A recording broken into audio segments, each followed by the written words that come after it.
你练不练？冰冷的声音在破旧的茅草屋中回荡。楚寒艰难地吞咽了一口唾沫，后背冷汗直流。眼前女子美艳至极，长发如瀑垂落，衣衫褴褛间露出大片雪白肌肤，尤其是那若隐若现的挺翘，更是让人浑身发热，口干舌燥。但楚寒此刻心里却没有丝毫旖旎之念，那双凤眸中闪烁的寒光，仿佛能将他生吞活剥，让他不敢轻举妄动。我只是楚家一个普通子弟，体内没有半点修为。楚寒苦笑着开口道：您给的这门功法，岂是我能练的？他低头看向手中那卷泛着金光的功法，功法上赫然用龙飞凤舞的字迹，写着阴阳太玄合道真经8个大字，字迹间似有玄妙的道运流转。虽认不出功法品阶，但仅凭这意象，楚寒便知这绝非寻常之物。闻言，女子却只是冷笑着看向楚寒：小子，你身怀混沌道体，正是修炼这门神功的顶级契合体质。当初我九死一生才从神云古迹中寻得这门功法，若非这门功法需要以男子为主导，我早就修炼了，岂能轮得到你？楚寒彻底懵了。混沌道体，那是什么？他在这楚家后山看守药园已有3年之久，从未发现自己有什么特殊体质。再说了，你哪里是什么普通人？你体内分明有过修炼的痕迹，倒是如今丹田破损，修为全无，你应该很不甘心吧？女子眸光微动，神色悠悠地说道。闻听此言，楚寒似是想到了什么，不禁脸色暗沉。曾几何时，他也是个顶天立地的武者，是楚家100年难遇的一代天骄。12岁感应灵气，14岁便突破淬体9重，直达断骨境。放眼整个青阳城，同辈之中他都难寻敌手。就连青阳城中和楚家并列的另一个大家族林家，其家主林玄霄也不惜亲自上门为他女儿提亲，想要将他女儿嫁给楚寒。要知道，林玄霄的女儿林清玄，那可是青阳城第一美人，不知多少年轻才俊想要一睹芳颜，全都被林家拒之门外。如今面对楚寒，却是主动上门提亲。两人年纪相仿，又是郎才女貌，这无疑羡杀了旁人，更是成了青阳城内流传的一桩美谈。自那之后，林清玄便以向楚寒请教武道的名义住进了楚家。即便尚未成亲，但在朝夕相处的过程中，两人也是渐生情愫，日益升温。楚寒年少轻狂，自身资质超绝，又有美人相伴，他正意气风发，还以为日子会一直这么过下去。可谁能想到，在他冲击断古境的那天夜里，他的未婚妻林清玄竟是突然按下杀手，将他重创。林清玄此举自然对楚寒造成了极大伤害，他丹田破损，一身灵力尽数外泄，当场成了个废人。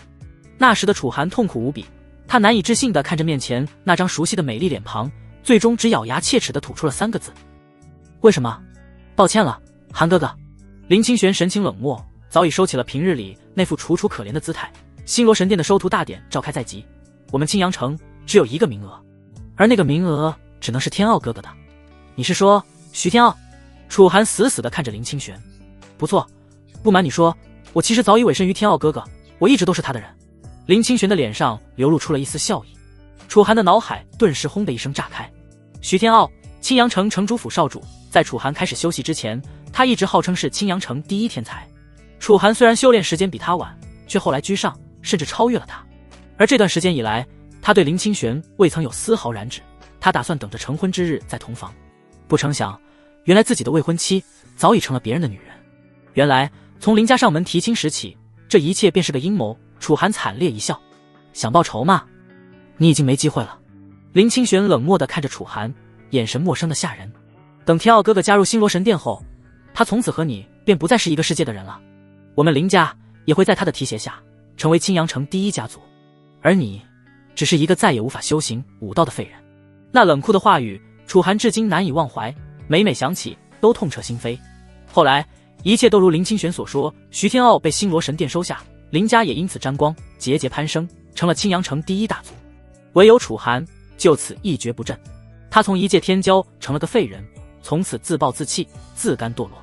他没脸再面对家族里的其他人，自愿提出为家族看守后山药园，这一看便是3年。直至3天前，他在山脚下碰到了一个气息奄奄的女子，将女子救回自己的茅屋中后，那女子躺了足足3天才醒。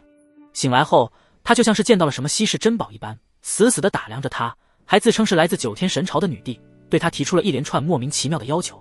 反正一切都已经成了定局，纵然再不甘心，又能如何？楚寒叹了口气，事情或许还有转机，也说不定啊。女子瞥了他一眼，催促道：行了，别愣着了，赶紧练他。他指着楚寒手里的阴阳太玄合道真经：“姑娘，我一介废人，怎可能练得了这种？”别废话。女子明显有些不耐了：“你以为我在和你商量？不练它，你就别想踏出这茅屋一步。”楚寒被他气势所慑，知道今日不照做，怕是难以善了。他苦笑着握住玉简，尝试按照上面记载的方法运转气息，阴阳相济，太玄合道，混沌初开，万物生发。随着口诀在心中默念，楚寒忽然感到体内有什么东西被唤醒了，一股暖流从丹田破损处缓缓渗出，起初如涓涓细流，很快便如江河奔涌，汹涌澎湃。这是……楚寒震惊地发现自己破损多年的丹田竟然有了反应，不只是丹田，还有其他地方也有了反应。楚寒突然发现，这似乎是一门不正经的功法。茅屋内，楚寒双眸紧闭，盘膝而坐，朦胧的灰色光晕从他皮肤下透出，那光芒看似混沌无序，却又蕴含着某种至高无上的道语。果然是混沌道体。女子眼中金光暴涨，她死死盯着楚寒身上逐渐浮现的异象，声音也变得激动起来。就在这时，异变陡生，楚寒身上的辉光突然暴涨，整个茅屋内的空气仿佛被点燃，温度急剧上升。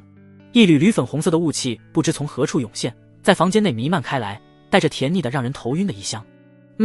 女子鼻翼微动，吸入一丝粉雾后，白皙的脸颊立刻浮现出两抹红晕，她那双原本清冷的凤眸中渐渐染上了迷离的水光。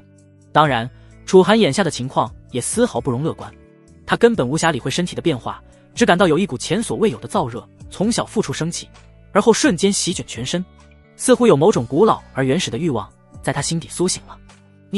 你对我做了什么？楚寒艰难地开口，死死盯着面前的女子。女子呼吸急促，胸前的雪白肌肤泛起诱人的粉红，她强撑着最后的理智，声音却已不自觉地带上了一丝媚意：“不是我，是功法本身。阴阳太玄合道真经乃是上古双修奇功，一旦运转，便会自发营造最适合双修的环境。”说着，他突然踉跄了一下，竟是站立不稳。楚寒下意识伸手去扶，然而在触碰到女子手臂的瞬间，两人同时如遭电击。啊！女子发出一声轻吟，那声音酥媚入骨，与她先前冷若冰霜的形象判若两人。楚阳震惊地看向女子，在肌肤相触的刹那，他分明感觉到一股奇异的力量正从女子体内流向自己，而自己体内的混沌气息也随之活跃起来，两者交融，产生了一种难以言喻的愉悦感。你的混沌道体简直比我想象的还要完美。女子贴近楚寒，红唇几乎贴着他的耳朵，吐气如兰。看来你真的能帮我种下混沌道种。你在说什么？楚寒满头雾水，有些听不懂女子的话，他感觉要控制不住自己的身体了。我说我要你的种。女子扭动着身躯，媚眼如丝地盯着面前的年轻少年。他话音刚落，楚寒似是终于控制不住了一般，体内的混沌气息突然暴动，一股强大的吸力从他丹田处爆发，女子猝不及防，整个人被这股力量牵引，直接扑进了楚寒怀中。两人身体紧密相贴的瞬间，楚寒感觉浑身都要炸开了，而怀中女子绝美的容颜、诱人的体香更是火上浇油，那柔软滑腻的肌肤紧紧贴着楚寒，让他心中的冲动愈发强烈。冲动是魔鬼，但凡人的理智总是有限的，此刻他要释放自己心中的魔鬼了。女子现在同样很不堪，她浑身颤抖，双腿犹如八爪鱼一般缠绕上少年的腰肢，眼中既有媚意也有狂喜。听着，小子，运转功法与我双修，现在立刻。可我不懂怎么。楚寒艰难地和本能对抗着，女子显然已经等不及了，她猛地伸手扯开了自己本就残破的衣衫，雪白的肌肤在粉色雾气中若隐若现，完美的曲线让楚寒呼吸一滞。女子却毫不在意，她一把抓住楚寒的手，按在自己心口，跟着我的引导运转功法。她缓缓开口，声音发颤，感受我的灵力走向，再与之交融。楚寒的手掌下是女子剧烈跳动的心脏和柔软至极的触感，他能清晰地感觉到此刻正有一股精纯至极的灵力从女子心口涌出，顺着她的手掌流入体内。那灵力一进入她的经脉，便与她体内的混沌气息产生了奇妙反应，两股力量纠缠融合，爆发出惊人的能量。啊！楚寒忍不住发出一声低吼，这股能量太强大了，冲刷着他每一寸经脉，甚至连破损的丹田都开始微微发热。就是这样，继续。女子喘息着，继续引导楚寒。房间内的粉色雾气越来越浓，渐渐形成了一个漩涡，将两人包裹。雾气中隐约可见一道道金色符文闪烁，其中似乎蕴含着天地间最原始的阴阳之理。楚寒已经完全被本能驱使，他遵循着功法的指引，将女子紧紧搂住，两人的身体严丝合缝地贴在一起，灵力在彼此体内循环往复，每完成一个周天，能量就壮大一分。女子仰起头，眼中最后一丝清明也被情欲取代。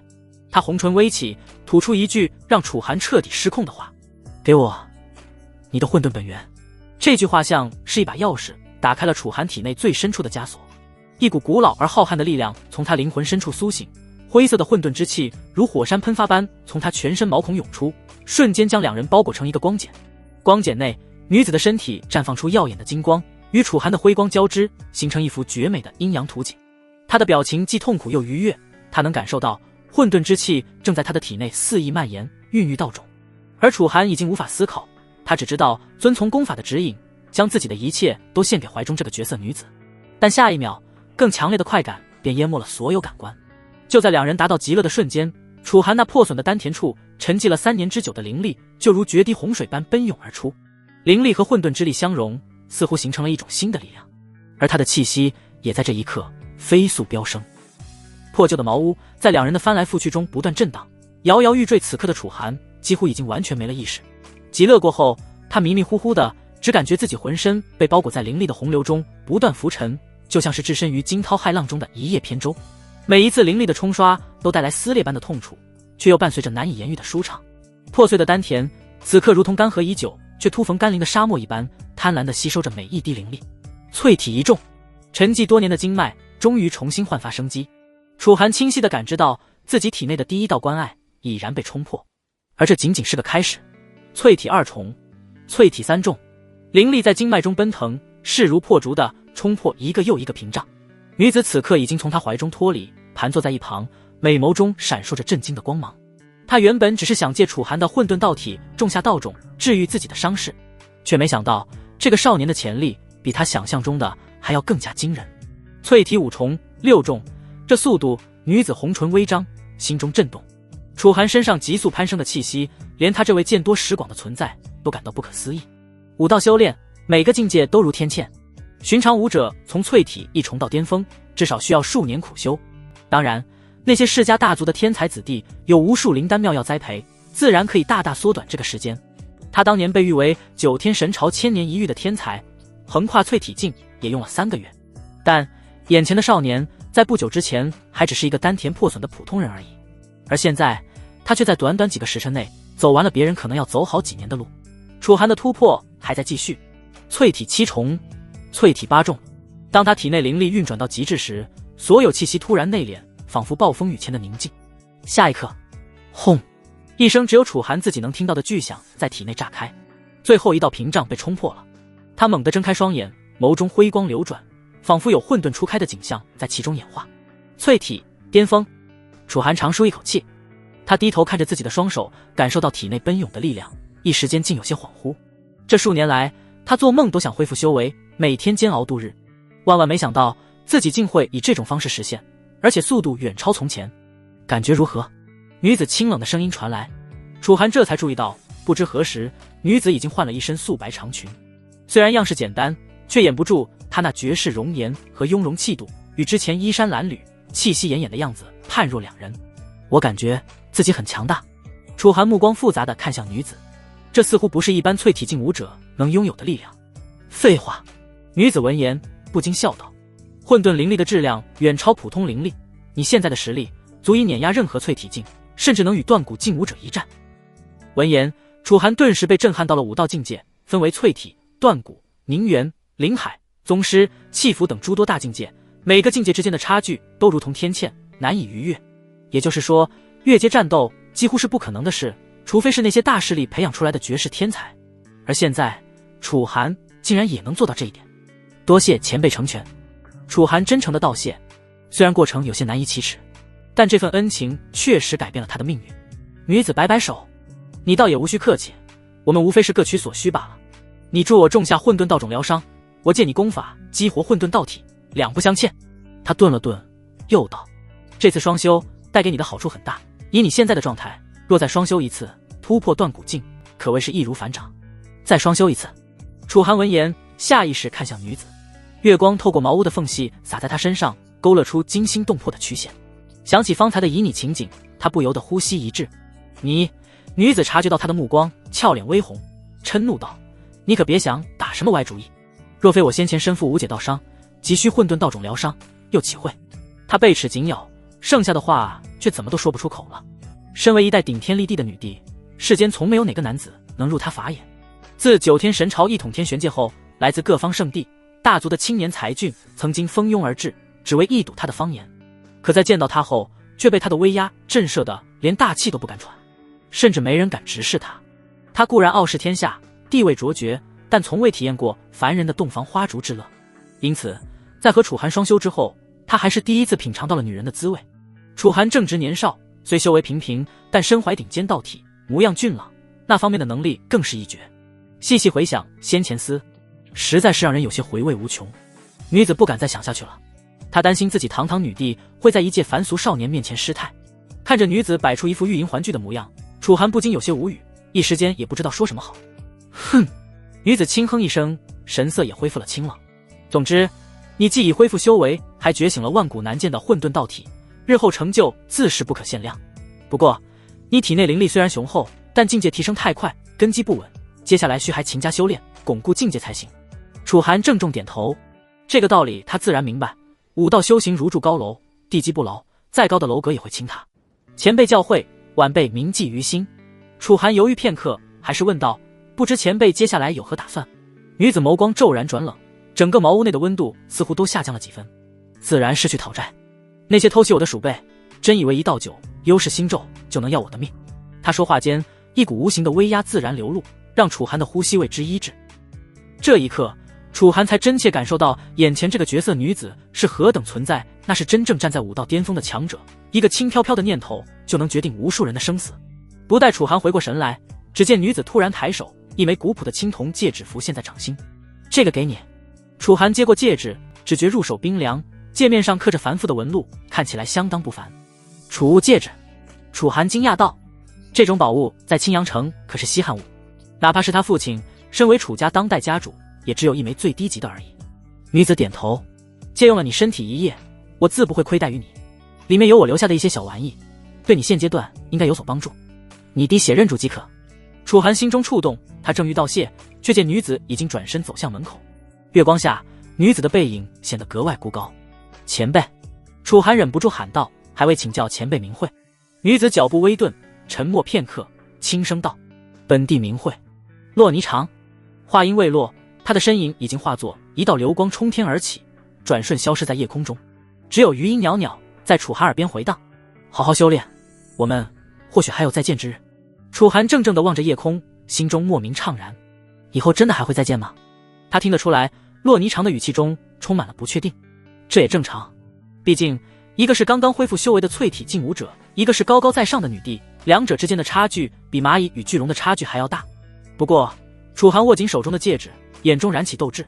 有了这次机缘，我绝不会再任人欺凌。他低头看向戒指，按照洛霓裳所说，咬破指尖滴了一滴血在上面。血液接触界面的瞬间，那些纹路突然亮起淡淡的荧光，楚寒顿时感觉与戒指建立了某种联系。要突破断骨境后才能将戒指打开吗？感应着储物戒指中的封印，楚寒不由一怔。他意识到，这储物戒指之中的物品极有可能珍贵到了极致，在突破断骨境之前，他怕是都没有能力去使用。想到这里，楚寒不禁无奈地摇了摇头，转身走出茅屋。夜风拂面，带着山间特有的清新。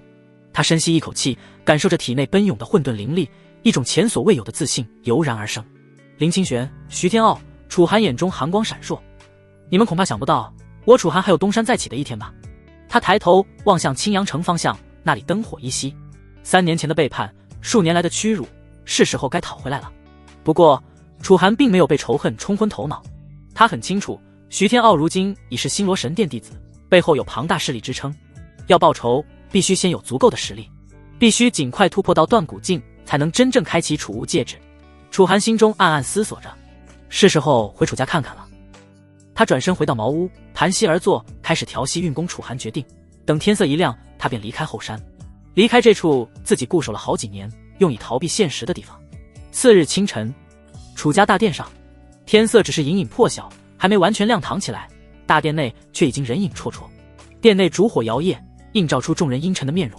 楚家主楚山河端坐主位，眉头紧锁，几位长老分立两侧，脸色同样难看，整个大殿内弥漫着一股压抑至极的气氛。良久，楚山河终于开口，声音低沉而凝重：“诸位都知道了吧？楚云被打伤的事。”众人沉默，随即纷纷咬牙点头，眼中怒火难掩。楚家近些年来日渐式微，早已不复当年青阳城三大家族之首的荣光。林家与李家步步紧逼，不断蚕食楚家的产业和地盘，而城主府则冷眼旁观，甚至隐隐有偏袒林李两家的意思。而就在昨夜，楚家年轻一代中天赋最佳的楚云，竟在方氏被林家的人当众打伤，至今昏迷不醒。林家的人还恶人先告状，说是楚云先惹是生非。一位长老怒拍桌案，愤然道：“简直放屁！”另一位长老冷笑：“楚云向来性子沉稳，如今楚家处境艰难，他怎可能主动招惹林家？分明是林家故意设局，就是要废掉我们楚家最后的希望。”众人心中皆是不甘。再过不久，便是青阳城1年1度的狩猎演武，而此次演武恰巧与星罗神殿的新一届收徒大典撞上，这意味着在狩猎演武中表现优异者，极有可能被星罗神殿的使者看中，直接收入门下。这对楚家而言是翻身的机会。楚云是楚家目前天赋最高的弟子，年仅17岁便已达断古境3重，若能在狩猎演武中崭露头角，被星罗神殿选中，楚家便能重新崛起。可如今楚云重伤昏迷，内伤不知何时才能痊愈，他极有可能会错过这次演武。而其他楚家弟子要想脱颖而出，实在太难了。林家和李家，这是要把我们楚家往死路上逼。楚山河眼中寒芒闪烁，咬牙开口。众人心中愤恨，却又无可奈何。楚家如今势弱，若强行与林家、李家撕破脸，只会加速灭亡。可若忍气吞声，楚家未来要面临的打压，恐怕会越来越严重。依我看，此次狩猎演武，我们楚家还是放弃吧。大长老楚月叹息道：“若再被针对，恐怕连其他弟子也会遭殃。”众人沉默，大殿上鸦雀无声。虽然心有不甘，但众人心里都清楚，这无疑是最稳妥的选择。然而就在此时，狩猎演武，我去参加便是。一道清朗的声音突然从殿外传来，瞬间打破了大殿内的沉闷。众人猛然抬头，只见一道修长身影迈步而入，步伐沉稳，气息内敛，却隐隐透着一股令人心悸的气息波动。孩儿！楚山河看着来人，几乎不敢相信自己的眼睛。站在殿中的，赫然是3年前丹田破碎，沦为废人的楚寒，同时也是楚家曾经的少主，他楚山河的亲生儿子。曾几何时，他也为楚寒而骄傲。只是自3年前那件事发生后，楚寒便自甘堕落，对生活彻底感到绝望，从此躲在楚家后山，再不出来见人。他一度无比痛心，也曾想找林家讨要说法，可最终在城主府的袒护下，他们根本拿林家没有一点办法。要知道，如今的城主府少主已经拜入了星罗神殿，身份远不是他们能媲美的。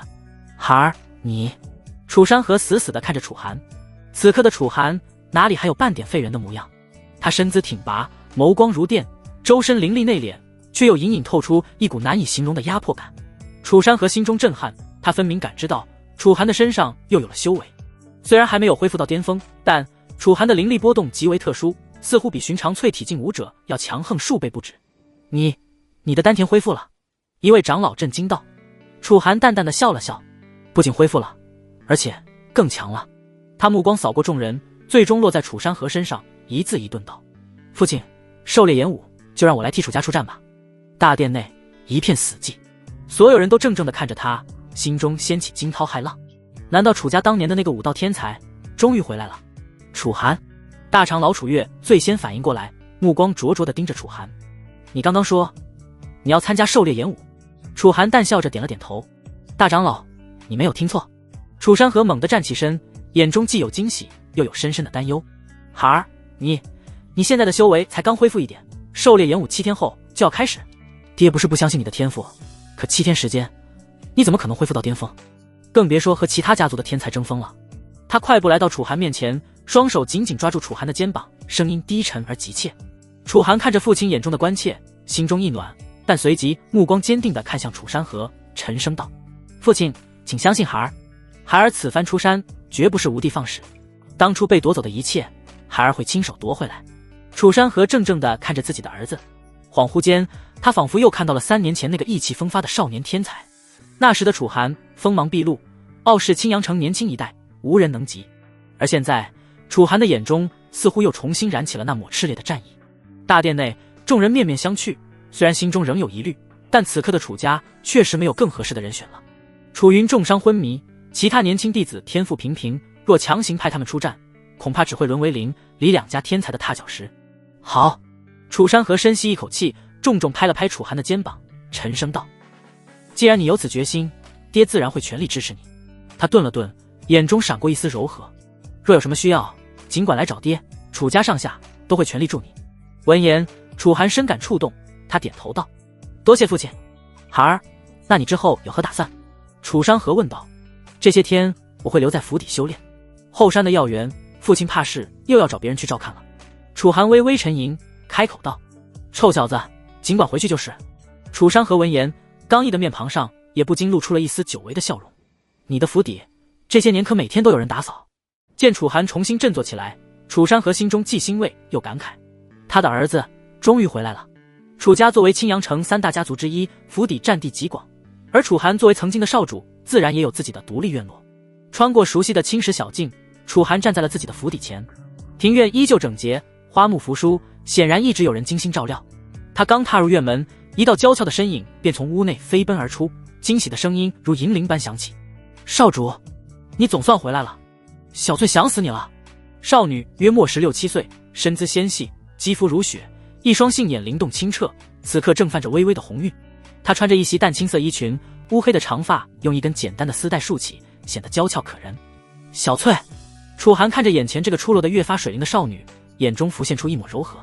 小翠并非楚家血脉，而是他幼时在城外捡回来的锅。当时他瘦小可怜，蜷缩在雪地里几乎冻僵，楚寒心生怜悯，便将她带回楚家，收作贴身侍女。这些年，小翠一直尽心尽力地照顾她，即便在她沦为废人，自暴自弃躲在后山时，她也从未离开，依旧每日默默打扫她的府邸，等待她归来。少主，你终于肯回来了。小翠声音哽咽，眼眶泛红，小手紧紧抱着楚寒，似乎生怕眼前的人再次消失。楚寒心中一软，伸手揉了揉她的脑袋，笑道：这些年辛苦你了。小翠用力摇头，眼泪止不住地往下掉。不辛苦，小翠一直等着少主回来呢。她抬起泪眼，仔细打量着楚寒，忽然惊喜道：少主，你的修为恢复了。楚寒点头，恢复了。小翠顿时破涕为笑，眼中满是崇拜和喜悦。太好了，少主终于又是那个天才了。楚寒笑了笑，没有多言。平静下来后，怀抱着楚寒的小翠此刻终于觉察到了一丝不对。不知为何，在抱上楚寒的那一刻，他竟是莫名有种浑身燥热的感觉。少主，这是怎么回事？我好像有点热。小翠脸色红润，眼眸中也多了一丝迷离。楚寒自然也看出了小翠的变化，他的脸色顿时一变，显然这多半是他修炼阴阳太玄合道真经的缘故。事实上，小翠虽是自己的贴身侍女，但他一直都知道小翠对自己的情谊，只是小翠碍于身份，从不敢主动透露。现在在功法的影响下，小翠似乎有些压抑不住心底的情愫了。她迷醉地将小脑袋靠在楚寒的身上，呼吸开始急促，原本清亮的声音也变得软糯起来。见状，楚寒不禁面露苦笑。阴阳太玄合道真经这门双修奇功实在是太过霸道了，即便他并未主动运转，体内残留的功法气息仍旧会不自觉影响周围之人。尤其是像小翠这样毫无修为的普通人，更是难以抵抗这种潜移默化的魅惑之力。楚寒心中尴尬，连忙伸手推开小翠。当然，他并未用力，生怕伤到她。然而下一刻，少主，小翠却仿佛被无形的力量牵引，娇躯一颤，竟又不由自主地贴了上来，双臂紧紧环住楚寒的腰，小脸埋在他胸前，嘴里含糊不清地呢喃着：少主，这么久不见，让我再抱你一会儿。楚寒身体一僵，此刻的小翠身段玲珑，娇躯曲线起伏，柔软的触感透过薄薄的衣料传来，带着少女特有的温热与幽香。她仰着脸，红唇微起，眼眸中水光潋滟，隐隐流露出几分迷离的渴望。不得不说，这样的画面确实极为诱人，换作是旁人，怕是早已按捺不住，顺势而为。但楚寒却深吸一口气，强行压下心底翻涌的燥热。作为一个正人君子，他可不想趁人之危。更何况小翠对他忠心耿耿，这些年不离不弃，他岂能因功法影响就轻薄于他？小翠，清醒一点。楚寒沉声开口，体内混沌灵力流转，迅速将功法的气息收敛起来。渐渐的，小翠眼中的迷离之色褪去，取而代之的是一抹茫然。少主，他眨了眨眼，忽然意识到自己方才的举动，顿时脸色涨红，慌忙松开手，后退2步，连声道：“抱歉，少主。”小翠可能是太激动了，我不是故意的。他手足无措地站在那里，脸颊滚烫，恨不得找个地缝钻进去。楚寒见状，心中微松，笑着摆摆手：“没事，能再见到小翠，我也很激动。”小翠闻言有些感动，却还是羞得不敢抬头，只能嗫嚅道：“我去给少主泡茶。”说罢，他转身就跑，脚步慌乱，背影透着几分狼狈。看着小翠离去的背影，楚寒无奈地揉了揉眉心，这功法的影响力比我想象的还要麻烦。他原本以为只要自己不主动运转功法，就不会影响他人，可现在看来，即便只是残留的气息，也足以让普通人情难自禁。看来以后得多加注意了。楚寒暗暗自语道，若是控制不好，怕是随时都可能闹出笑话，甚至惹来不必要的麻烦。等到楚寒在院落中安顿下来，小翠早已在一旁备好茶水，茶香袅袅，氤氲的热气在空气中缓缓散开。楚寒接过茶盏，轻抿一口，茶水温润，让他紧绷的心神稍稍放松。小翠，楚寒放下茶盏，问道：“楚云现在怎么样了？”提到楚云，小翠的神色顿时暗淡了几分。他说道：“楚云少爷已经醒了，但听说情况仍旧不容乐观，具体如何，我也不太清楚。”楚寒眉头微皱，眼中不禁闪过一丝愧疚。楚云是他的族弟，从小便崇拜他，视他为榜样。当年他修为被废，楚云在得知后气得双眼通红，当晚便扬言要去把林清玄的头颅摘下来。要不是楚孝、楚小林等其他小辈拦住了他，他怕是直接就提刀杀到林家了。不过后来他还是在冲动之下找了林家麻烦，结果自不必说，楚家难以抗衡林家合成主府的联手，楚云也因此被林家处处针对。但楚寒怎么都没想到，林家这次下手竟然这么狠，直接是将楚云打成重伤。若非我当初的事，楚家又怎会沦落到这般地步？楚云也不会因此而受伤。楚寒暗暗握紧拳头，这笔账我一定要替楚云讨回来。他站起身对小翠道：“我去看看他。”楚云的院落比楚寒的要小一些，但布置得十分雅致。此刻院子里聚集了不少楚家的小辈，楚小林、楚孝等人都在，还有一位白发苍苍的老医师正在为楚云把脉。众人围在一旁，神情紧张。楚小林是年纪最小的族妹，也就比小翠大一些，模样同样清秀美丽，但比小翠多了几分武者的英气。此刻他一双大眼睛里满是担忧，对着老医师小声问道：“医师爷爷，楚云哥哥的伤怎么样了？”老医师深深地叹了口气，收回把脉的手，摇头道：“还是不行，家族里没有玄灵青藤，市面上现在也根本买不到，没有这味药材，楚云的丹田很难修复。”什么？楚孝猛地站起身，眼中怒火燃烧，林家这群畜生故意打伤楚云的丹田，现在连药材都要断我们的路。众人皆是愤懑不已。楚小林咬着嘴唇，不甘心地问：“真的没有办法了吗？”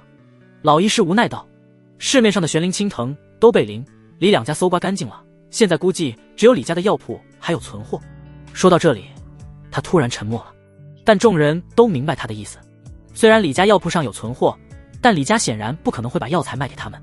我去找李家。楚孝猛地一拍桌子，怒道：“就算是抢，我也要把药材抢过来。”不行！众人连忙阻拦。楚云虚弱地睁开眼睛，声音沙哑：“楚孝大哥，别冲动，我这点小伤不碍事。”他嘴上这么说，但脸色却苍白如纸，显然伤势极重。楚孝攥紧拳头，死死咬着牙。他当然知道楚云说的是对的，现在两大家族这般针对楚家，他若是贸然行动，只会落得和楚云一样的下场，难道就这么算了？楚孝一拳砸在门框上，愤怒地说道。就在这时，一道熟悉的声音突然从院外传来：“当然不会这么算了。”众人皆是一怔，而后纷纷回头看去，顿时见到了一道意料之外的身影。楚孝忍不住揉了揉眼睛，喃喃道：“我没看错吧？”楚小林也惊喜地叫道：“楚寒大哥！”是的，来人正是楚寒。此刻他迈步走入院中，看着面前一张张熟悉的面孔，脸上也不禁流露出了一丝笑意。“这些年让你们担心了。”楚寒笑了笑。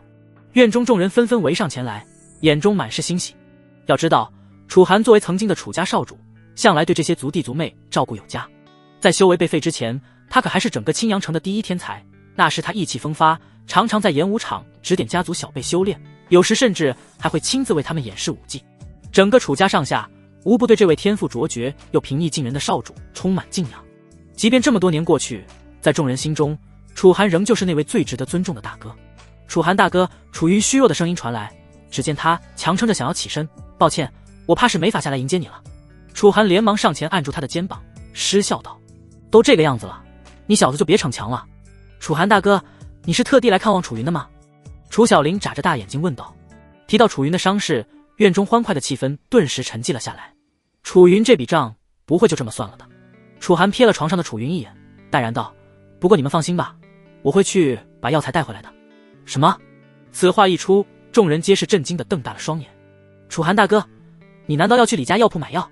他们仔细打量着楚寒，这才发现这位曾经的楚家第一天才，如今似乎一扫往日的颓废，眉宇间重现了几分当年的神采。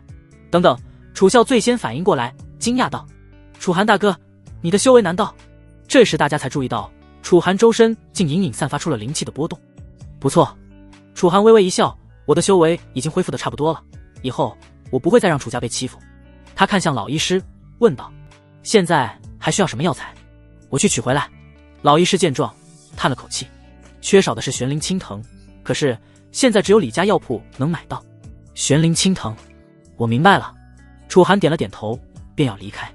等一下，楚笑皱眉道：“楚寒大哥，就算你恢复了修为，现在去李家也太危险了。”是啊是啊，楚小玲也急忙附和，李家现在对我们虎视眈眈，要不还是先观望一段时间吧。众人都深知楚家现在的处境，纷纷劝阻起来。楚云的伤势可不能拖下去了。楚寒故意板起脸道：“你们难道还不信我的话吗？放心，我知道分寸，你们等我回来就好。”说罢，楚寒便转身离开了。众人怔怔地愣在原地。半晌过后，楚小玲突然红了眼眶，恍惚间，他们在的楚寒身上隐约看到了当年的影子，那道会站在他们前方为他们遮风挡雨的身影似乎真的回来了。楚寒离开楚家后，径直朝着青阳城最繁华的方式走去。恢复修为之后，还没活动过筋骨，这次应该有机会体验一下混沌灵力的威力了。楚寒在心中暗道，他此番行动绝非是一时头脑发热的决定。要知道，青阳城终究只是个边陲小城而已。这座城池虽然号称有3大家族坐镇，但与星罗神殿那样的庞然大物相比，简直如同蝼蚁一般，微不足道。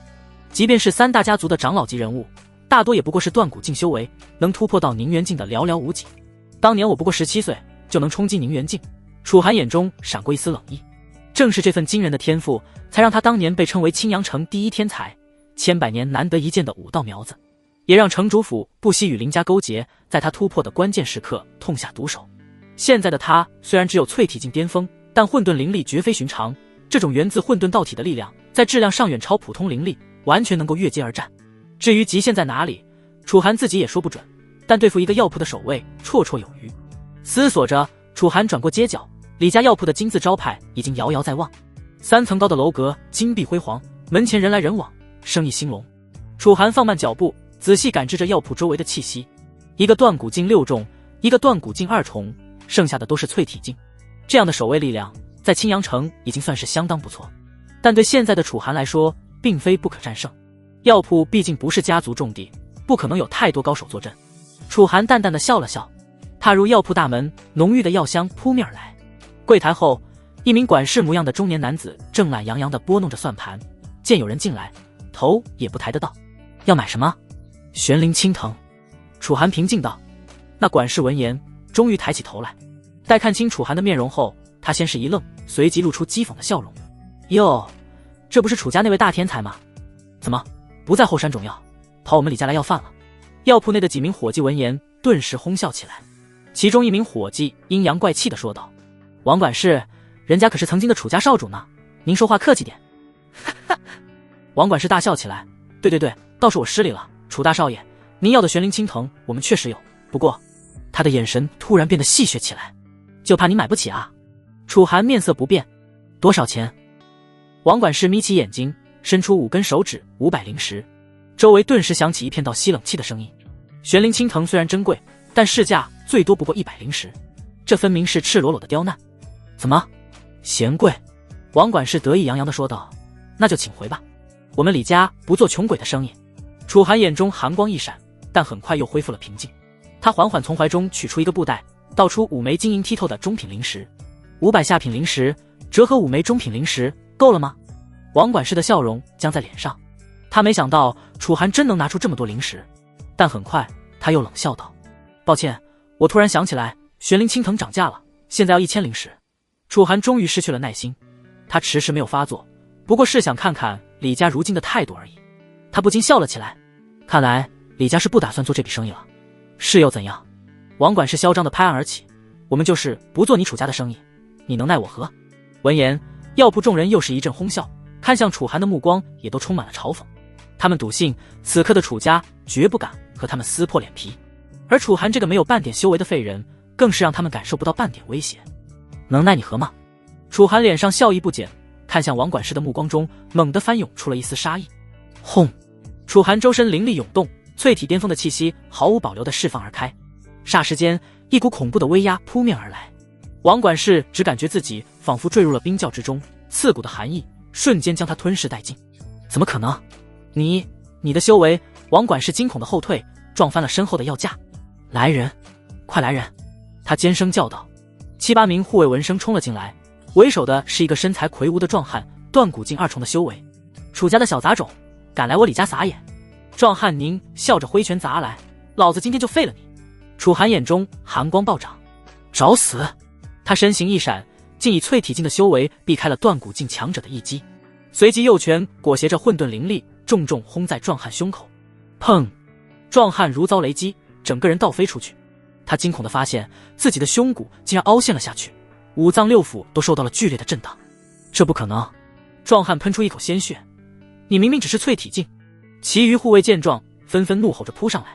然而在楚寒面前，这些淬体境的护卫简直如同土鸡瓦狗，他的每一拳都蕴含着恐怖的力量，往往一拳就能让一名护卫丧失战斗力。啊！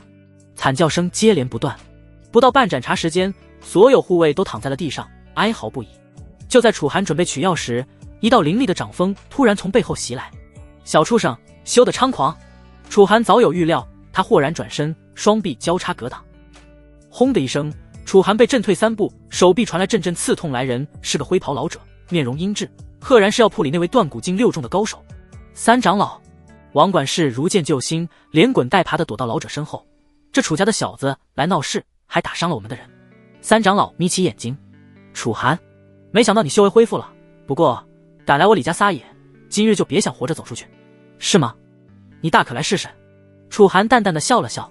轰！两人瞬间交手10余招，拳脚碰撞间气浪翻涌，药铺内的货架纷纷倒塌。3长老越打越心惊，这个明明只有淬体境的小子，灵力却浑厚的不可思议，一时间他竟是没能占到丝毫便宜。小子，你这是什么功法？3长老厉声喝道。楚寒不答，攻势越发凌厉，他渐渐摸清了对方的套路，开始占据上风。一记重拳轰出，3长老闷哼一声，连退7、8步，嘴角溢出一丝鲜血。你！3长老又惊又怒，楚寒不给对方喘息的机会，欺身而上，混沌灵力在掌心凝聚，化作一道灰色掌印。轰隆！3长老仓促抵挡，仍被这一掌打得倒飞出去，撞穿了药铺的墙壁。楚寒没有追击，而是转身走向药柜，先把玄灵青藤拿到了手。住手！王管事瘫坐在地上，色厉内荏地喊道：“你敢拿走我李家的药材，我李家绝不会放过你的！”楚寒冷笑一声，一脚踩碎了他的右手。你的话真多！啊！王管事发出杀猪般的惨叫。你该死！他死死地瞪着楚寒，一双眼眸布满了血丝。聒噪！楚寒的脸上掠过一抹杀意，当场又是一脚下去。王管事的惨叫声戛然而止，他的头颅被踩碎了。楚寒环视四周，看着满地狼藉和哀嚎的李家众人，眼中寒芒涌动。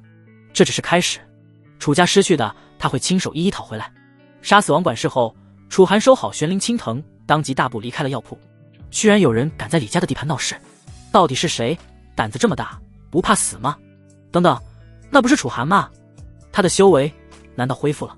此刻街道上早已围满了看热闹的人群，见到楚寒，所有人都难以置信地瞪大了双眼。他们当然认得这位曾经的楚家少主，只是谁也没想到，这位沉寂了多年的天才，如今刚一露面便闹出这么大的动静。楚寒没有理会众人的议论，数个诞生间便消失在了众人眼前。他知道这里发生这么一出闹剧，用不了多久便会引起李家的注意。一旦等李家的高手追过来，他再想走可就晚了。等回到楚家时，天色已近黄昏。他径直来到楚云的院落，推门而入的瞬间，院内所有人的目光齐刷刷地投了过来。楚寒大哥，楚小玲问道：“你真的买到药材了？”楚寒没有多言，只是从怀中取出那株泛着青光的玄灵青藤，递给了老医师。这楚笑喉结滚动，你到底是怎么做到的？李家怎么可能？楚寒淡淡一笑，过程不重要了，重要的是玄灵青藤已经到手。他看向老医师，有了这味药，楚云的丹田应该可以修复了吧？老医师颤抖着接过药材，仔细检查后连连点头，可以，完全可以。楚云少爷的丹田受损并不严重，有老朽在，定能让少爷恢复如初。床上的楚云挣扎着坐起身，眼眶发红。楚寒大哥，我不必多说。楚寒摆手打断他，好好养伤，狩猎演武的事你之后就不用操心了。有了玄灵青藤，老医师开始熬制药液给楚云疗伤。众人见状也都识趣的各自告辞了。离开楚云的院落，楚寒独自走在回居所的路上，眉头微蹙。他心知肚明，自己在李家药铺大闹一事很快就会传遍整个青阳城，李家绝不会善罢甘休。他低声自语，不过眼下狩猎演武在即，星罗神殿的人即将到来，林家必然全力筹备此事，未必有时间连同李家对付楚家。他这番举动看似冲动，实则是经过深思熟虑的。李家单独的势力短期内能给楚家造成的压力相当有限，实力终究还是实力。楚寒握紧拳头，必须尽快突破到断骨境。回到居所，楚寒刚坐下不久，门外就传来了轻轻的脚步声。少主，小翠怯生生地探头进来，楚云少爷的伤已经无碍了。楚寒睁开眼，示意他进来。小翠松了口气，但随即又攥紧小拳头，眼中燃起愤怒的火光。林家和李家实在太可恶了，要是我也能修炼就好了。楚寒闻言不禁饶有兴趣地看向他，你想修行？小翠用力点头，我不想永远只能躲在后面，看着大家受伤却无能为力。楚寒沉默片刻，他看得出小翠是认真的。既然小翠本身也有修行的念头，那两人若是可以共同参悟阴阳太玄合道真经，无疑便是最好的选择。不仅小翠可以快速入门武道，她也能尽快突破境界。既然如此，楚寒犹豫了一下，而后终究是下定了决心，说道：那我来教你吧。小翠眼睛一亮，脸上绽放出惊喜的笑容。真的吗？谢谢少主。不过楚寒话锋一转，修行之道入门最难，今晚天黑之后你来我房里，我指导你。小翠愣了一下，隐约觉得这个安排有些奇怪，但转念一想，少主肯亲自教导已是莫大的恩惠，便没再顾虑什么。是，我一定准时来。他欢快地应下，转身退了出去。很快夜幕降临，楚寒的房中只点着一盏昏黄的油灯，将房间照得隐隐绰绰。他盘坐在床榻上，静静等待着。咚咚咚，轻微的敲门声响起。进来。楚寒开口道。房门被轻轻推开，小翠小心翼翼地走了进来。她换了一身素净的衣裙，头发也重新梳理过，在昏暗的灯光下显得格外清丽。少主，我来了。她小声说道，手指紧紧攥着衣角。楚寒示意她坐下。修行一道，首重根基，我要教你的是一门特殊的功法，能让你快速入门。小翠认真点头，眼中满是期待。不过这门功法有些特殊，需要亲密接触才能传授。楚寒的神色变得严肃起来。亲密接触。小翠的脸刷得红了，她终于明白为什么楚寒会提出要在夜间单独教学了。只要是少主教的，我都愿意学。但出乎楚寒意料的是，小翠并没有惊慌失措，她只是低着头，有些小声的嗫嚅道，甚至从她的神态中隐隐还透露出了一丝期待。楚寒顿时一怔，他万万没想到小翠竟然答应得如此痛快，不由道：好，那我们现在就开始。他伸手一挥，房门无声的关闭，两道身影渐渐靠近，昏暗的烛火在房中摇曳，将两人的影子投在墙上，纠缠不清。楚寒盘坐在床榻上，小翠则跪坐在他对面，两人掌心相抵，呼吸渐渐同步。小翠，接下来无论发生什么都不要抗拒。楚寒低声道，放松心神，跟着我的引导走。小翠红着脸点头，长长的睫毛轻轻颤动。她能感觉到少主温热的掌心传来一股奇异的力量，像温水般缓缓流入她的体内。楚寒闭目凝神，运转阴阳太玄合道真经。随着功法催动，一缕缕粉色的雾气从两人相处的肌肤间升腾而起，在房中缭绕不散。小翠突然轻哼一声，只觉体内仿佛有无数细小的电流在游走，酥酥麻麻的感觉从掌心蔓延至全身。她下意识想要抽回手，却被楚寒牢牢握住。试着感受这股力量，让它在你体内循环。楚寒的声音在小翠耳边响起。小翠强忍着异样的感觉，按照楚寒的指示尝试引导那股暖流。渐渐的，她发现那些暖流开始有规律的流动，所过之处身体似乎变得轻盈起来。楚寒察觉到小翠已经适应，便加大了灵力输出。混沌灵力顺着两人相连的经脉，在小翠体内构筑起一个简易的循环。与此同时，一股纯净的阴元之力从小翠体内反馈回来，与她的混沌灵力交融。小翠身体剧烈颤抖着，嘴里发出一声娇哼。在功法的影响下，她那一双清澈的眸子变得愈发迷离，体内就仿佛有什么东西被点燃了一般，一股前所未有的热流从小腹升起，瞬间席卷全身。楚寒知道关键的时刻到了，他缓缓褪去两人衣物，让两人变成了零距离。如此一来，那精纯的力量在两人之间循环往复，自然也就运转得更快了。随着循环的进行，小翠体内的杂质被一点点排出体外，而楚寒的混沌灵力也在这个过程中不断变得浑厚，冲击着断骨境的瓶颈。不知过了多久，楚寒体内突然传来一声轻微的咔嚓声，似是有某种桎梏被打破了。楚寒心中一喜，他突破了。小翠毕竟只是普通人，比起与女帝洛霓裳双修时的突飞猛进，这次突破只能算是水到渠成，但他终究是跨过了这道门槛。楚寒此时也感知到了对面小翠的变化，这个从未修炼过的少女，周身也萦绕起了淡淡的灵力波动，而且强度还在不断提升。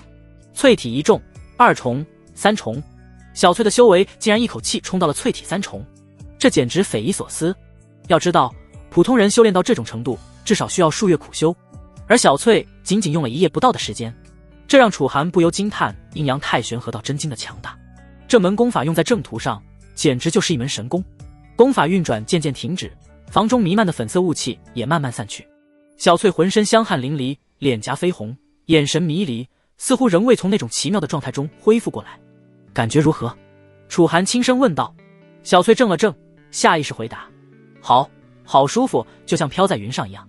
话一出口，他才意识到自己说了什么，顿时羞得无地自容。楚寒不禁莞尔，他伸手摸了摸小翠的发顶，看看你的手。小翠疑惑地抬起手，突然发现自己的皮肤变得无比细腻光滑，而且体内仿佛有一股暖流在缓缓流动。他试着挥了挥拳头，竟然带起了一阵破空声。这是……他瞪大眼睛，难以置信地看着自己的双手。淬体3重，楚寒笑道：“你现在已经是一名武者了。”小翠先是一愣，随即激动得快要跳了起来。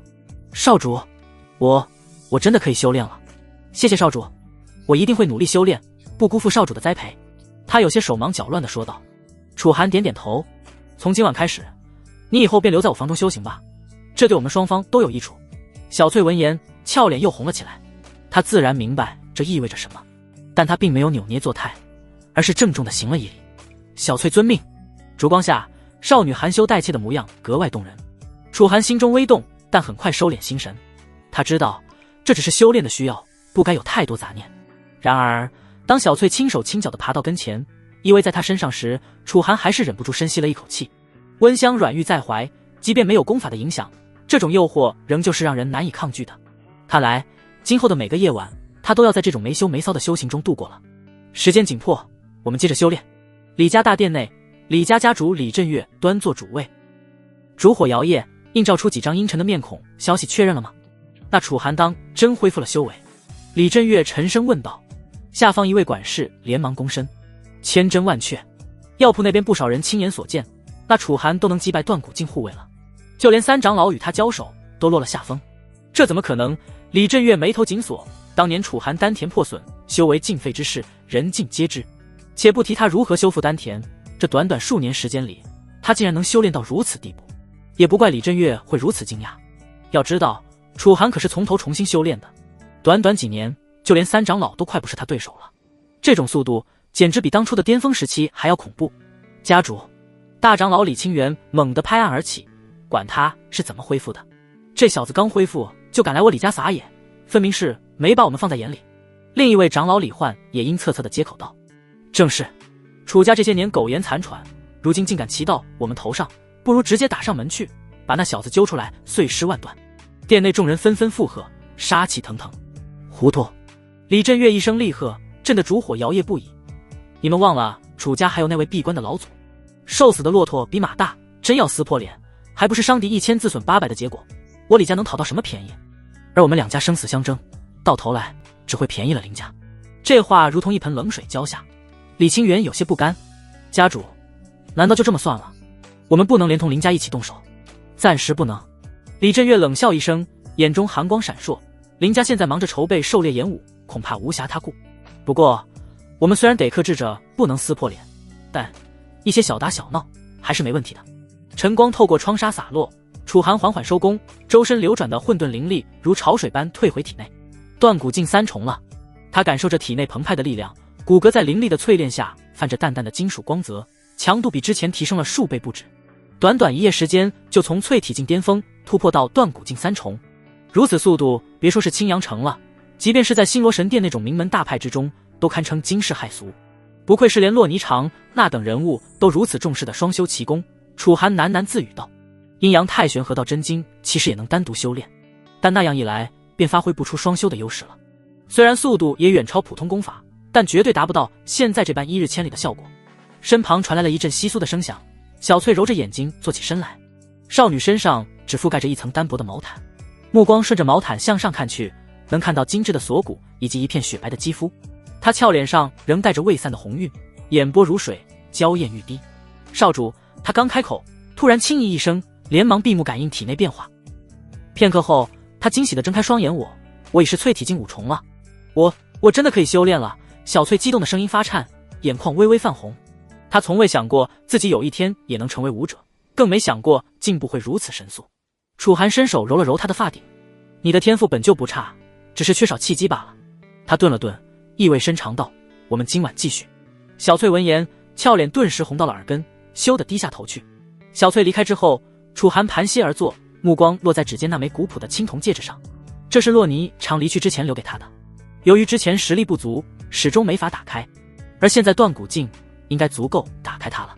他深吸一口气，尝试着将一缕混沌灵力注入戒指之中。嗡！下一刻，戒指上的纹路骤然亮起，银光流转间，楚寒的神识被拉入一片浩瀚无垠的空间。身为一代女帝，洛霓裳留下来的储物戒指自然不可能是什么凡物，但饶是楚寒早有心理准备，此刻仍是被眼前的景象震撼的心神俱震。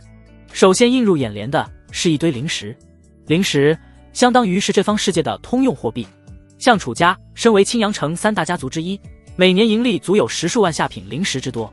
然而此刻摆在楚寒眼前的是一种他只在典籍上见过的灵石，这是极品灵石，而且竟然这么多。目之所及，极品灵石堆积如山，几乎充斥了楚寒的整个视野。每一块极品灵石都晶莹剔透，内部似有星河流动，周遭的灵气浓郁的几乎要凝成实质。楚寒不禁倒吸了一口凉气，整个人彻底懵了。传闻中，即便是星罗神殿这种名门大派，也仅有300-500块极品灵石，而且仅是作为收藏，并不流通。而这里竟是如路边的石子一般随意堆放，一眼望去简直数不胜数。灵石之后，在浩瀚的空间深处还有诸多灵丹妙药，它们陈列如林，各自在架子上分放整齐。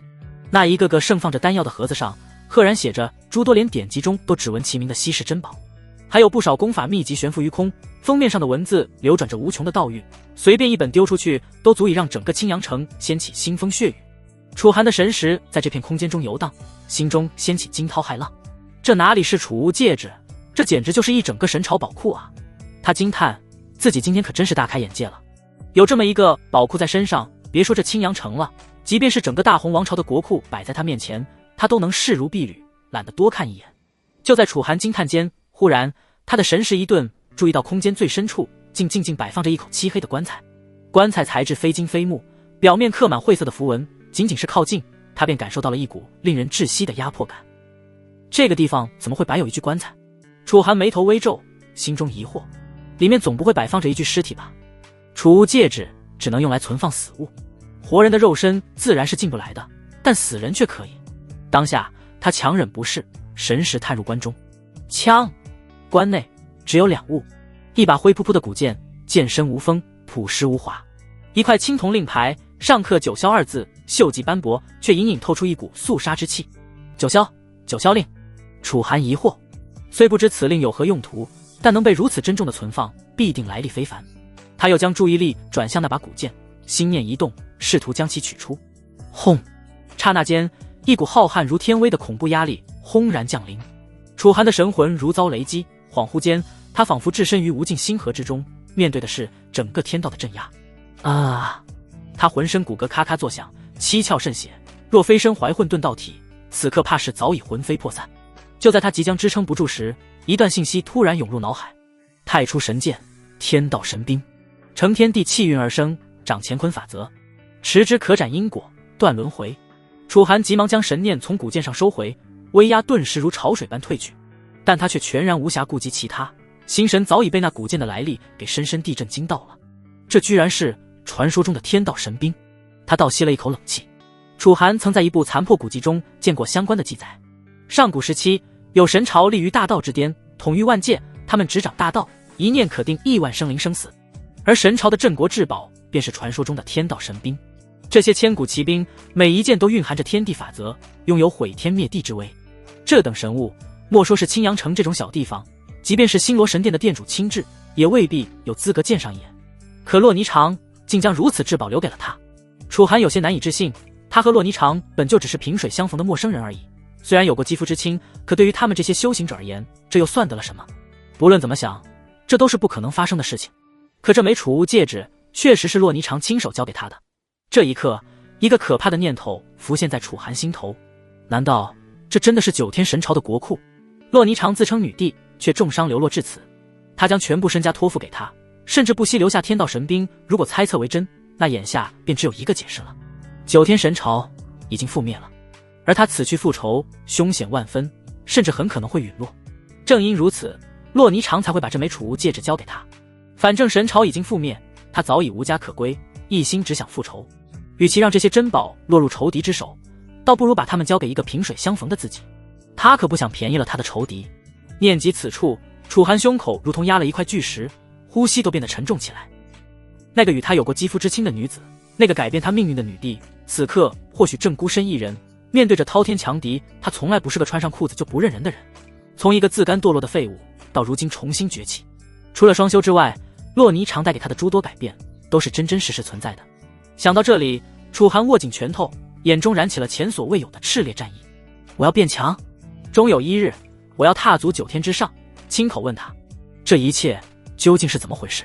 之后的时间里，楚寒的生活再度归于平静。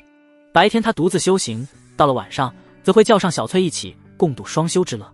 清晨的阳光透过窗棂洒进屋内，楚寒盘膝而坐，周身灵力流转，混沌气息在经脉中奔腾不息。结束了一夜的双修，他的修为又有了新的突破。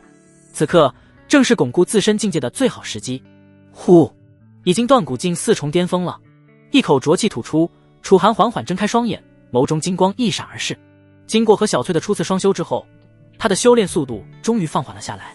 毕竟境界越高，突破的难度就越大，而且受限于小翠自身的资质和实力，楚寒双修后能得到的反馈也相当有限。可即便如此，一夜的双修依旧让他差点一口气连破2境。混沌道体果然玄妙，以我现在的肉身强度，怕是都能和断骨境9重的强者一战了。他不由感慨，如果说淬体境主要是淬炼肉体，那断骨境的修行顾名思义便是和淬炼骨骼有关。骨骼是人体的支撑，因此断骨境是一个相当关键的境界。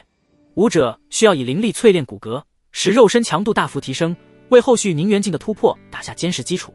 楚寒起身活动了一番筋骨，骨骼碰撞间竟是发出了金属般的脆响。如今的楚寒单凭肉身力量就足以碾压寻常断骨境武者，再加上混沌灵力的加持，即便对上断骨境巅峰也有一战之力。正思索间，院外传来一阵嘈杂声。听说了吗？楚寒少主昨日大闹李家药铺，连李家3长老都被他打退了。真的假的？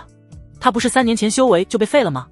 千真万确，我好友在城卫军当差，亲眼看到李家药铺被砸得稀烂。听着外面的议论，楚寒不禁摇头失笑。消息传的倒是快，此刻恐怕整个青阳城都已经知道这件事了。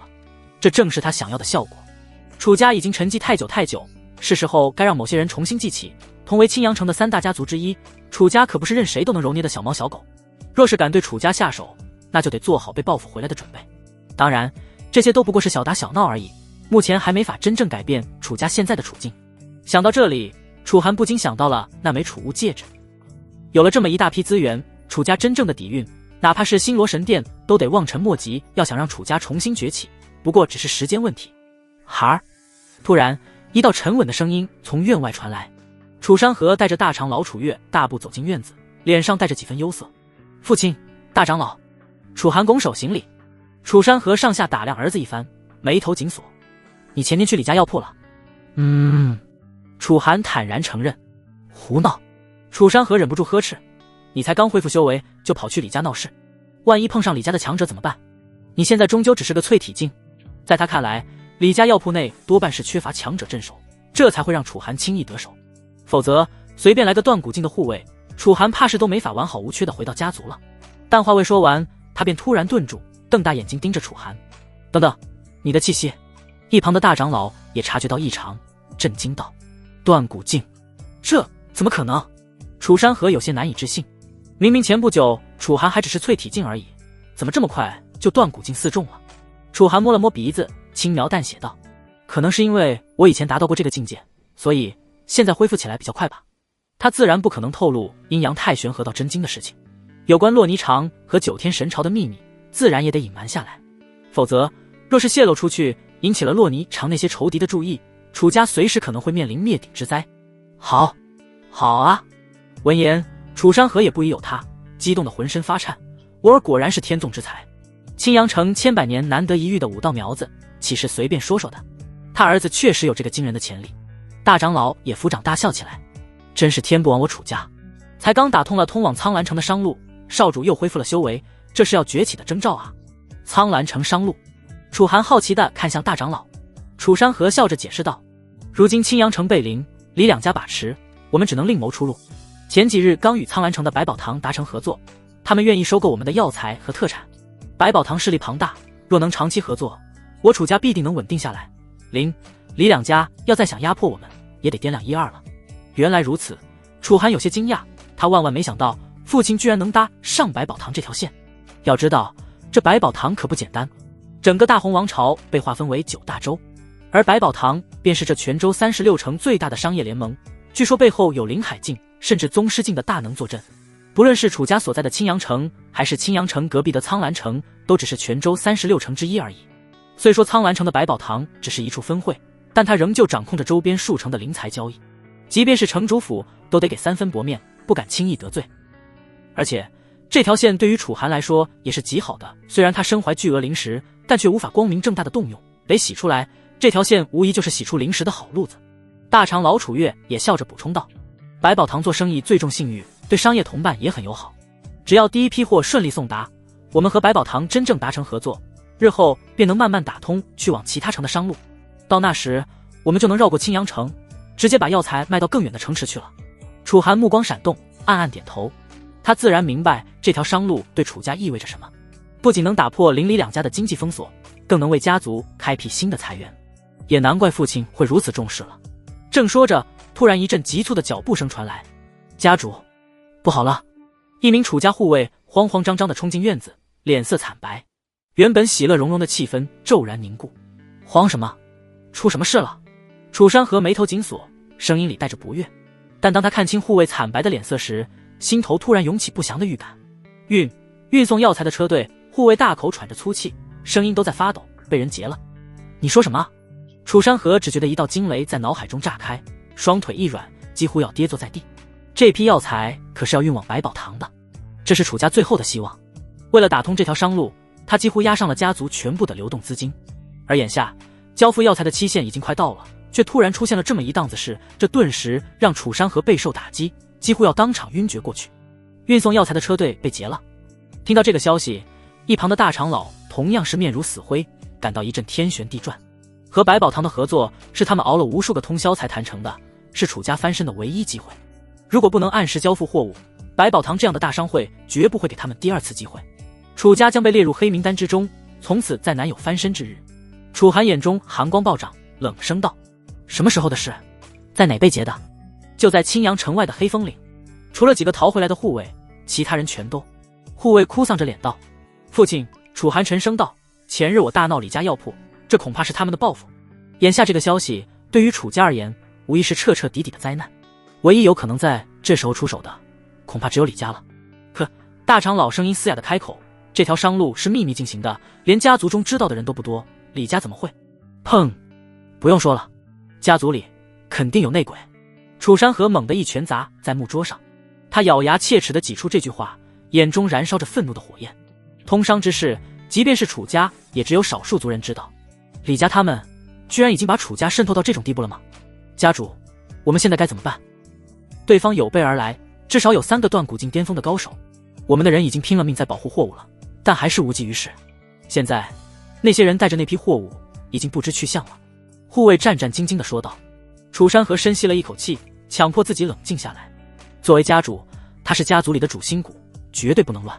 备马！他厉声道：“我亲自去追回货物。”来不及了。大长老苦笑道：“寻找货物需要时间，但百宝堂的交货期限就在明日。”屋内陷入死一般的寂静，所有人都明白这意味着什么。违约的后果将是楚家承受不起的。让我去找百宝堂吧。楚寒突然站起身，语气平静地说道：“父亲，你们去救货物，你去找百宝堂。”闻言，楚山河不由一怔，大长老也忍不住道：“少主，你两手空空的去找百宝堂，又有什么用？”楚寒嘴角勾起一抹冷笑：“此事因我而起，我自会处理妥当。”他顿了顿，况且我心里已有计划，你们尽管等我好消息便是。楚山河看向楚寒，少年的双眸里闪烁着的是久违的自信与锋芒。恍惚间，他仿佛又看到了3年前那个意气风发的儿子。那时的楚寒从不会自夸海口，说任何没有把握的话。你真有把握？楚山河声音发紧，他多希望儿子能点头，却又怕这只是一时的逞强。信我。楚寒只说了这2个字，但这充满信心的2个字在这一刻却显得重若千钧。楚山河咬了咬牙，最终似是终于下定了决心一般。去吧。他点了点头，声音里带着破釜沉舟的决绝。需要什么尽管和我说。不必。楚寒淡淡的笑了笑，我一人足矣。身为家主，楚山河也不是什么优柔寡断之人。既然决定好了，他便没再犹豫，干脆利落地告知了百宝堂接头人的位置。家主看着楚寒远去的身影，大长老忧心忡忡，忍不住道：“真的就这样让少主一个人去？”楚山河苦笑着摇头：“除此之外，我们还有别的选择吗？”2人对视一眼，都从对方眼中看到了深深的忧虑与无奈。但此刻，他们只能选择相信，相信那个曾经创造过无数奇迹的少年，能再次为楚家带来希望。只要楚寒能为楚家争取来几天延期，等楚山河把货物尽数找回来，那楚家此次的危机自然也就迎刃而解。当然，他们又怎会想到，楚寒此次去找百宝堂，可并非是为了争取延期的。他要独自和百宝堂谈成一笔大买卖，居然敢动我们楚家的货物，真以为我们楚家现在是可以随意揉捏的不成？楚山河整了整衣袍，眼中流露摄人的寒光。走吧，我们现在就去会会那些劫道的杂碎。李家大殿内，数道身影汇集于此。李家家主李振岳高坐主位，眼中闪烁着阴冷的光芒。黑蛇团那边得手了吗？他沉声问道。一名黑衣探子单膝跪地，恭敬道：“回家主，黑蛇团已经得手，楚家车队全军覆没，货物全部被劫。”哦。李振岳眉毛一挑，黑蛇团果然名不虚传。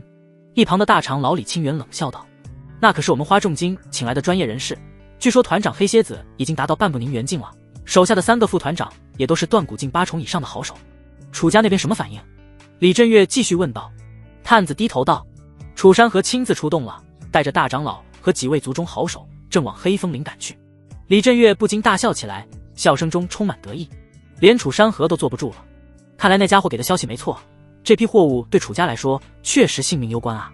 他站起身，眼中寒光闪烁。既然如此，那就更不能让楚家这么容易就把货物拿回去了。家主的意思是？李清源若有所思。传讯给毒牙，李振岳冷冷道：“让他带着货物立即转移，若是可以，干脆就趁着这次机会给楚山河设个局。记住，他可以回去，但我要让他躺在棺材里回去。”是。探子领命而去。他走到窗前，望着楚家方向，阴森道：“要怪就怪楚寒那个小畜生，敢来我李家撒野。不过是个苟延残喘的家族罢了，真以为自己还能和以前一样跟我们平起平坐？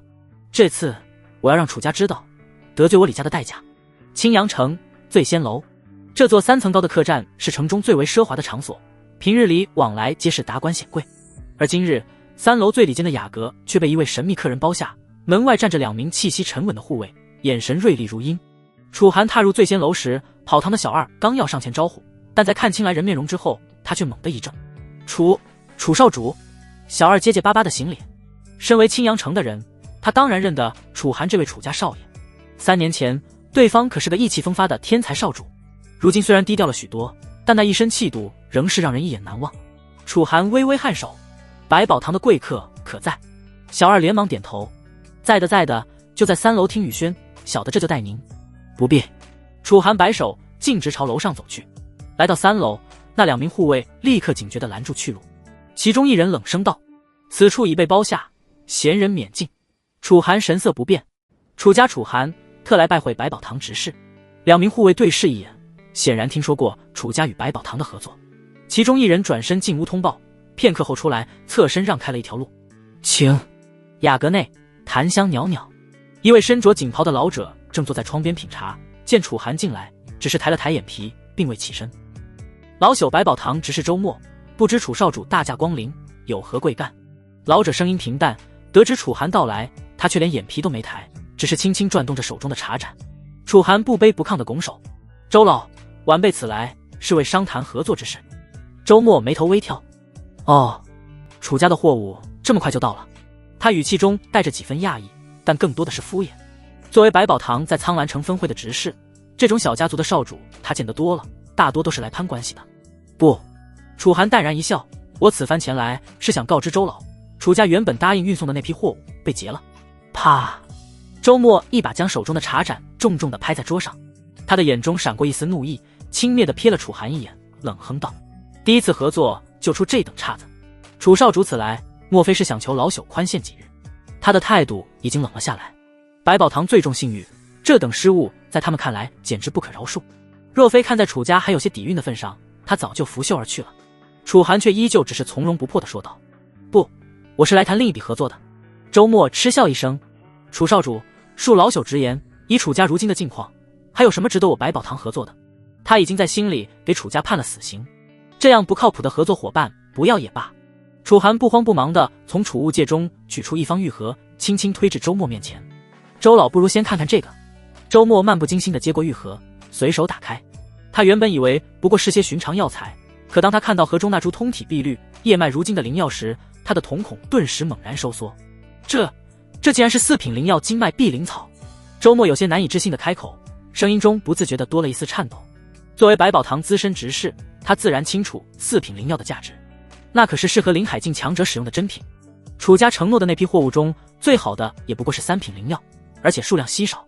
而眼前这株4品灵药，叶片饱满如玉，金色脉络中似有液体流动，药香凝而不散，品质之高，可谓是他生平仅见。这至少是500年以上的极品。周老好眼力。楚寒微微一笑，见周末想要拿起灵药细看，他轻轻按住了盒盖，淡然道：“周老且慢，合作之事我们可还未谈妥呢。”周末这才回过神来，老脸微红，他深吸一口气，态度已然大变：“楚少主，这株灵药你打算如何合作？”楚寒淡然道：“我要百宝堂在青阳城的独家合作权，也就是说，今后百宝堂在青阳城的所有交易只能与楚家进行。”闻言，周末不禁眉头紧锁，就凭这一株灵药，虽然珍贵，但怕是还不足以。他的话戛然而止，只见楚寒手指轻弹，桌面上突然多出了10数个同样的玉盒，每一个盒盖都微微开启，露出里面形态各异，却同样灵气逼人的4品灵药。这周末猛地站起，老眼瞪得滚圆，他颤抖着手指一一轻点，金脉碧灵草、玄冰灵芝、赤炎珠果，全都是4品中的极品。他彻底震惊了，这些灵药若是放到拍卖会上，每一株都足以引起灵海境强者的争夺，而现在竟然有10几株同时出现在他面前。楚寒好整以暇地看着周末失态的样子，笑道：“周老现在觉得我楚家可有资格与百宝堂深度合作？”周末艰难地咽了口唾沫，他这才意识到眼前这个年轻人绝非等闲之辈。他强自镇定下来，沉声道：“楚少主，这些灵药究竟从何而来？这就不劳周老费心了。”楚寒意味深长地笑了笑：“百宝堂向来只问货物，不问来路，不是吗？”周末沉默片刻，突然哈哈大笑起来：“好一个楚家少主！”他郑重地拱手一礼：“是老朽眼拙了，楚少主放心，这批灵药我百宝堂愿全数收下，价格按市价上浮3成。”说罢，周末略一沉吟，又道：“至于独家合作权，此事老朽需向分会长请示，不过以这批灵药的价值，想必不成问题。”他莫名有种感觉，拿出这么一大批4品灵药，恐怕还远不是眼前这位楚家少主的极限。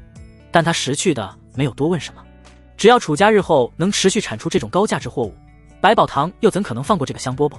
楚寒满意的点头：“那么，我们楚家被劫的那批普通药材，无妨。”周末连连摆手：“有这批灵药在，那点小事不值一提，老朽会亲自修书说明情况，绝不会影响楚家信誉。”两人又商谈了些细节，周末的态度已然从最初的轻蔑变成了近乎讨好的热情。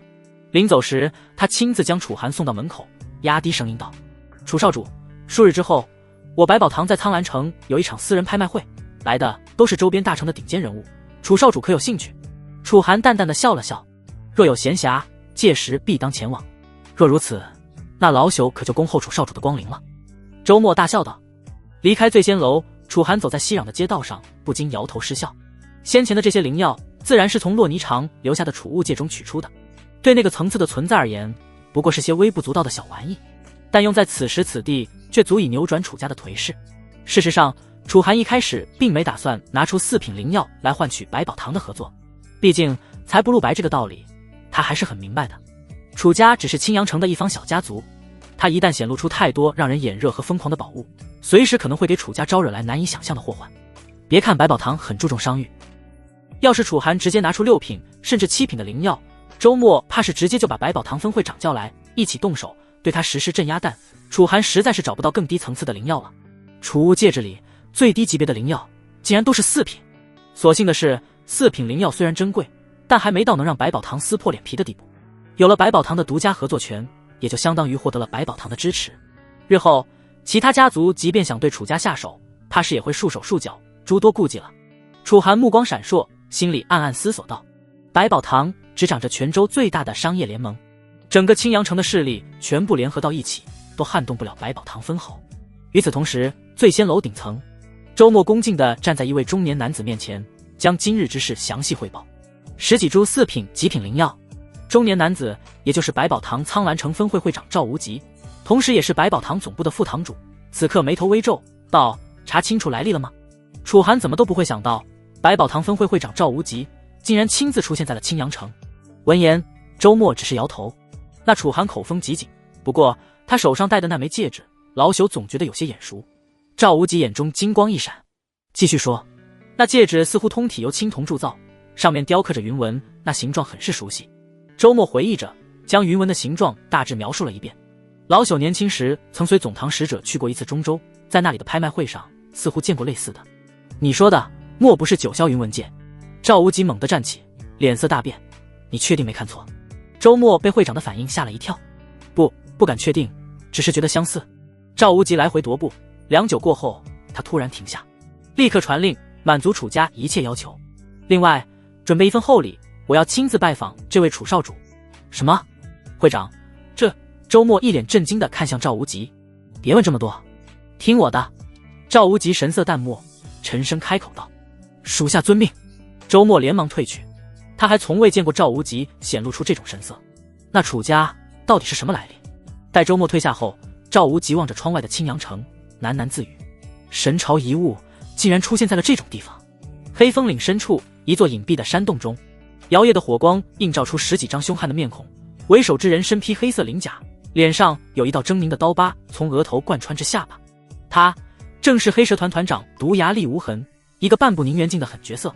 老大，李家又传讯来了。一名独眼汉子快步走进山洞，递上一枚传讯玉简。厉无痕接过玉简，神识一扫，嘴角顿时勾起一抹残忍的弧度。有意思，楚山河那家伙竟然亲自出动了。什么？洞内众匪徒闻言色变。一个满脸刺青的壮汉忍不住道：团长，看来这批货比我们想象的还重要啊，这下算是把楚家得罪死了。怕什么？厉无痕冷笑一声，手中玉简被他捏得粉碎。人为财死，鸟为食亡，李家这次给的报酬足够我们逍遥10年。他眼中凶光闪烁，又说道：而且李家说了，若能杀了楚山河，报酬翻倍。洞内顿时一片哗然。杀楚山河？独眼汉子声音发颤，他可是宁元境3重。我们蠢货！厉无痕不屑地瞥了他一眼，谁说要正面硬拼了？别忘了这是哪里，这里可是黑风岭。众人闻言先是一愣，随即恍然大悟，脸上纷纷露出阴险的笑容。团长是说那头黑煞魔蛟？厉无痕从怀中掏出一个血红色的玉盒，轻轻打开，里面赫然是一株通体漆黑却散发着诡异红光的灵芝，100年血煞枝。那畜生平日里都在沉睡，但只要嗅到这血煞枝的味道，就会血性大发，陷入疯狂。上次我花大价钱搞来，就是为了这种时候用的。他的脸上流露出了一丝狰狞的笑意。与此同时，黑风岭外围，楚山河带着大长老、大长老以及6名楚家精锐，正沿着山路仔细搜寻。此时，每个人脸上都写满了凝重。距离交货期限已经不剩多少时间了，要是没能把这批货物找回来，楚家和百宝堂之间好不容易才建立起来的联系，可就要彻底断绝了。家主，前面有发现！一名护卫突然喊道。众人急忙赶去，只见路边的灌木丛中散落着几个楚家特制的货箱，箱上烙印的楚字清晰可见。是咱们的货！大长老激动道，看来劫匪就在附近。楚山河却眉头紧锁，太明显了，像是故意留下的线索。正犹豫间，远处山林中突然传来一声尖锐的口哨声，紧接着是杂乱的脚步声。追！楚山河当机立断，但小心有诈。一行人循声追去，不知不觉已深入黑风岭腹地。周围的树木越来越密集，光线也越来越暗，空气中弥漫着一股若有若无的腥臭味。不对劲！楚山河突然停下脚步，这味道……话音未落，前方密林中猛地窜出10几道黑影，正是黑蛇团的人。楚家主，恭候多时了。厉无痕站在一块巨石上，阴森森地笑道。楚山河目光一冷，把货物交出来，我可以留你们全尸。厉无痕仰天大笑，楚家主好大的口气。不过他突然诡异一笑，你的对手可不是我。说着，他猛地将手中血灵芝扔向楚山河身后。轰！地面突然剧烈震动，远处传来一声震耳欲聋的嘶吼，那吼声中蕴含的恐怖威压，让几名楚家护卫直接跪倒在地，口鼻溢血。黑煞魔蛟！楚山河脸色瞬间惨白。只见数百丈外的山壁轰然崩塌，一条足有水缸粗细的黑色巨蟒破壁而出，那巨蟒头顶已生出独角，腹部隐约可见4只利爪，这分明是一头即将化蛟的宁远境大妖。快走！楚山河一把推开身旁的大长老，带大家撤，我来断后。黑蛇团的人早已四散逃窜。厉无痕临走前回头看了一眼被魔蛟锁定的楚家众人，冷笑道：楚家主，好好享受吧。楚家夜色已深，楚寒站在院中，眉头紧锁。父亲去黑风岭已近1日，按理说早该有消息传回。不对劲，他喃喃自语。这时小翠匆匆跑来，眼眶泛红。少主，刚收到传讯，家主他们失去联系了。你说什么？楚寒瞳孔猛地一缩，预想中最坏的情况还是出现了。备马！他声音冷得像冰，最快的灵驹。不过半刻钟，一匹通体雪白的追风驹已冲出楚家大门。楚寒伏在马背上，眼中寒芒闪烁。与百宝堂的合作已成，本想着与父亲分享这个好消息，却不想会遇到这种情况。黑风岭，父亲，你们一定要等我。他喃喃自语，手中缰绳勒得更紧。追风驹四蹄生风，不到1个时辰便抵达黑风岭外围。楚寒翻身下马，敏锐地注意到地上杂乱的脚印和打斗的痕迹。他蹲下身，指尖沾上一抹尚未干涸的血迹，如此新鲜，莫不成是父亲他们留下的？楚寒的眼中陡然掠过一抹凌厉的光芒。这个方向，他循着痕迹深入山林，空气中的血腥味越来越浓，脚下枯枝断裂的脆响，在这寂静的山林中显得格外刺耳。突然，前方树丛中传来一阵窸窣声响。谁？楚寒冷喝一声，他五指微张，混沌灵力在掌心流转，随时准备应对突发状况。但下一刻，嗖嗖嗖，10几支淬毒弩箭自树丛中激射而出，直指楚寒周身要害。咻！楚寒眼神微寒，他侧身一闪，掠到了数米之外，而那些毒箭则全都定在了他方才站立的位置，箭尾还在微微颤动。反应倒是不错。一个阴冷的声音从树后传来，10几道黑影从4面8方现身，呈包围之势将楚寒困在中央。为首之人脸上横贯一道狰狞刀疤，正是黑蛇团团长毒牙厉无痕。在他身旁，3名气息浑厚的武者分立左右，他们是黑蛇团的3位副团长：血手杜平、鬼影莫三更以及铁骨赵狂。他们全都是断骨境9重的武者，比团长厉无痕只弱了半筹。哟，这不是楚家少爷吗？厉无痕阴阳怪气地笑道：怎么来找你爹收尸了？楚寒目光如刀，周身气息骤然变得危险起来。我父亲在哪？啧，厉无痕嗤笑道：楚少主还真是好大的威风啊。只不过他的脸色骤然阴沉下来，断骨境巅峰的气势轰然爆发，在这黑风岭，老子说了算。团长，跟他废什么话？杜平舔了舔嘴唇，让我先废了这小子。周围的匪徒们哄笑起来。楚寒不为所动，只是冷冷重复：我父亲在哪？你爹啊！厉无痕的脸上流露出一丝残忍的笑容，正和那头黑煞魔交玩捉迷藏呢。要是去得及时，说不定还能捡回几根骨头。笑声未落，楚寒的身影突然消失在原地。小心！莫三更最先反应过来，身形化作一道残影扑向厉无痕身前。砰！沉闷的撞击声响起，楚寒的拳头与莫三更的双臂狠狠相撞，气浪炸开，一旁的几名喽啰直接被掀飞出去。断骨镜！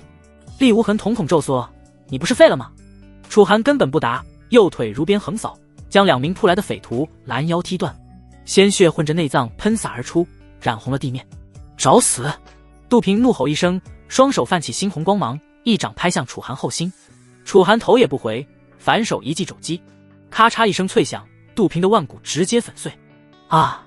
杜平惨叫着后退，我的手！一起上！赵狂浑身肌肉暴涨，上衣瞬间爆裂，露出泛着金属光泽的躯体，他双拳如锤，带着呼啸风声砸向楚寒面门。楚寒不闪不避，同样一拳轰出。轰！2拳相撞，气浪炸开。赵狂脸上的狞笑瞬间凝固，他的铁拳竟然开始扭曲变形，指骨节节碎裂。不可能！我的铁骨功！赵狂话未说完，楚寒的第2拳已经轰在他胸口。这位号称铁骨的副团长胸膛竟是直接凹陷下去，口中鲜血狂喷着倒飞出去。老三！莫三更目眦欲裂，身形突然一分为3，从不同角度袭向楚寒，每一道身影都无比真实，匕首直取要害。楚寒冷笑一声，右脚猛然跺地，地面骤然爆裂而开，一道混沌灵力如波浪般扩散开来。噗！莫三更的真身被震得吐血现身，另外2道幻影随之消散。就这点本事！楚寒一把掐住莫三更的脖子，将他高高举起。放开！莫三更双腿乱蹬，脸色涨得发紫。住手！厉无痕终于按捺不住，弯刀出鞘，一道灵力刀芒斩向楚寒手臂。楚寒随手将莫三更扔向刀芒，自己则如鬼魅般贴近厉无痕。是！刀芒划过，莫三更的半边身子被齐肩斩断，发出凄厉的惨叫。而楚寒的拳头已经轰在了厉无痕的腹部。哇！厉无痕喷出一口鲜血，踉跄后退。你到底是什么境界？楚寒根本不答，身形在动，所过之处，黑蛇团的喽啰如割麦子般倒下。有人想逃，却被一道混沌灵力直接轰成血雾。转眼间，场中只剩下重伤的厉无痕和3位副团长。别杀我！杜平拖着断腕，惊恐地往后爬。楚寒一脚踩住他的后背，看向厉无痕。最后问一次，我父亲在哪？厉无痕脸色惨白，他死死地瞪着楚寒，咬牙道：你爹？我怎么知道？他说不定已经被那头大妖啃食干净了。咔嚓！楚寒脚下用力，杜平的脊椎直接断裂，惨叫声戛然而止。我不想重复第2遍，带我去找他。楚寒的声音冷得像冰，否则我让你比他们死得更惨。看着杜平软下去的身体，厉无痕终于崩溃了。好端端的一整个黑蛇团，就因为招惹了眼前这个煞星，竟然几近团灭。我带，但你爹他们正被那头大妖追杀，现在去就是送死啊！他崩溃的大喊道。楚寒眼中杀意暴涨，一脚踩在厉无痕的手臂上，碾得他惨叫连连。别废话，带路！最终在厉无痕的指引下，楚寒找到了楚山河一行人，他们正躲在一处岩缝中，个个带伤，神情疲惫。那头黑煞魔蛟在不远处游弋，时不时喷出毒雾，一双硕大如圆盘般的眸子正阴森地盯着远处的楚山河等人。父亲！楚寒高喊一声。楚山河猛地抬头，难以置信地看着突然出现的儿子孩儿。你怎么？话未说完，魔蛟已被惊动，巨大的身躯猛地转向楚寒。快走！楚寒一把将厉无痕扔向魔蛟，同时纵身跃到父亲身旁。不要！厉无痕在空中手舞足蹈，下一秒便被魔蛟一口吞下，连惨叫都没来得及发出。楚山河抓住儿子的手臂，快撤！这畜生至少有宁元境5重的实力。众人刚跑出几步，身后便传来地动山摇的巨响，魔蛟撞碎了岩壁，狂怒追来。你们先走！楚寒转身挥剑，一道混沌灵力轰在魔蛟头上，却只留下一道浅浅的白痕。楚山河和大长老也反身加入战斗，3人合力，各种武技轰在魔蛟身上，却只是激得他更加暴怒。一记尾鞭扫来，楚寒虽及时格挡，仍被震得口吐鲜血。孩儿！楚山河目眦欲裂，魔蛟张开血盆大口，腥臭的毒雾喷涌而出，眼看着众人就要被淹没其中。就在这千钧一发之际，聒噪！一道平淡的声音突然在天地间响起，紧接着一只如玉般温润的手掌从天而降，轻描淡写地按在了魔蛟头顶。轰！地动山摇。在楚家众人惊骇的目光中，那头让他们束手无策的恐怖凶兽竟被这一掌直接拍成了一滩肉泥。鲜血与碎骨四溅，染红了整片大地。烟尘散去，一位身着锦袍的中年男子凌空而立，他面容儒雅，嘴角挂着和煦的微笑，但那双眼睛却深邃得令人心惊。多谢前辈相救。楚山河最先回过神来，连忙躬身行礼。大长老等人也纷纷道谢，脸上满是劫后余生的庆幸。然而这位神秘强者却对众人的感谢置若罔闻，他的目光始终锁定在楚寒身上，更准确地说是盯着楚寒手指上的那枚青铜戒指。楚寒敏锐地察觉到对方的视线，下意识将手背到身后，眼中闪过一丝警惕。阁下是什么人？中年人这才收回目光，微微一笑道：苍兰城百宝堂分会会长赵无极。什么？楚山河和大长老同时惊呼出声，他们的脸上写满了难以置信的神色。百宝堂分会会长，那可是跺跺脚就能让周边属城震动的巨擘，这样的人物怎么会出现在这荒山野岭之中？赵会长怎么会来这黑风岭？楚寒问道。看着楚寒那满是戒备的神色，赵无极只是不急不躁地说道：赵某今夜是特地来拜访楚家的，听闻楚家似乎出了点危险，于是便匆匆赶来相助。楚寒眉头微皱，虽然总觉得这其中应该另有玄机，但赵无极确实是救了他们一命，面对救命恩人，他也就没再追问什么。不过先前的处境固然危险，但即便赵无极不出手，也绝非是无解的死局。事实上，早在看到黑煞魔蛟之时，楚寒便已经做好了将天道神兵祭出来的准备。虽然他现在的实力还太弱，完全没法驾驭太初神剑弹，若是强行服用可以短时间提升修为的丹药，拼着反噬的风险，应该勉强可以将其取出来震慑强敌。那可是天道威压，而妖兽对于这方面的气息比人类要敏感得多，把黑煞魔蛟惊退多半不是什么问题。不过所幸有赵无极出手，楚寒也就不用冒这个险了。我还是太弱了。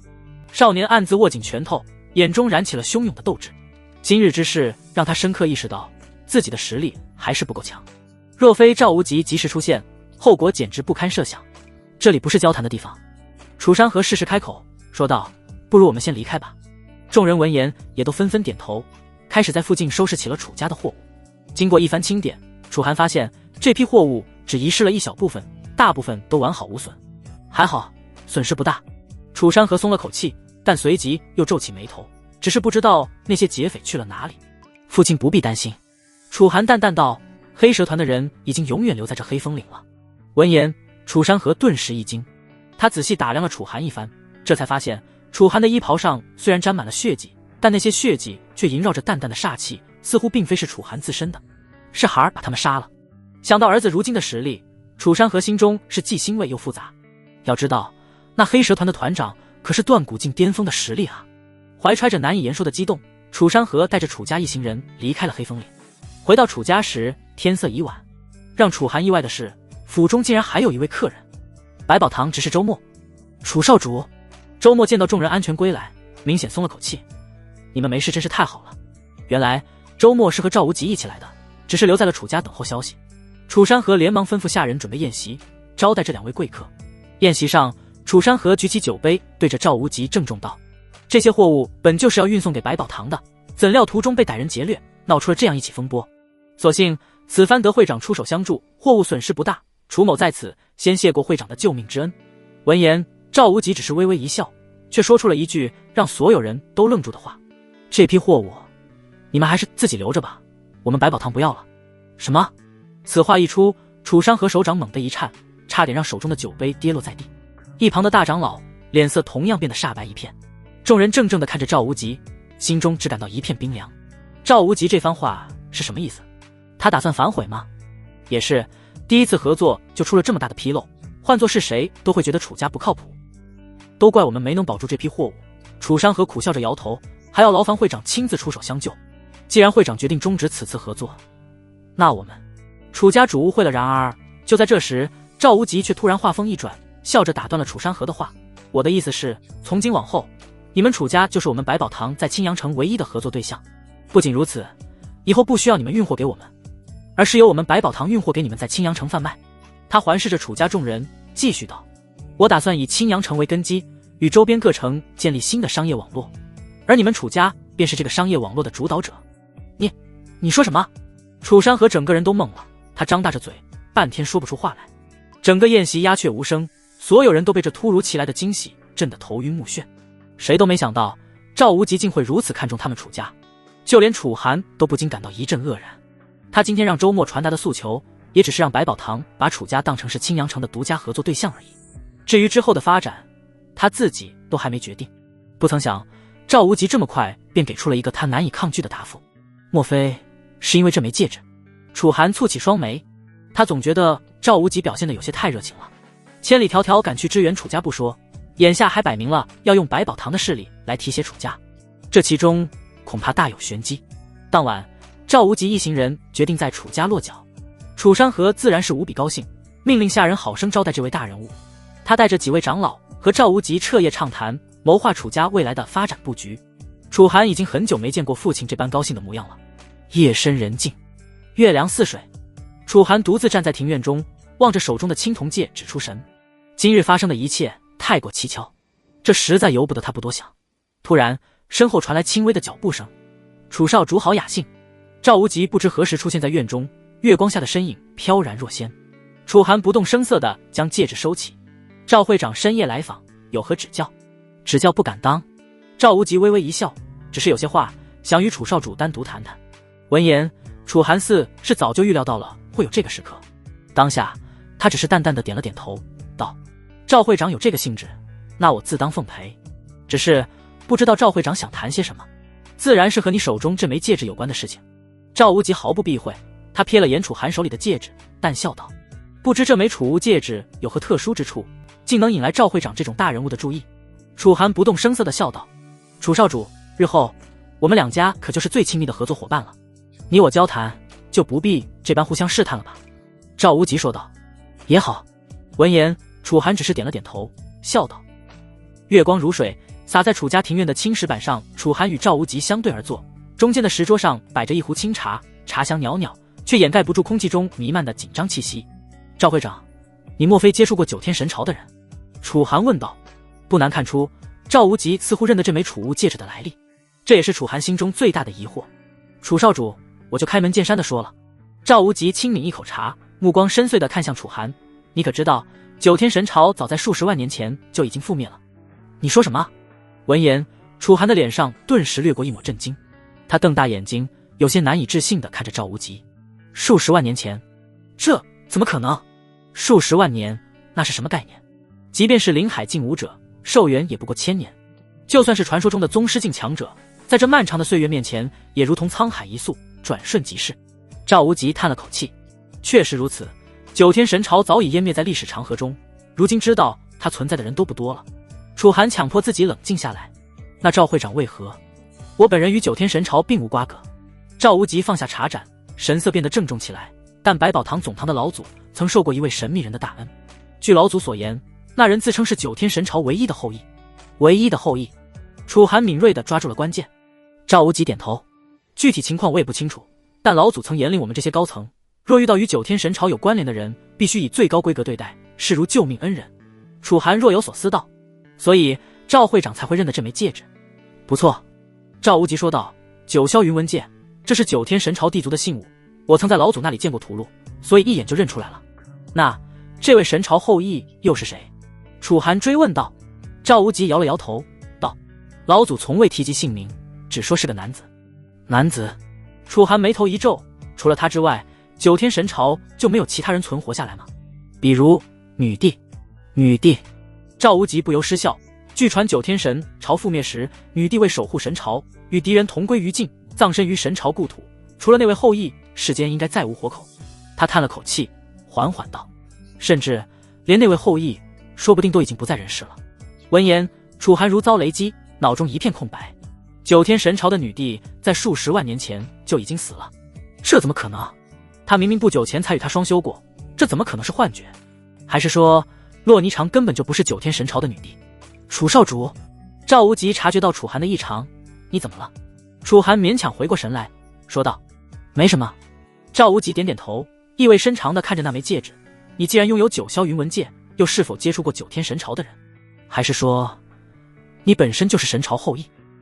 楚寒没有立即回答，他微微思索，反问到，赵会长身为苍兰城分会会长，此番前来青阳城，难道就是为了追查神朝后裔的事？闻言，赵无极当即从怀中取出一块巴掌大小的碎片。老祖曾给我此物，据说是9天神朝的遗物，能感知到神朝后裔的气息。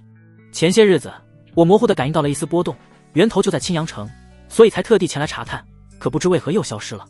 楚寒神色微变，赵无极应当是感应到了洛霓裳的气息，后随着洛霓裳离去，他的感应便失去了。至于那碎片，虽然残缺，但上面的纹路，他再熟悉不过了。这分明和棺材中那枚九霄令的纹路极其相似。想着，他从储物戒中取出完整的九霄令。赵会长手里拿的碎片可是这个九霄令。赵无极猛地站起，他死死盯着楚寒手中的令牌，声音都在发抖。真的是九霄令，这气息绝不会错。他颤抖着伸出手，想要触碰令牌，却在指尖即将接触的瞬间，被一股无形的力量狠狠弹开。噗！赵无极倒飞出去，撞在院墙上，一口鲜血喷出。他惊恐地看着自己焦黑的手指，又抬头望向安然无恙握着令牌的楚寒，眼中满是难以置信。传闻果然是真的，赵无极声音嘶哑，九霄令唯有身怀9天神朝的皇族血脉者才能驾驭，外人触碰必遭反噬。他挣扎着爬起来，看向楚寒的眼神已经完全变了。你真的是9天神朝的皇族后裔？就连楚寒自己都愕然了。9天神朝的皇族后裔，自己什么时候多了这么个身份？但他没有承认，也没有否认，只是静静地看着手中的令牌。事情变得越来越复杂了。如果赵无极所言非虚，9天神朝早已覆灭，女帝也已陨落，那洛霓裳又是谁？他为何会有9天神朝的遗物？当然，最重要的是自己为何能毫无阻碍地驱使九霄令？难道真如赵无极所说，自己身上流着9天神朝的血脉？楚少主，赵无极恭敬地行了一礼，态度比之前显得谦卑了许多。无论您是否承认，能驾驭九霄令这一点，就足以证明您的身份。百宝堂愿倾尽全力相助，只求他日您能在老祖面前美言几句。楚寒收起令牌，淡淡道：“赵会长言重了，此事关系重大，还望暂时保密。”这是自然。赵无极连忙应下，不过他犹豫了一下，老祖寻找那位恩人多年，若知道有您的消息，时机成熟时，我自会与百宝堂老祖一见。楚寒想了想，说道：“现在我想了解更多关于9天神朝的事。”赵无极面露难色，实不相瞒，我也知之甚少，要想知道更多，恐怕得问老祖。问百宝堂的老祖吗？楚寒陷入沉思，看来自己还真有必要去见一下百宝堂的老祖了。百宝堂总堂的老祖，那可是真真正正的大人物。不过以楚寒和9天神朝之间的联系，想来要面见这位老祖应该不会太难。但现在还不是时候，他还有一些事情要做。夜风拂过，带来一丝凉意。楚寒望着天边渐亮的晨曦，心中思绪万千。天快亮了，楚寒起身：“赵会长先回去休息吧，日后我自会去拜见老祖。至于今日之事，我明白。”赵无极郑重承诺，绝不会对外透露半分。看着赵无极离去的背影，楚寒握紧了手中的九霄令。他隐约感觉到自己似乎在不知不觉间被牵扯进了一个巨大的漩涡之中。当然，楚寒并没有感到太担心，他现在只想变强，只要有足够的实力，不论发生什么阴谋诡计，全都一力破之就是，又何须多虑。不过经过这次的事情之后，楚寒倒是不敢再暴露洛霓裳赠送的储物戒指了。事实上，这枚储物戒指的外观和寻常的储物戒指差不了多少，也就是多了几道形状怪异的云纹而已。很多储物戒指上面都会有各种其他纹饰，这本是一件稀松平常的事，因此楚寒也就放松了警惕。本以为在这小小的青阳城应当不会有人察觉到异样，没想到这么快就被人注意到了。楚寒仔细反省了一番，发觉自己还是有些不够小心谨慎。总而言之，自此以后和9天神朝有关的任何东西他都得藏好才行。很快，一夜时间转瞬即逝，天光破晓，洒入李家大厅之中，却驱散不了厅内凝重的气氛。只见李振岳一掌拍在檀木桌上，坚硬的桌面顿时裂开数道缝隙。废物，都是一群废物！他怒目圆睁，额角青筋暴起，声音如同雷霆般在大厅内炸响。楚山河不仅安然无恙地回来了，连货物都没损失。更可笑的是，百宝堂居然公开宣布与楚家合作。厅内众人噤若寒蝉，都不敢吭声。一名管事壮着胆子道：“家主，据探子回报，百宝堂苍兰城分会的赵无极亲自去了楚家，似乎要达成更深度的合作。”赵无极？李振岳神色微变，怎么可能？楚家连他都能请动？话音未落，又一名侍卫匆匆跑来报：百宝堂刚刚在城中张贴告示，宣布楚家为其在青阳城的唯一合作伙伴，还将协助楚家建立新的商路网络。这个消息如同一记重锤，狠狠砸在李振岳心头。他的脸色瞬间变得惨白起来。楚家难道真的要翻身了？他喃喃自语。百宝堂的影响力有多大，他再清楚不过。有了这个靠山庇护，楚家不仅能在短时间内恢复元气，甚至可能超越从前。黑蛇团呢？李振岳突然厉声问道。还是没有消息吗？负责联络的侍卫战战兢兢地摇头。自昨夜之后，黑蛇团彻底失联，连个报信的都没回来。李振岳眉头紧锁，这太反常了。以黑蛇团的实力，就算不敌楚山河，至少也能逃回几个报信的。更何况黑风岭地形复杂，黑蛇团又熟悉路线，怎么可能全军覆没？难道一个可怕的念头浮现在他脑海，楚家请了外援？但转念一想，又觉得不可能。楚家如今势危，哪来的本事请动能灭掉整个黑蛇团的高手？家主，现在怎么办？大长老李清源忧心忡忡地问道。李振岳深吸一口气，强迫自己冷静下来。狩猎演武在即，暂时还是不要轻举妄动了。不过他眼中闪过一丝阴狠，等到狩猎演武，我要让楚家付出千百倍的代价。与此同时，林家静室中，一位身着墨色长袍的中年男子正在品茶读书。他面容儒雅，双目如电，周身散发着若有若无的威压。他正是林家家主林玄霄，一尊宁元境5重的强者。家主，一名侍卫恭敬地站在门外，有要事禀报。林玄霄头也不抬，说：楚家搭上了百宝堂的线，被选为独家合作伙伴。另外，侍卫犹豫了一下，方才说道：楚寒似乎恢复了修为，还在李家药铺大闹了一场。林玄霄翻书的手微微一顿，随即又恢复如常。知道了，退下吧。侍卫刚离开，几位林家长老便匆匆赶来。家主，大长老林茂云急切道：楚寒那小子不仅恢复了修为，还在李家药铺杀了人，据说连断骨境的强者都奈何不了他。是啊，家主。另一名长老附和道：那小子当初可是青阳城第一天才，如今卷土重来，恐怕会影响我们狩猎演武的名次。闻言，林玄霄这才放下书卷，嘴角勾起一抹不屑的冷笑。无妨，就让他们再蹦跶几天吧。如果那小子真敢参加狩猎演武，他眼中寒光一闪，我会让清玄直接下杀手。楚寒必须死。没办法，这个曾经的青阳城第一天才，武道天赋实在太妖孽了。放任他成长起来，日后必然会成为林家的心腹大患。既然已经得罪死了，那就不能心慈手软，留任何活口。众长老先是一愣，随即恍然大悟。难道清玄他？不错。林玄霄傲然道：他已经在冲击宁元境了。此话一出，众长老顿时倒吸了一口冷气。不得不说，林清玄这几年来可谓是风光无限。自从徐天傲加入星罗神殿后，便不时会送来珍贵资源。在这些资源的堆积下，林清玄的修为突飞猛进，如今已达断骨境巅峰，距离宁元境只有一步之遥。这个修为已经堪比当年的楚寒巅峰时期。更可怕的是，他正在闭关冲击宁元境，一旦成功，将成为青阳城年轻一代当之无愧的第一人。当然，徐天傲是不包含在内的，已经是星罗神殿的弟子了，没人还会把青阳城的年轻一辈拿来和他比，太好了。林茂云兴奋道：若清玄能在演武前突破，我们林家必定能拔得头筹。没错。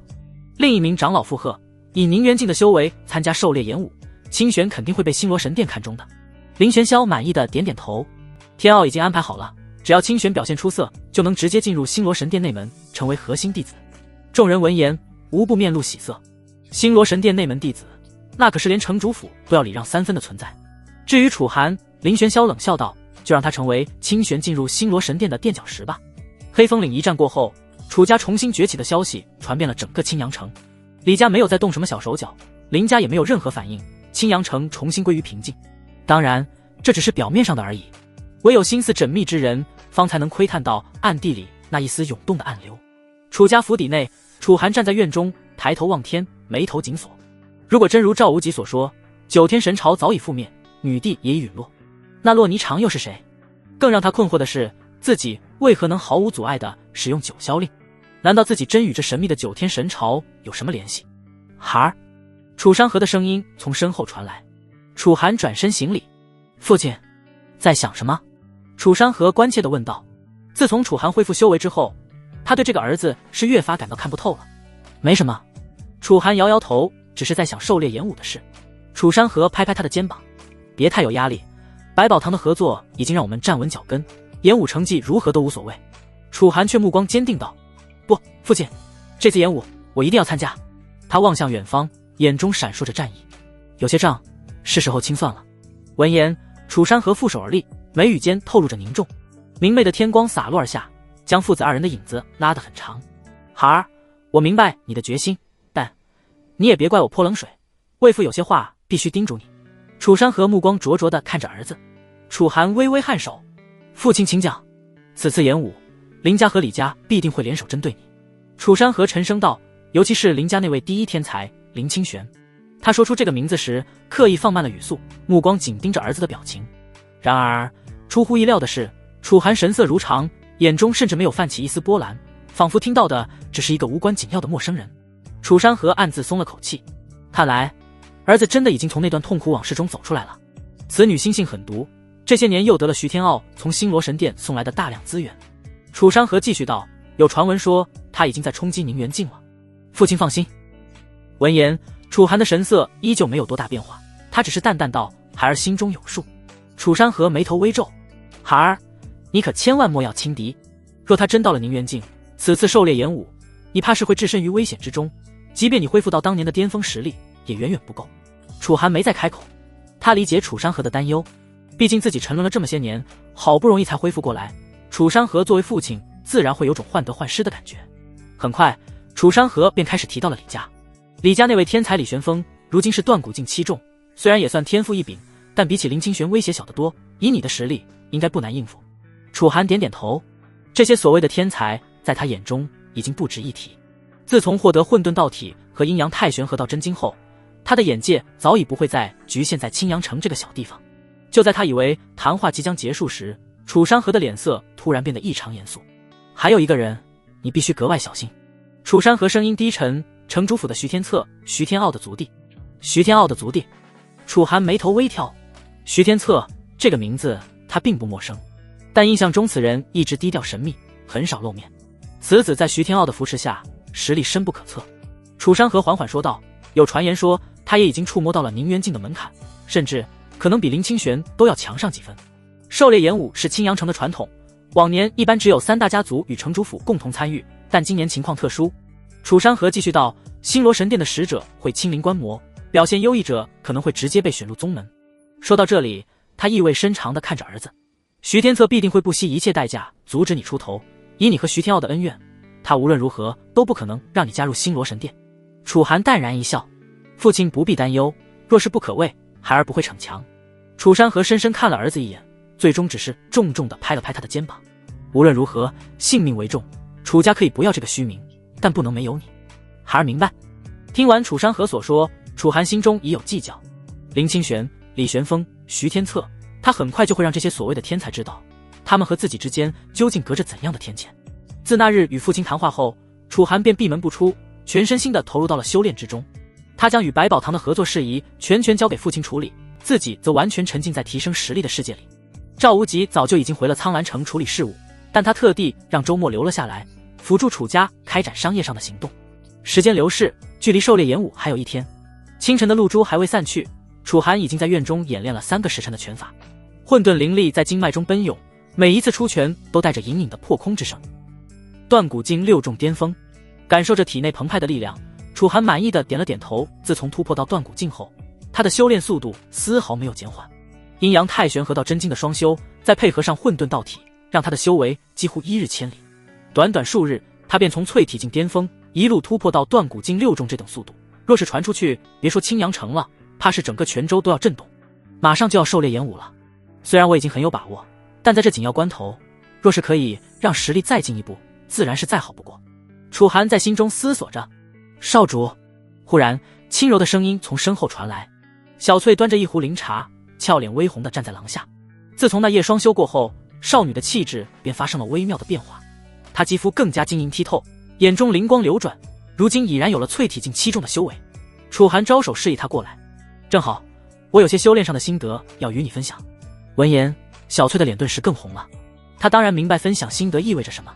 这几日来，每当夜深人静时，少主都会以指导修炼为由，与他进行那种修人的双修。虽然最近修为大进，但面对楚寒时，他仍是那个容易害羞的小侍女。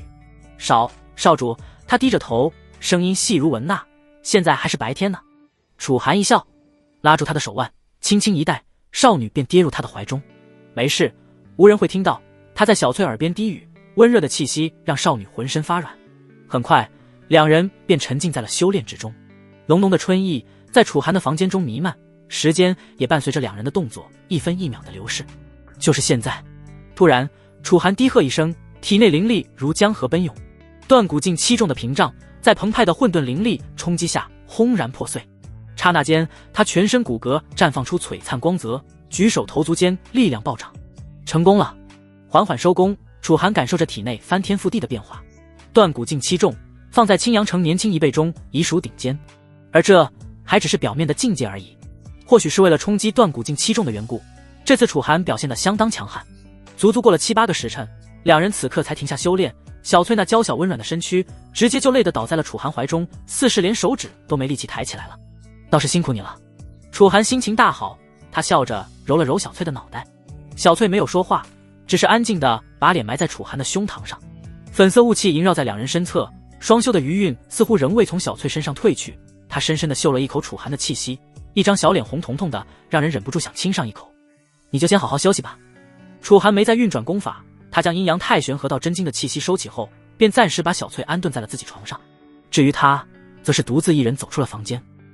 突破到断骨境7重后，楚寒打算再次尝试沟通储物界中的太初神剑。这一次，他还特意服用了一枚能暂时提升精神力的丹药。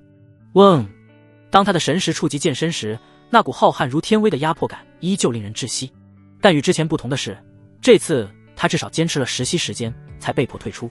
进步不小，楚寒抹去额头的冷汗，若有所思。虽然还是无法真正驾驭神剑，但他对天道威压的承受力明显增强了。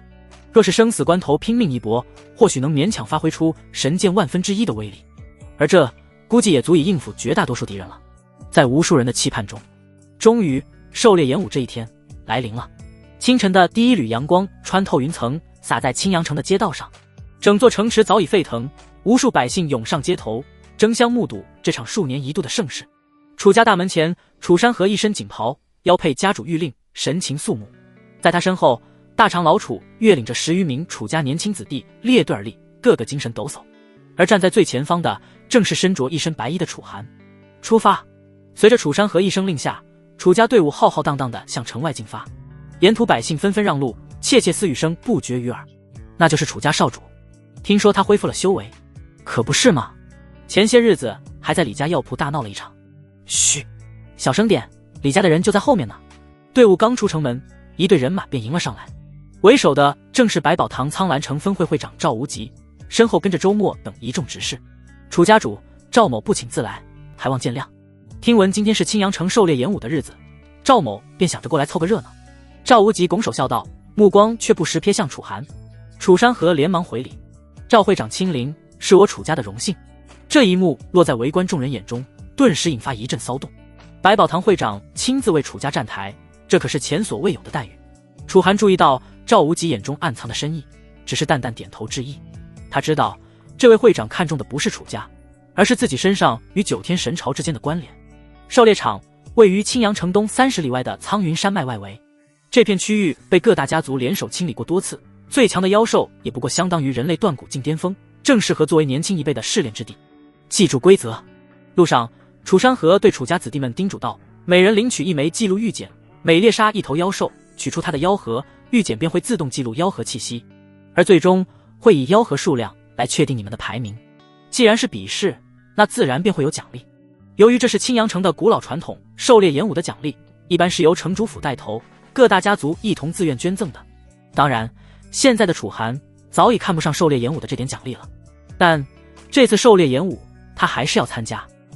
不论是为了借此机会和他那些老朋友交手，还是为了重振楚家威名，这都是不可错过的好机会。很快，众人便各自分发了玉简。楚寒摩挲着手中的玉简，若有所思。用玉简来记录妖核，这种比试方式看似公平，但实际上在无人监督的山林中，抢夺他人的妖核也是常有之事。毕竟玉简它就只负责记录妖核而已，至于这妖核所属的妖兽到底死于谁人之手，他可就不会分辨了。当然，在进入狩猎场后，玉简是会和狩猎场的阵法形成联系的。如此一来，只要遇到了不可敌的危险，便可以通过捏碎玉简的方式传送出狩猎场。而且玉简也会通过狩猎场的阵法来标记山脉里的妖兽，这也就隔绝了有人会从外界带妖核进来的作弊之法。当楚家队伍抵达山脉外围的集合地点时，林、李两家的人马已经先到一步。哟，这不是楚家主吗？李家家主李振岳率先阴阳怪气的开口，听说你们攀上了百宝堂的高枝，怎么还看得上这种小打小闹的比试？楚山河冷笑回应。李家主说笑了，狩猎演武是青阳城传统，我楚家自然不会缺席。就在双方剑拔弩张之际，林家队伍中突然传来一阵骚动，人群自动分开，一位身着淡青色长裙的少女缓步走出。林清玄，她容颜依旧绝美，只是眉宇间多了几分凌厉，周身气息凝实厚重，显然已经踏入到了宁元境之中。这是宁元境，她竟然真的突破到了宁元境！天哪，这可是连当初的楚寒都不曾踏足过的境界。现在的林清玄才是我们青阳城真真正正的第一天才。感受到林清玄身上毫无掩饰的威压，在场不少人都震惊了，尤其是各大家族的年轻一辈，他们从林清玄身上感受到了强烈的压迫感。要知道，这场狩猎演武他们会碰到的妖兽，即便是最强大的，也不过才断骨境巅峰而已。而宁元境的林清玄，没有任何妖兽能对他造成威胁。楚寒，他红唇轻启，声音如冰，没想到你真敢来。楚寒平静地注视着他，眼神淡漠的仿佛在看一个陌生人。别来无恙。这出乎意料的反应让林清玄微微一怔，他本以为会看到楚寒愤怒仇恨的目光，却不想对方如此平静，装模作样。他冷哼一声，希望待会在狩猎场中你还能保持这副表情。楚寒不置可否地笑了笑，转身走向楚家阵营。这种无视的态度比任何言语都更让林清玄恼火。他紧紧盯着楚寒的背影，总觉得楚寒似乎变得和当初不一样了。断骨境吗？林清玄微微皱眉，随即便不屑地摇了摇头，没再多想。不论如何，他已经是宁元境的存在，而经过这次的演武之后，以他的表现必然会被收为星罗神殿的弟子，这不仅是自信，也是徐天傲对他的承诺。有徐天傲在，他要进入星罗神殿几乎是板上钉钉的事。而拜入星罗神殿之后，他和楚寒便不再是一个世界的人了。就算楚寒恢复了以前的修为和天赋，这辈子也休想再追赶上他的步伐。这时有人也注意到了赵无极的存在。此刻赵无极正一脸笑意的和楚山河攀谈着。该死，那是赵会长，他居然亲自来为楚家站台。李振岳的脸色有些阴晴不定，低声对身旁的长老道，看来传言不假，百宝堂确实与楚家达成了深度合作。林家阵营中，林玄霄也皱起眉头。清玄，记住为父的话，狩猎场中若遇到楚寒，不必留情。林清玄嘴角勾起一抹冷笑，父亲放心，女儿定会让他重温3年前的噩梦。如此甚好。林玄霄微微点头，那小子毕竟也是个不可忽视的武道天才，放任他发展下去，威胁太大。我林家处事，向来要隔绝一切隐患。女儿明白。林清玄点头，眼中流露出摄人的凶光。赵无极这般光明正大的为楚家撑腰，确实让林玄霄有些始料未及。但无妨，他女儿日后可是星罗神殿的人，和星罗神殿相比，即便是赵无极也算不得什么。毕竟那可是盘踞在整个泉州之上的庞然大物，区区一个百宝堂的分会，又算得了什么？不久之后，随着一阵号角声响起，城主府的人马终于到来。为首的是一位身材魁梧的中年男子，一袭紫金长袍，龙行虎步间自带威严，正是青阳城主徐震天，宁元境巅峰的强者。而更引人注目的莫过于徐震天身旁的那位灰袍老者了。老者胸前绣着星辰环绕的图案，那赫然是星罗神殿的标志，是星罗神殿的执事大人。天啊，这次居然真有大人物来观战！人群顿时骚动起来，不少家族长老都恭敬的行礼。楚寒眯起眼睛观察那位灰袍老者，对方看似普通，但周身气息如渊似海，至少是灵海境的高手。仅仅只是星罗神殿的一个执事，竟然便有灵海境的修为，星罗神殿的恐怖底蕴由此便可见一斑。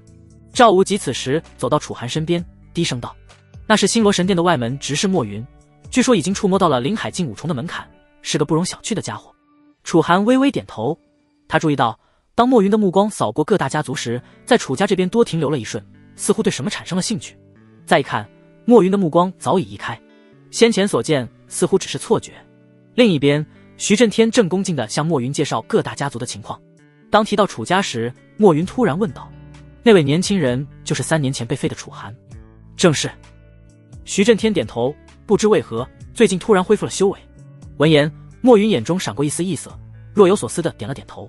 正午的阳光直射而下，天气虽然灼热，却驱散不了众人激动的心情。很快，徐震天便走到高台中央，声如洪钟地开口了：“狩猎演武的规矩，想必大家都再熟悉不过了，我也就懒得再过多赘述。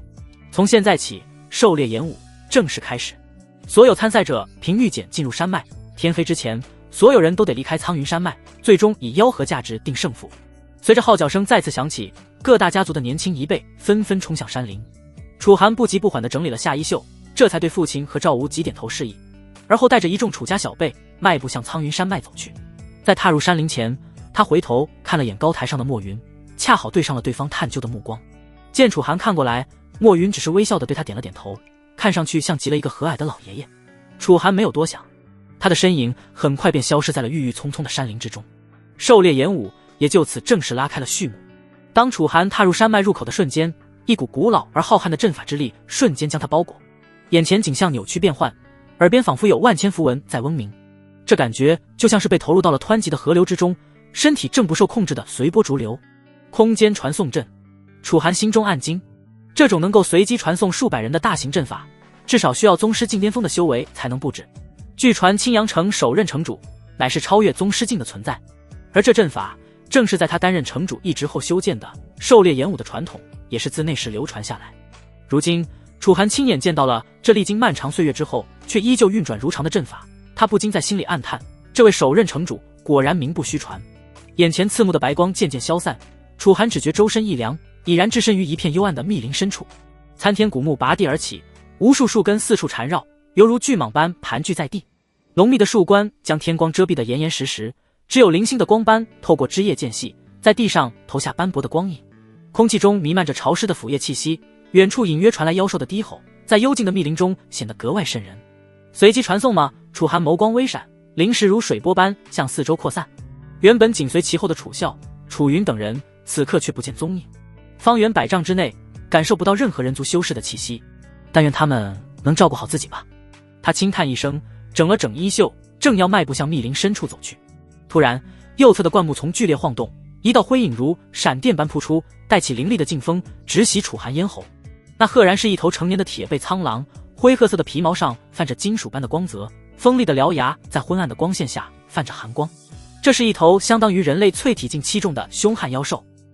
然而面对这头凶兽的突袭，楚寒却连眼皮都没抬一下，右手朝着铁背苍狼的方向随意一挥，只见混沌灵力在他掌心流转，化作了一道3尺长的灰色刃芒。那苍狼尚在半空，便被刃芒拦腰斩断，2节残躯重重砸落在地，滚烫的鲜血喷洒了一地。第一刻，他屈指一弹，一枚泛着青光的妖核从狼尸中飞出，稳稳落入掌心。腰间悬挂的玉简微微一亮，将这枚妖核记录了下来。从出手到取核，整个过程行云流水，不过短短2个呼吸。这片苍云山脉的外围里，最强大的妖兽也不过才淬体境巅峰，对我已是造成不了半点威胁。我需要提防的，应该便只有来自其他人的威胁了。楚寒在心中暗暗思索，信步向着深处走去。他很清楚，在这次的参赛选手之中，至少有好几个能无惧山脉里的任何妖兽。显然，这次的最终胜负也只会在他们几个中分出。单靠猎杀妖兽来分胜负，显然不可能这么简单。每一个走到最后的天才武者，最后都必然会有一战。很快，楚寒刚走出不到100米远，脚下的地面便突然剧烈地震动了起来。只见前方数棵古木接连倒塌，伴随着震耳欲聋的咆哮声，一头足有2人高的铁甲暴熊撞开树木冲了出来。它浑身覆盖着铁灰色的鳞甲，猩红的双眼死死锁定着楚寒。这赫然是一头堪比断骨境的强大妖兽，远非之前碰到的那头狼妖可比。吼！暴熊人立而起，厚重的熊掌带着破空之声当头拍下，劲风压得周围草木尽数倒伏。楚寒纹丝不动，右手握拳，混沌灵力在经脉间奔涌流淌。砰！拳掌相撞的瞬间，爆发出震耳欲聋的巨响。然而倒飞出去的却是那重于千斤的暴熊，他庞大的身躯接连撞断7、8棵古树，方才勉强停下。他的右前掌已经扭曲变形，森白的骨头刺破皮肉裸露在外，鲜血淋漓。楚寒缓步上前，在暴熊惊恐的目光中，并指如剑，精准洞穿了他的眉心。第二刻，就这样，楚寒如闲庭信步般在山林中穿行，所过之处没有任何妖兽能挡住他一击之威。那些在外人眼中凶险异常的妖兽，在他面前却如同土鸡瓦狗，不堪一击。短短2个时辰，他腰间的玉简已经记录了27颗妖核。这个惊人的数字若是传出去，恐怕会让其他还在为猎杀1、2头妖兽而拼尽全力的参赛者感到绝望。苍云山脉外，巨大的光幕悬浮在半空中，闪烁着一个个参赛者的名字以及对应的妖核数量。这片由古老阵法凝聚而成的光幕，将狩猎场内的实时排名清晰地展现在众人眼前。快看，排名又更新了。人群中爆发出一阵惊呼，所有人的目光都聚焦在那不断跳动的光幕上。第1名林清玄，第2名徐天策，第3名楚寒，第4名李玄风。楚寒，一个中年修士揉了揉眼睛，传闻没错，那个楚家少主竟然真的回来了。真的是他？旁边的女修惊呼道，他不是已经有数年没冒头了吗？据说当年连修为都被废了，他是怎么恢复的这么快的？观礼台上各大家族的长老们神色各异。楚家主赵无极轻抿着茶，眼中闪烁着金光，令郎的表现可真是令人惊喜啊。楚山河强压着心中的波澜，故作镇定道，赵会长过奖了，狩猎才刚刚开始而已。此刻任谁都能看得出来楚山河那激荡的心情。要知道楚寒可是整整颓废了3年之久，直至不久之前他都还留守在楚家后山照看着药园。可转眼间当年那个意气风发的天才便强势归来，即便耽误了数年修行，他仍旧是青阳城中最顶尖一列的武道天才。李家阵营中，李振岳死死盯着光幕，脸色阴沉。这不可能，他忍不住咬牙道，一个被废过的人怎么可能恢复得这么快？李玄风，这个李家第1天才的排名已经从最初的第2跌到了第4。楚寒一路前行，同时也在仔细搜寻着妖兽的踪迹。只有那些实力不济的参赛武者才会停留在最外围，其余大多数人都会往更深处而去。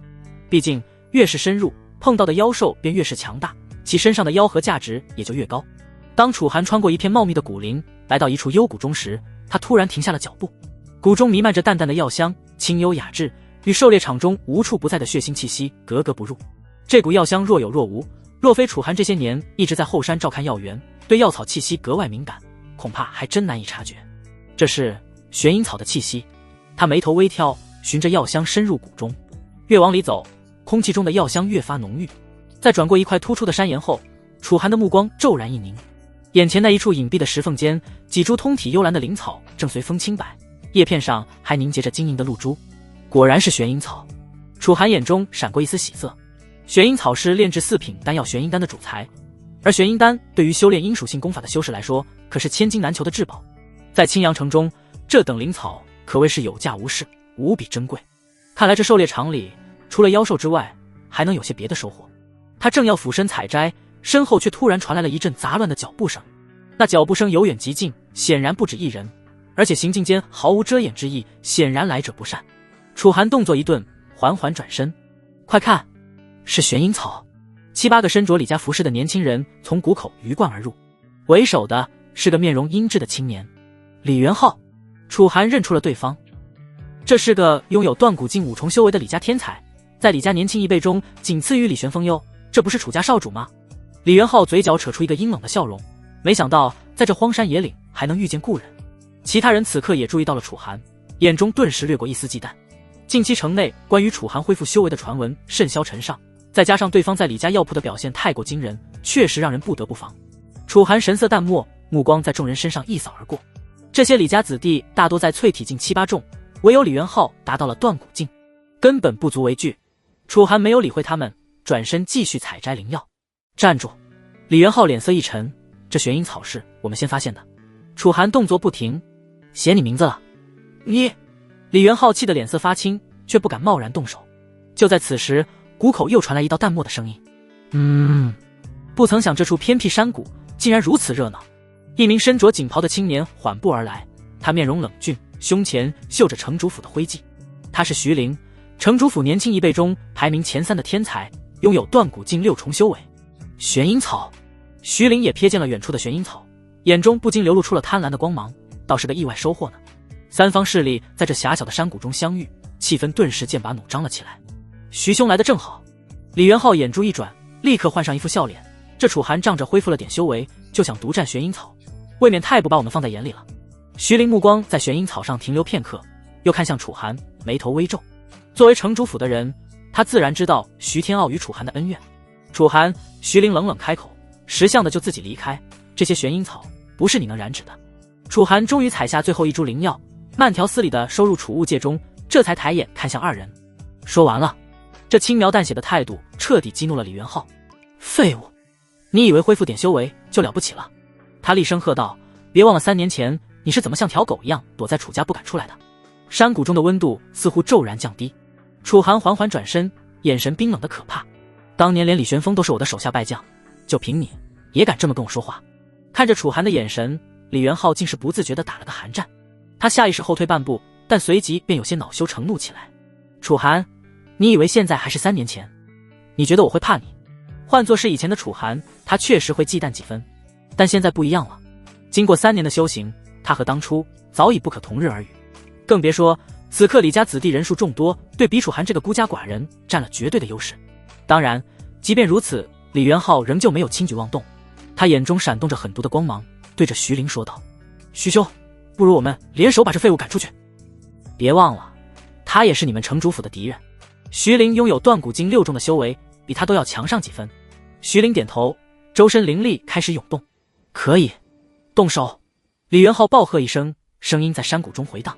7名蓄势已久的李家子弟同时抱起出手，各色灵力光芒在山谷中炸开，刀光剑影交织成一张死亡之网，直取楚寒周身要害。徐灵则站在外围，右手食指与中指并拢，一缕凝练到极致的青色指芒在指尖吞吐不定。他眼神阴鸷，如同毒蛇般紧盯着战局，等待着一击必杀的机会。面对7人围攻，楚寒嘴角勾起一抹冰冷的弧度，他负手而立，衣袍无风自动。轰！混沌灵力如火山喷发般自他体内爆发，灰色气流环绕周身。第一个，楚寒右手成爪，五指间挥芒流转，直接抓向最前方那名李家子弟的剑锋。只听咔嚓一声脆响，那柄由金刚打造的长剑竟如枯枝般瞬间断裂，爪势不减，直接洞穿对方胸膛，带出一蓬血雨。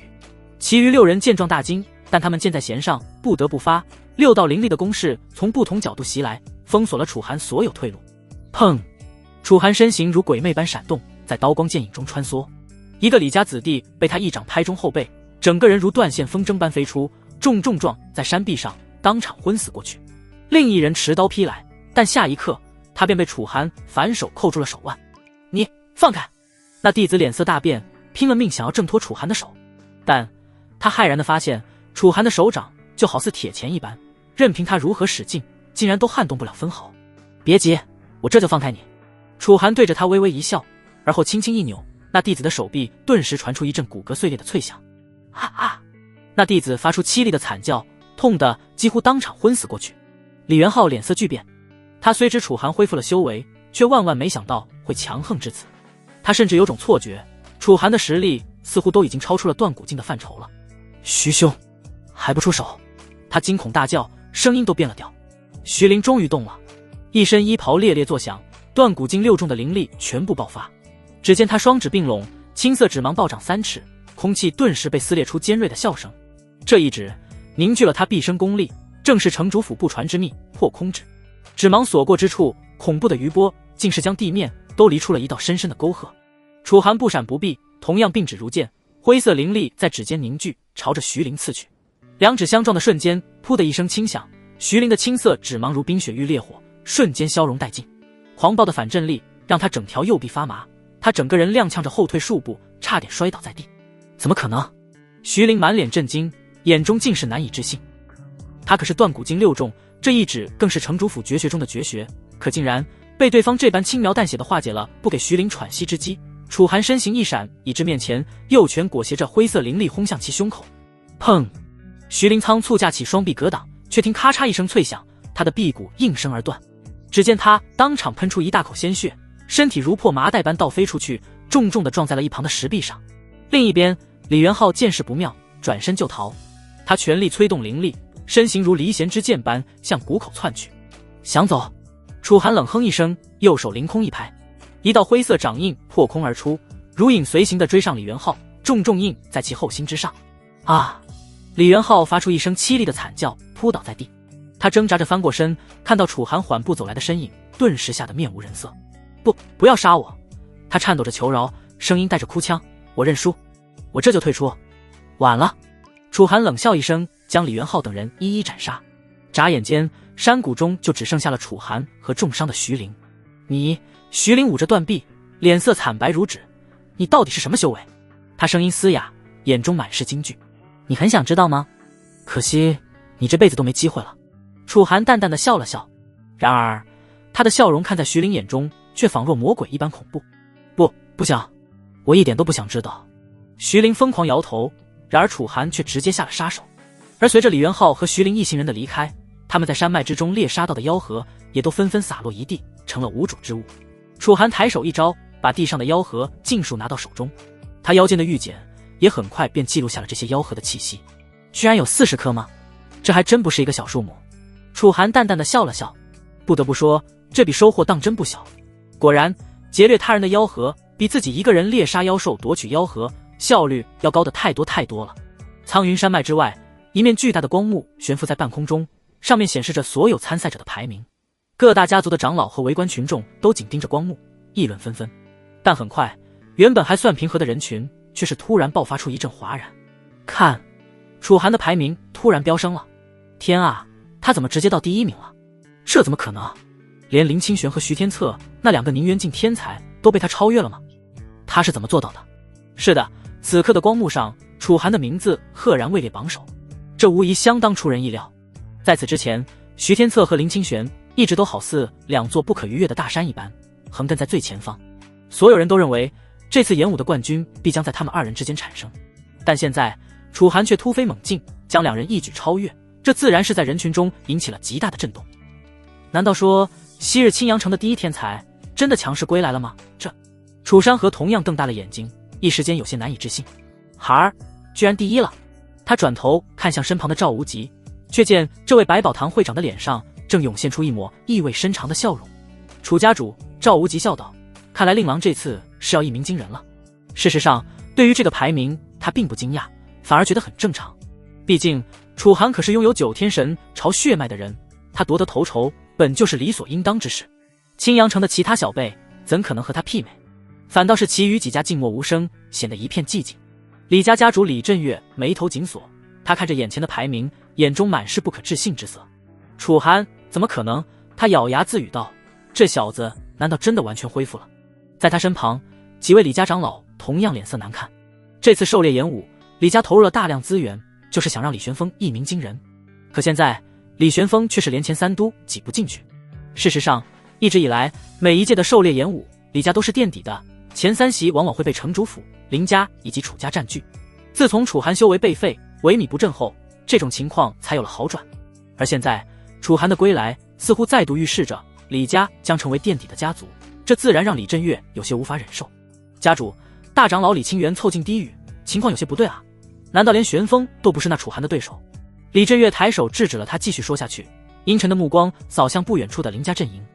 林家家主林玄霄同样面沉如水，他负手而立，看似平静，但微微抽搐的眼角却暴露了内心的震怒。在他身后，几位林家长老正在激烈的低声争论着什么。林家主，李振岳不动声色地靠近，借一步说话。林玄霄冷冷瞥了他一眼，微不可察地点了点头。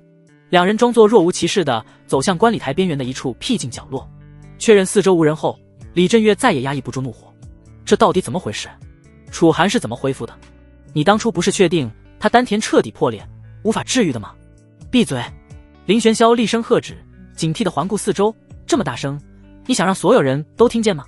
他沉声道：“我也不想看到楚寒那小子拿第1，虽然不知道是什么情况，但现在显然不是互相指责的时候。当务之急是要联系上我们2家的参赛者，然后采取行动。”李振岳眼中凶光闪烁：“你的意思是？”城主府掌控着苍云山脉的阵法，林玄霄淡淡的说道：“只要城主点头，我们就能联系上山脉里的人。由于苍云山脉被阵法笼罩，外界的人是没法轻易联系里面的参赛者的，这也是为了确保比试公平，防止意外情况的发生。但阵法由初代城主所创，掌管阵法的自然也一直都是城主府，只要城主允许，他们便能联系上里面的人。”2人对视一眼，默契地朝城主所在的高台走去。高台上，城主徐震天正恭敬地陪同星罗神殿执事莫云观看着光幕。当看到楚寒的名字跃居榜首时，莫云的眼中顿时掠过一丝异色。有意思，他笑着开口道：“这个楚寒倒是出人意料。”徐震天勉强挤出一丝笑容：“只是大人见笑了，小儿天策学艺不精，让您失望了。”莫云摆摆手：“无妨，狩猎才刚开始不久，变数还很多，谁能笑到最后，犹未可知。”就在这时，李振岳和林玄霄联袂而至。城主大人，2人恭敬行礼，又向莫云问好。莫执事，徐震天眉头微皱：“2位家主有何贵干？”林玄霄故作镇定：“有些关于狩猎场阵法的小事，想请教城主，不知可否借一步说话？”徐震天看向莫云，后者微微一笑：“徐城主自便，老夫正好要休息片刻。”待莫云离开后，徐震天的脸色立刻沉了下来。说吧，什么事？李振岳迫不及待地开口。城主，楚寒突然冲到第一，这绝对有问题。我们怀疑他用了什么作弊手段。荒谬！徐震天冷声打断，苍云山脉的阵法由我城主府亲自掌控，怎么可能有人作弊？林玄霄连忙打圆场。城主息怒，我们不是这个意思，只是你也知道天傲与楚寒的恩怨，我想城主大人也不想看到此子夺得头筹吧。提到徐天傲，徐震天的表情微微松动，他沉吟片刻，这才开口道：你们想怎样？我们只是想让城主你帮一下忙，好让我们联系里面的参赛者，彻底展开针对楚家的行动。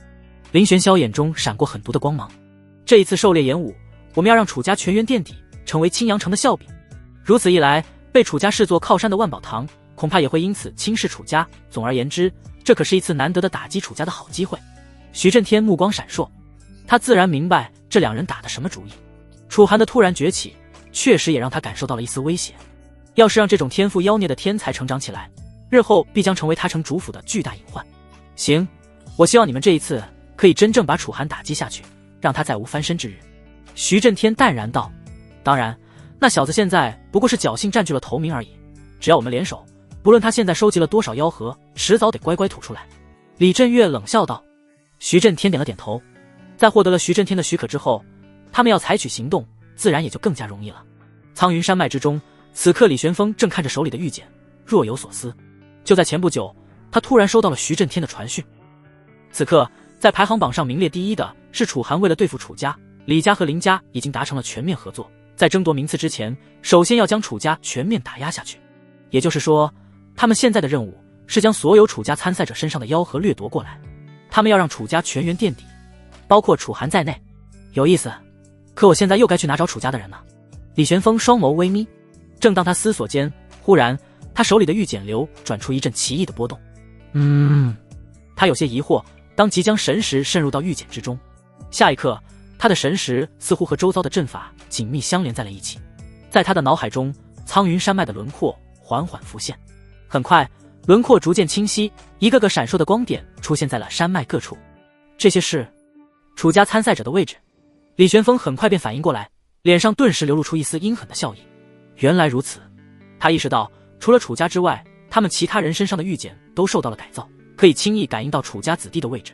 如此一来，他们在暗，楚家子弟在明，他们要对付楚家那些家伙也就轻而易举了。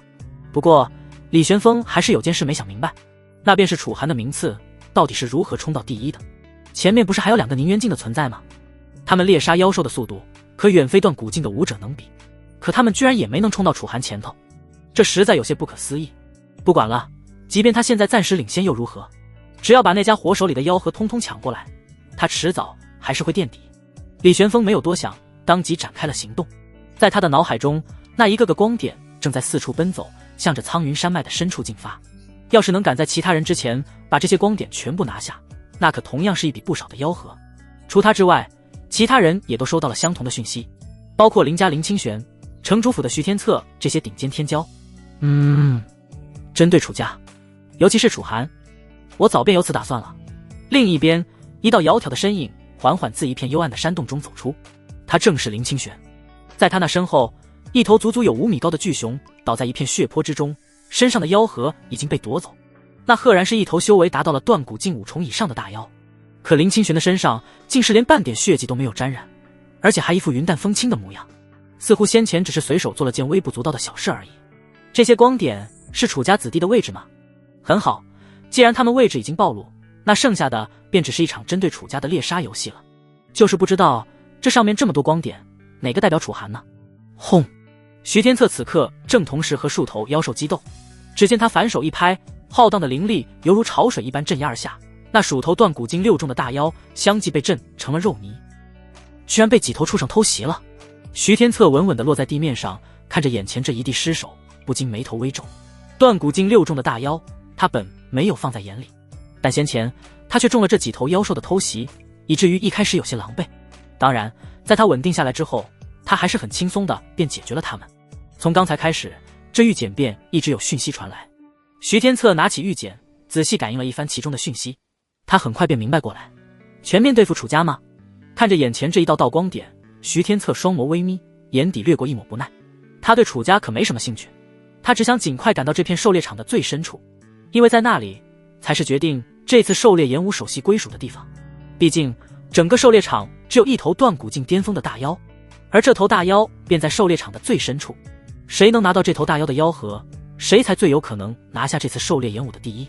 而他对这次第一势在必得，凭什么只有大哥能进入星罗神殿？以我的天赋，一样可以进去。徐天策暗暗攥紧双拳，在心中暗道。苍云山脉深处，浓密的树冠遮蔽了大部分阳光，使得林间始终笼罩在一片昏暗之中。而此刻，一道身影匆匆而来，打破了林间的寂静。楚家年轻子弟楚明正拼命奔跑着，他的呼吸急促，额头上豆大的汗珠不断滚落，浸湿了胸前的衣襟。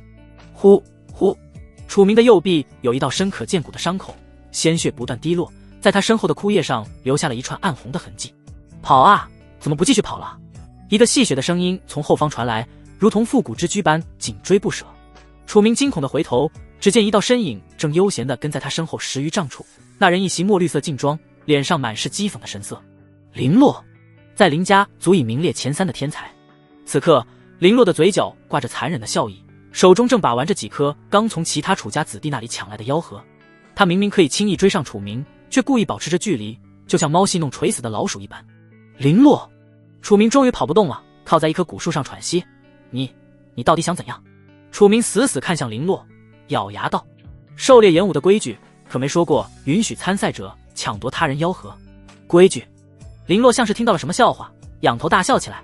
哈哈，你不过是个楚家的废物罢了，也配跟我讲规矩？他忽然收敛笑容，眼神阴鸷如毒蛇。我就是要让你们楚家这次颗粒无收，让你们在所有人面前丢尽脸面。楚明咬牙道：你就不怕我家少主找你算账？楚寒。林洛嗤笑一声：你居然还指望他？他现在怕是自身难保吧？我家小姐多半在等着收拾他呢。说着，他身形一闪，瞬间来到楚明面前，一脚踹在其腹部。噗！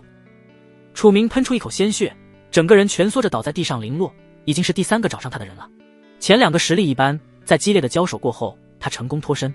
但他万万没想到，自己在脱身之后还没来得及喘口气，居然这么快便有第3个人找上来了。而这第3个人的实力可比前2个强大了太多太多，至少他远不是对手，被收拾的没有丝毫还手之力。林洛居高临下的看着面前的楚明，慢条斯理的从他身上搜刮出9颗妖核。真是废物，竟然只有9颗！林洛看向楚明，不禁皱了皱眉。不过无所谓了，反正你们楚家的人就只是我暂时存放妖核的工具而已。眼看着林洛在拿到妖核之后，似乎还不打算罢手，楚明终于支撑不住，他一把捏碎玉简，传送到了狩猎场之外。而这也代表着他失去了这次狩猎演武的资格，被彻底淘汰。同样的场景在苍云山脉各处上演着。密林深处，楚家女弟子楚小玲被逼到一处悬崖边，她脸色苍白，手中的长剑已经断成2截。你们卑鄙！她声音发颤，少主是不会放过你们的。在她身前，数个李家子弟一脸不屑的撇嘴。放心，你家少主也跑不了的。至于你，还是先乖乖就范吧。说着，其中一个李家子弟隔空一掌，将楚小玲震落悬崖。好在悬崖不高，下方是深潭，但这一摔也足以让他半天爬不起来。他死死凝望着在悬崖边上居高临下的这群李家子弟，终究还是捏碎了玉简，离开了苍云山脉。另一处山洞中，楚家3名子弟背靠背站在一起，周围是7名李家弟子。在这批李家弟子之中，为首的弟子名为李牧，一个断骨境5重的存在。此刻他坐在一块巨石上，悠闲地啃着灵果。把妖核交出来吧，他懒洋洋地说，还是说要我们亲自动手？其中一个楚家子弟对着李牧怒目而视。李牧，你嚣张不了太久，虽然我们不是你的对手，但……啪！一记耳光狠狠抽在那楚家弟子脸上，打得他口鼻溢血。废话真多！李牧甩了甩手，给我打，打到他们愿意把妖核交出来为止。他话音刚落，几个李家子弟便毫不犹豫地动手了。一时间，拳脚如雨点般落下，3名楚家子弟很快便奄奄一息。最终，他们实在无法忍受，不得不将身上的妖核交出。而他们原本还算靠前的排名，也瞬间便跌落到了最后。这3个家伙收集的妖核倒是不少啊，这下可真是赚了。李牧看着手上的妖核，不由冷笑起来。走，回去找李玄风大哥交差吧。诸如此类的一幕幕在苍云山脉的各处上演。楚寒踏过一具妖兽尸体，混沌灵力在掌心流转，将妖核吸入手中。他抬头望向远处，眉头微皱。按理说，以妖兽的体型，一旦有武者和他们交手，闹出来的动静可是很大的。可这一路走来，附近却安静的有些过分。是妖兽变少了，还是说大部分的参赛者已经开始深入山脉了，自己慢了他们一步？他正思索着，忽然远处传来一阵灵力波动，伴随着一声闷哼。楚寒眸光一凝，身形如电，瞬间掠向声源处。哈哈，楚家的废物，跑啊！怎么不跑了？密林之中，3名李家子弟正围堵着一名浑身染血的楚家少年。那少年衣衫破碎，嘴角溢血，显然已经受了重伤。李岩，你们李家卑鄙！楚家少年咬牙怒骂，手中长剑勉强支撑着身体。卑鄙！为首的青衣男子冷笑一声，狩猎演武本就是弱肉强食，你们楚家没本事，就别怪我们。话音落下，他一掌拍出，灵力化作一道火蛇，直袭楚家少年胸口。楚家少年瞳孔一缩，想要躲避，却已经来不及了。砰！就在火蛇即将击中他的刹那，一道灰色灵力骤然劈来，将火蛇直接震散。谁？李岩脸色一变，猛然转头，只见一道修长身影缓缓走来，黑衣猎猎，眸光冷冽如刀。楚寒！李岩脸色骤变，眼中闪过一丝惊惧。楚寒没有理会他，而是看向那名楚家少年。当他看清少年身上7处深浅不一的伤口时，眼底顿时闪过一丝冰冷的杀意。楚啸！楚啸见到楚寒，眼中顿时迸发出希望的光芒，激动道：少主，你快走！李家和林家的人到处在追杀我们，很多人都无路可逃，被迫淘汰。你已经是我们最后的希望了。闻言，楚寒满是狐疑地看了眼李岩。李岩，李家中一个比较有名气的年轻武者，同样有断骨境的实力，但比楚啸强不了太多。至于李岩身旁其他的李家子弟，他们全都以李岩马首是瞻，本身实力就更不用说了，显然都不如李岩。这让楚寒有些疑惑，他看向楚啸说道：你的身法水平在我们楚家的参赛者中当属前3，你居然逃不过他们的追杀。闻言，楚啸只是茫然地摇了摇头，不知为何，他们似乎总能知晓我躲藏的方位，不论我躲到什么地方，他们都能轻易找到我。还有这种事？楚寒眯起双眼，他当即便意识到李家这些家伙恐怕在楚家的参赛者身上动了什么手脚。闭嘴！李岩厉喝一声，眼中闪过一丝狠色。楚寒，我奉劝你别逞能，否则……楚寒眸光一冷，缓缓开口：否则如何？李岩被他的目光盯得心头一颤，但随即想到自己这边有3个人，而楚寒只有1人，他顿时又有了些许底气。否则连你一起废了。他恶狠狠地说道。呵！楚寒嘴角勾起一抹冷笑。下一刻，他的身形骤然消失。不好！李岩瞳孔一缩，连忙催动灵力防御。然而，砰！一只手掌已经扣住了他的喉咙，将他整个人提了起来。李岩惊恐万分，想要挣扎，却发现自己的灵力竟然被一股诡异的力量压制，根本无法运转。说！楚寒眸光冰冷，你们是怎么找到楚啸的？李岩脸色涨红，艰难地挤出几个字：你休想！咔嚓！楚寒手指微微用力，李岩的肩胛骨当场碎裂。啊！李岩发出凄厉的惨叫。另外2名李家子弟见状，吓得魂飞魄散，转身就要逃。想走？楚寒冷哼一声，左手一挥，2道灰色灵力如锁链般飞出，瞬间缠住2人的脚踝，将他们狠狠拽了回来。砰！砰！2人重重摔在地上，口吐鲜血，脸色惨白。楚寒松开李岩，一脚踩在他的胸口，居高临下的俯视着他。再问一次，你们是怎么精准找到楚家子弟的？李岩疼得浑身发抖，但仍旧咬牙道：楚寒，你别嚣张，我们李家……咔嚓！楚寒脚下微微用力，李岩的肋骨顿时断裂2根。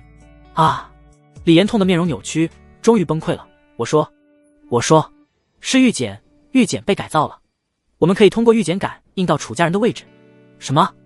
楚寒眸光一寒，他抬手一抓，李岩腰间的玉简瞬间飞入他手中，神识探入，果然发现玉简内有一道特殊印记，能够感应到其他楚家子弟的位置。好一个李家，好一个狩猎演武！楚寒眼中杀意暴涨，他猛然抬脚，重重踏下。噗！李岩胸口塌陷，当场毙命。另外2名李家子弟见状，吓得魂飞魄散，连忙喊道：楚寒，我们只是奉命行事，饶命！饶命啊！楚寒冷冷扫了他们一眼，你们追杀我楚家子弟时，可曾想过饶命？楚寒，你等着瞧吧，这次各方势力联合围剿你们楚家，即便是你，也活不过今天。那两人自知楚寒不会放过他们，当即取下身上的玉简，便要捏碎。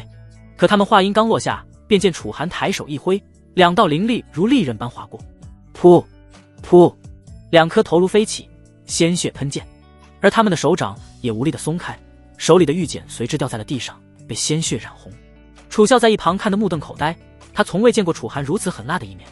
少主，楚寒收敛杀意，看向楚啸，沉声道：“你一直都是单独行动吗？”楚啸回过神来，连忙道：“我们原本有7、8个人聚在一起，但后来被李家、林家联手追杀，大家被迫分散逃命，我也不知道他们情况怎么样了。”楚寒眼中寒光闪烁，既然李家和林家打算联手围剿我们楚家，那这次狩猎演武我也无需留手了。捏碎你的玉简，赶紧离开狩猎场，这里已经不是你们适合逗留的地方了。楚啸一愣：“少主，那你……我去救人。”楚寒语气冰冷，这场狩猎演武已经变成了一场猎杀。闻言，楚啸攥紧双拳道：“少主，那我来帮你，我也去救其他的楚家参赛者。”不行，楚寒断然拒绝了。你们的方位全都在林家和李家的掌控之中，你们的处境现在相当危险。如果是林清玄那种宁愿劲武者出手，你根本连捏碎玉简的机会都没有。执意留在这里，只会让我花费更多心思来保护你们而已，根本起不到其他作用。由于时间紧迫，楚寒也顾不上许多，尖锐的言辞让楚啸有些羞愧，但他也明白现在的处境，当下咬牙点头道：“少主，那就拜托你了，你一定要让其他楚家的弟子也安全离开。”“我会的。”楚寒点了点头。楚啸没有过多犹豫，一把捏碎玉简，身影瞬间被传送出去。楚寒站在原地，眸光冷冽如冰。“李家、林家，既然你们想玩，那我就陪你们玩到底。”他身形一闪，朝着玉简上显示的最近一个楚家子弟的位置疾驰而去。现在的情况可以说对楚家相当不利。事实上，只要其他楚家的参赛者全都捏碎玉简离开，楚寒也就能彻底放下心来了。但他担心其他人还不明白事情的严重性，仍旧死撑着待在狩猎场中不走。毕竟狩猎演武的名额还是很珍贵的，大多数人都没法轻易就下定决心将这次难得的机会放弃。苍云山脉外，巨大的光幕悬浮于半空，闪烁着各大家族参赛者的排名。原本热闹的观礼台，此刻却笼罩着一股诡异的沉寂。又一个楚家子弟被淘汰了。人群中有人低声议论，光幕上楚家子弟的名字一个个暗淡下去，排名飞速跌落至最底层。而在他们名字的后方，吆喝数量几乎全部清空。楚山河站在楚家阵营前方，脸色阴沉如水，他的目光死死盯着光幕，看着一个个楚家子弟的名字灰暗下去，心中的怒火几乎要喷薄而出。怎么回事？他低声怒喝，声音中压抑着滔天杀意。就在这时，一道传送光芒闪烁，又一名楚家子弟被传送出来。楚明。看到楚明的模样，楚山河顿时一惊，连忙上前。楚明浑身是血，右臂几乎被斩断，脸色惨白如纸。他刚被传送出来，便踉跄着跪倒在地，一口鲜血喷出。家主，我们被针对了。他艰难地抬起头，眼中满是屈辱与愤怒。楚山河一把扶住他，沉声道：“谁干的？”“李家、林家，他们联手围剿我们。”楚明咬牙道，“而且他们似乎能随时找到我们的位置，无论我们怎么躲藏，都会被他们追上。”“什么？”楚山河眼中寒光暴涨，猛然转头看向李家与林家的方向。李振月正悠闲地品着茶，见楚山河看过来，嘴角勾起一抹讥讽的笑意。“楚家主，狩猎演武本就是各凭本事，你们楚家子弟实力不济，被淘汰不是很正常吗？”李振月。楚山河怒极反笑：“你们李家倒是好手段，居然在狩猎演武这种场合里私下针对我楚家。楚家主这话是什么意思？”李振月冷笑道：“没有证据，可别血口喷人。”“证据？”楚山河怒极，指着陆续被传送出来的楚家子弟：“你看看他们身上的伤，这是正常狩猎演武会造成的伤势。”众人顺着他的目光看去，只见一个个楚家子弟被传送出来，几乎个个重伤，甚至有人昏迷不醒，被抬着离开。哼，技不如人，怪得了谁？李振月嗤笑一声：“你们楚家这些年不一直是这样吗？废物扎堆，连个像样的天才都拿不出来。”“你！”楚山河怒发冲冠，周身灵力隐隐沸腾。就在这时，又一道传送光芒闪烁，楚啸的身影出现。“楚啸！”楚山河连忙上前，里面到底发生了什么？楚啸脸色苍白，但比起其他人，他的伤势还算轻的。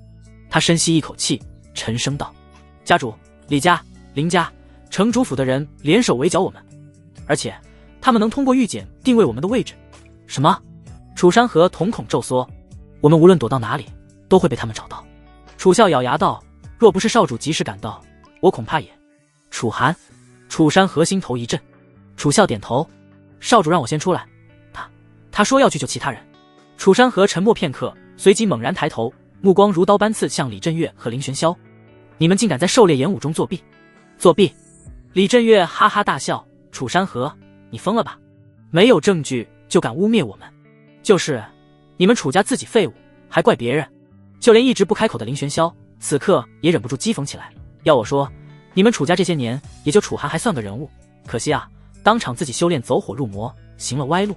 现在他孤身一人，怕是也撑不了多久了。”楚山河拳头捏得咯吱作响，但此刻他确实没有确凿的证据。光幕上，楚家子弟的名字几乎全部灰暗，只剩下楚寒二字依旧顽强地横亘在上面。哈哈，看来你们楚家这次又要垫底了。李振岳得意地笑道：“就剩一个楚寒，还能翻出什么浪花？”楚山河脸色阴沉至极，他转头看向身旁的赵无极，苦笑道：“赵会长，让你见笑了。”赵无极却摇了摇头，目光深邃地望向光幕，淡淡道：“楚家主不必担心。”楚山河一怔，赵无极嘴角微扬，眼中闪过一丝莫名的意味。有时候，一个人便足以逆转乾坤。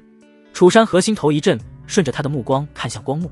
此刻的光幕，楚寒一个人名列最顶端，而李家、林家、城主府各方势力的年轻武者皆是紧随其后，紧咬着不放。显然，之后的楚寒恐怕要面临一个无比令人绝望的境地，那便是他将要独自一人迎战所有来自三方势力的对手。这让楚山河心头动容，他无法想象自己的儿子现在到底面临着何等恐怖的压力。但连赵无极一个外人都对楚寒如此有信心，自己身为父亲，自然也不能这么轻易就感到气馁。孩儿，我相信你，这次狩猎演武的第一，非你莫属。楚山河深吸了一口气，在心中默念。苍云山脉深处，一道灰色流光划破天际，最终落在一处陡峭的山崖之上。楚寒站在崖边，望着最后一个楚家子弟的身影被传送光芒吞没，终于长舒一口气，总算都送出去了。他目光深沉，望向远处幽暗的森林。事实上，他最担心的便是李玄风、林清玄这等顶尖天才亲自出手。若是他们全力施为，以楚家子弟的实力，怕是连捏碎玉简的机会都没有，便会被当场镇杀。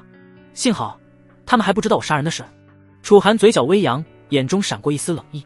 正因为李玄风等人尚未察觉族人的死，因此他们在出手围剿楚家时还会有所保留。毕竟在他们眼中，楚家早已不是威胁。那么现在该轮到我猎杀你们了。楚寒缓缓抬头，目光如刀锋般锐利。这是一片被远古阵法笼罩的荒芜之地，苍茫的大地上寸草不生，唯有9根通天彻地的石柱如同亘古的守卫般矗立在四方。每根石柱上都镌刻着晦涩难懂的上古符文，那些符文在阳光下泛着幽暗的光芒，隐隐透出令人心悸的镇压之力。在荒原的尽头，一座通体漆黑的古老祭坛巍然矗立，祭坛表面布满了岁月侵蚀的痕迹。9条粗如手臂的玄铁锁链从祭坛四周延伸而出，将一头庞然巨兽牢牢禁锢在祭坛中央。那巨兽即便在沉睡中，周身仍散发着令人窒息的威压，每一次呼吸都引得锁链微微震颤。它正是传说中的玄冥魔虎，一头修为已达断骨境巅峰的恐怖妖兽。这片荒原被称为试炼之地，而这里便是狩猎场的尽头。所有参加狩猎演武的武者，最终在一路深入之后，都会抵达此处。咻！一道破空声打破了荒原的寂静，楚寒的身影如鬼魅般出现在试炼之地的入口处。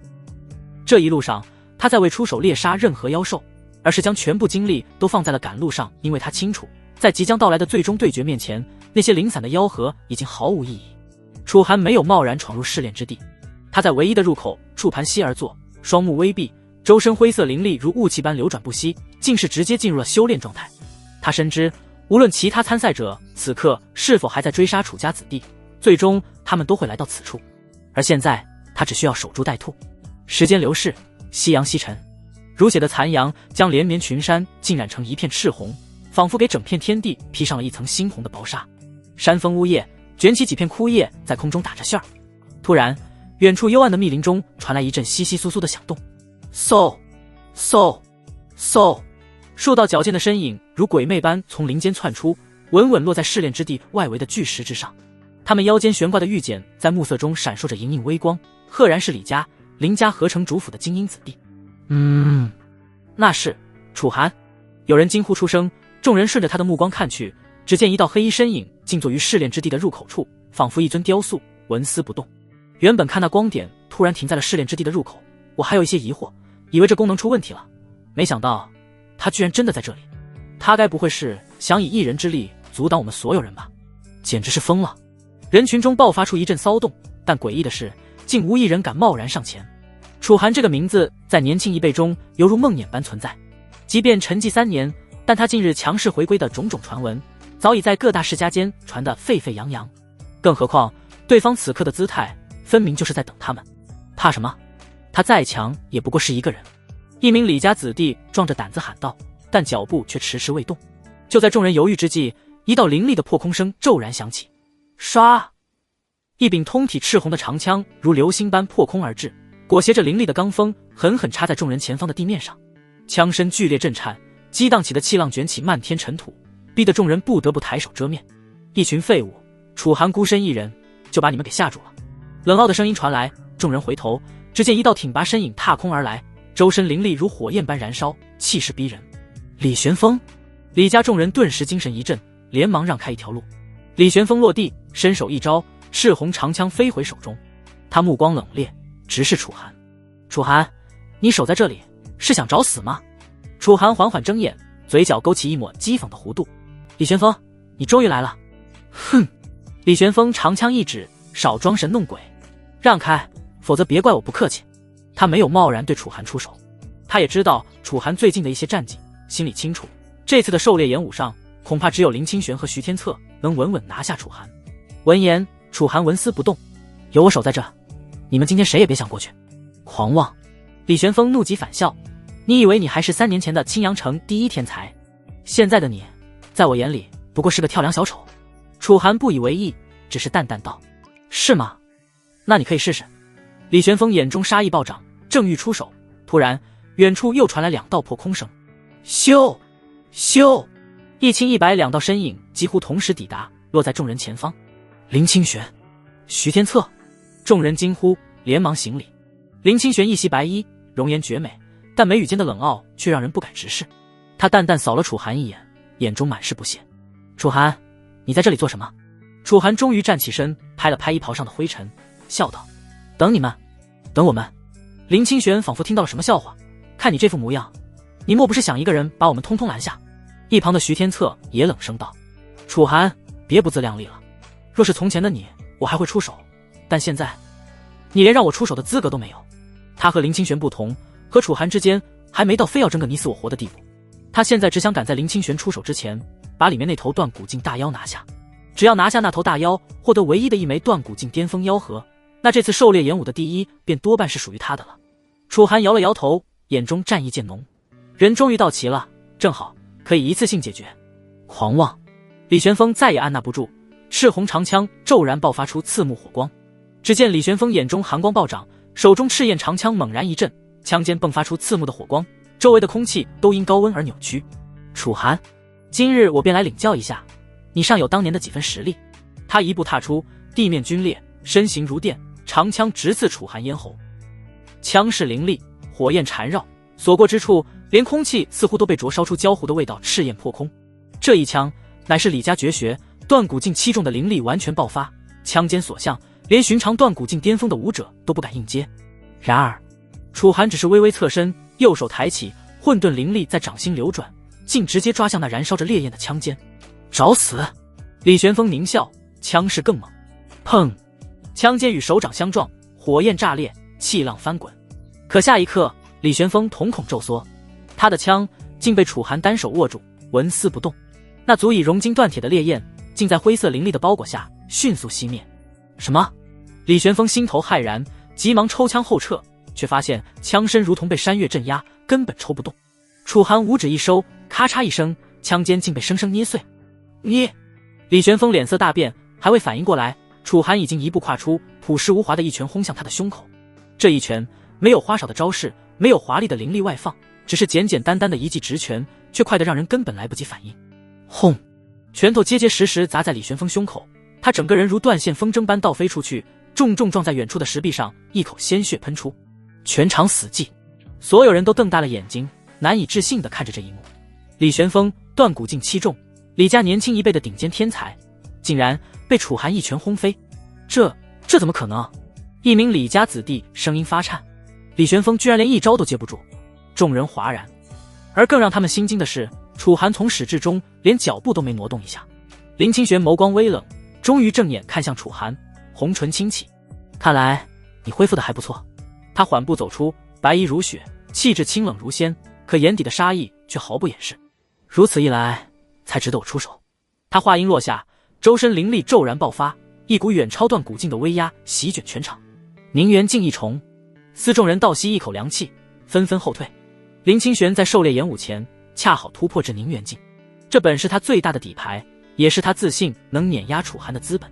楚寒，你的运气真的很差。他冷冷道，若你继续龟缩在楚家，或许还能多活几年，可你偏偏要来参加狩猎演武，天注定你要死在我手中。他玉手轻抬，指尖凝聚出一道璀璨的冰蓝色灵力，周围的温度骤然降低，他脚下踩过的地面甚至凝结出了一层薄霜。玄冰指，一指划出，冰蓝色灵力如利剑般射向楚寒，刺骨的寒意弥漫而开。观战的参赛者们只感觉一身灵力变得滞涩无比，仿佛连他们体内的灵力都被冰封了。这一指乃是徐天傲从星罗神殿中带来的秘传武学，宁元境之下，触之必死。然而楚寒依旧站在原地，面对袭来的冰蓝指芒，他不躲不避，同样是以肉身硬汉。找死！林清玄冷笑，可下一刻他的笑容凝固了。只见楚寒五指一握，那道足以冻结灵力的玄冰指芒竟被他生生捏碎，化作冰晶消散。怎么可能？林清玄瞳孔骤缩，心中掀起惊涛骇浪。他的玄冰指连徐天策都不敢硬接，楚寒怎么可能徒手捏碎？不等他多想，楚寒已经一步跨出，瞬间逼近他身前，又是朴实无华的一拳轰出。林清玄急忙抬手格挡，宁元境的灵力奔涌而出，在身前形成一道屏障。砰！拳头砸在他的防御之上，屏障瞬间崩裂。林清玄闷哼一声，身形暴退10余步，才勉强稳住身形。他的手臂微微发麻，眼中不自觉地浮现出一抹惊骇。你！全场鸦雀无声，所有人都傻了。李玄风被一拳轰飞已经足够震撼，可现在连宁元境的林清玄竟然也被楚寒一拳逼退，这不可能！一名林家子弟声音颤抖，清玄姐可是宁元境啊，楚寒到底是什么修为？他怎么可能强到这种地步？众人彻底懵了，原本以为楚寒只是恢复了些许实力，可现在看来他哪里是恢复，他分明是比3年前更强了。徐天策此刻也终于收起了轻视之心，眼神凝重地看向楚寒，而楚寒只是淡淡的甩了甩手，看向林清玄，淡淡的笑了笑。宁元境，不过如此罢了。林清玄的娇躯在微微颤抖，这是他突破宁元境以来第一次如此狼狈。最令他难以接受的是，造成这一切的竟然是3年前那个被他亲手废掉的楚寒。不可能，这绝不可能。他的瞳孔剧烈收缩着，记忆如潮水般涌来。数年前他趁着楚寒修炼到最关键时出手偷袭，导致楚寒丹田破损，修为被废。当时楚寒倒在地上，那绝望的眼神是那么的真实。他无比确信楚寒已经成了一个废人。可现在他到底是如何把丹田修复完好的？而且即便丹田真的修复了，楚寒也得从头再来，重新修炼。当初楚寒何等妖孽，可即便如此，他也是耗费了好几年的时间，才勉强窥得了一丝冲击宁元境的契机。而这丝契机也最终成了他的灾难。他到底是怎么做到的，在这短暂的几年里不仅修复了丹田，而且还比3年前更强了？林清玄实在无法接受这个事实，他用力地攥紧双拳，指甲深深掐进掌心之中，鲜血顺着指缝渗出，他却浑然不觉。那张绝美的面容此刻渐渐有些扭曲，原本清冷如仙的气质竟显得有几分狰狞。林清玄！李玄风突然大喝，将林清玄从癫狂中惊醒。他循声看去，这位向来骄傲的李家天才此刻嘴角带血，脸色苍白如纸，但眼神却异常冷静。别被他乱了心神，事已至此，我们必须联手，联手才有战胜他的机会。联手吗？闻言，林清玄转头看向了一旁的徐天策，只见他同样面色凝重，那双总是带着傲气的眼睛，此时只剩下深深的忌惮。徐天策，李玄风沉声道：“你应该也看明白眼下的局势了吧？楚寒今日若不死，来日必成大患。我们再不联手，可就晚了。至于狩猎演武的头名，等把楚寒除掉之后，你再争夺也不迟。徐天策的喉结滚动了一下，目光在楚寒身上停留片刻，终于缓缓点头。好。这个好字一出口，周围观战的众人顿时一片哗然。三大天才要联手，天啊，我是不是眼花了？徐天策居然答应了，这楚寒到底有多强？竟然要3位顶尖天才一起出手。远处观战的各大家族子弟全都屏住了呼吸，他们中不少人都是第一次见到这样的场面。青阳城年轻一辈最顶尖的3人，竟然要联手对付同一个人，看来楚寒是真的恢复实力了。不只是恢复，他比3年前更强了，必须除掉他，否则任由他发展起来，只会成为我们更大的阻碍。议论声在人群中蔓延，所有人的眼神都变得复杂起来，有震惊，有恐惧，但更多的是一种心照不宣的杀意。这样的楚寒绝不能留。呵，面对3人的包围，楚寒却只是轻笑一声，他随意地活动了下手腕，灰色灵力在指尖流转，眼神平静的可怕。终于想通了，我还以为像你们这些家伙都不屑于和他人联手呢。这句话像一记耳光抽在3人脸上，林清玄的脸色瞬间变得铁青，他再难保持那副高高在上的姿态，尖声道：楚寒，你别太嚣张。嚣张？楚寒淡然一笑，不，我只是在陈述事实，你们即便联手，对我也造成不了丝毫威胁。他缓缓抬起右手，混沌灵力在掌心凝聚成一个不断旋转的灰色漩涡。林清玄，3年前你家猪在我身上的一切，今天我会10倍奉还。你闭嘴！林清玄死死看向楚寒，别跟他废话了，我们动手。话音未落，3人同时出手，赤焰焚天。李玄风率先发难，他手中长枪化作一条火龙，炽热的枪芒凝聚于枪尖之上。这一枪他毫无保留，一身灵力尽数倾泻而出。玄冰封魂。林清玄双手结印，宁元境的灵力化作漫天冰晶，每一片冰晶都锋利如刀，封锁了楚寒所有退路。破军指。徐天策则是一指点出城主府的底蕴，在这一刻展现得淋漓尽致。一道凝练到极致的金色指芒后发先至，直取楚寒眉心。3大杀招同时降临，面对这足以让任何断骨境武者瞬间毙命的攻势，楚寒却只是轻轻叹了口气。太慢了。他的身影突然变得模糊，混沌灵力在周身蔓延而开。他侧身一闪，便躲过了李玄风的攻势，紧接着凭空虚压，又将那指芒直接震碎。李玄风的反应也是极快，长枪才刚掠过楚寒身躯，他便猛然调转方向，重新刺向楚寒的头颅。楚寒神色淡漠，他伸出手掌，朝着在眼前急速放大的长枪屈指一弹。砰！李玄风如遭重击，长枪差点拿不稳，整个人直接倒飞而出。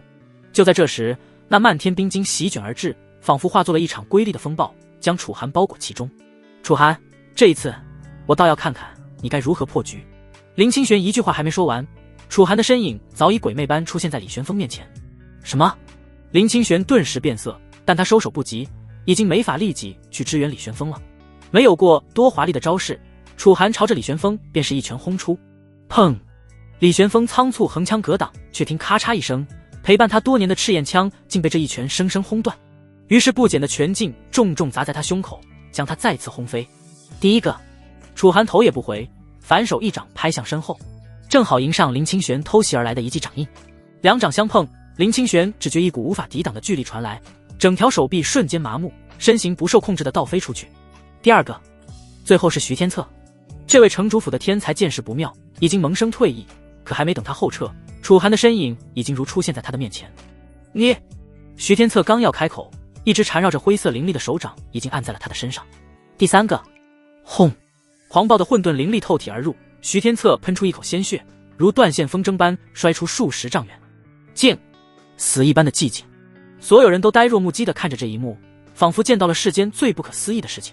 3大天才的联手围攻，竟然被楚寒轻描淡写地化解了，而且是以这种近乎碾压的方式。怪物！不知是谁先说出了这个词，紧接着恐惧如瘟疫般在人群中蔓延。那些原本还想着浑水摸鱼的参赛者，此刻全都下意识地后退，生怕引起那个黑衣青年的注意。林清玄艰难地从地上爬起来，嘴角溢出一丝鲜血。他看着远处那个傲然而立的身影，眼中终于浮现出一丝恐惧。是的，恐惧。数年前他偷袭得手时的快意，在这一刻全都化作了刺骨的恐惧。他怎么会强到这种地步？这个念头刚起，他就看到楚寒转过头，那双平静的可怕的眼睛正冷冷地注视着他。林清玄，该清算一下我们的旧账了。闻言，林清玄的脸色顿时变得煞白一片。现在不是发呆的时候，不如我们用那招吧。就在这时，李玄风突然咬牙开口，打断了林清玄的思绪。一旁的徐天策脸色同样不好看，他擦去嘴角的血迹，眼中闪过一抹狠厉。可以，今日势必要让这家伙葬身于此。三人对视一眼，同时从怀中取出一枚血色丹药。身为青阳城年轻一辈的天骄，强烈的自尊心让他们没法接受三人联手，却还要惨败于楚寒手下的结果。这次他们彻底豁出去了。血煞丹，看到几人手里的丹药，远处观战的众人顿时惊呼出声。这是燃烧精血换取短暂实力暴涨的禁忌丹药，服用后虽能实力大增，但代价是修为倒退，甚至可能伤及根基。当然，由于徐天傲是星罗神殿的弟子，他们可以从星罗神殿处得到化解副作用的灵药，因此他们才敢这般肆无忌惮地服用透支修为的血煞丹。疯了，都疯了！有人喃喃道。林清玄毫不犹豫地将丹药吞下，刹那间他周身灵力暴涨，原本凝元境1重的修为竟直接攀升至凝元境3重。他一头青丝无风自动，眼中泛起妖异的血光。楚寒，他眼神锐利，厉喝道：今日不是你死，就是我亡。徐天策和李玄风同样服下丹药，气势节节攀升。三人呈三角之势将楚寒围在中央，恐怖的灵力波动仿佛让整片试炼之地都在震颤。所有人听令，一起出手！今日若不杀楚寒，来日必成大患。林清玄三人看向身后围观的众人，下达了最后的命令。短暂的沉默后，密林中陆续走出数十道身影。林家、李家、城主府的子弟们全都站了出来。他们或许畏惧楚寒，但更清楚，他们今日已经彻底和楚家撕破了脸皮。若是就这般让楚寒活着离开，等待他们的极有可能会是比死还要可怕的报复。杀！随着李玄风一声令下，数十道身影同时出手，剑光、刀芒、拳影、掌风，各式武学如暴雨般倾泻而下，整片天空都被绚丽的灵力光芒照亮。林清玄双手结印，一头冰凤虚影在他身后凝聚，刺骨的寒意化作一片寒潮，朝着楚寒席卷而去。李玄风握紧手中的长枪，他整个人都仿佛幻化成了一道赤红流光，枪出如龙，攻势凌厉。徐天策浑身金光大盛，他祭出一柄金色巨剑，当空斩下。这是足以让凝元境强者都灰飞烟灭的恐怖攻势。面对这一大片毁天灭地般的攻击，楚寒却缓缓闭上了眼睛。林清玄等人有底牌，他又何尝没有？更何况他其实早就想见识一下自己这张底牌的力量了。太初神剑，他轻声呼唤，神念涌入储物戒指之中，瞬间便联系到了最深处那具棺材里的天道神兵。刹那间，一股无法形容的恐怖威压席卷全场。那不是灵力的波动，而是更高层次的力量，属于天道规则的力量。轰！天地变色，以楚寒为中心，方圆100丈内的空间突然扭曲，所有袭来的攻击在这股力量面前如同泡沫般破碎着。这是什么？李玄风惊恐地瞪大眼睛，他发现自己竟然动弹不得，不仅是身体，就连体内的灵力都完全凝固，仿佛被某种至高无上的存在直接镇压。林清玄的脸色也是惨白如纸，他感觉自己的心脏就像是被一只无形的大手猛地攥住了一般，连呼吸都变得困难起来。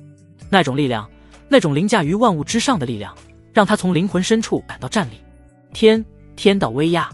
徐天策的声音变了调，他难以置信地看着楚寒，这怎么可能？楚寒缓缓睁开双眼，此刻他的瞳孔已经变成了纯粹的金色，璀璨的金光之后似乎只剩下无尽的混沌，就连他的声音也似乎带着某种天地共鸣的回响，一字一句犹如古神在低语。我给过你们机会。这简单的一句话顿时让所有人如坠冰窟。不要！李玄风突然崩溃了，他挣扎着想要捏碎腰间的玉简，却发现连手指都无法移动半分。我认输，我退出，求求你！林清玄强撑着最后一丝尊严，声音却止不住地发抖。楚寒，你别忘了，我们曾经可是……他很想说，我们曾经可是差一点就成了夫妻。你真的下得去手吗？可话到嘴边，却怎么都说不出口。那双闪烁着璀璨金光的冷漠眼眸，让他明白，眼前的男人早已不再是3年前那个会对他温柔的少年了。徐天策也无法保持淡定，他有些歇斯底里的大喊：我族兄是徐天傲，是星罗神殿的弟子，你不能杀我！聒噪！楚寒轻轻抬手，天道规则瞬间如巍峨神山镇压而下。噗！徐天策的声音戛然而止，他的身体如同被无形大手捏碎的泥偶，瞬间爆成一团血雾。这一幕彻底击溃了所有人的心理防线。不，李玄风发出不似人声的惨叫，拼命挣扎却无济于事。下一秒，他的身体同样爆裂开来，连一丝痕迹都没留下。林清玄呆呆地看着这一切，泪水不受控制地流下。他终于明白自己招惹了怎样可怕的存在。天道规则的力量几乎席卷了整片天地，浩荡威压犹如天倾般碾下。林清玄浑身骨骼都在发出不堪重负的哀鸣。他跪伏在地，曾经高傲如皇的身躯此刻卑微如蝼蚁，雪白的衣裙早已被尘土和鲜血浸染，那张绝美的脸蛋上此刻只剩下无尽的恐惧和悔恨。他后悔了，真的后悔了。在狩猎演武之前，他也听说了楚寒修为恢复、强势归来的消息，但他那时已经在冲击宁元境。3年前，楚寒也曾冲击过这个境界，却因他的插手而失败，导致修为尽废。3年后，他突破成功，意气风发地参加狩猎演武，本以为能彻底将楚寒踩在脚下，让他永世不得翻身。可如今他仰起头，看着那道屹立在天道神光之中的身影，眼中泪水簌簌滚落。楚寒，我真的错了。他的声音颤抖，再也没有了往日的冷傲，只剩下深深的恐惧和哀求。是我看走了眼，你的天赋根本不是我能超越的，我后悔了，真的后悔了。他艰难地爬向楚寒，染血的指尖颤抖着，想要抓住他的衣角。给我一次机会，好吗？我发誓，从今以后，我绝不会再与你为敌，我愿意做你的追随者，不，做你的奴仆，只要你饶我一命。他的声音哽咽，泪水混着血水滑落，那张高高在上的绝美脸庞，此刻只剩下卑微的乞怜。他现在才明白楚寒的天赋有多可怕。他莫名有种感觉，似乎自己就算突破了宁元境，就算拜入了星罗神殿，就算再修炼个10年、20年，他也永远无法超越楚寒。他是真正的妖孽，是注定要踏上巅峰的存在，而他却愚蠢地选择了与他为敌。他后悔的几乎要疯了。然而，楚寒的眼神依旧冰冷，没有丝毫波动。机会。他缓缓抬手，灰色灵力在掌心流转，声音淡漠如天威。3年前，你可曾给过我机会？林清玄浑身一颤，脸色瞬间惨白如纸。报应终究还是来了。不，他凄厉尖叫，想要挣扎，想要逃跑，可在这股天道威压下，他连动一根手指都做不到。灰色风暴彻底降临，他的身躯在风暴中寸寸崩解，血肉、骨骼、神魂，一切都被碾碎成虚无。临死前，他的眼中只剩下无尽的悔恨。有些人或许从一开始就不该招惹。天道光芒轻轻拂过，这位高傲的天之娇女就这样无声无息地消散在天地间，连一滴血都没能留下。紧接着是第2个、第3个，如同被橡皮擦抹去的铅笔画，一个接一个的身影在这股天道伟力下灰飞烟灭。当最后一声惨叫消散，整片试炼之地的前方早就已经面目全非。以楚寒为中心，方圆1000丈内出现了一个深达数十米的巨坑，坑壁光滑如镜，仿佛被某种至高力量直接抹去，而其余所有参赛者全部尸骨无存。楚寒眼中的光芒渐渐褪去，霎时间疲惫感犹如潮水般涌来，他单膝跪在了地上，忍不住大口喘息着。果然修为还是太弱了，他苦笑着摇头。以他现在的实力，要想动用天道神兵还是太勉强了。要不是他身怀混沌道体，又修炼了阴阳太玄合道真经这种强大的功法，单单是先前沟通天道神兵时那一瞬间降临的威压，便足以将他也一同碾碎。事实上，在激发了天道神兵的力量后，楚寒发现自己就算想停下也做不到，毕竟他现在修为太弱，这股力量根本不是他能掌控的，一旦激发便只能彻底将这股力量释放开来。所幸他勉强承受住了，虽然付出了一点代价，但这一战的结果却是将所有敌人尽数剿灭。从今往后，青阳城的年轻一辈将再无一人能与楚家争锋，这正是他想要的结果，否则他也不会动用天道神兵。毕竟面对这么多人围攻，要想将他们彻底斩杀，只靠他自己的力量是远远不够的。而每个人手里都有一枚玉简，只要捏碎便能传送离开。楚寒可不想放过任何漏网之鱼，他唯有借助天道神兵的威能，才能保证将他们通通斩杀，不留一个活口。苍云山脉外，巨大的光幕悬浮于半空，映照着狩猎演武的最终排名。楚寒的名字依旧高悬榜首。奇怪，观礼台上有人低声嘀咕着，都过去这么久了，怎么楚寒的名字还在第一？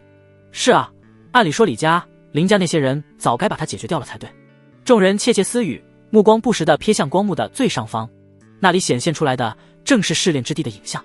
由于狩猎演武的场地实在太大，光幕的投影没办法面面俱到，因此里面的大多数地方都是没有影像的。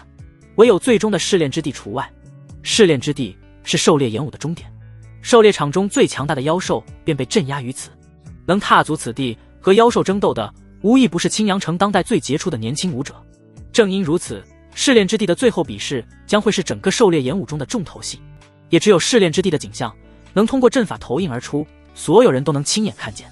毕竟谁不想亲眼目睹一番当代最顶尖天骄们的表现？一般来说，往常这个时候应该已经有人来到试炼之地里，准备和最后的断骨境巅峰大妖厮杀了。可令人疑惑的是，这一届狩猎演武的参赛者们进度似乎要慢上不少，直到现在仍旧没有一个人出现在试炼之地中。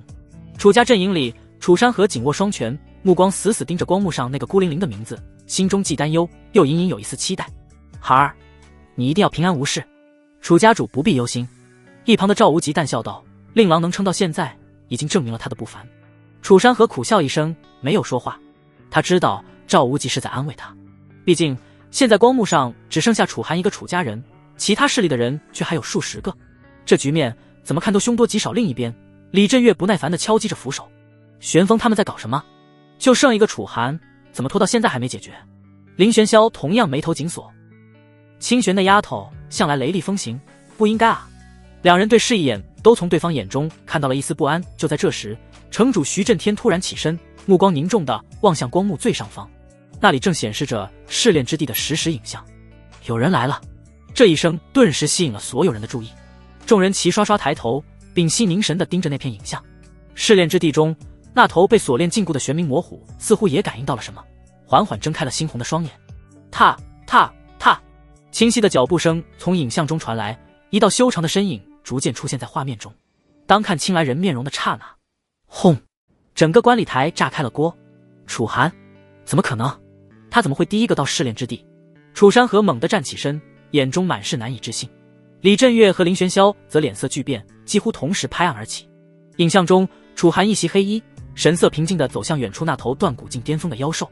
他的身上没有一丝伤痕，甚至连衣袍都纤尘不染，仿佛这一路走来他没有参与过任何厮杀一般。这不对劲！李振岳声音发颤，玄风他们呢？还有林清玄、徐天策那两个宁远境天才呢？他实在有些无法理解眼前看到的一切。即便李玄风慢了一拍，那也该是林清玄和徐天策这两个宁远境武者首先踏足试炼之地才对，怎么能是楚寒呢？没有人能回答他，所有人都被这匪夷所思的一幕镇住了。本该被围剿的楚寒，如今却孤身一人站在试炼之地，而其他数十名天才却仿佛人间蒸发了一般。赵无极眼中金光爆闪，不禁轻笑出声。最终到达终点的，竟然只有令郎一人。楚山河仍然处于震惊之中，喃喃道：“不应该啊，其他人，难道说那些人都已经……”他没有说下去，但这个可怕的猜想已经让在场所有势力代表面色惨白。影像中，楚寒已经站在了玄冥魔虎面前，这头凶名赫赫的妖兽此刻竟反常地低伏着身子，猩红的兽瞳中满是恐惧，仿佛面对的是一尊不可战胜的神明。楚寒缓缓抬手，吼！伴随着一声凄厉的兽吼，影像突然被刺目的辉光充斥。当光芒散去时，那头让无数天才闻风丧胆的断骨境巅峰妖兽已经化作了一地血肉。观礼台上，所有人都呆若木鸡地看着这一幕。李振岳双腿一软，跌坐在椅子上。林玄霄面如死灰，嘴唇颤抖着，却说不出一个字。徐震天则死死盯着影像中那道身影，眼中满是难以置信。楚山河也呆住了，但这一次是因为激动。孩儿竟然这么强大！赵无极拍了拍楚山河的肩膀，笑容意味深长。楚家主，现在你该相信我的话了吧？我说过，这场狩猎演武有楚寒一人就够了。另一边，莫云负手立于观礼台高处，灰袍在风中微微鼓动，他凝视着光幕中那道独占玄冥魔虎的身影，浑浊的眼眸深处闪过一丝异样的光芒。徐城主，老者声音沙哑，这次的狩猎演武，莫非便是此子率先胜出了？徐震天的额头顿时渗出了一片细密的汗珠，他死死盯着影像中楚寒随手碾杀玄冥魔虎的画面，胸口仿佛压着一块巨石。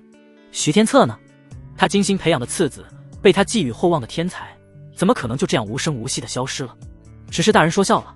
徐震天强压着心头惊怒，挤出一个僵硬的笑容。试炼当然还没结束。他说这话时，右手在袖中悄然掐动法诀。作为苍云山脉阵法的掌控者，他能感受到试炼之地深处还有着足足7道气息在沉睡，那是历代城主封印在此的宁远境大妖，本是作为后备试炼之用。既然是试炼，徐震天眼中闪过一丝狠毒之色，那就是个彻底。轰！几乎在同一时刻，试炼之地的地面突然剧烈震颤。楚寒刚取走玄冥魔虎的妖核，眉头突然一皱，身形暴退数10丈。咔咔咔，7道粗如巨树的锁链同时崩断，地面裂开巨大的缝隙，7股令人窒息的妖气冲天而起。观礼台上顿时一片哗然，那是紫翼雷鹏，还有赤炎地龙。天啊，那不是10几年前曾在青阳城外祸乱的玄阴蟒吗？一头接一头的庞然大物破土而出，每一头散发的气息都远超先前的玄冥魔虎。尤其是最后现身的那头3眼魔猿，它身高5丈，浑身黑毛如钢针般竖起，浑身弥漫着惊人的煞气，赫然是一头修为达到了宁元境3重的恐怖存在。一旁的莫云看着这一幕，不由抚掌笑道：有意思，原来这才是最后的试炼吗？先前楚寒镇杀玄冥魔虎的速度太快了，显然让人看得不够过瘾。眼下这一头接一头的宁元境大妖陆续现身，如此惊险刺激的最终试炼，才算得上是看点十足。徐震天、楚山河猛地站起身，灵力不受控制的外放，将身前桌案震得粉碎。怎么还有宁元境大妖出现？你这是在私自改动试炼规则？楚家主此言诧异。徐震天面不改色地说道：阵法年久失修，出现些意外再正常不过，怎么能是我动的手脚？放屁！楚家一位长老怒声道：往年击杀了试炼之地的断骨境大妖后，场上就会出现传送裂隙，让参赛者传送出来。可现在这算怎么回事？这么多宁元境妖兽，这是要逼死里面的参赛者吗？闻言，李振岳顿时忍不住的插话道：楚家的诸位，急什么呢？楚寒不是厉害得很吗？他指着光幕中那7头气势滔天的妖兽，讥讽道：这点小场面对青阳城第一天才来说算得了什么？就是林玄霄也阴恻恻附和着，说不定楚贤侄还能再创奇迹呢。你们难道就不想再欣赏一下楚贤侄大展身手的模样？看着这一个个无赖的模样，楚家众人不禁气得浑身发抖。就在这时，赵无极突然抬手示意他们冷静。这位百宝堂的分会长此刻正目光深邃地望着光幕，轻声道：各位稍安勿躁，我们且看下去。试炼之地内，楚寒立于一片废墟之上，黑衣猎猎作响。他环视四周渐渐逼近的7头大妖，眼中非但没有惧色，反而露出了一丝笑意。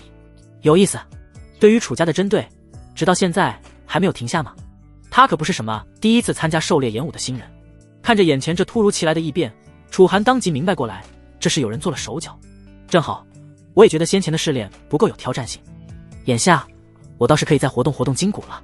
楚寒冷笑一声，一身灵力顿时运转而起。苍云山脉，试炼之地。楚寒神色淡漠，孤身屹立其中，单薄的身影和周围那一头头庞然大物相比，如蝼蚁般渺小。凛冽的妖风吹拂而至，楚寒嘴角的笑意渐渐收敛。吼！震耳欲聋的嘶吼声响起，最先扑来的是一头通体紫电缠绕的巨鹏，双翼展开足有10丈，每一根翎羽都跳动着刺目的雷光。紫翼雷鹏，宁元境一重巅峰。这些大妖在试炼之地被镇压已久，因此他们对人类往往抱有极大的怨气，一看到人类便恨不得将其粉身碎骨，折磨致死。楚寒身形一闪，险之又险地避过那道劈落的雷霆，电光擦着他的衣角掠过，在地面上炸出一个焦黑的深坑，速度倒是够快。他话音未落，地面突然剧烈震动，一条赤红如火的巨尾破土而出，带着熔岩般的高温横扫而来。赤炎地龙，宁元境2重。砰！楚寒双臂交叉应接这一击，整个人被巨力掀飞数10丈，双脚在地面离出2道深深的沟壑，手臂上传来的灼痛感让他眉头微皱。还未等他站稳，3道幽蓝寒芒已从3个不同角度袭来。玄阴蟒的毒牙在阳光下泛着致命的光泽，每一滴毒液都足以让宁元境以下的武者瞬间毙命。麻烦！楚寒低喝一声，混沌灵力在掌心凝聚成3道灰色气刃，精准地斩向毒牙。然而就在气刃即将命中时，一股沉重的威压突然从天而降。3眼魔猿那山岳般的身影不知何时已跃至高空，巨大的拳头带着令人窒息的压迫感轰然砸下。轰！楚寒仓促肩举臂格挡，脚下的地面瞬间塌陷，脸色因为充血而涨红。倒是小看你们了。他深吸一口气，眼中战意却越发炽烈。4头大妖已将他团团围住，更远处还有3头正在蓄势待发。紫翼雷鹏在高空盘旋，每一次振翅都带起漫天雷雨，赤炎地龙潜伏地下，随时准备发动致命一击。玄阴蟒游走四周，毒雾渐渐弥漫。3眼魔猿则捶打着胸膛，发出震天怒吼。妖兽的灵智可不是寻常野兽能比的。经过这番短暂的交手，他们也意识到了，眼前这个人类绝非什么等闲之辈。要想杀出这片鬼地方，他们便必须得联手才行。看来的动点真格的了。楚寒深吸一口气，右手在储物戒上一抹，一柄通体漆黑的长剑出现在手中。这自然不可能是太初神剑，只是一把他平日所用的玄铁重剑而已。当年楚寒能称之为青阳城第一天才，可不仅仅是因为空有一身修为而已。他一手剑术，在青阳城的年轻一辈中，同样称得上是出类拔萃，几乎无人能出其右。只是在修为被废之后，他便用不了剑了，这门绝技也就此被耽搁了下来。后面修为虽然恢复，但由于没碰到过什么能威胁到自己的敌人，也就没能逼得楚寒用剑。直到现在，时隔多年，如今再度拾起手中剑，楚寒一时间竟是有种和旧时好友久别重逢的感觉。那种熟悉亲近的感觉让他无比享受。咻！电光在天际爆闪，朝着楚寒的方向镇压而下。显然现在可不是适合感怀伤情的时候。楚寒冷眼看向天空，他的身形突然变得模糊，原地只留下一道残影。下一秒，玄铁重剑已带着开山之势劈向紫翼雷鹏。枪！金铁交鸣之声响彻云霄。雷鹏仓促间用利爪格挡，却被这一剑劈得倒飞出去，漫天雷雨四散飘落。楚寒乘胜追击，剑锋一转，直取雷鹏咽喉。就在此时，地面突然炸裂，赤炎地龙破土而出，血盆大口中喷出炽热的熔岩。滚！楚寒左手成拳，混沌灵力凝聚，一拳轰向那道熔岩火柱。两股力量相撞，爆发出震耳欲聋的巨响。气浪翻涌间，他的衣袖被烧得焦黑，手臂上也多了几处灼伤。玄阴蟒这时候也趁机从侧面袭来，毒牙直取楚寒脖颈。千钧一发之际，楚寒身形轨异地扭曲，避过这一击后，他同时反手一剑，在蟒身上留下了一道深可见骨的伤口。嘶！玄阴蟒吃痛，疯狂扭动着身躯。三眼魔元剑同伴受伤，暴怒的捶打胸口，双拳如陨石般砸向楚寒。这一次，楚寒没有应接，而是脚踏玄妙步伐，身形如游鱼般在拳影中穿梭。就是现在，他抓住魔元出拳的间隙，玄铁重剑带着刺耳的破空声直刺魔元心口。噗！剑锋入肉3寸，却被魔元坚如金刚的肌肉死死卡住。魔元怒吼声震天，另一只巨掌带着呼啸风声拍来。楚寒果断弃剑后撤，同时他也一掌拍出，将魔元的攻势震退。吼！魔元暴怒地拔出胸口的重剑，将其掰成2段扔在一旁。霎时间，魔元的胸前出现了一个骇人的伤口，血流不止，但这反而激起了他的凶性。硕大如圆盘的眼眸中弥漫出摄人的杀气，看来的速战速决了。楚寒面无表情，双手接出一个古怪的法印。随着这个动作，他体内剩余的混沌灵力开始疯狂流转，在经脉中发出雷鸣般的轰响。旱地掌！他猛然拍向地面，一道灰色波纹以他为中心急速扩散，所过之处，地面如波浪般起伏，7头大妖同时被震退。这门旱的掌是楚家祖传的最顶尖武学之一，经由混沌灵力施展而出后，其造成的威势竟是提升了不止一筹，每一头大妖都短暂地受到了影响。楚寒抓住这稍纵即逝的机会，身形如电，首先扑向受伤最重的玄阴蟒。没有武器，他的双手就是最致命的兵器。咔嚓！一记手刀精准命中玄阴蟒7寸，这条巨蟒顿时瘫软下来。楚寒毫不停歇，转身一记鞭腿扫向扑来的幽冥鬼虎，将其踢得倒飞出去，撞塌了半面石壁。金甲的蜥从侧面偷袭，却被楚寒反手扣住前肢，一个过肩摔，狠狠砸在地上。地面皲裂，地蜥发出凄厉的哀嚎，一身脏腑尽数破裂，显然已经离死不远。还剩4个。楚寒喘息着直起身，嘴角又溢出一丝鲜血。连续的高强度战斗让他的灵力几乎见底，但奇怪的是，越是这种时候，他体内的混沌灵力反而越发活跃，仿佛在绝境中焕发出新的生机。三眼魔猿似乎察觉到了他的虚弱，咆哮着冲来。楚寒不闪不避，在巨拳临身的刹那，突然侧身，右手如毒蛇般探出，精准扣住魔猿手腕。轰！他借着魔猿前冲的势头，一个漂亮的借力打力，将这头5丈高的巨兽狠狠摔在地上。楚寒没有给他喘息的机会，一跃而起，膝盖如重锤般砸在魔猿咽喉处。咔嚓！令人牙酸的骨裂声中，这头修为达到了宁元境3重的可怖大妖终于瘫软下来，眼中凶光渐渐熄灭。剩下的3头大妖见状，竟然萌生退意，但楚寒怎会给他们机会？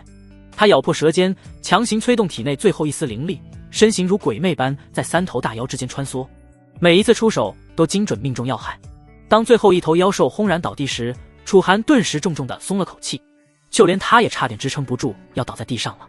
他一身黑衣早已破烂不堪，身上多处伤口正在渗血，唯有眼中的光芒显得越发的锐利。呼，总算解决了。这次的狩猎演武也算是圆满落下帷幕。他艰难地站起身，环顾着四周那7具庞大的尸体，嘴角不禁勾起一抹笑意。这一战虽然艰难，却也让他对混沌灵力的掌控又精进了几分。就在这时，试炼之地的上空突然裂开一道缝隙，那是离开的传送裂隙。随着一众妖兽陨落，这裂隙终于出现了外界。光幕上显现的画面最终定格在楚寒踏入空间裂隙的瞬间，整个观礼台陷入死一般的寂静。所有人，无论是各大家族的长老还是围观的路人，全都瞪大眼睛，死死盯着那片已经空荡荡的光幕。他们的喉咙像是被无形的手扼住，发不出半点声音。七头凝元境大妖，半晌过后，方才有人梦一般喃喃道：全死了，就这么全死了。那3眼魔猿可是凝元境3重啊！惊呼声、抽泣声、茶杯打翻的声音此起彼伏，所有人的目光都不由自主地看向那道正在缓缓成型的空间裂隙。那个创造了奇迹的身影即将从中走出。轰！空间裂隙完全开启，一道黑衣身影踏空而出。楚寒身上衣衫破碎，裸露的肌肤上遍布伤痕，有些伤口还在渗血，但他的脊背依旧挺得笔直，眼神也锐利如刀。孩儿！楚山河连忙上前，这位向来稳重的楚家家主此刻双手都在颤抖。他想要拥抱儿子，又怕碰到伤口，最终只是拍了拍楚寒的肩膀，声音哽咽道：好，回来就好。少主威武，一人独占这么多头凝元境大妖，此等战绩青阳城千百年未有，我就知道少主一定能行。哈哈，看以后谁还敢小觑我楚家。楚家众人欢呼雀跃，将楚寒团团围住。年轻子弟们看向楚寒的眼神炽热的几乎要燃烧起来，那是一种近乎狂热的崇拜。显然楚寒今天的表现彻底征服了他们。观礼台上，无数青阳城的武者都投来敬畏的目光。那些曾经嘲笑过楚寒的人，此刻全都噤若寒蝉。能以一人之力斩杀7头凝元境大妖，这样的实力已经远超他们的想象。赵无极缓步走来，脸上涌现出一抹笑意。楚少主果然非同凡响，赵某今日算是开了眼界。楚寒微微颔首，正要说话，一道歇斯底里的咆哮突然炸响。楚寒，我玄风呢？李振岳双目赤红，几乎是从观礼台上飞扑下来。在他身后，一众李家长老同样面色狰狞。楚家众人立刻警觉地围成一圈，将楚寒护在中央。如今楚寒身上负伤，他们自是不可能随意让外人接触到楚寒。而这一幕也让楚寒心中微暖。最关心自己的，果然还是身边的族人们。他淡淡地笑了笑，而后轻轻拨开族人，一脸平静地看向李振岳。你说李玄风已经死了？简简单单的一句话，却像是一柄重锤，狠狠砸在所有人的心头。放屁！李振岳浑身灵力暴动，一身凝元境的威压毫无保留地释放出来。区区一个狩猎演武，我儿怎可能死在里面？快说，是不是你用了什么卑鄙手段对付我？闻言，楚寒不禁嘴角微扬，露出一个冰冷的笑容。狩猎场内妖兽众多，危机四伏，这是众所周知之事，或许是你儿他们技不如人呢。一个不慎死在妖兽之口，又有什么好惊讶的？你……李振岳气得浑身发抖。他当然不相信李玄风等人会葬身妖兽之口，毕竟每个参赛者的身上都会配备一枚玉简，而那玉简可是保命底牌，遇到危险便能捏碎玉简传送出来。如果李玄风等人真的死在了里面，那无疑说明对他们出手的人实力强大到他们甚至连捏碎玉简的机会都没有。而楚寒显然有这个实力。想到这里，李振岳的脸色顿时变得惨白一片。林玄霄此时也走上前来，他看向楚寒，咬牙道：楚寒，你告诉我，清玄呢？他总不可能也死在妖兽嘴里了吧？别想了。楚寒淡淡的说道：除了我之外，所有人都死了。轰！这句话如同一道惊雷，震得所有人头脑发昏。尽管大多数人早有猜测，但亲耳听到楚寒承认，还是让所有人倒吸了一口凉气。不可能，绝对不可能！李振岳歇斯底里的咆哮着：我李家怎可能一个活口都没有？徐城主，林玄霄看向徐震天，声音嘶哑的说道：还请您查验阵法，看看这狩猎场中是否还有其他人存活。徐震天脸色阴晴不定，他暗中操控阵法，释放7头大妖，本是想借妖兽之手除掉楚寒，却没想到反而成全了对方的威名。放心，我会查证此事的。他深吸了一口气，强压着心头惊怒，闭目感应了片刻。很快，徐震天浑身一震，眼中流露出一抹骇然。阵法中确实已无活口。闻言，周遭的人群中顿时爆发出阵阵哗然。除了楚寒之外，不论是李玄风、林清玄还是徐天策等人，竟然真的全都葬身在了苍云山脉之中。而这句话也成了压垮李振岳的最后一根稻草。他踉跄后退几步，突然喷出一大口鲜血，整个人摇摇欲坠，似是无法承受这般巨大的打击。林玄霄也死死盯着楚寒，眼中满是怨毒。楚寒，你究竟用了什么手段？他实在想不通。林清玄好歹是个货真价实的宁元劲武者，楚寒再强大，难道还能强大到让林清玄连捏碎玉简的机会都没有？林家主这话倒是有趣。楚寒冷笑道，狩猎场内生死各安天命，怎么每个死人都要怪罪到我身上？也许这就是报应吧。不知道你们之前针对我楚家的时候，可曾想过会有今天？你……林玄霄顿时震怒，他恨不得一巴掌将眼前的少年拍死。联手针对楚家，这本就是心照不宣的事，只是谁能想到最终会是这样的结局？徐城主，一位观战的老者突然高声道，能否用阵法回溯当时情景？眼下这诸多参赛者全都横死在苍云山脉之中，这是历届都没有的事，我想总要给诸位家主一个交代吧。闻言，所有的目光全都看向了徐震天。正如老者所说，众人心中都迫切地想要知道苍云山脉里到底发生了什么变故，才会导致所有参赛者几乎无一活口。就连楚山河也心中疑惑，虽然楚寒的实力强大的让人意外，但林清玄等人若是想逃，楚寒应该是留不下他们的。这些参赛者总不能连捏碎玉简的功夫都没有吧？唯有楚寒心中警惕，连忙思索起了对策。他是依靠天道神兵的力量，才将其余所有参赛者尽数抹除的。天道神兵事关重大，显然不能随意暴露。如果徐震天真的能回溯当时的情景，那楚寒团灭其余参赛者的事便会曝光。如此一来，他可就得想个合适的理由，看看能不能把天道神兵的事瞒过去了。面对着众人的目光，徐震天阴沉着脸点头道：“本座正有此意。”说罢，他双手掐诀，苍云山脉的阵法开始嗡嗡作响，光幕上的画面飞速倒流，很快便定格在了试炼之地的入口处。那里是大多数生命气息消失的地方，我倒要看看到底是什么变故，害死了这么多参赛者。给我现！徐震天一声厉喝，光幕剧烈波动，然而一片空白。这怎么回事？所有人都愣住了。徐震天脸色骤变，急忙变换法诀，可不论他如何努力，光幕上依旧是空空如也。试了好几次之后，徐震天这才变色道：“那处空间的阵法似乎被某种极高层次的力量破坏了，我没法回溯当时的情景。”什么？到底是什么力量，竟能破坏初代城主布下的大阵？众人面面相觑，感到难以置信。唯有楚寒暗暗松了口气，就连他也没想到，那太出神剑的天道之力竟然如此霸道。那股力量不仅灭杀了所有敌人，甚至连阵法都一并破坏了。楚山河不禁放声大笑：“诸位方才口口声声怀疑是我杀了这么多人，可证据呢？没有证据，你们可别再血口喷人。”李振岳顿时面如死灰，感到一阵憋屈。一旁的林玄霄同样脸色难看，不知所措。到头来，他们竟是连自家族人的死因都没法探明。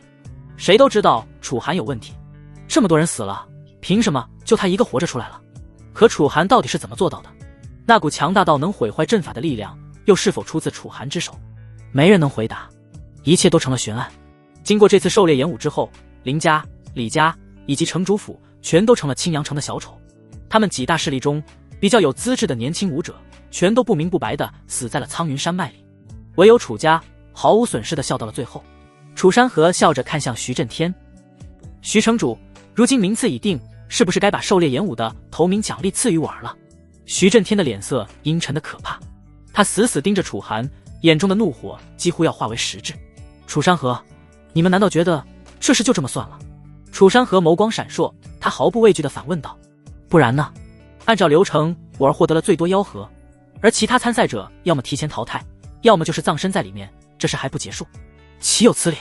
徐震天沉声道：“能参加狩猎演武的，无一不是各方势力中颇有资质的武道苗子，而今一个不留，全部葬身其中。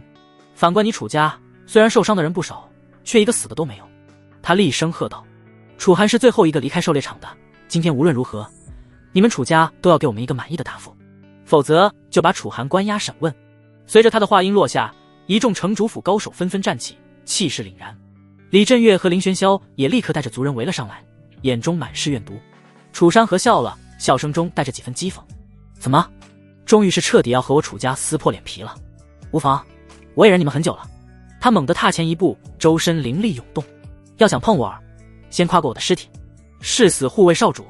楚家大长老怒吼一声，带着楚家众人将受伤的楚寒护在中央。那些年轻子弟虽然大多带伤，但此刻全都挺直了腰杆，眼中毫无惧色。楚家的团结让不少人暗暗惊叹。虽说楚家近些年一直在没落，但此刻看来，楚家的凝聚力仍是不减当年。好得很。徐震天怒极反笑，今日就让你楚家知道得罪我的下场。就在双方剑拔弩张之际，赵无极突然轻咳一声：“各位，不妨听我一言。”他的声音不大，却让场中的气氛为之一滞。徐震天等人虽然愤怒，但此刻也冷静了一些。那可是百宝堂的分会长，有赵无极给楚家撑腰，他们还真要掂量掂量。赵会长有什么要说的？徐震天咬牙问道。赵无极悠然道：“狩猎眼无本，就生死各安天命。楚少主能活着出来是他的本事，至于其他人，技不如人，怨不得谁。”他环视众人，语气渐冷。更何况诸位之前针对楚家的举动，当真以为没人知道？这番话让李振岳等人脸色更加难看，一时间有些敢怒不敢言。便在此时，一道沙哑的声音突然从高台上传来：“3年前便听闻楚家少主资质不俗，今日一见，果然名不虚传。”众人循声望去，只见一直沉默观战的莫云缓缓起身，他浑浊的目光锁定在楚寒身上，嘴角勾起一抹诡异的笑容。楚山河心头突然涌起不祥的预感，莫执事此言何意？莫云轻笑一声：“老朽此番前来，本是受徐天傲所托，要将林清玄带回星罗神殿。”他顿了顿，眼中闪过一丝冷芒。可惜啊，林清玄已经死了。就在前不久，老朽已将狩猎演武的结果传讯告知了徐天傲。他沉默许久，最终只回了老朽一句话。全场鸦雀无声，所有人都屏息等待下文。请莫执事出手，将楚寒镇杀。这句话如同一道惊雷，在观礼台上炸响。徐震天不禁仰天大笑：“楚山河，今日我看你还能如何嚣张？”在他身后，李家、林家众人也狞笑起来。有星罗神殿出手，楚家今日必然在劫难逃。楚山河脸色铁青，将楚寒护在身后。莫执事，我儿与星罗神殿无冤无仇，你难道真要出手？要怪就怪他太优秀了。莫云叹息道：“徐天傲正值修行的重要关头，无法亲自回来处理，若放任楚寒成长，将来必会给他的家族酿成大患。”他缓缓抬起枯瘦的手掌，一股令人窒息的威压弥漫开来。所以今日老朽只好亲自出手，为徐天傲除去这个隐患了。林海境五重的恐怖气息毫无保留地释放，压得在场所有人都喘不过气来。楚家众人面色惨白，但依然死死护在楚寒周围，没有一人退缩。想动我儿，先过我这关！楚山河怒吼一声，宁元境3重的修为全力爆发，但在莫云的威压下，依旧显得无比渺小。莫云摇头叹息，螳臂当车，不自量力。就在他准备出手之际，楚寒突然推开族人，缓步上前。他的身上还带着伤，但眼神却平静的可怕。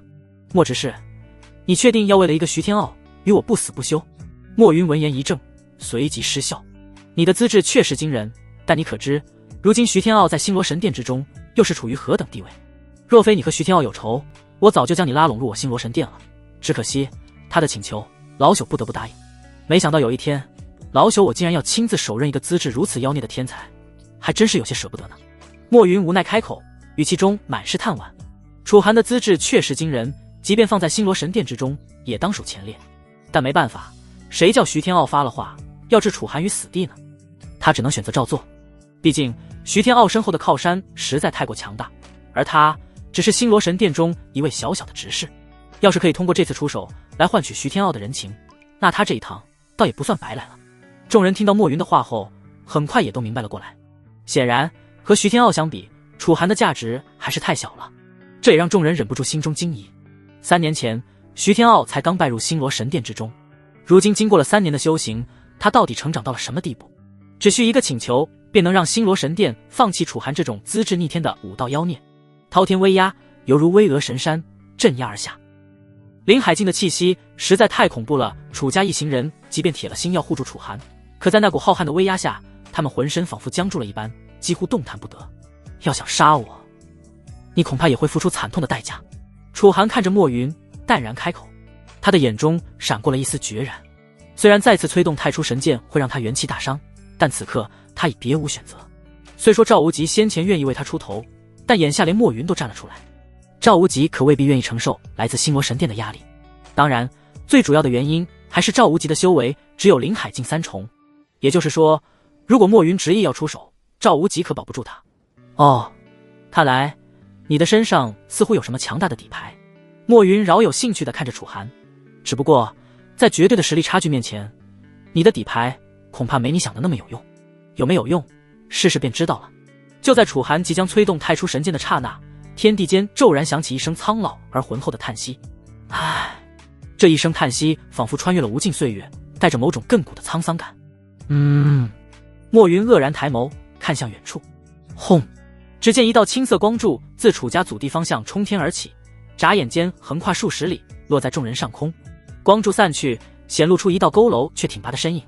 那是一位须发皆白的老者，面容枯瘦如树皮，双眼却明亮如星辰。他身穿一袭朴素的灰袍，手中拄着一根青玉拐杖，身上虽然没有弥漫出太过强势的气息，但在场的一众强者却还是感到一阵心悸。老祖！楚山河瞪大眼睛，声音颤抖。他便是楚家老祖楚玄冥。李振岳顿时失声惊呼起来，这老不死的果然还活着。场上顿时一片哗然。楚家老祖楚玄冥50年前便已是灵海境强者，曾以一己之力镇压青阳城外的兽潮，威名赫赫。但20年前他突然销声匿迹，传闻是在某处秘境中遭遇不测。众人万万没想到，今日这位楚家老祖竟是重现世间。林玄霄眉头皱起，眼中流露出深深的忌惮。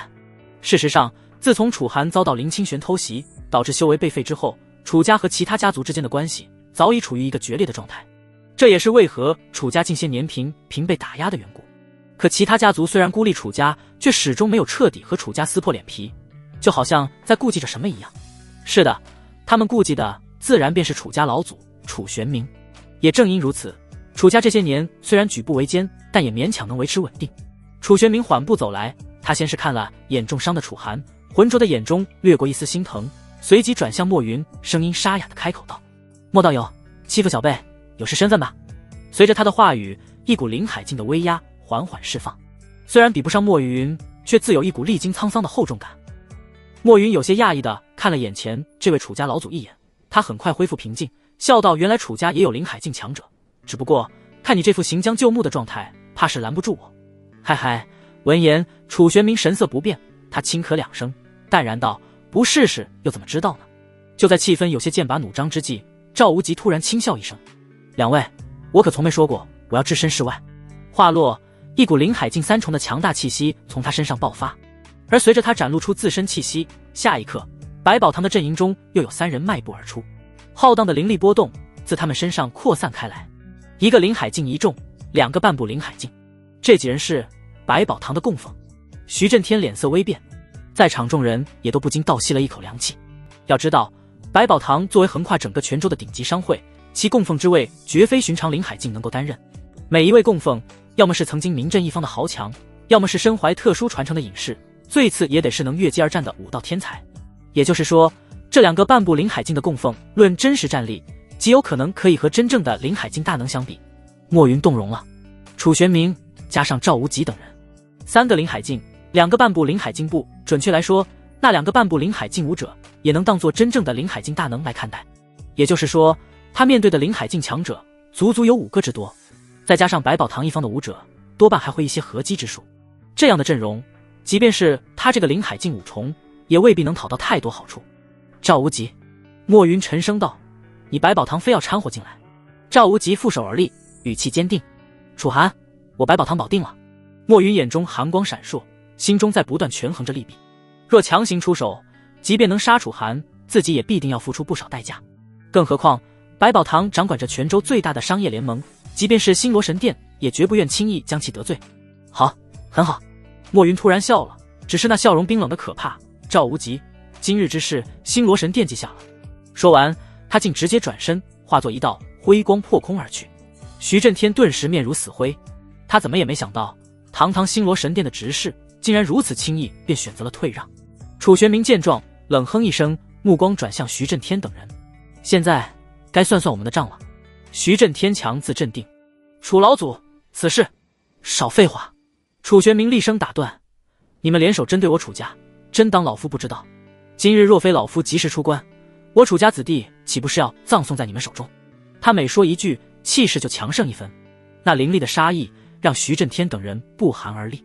楚玄冥，李振岳突然喝道：“你别太嚣张了，我们各家也有老祖，真要拼个鱼死网破，你楚家讨不了好，那就试试。”楚玄冥须发皆张，枯瘦的身躯中爆发出惊人的战意。就在双方剑拔弩张之际，赵无极再次开口：“诸位，今日之事到此为止如何？继续闹下去，对谁都没有好处。”他看出来了，这位楚家老祖的状态很不好，而他也顾及星罗神殿的人。徐震天脸色铁青，但看着虎视眈眈的楚家众人和百宝堂高手，最终他只能顺着赵无极给的台阶下，沉声道：“好，今日就给赵会长一个面子。”说完，他甩袖而去。李振岳和林玄霄见状，也只能带着族人灰溜溜的离开。待外人散尽，楚玄冥突然剧烈咳嗽起来，一口暗红色的鲜血喷出。老祖！楚山河大惊，连忙上前搀扶。无妨。楚玄冥摆摆手，看向楚寒的目光中满是欣慰。好孩子，没给楚家丢脸。楚寒恭敬行礼，多谢老祖相救。楚家老祖，他只在小时候见过1-2面，大多数时间，这位老人都在楚家祖地中闭关修养，从不露面。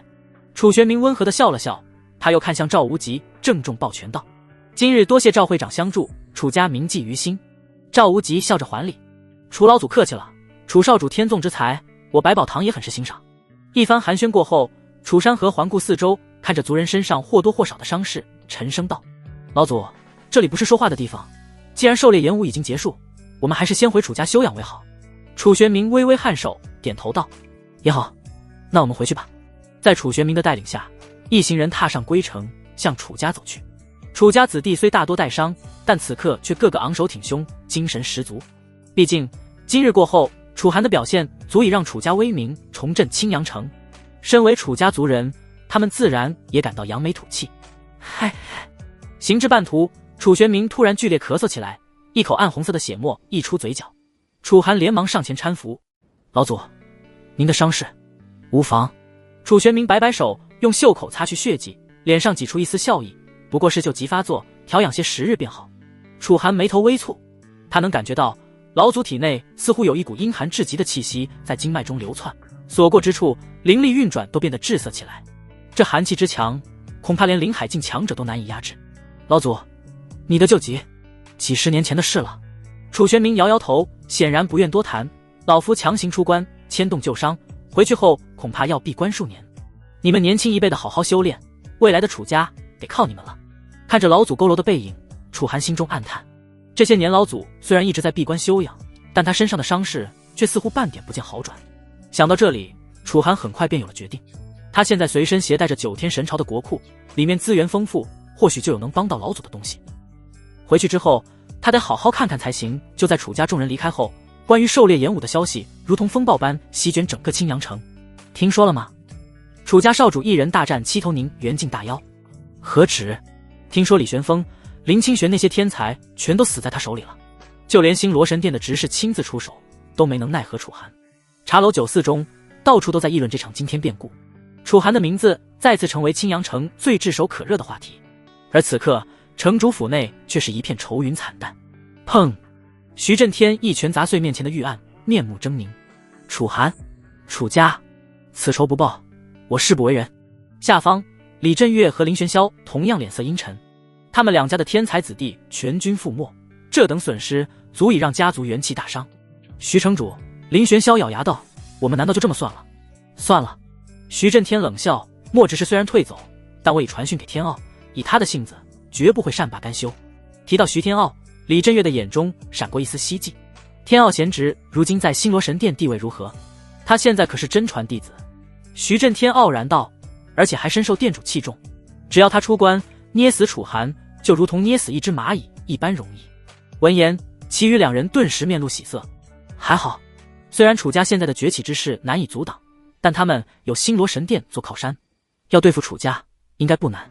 星罗神殿坐落在泉州的一座万丈高峰之上，足足有9999级白玉台阶，从山脚下一路直通到云雾深处，每一级台阶都铭刻着古老的符文，散发出镇压天地的气息。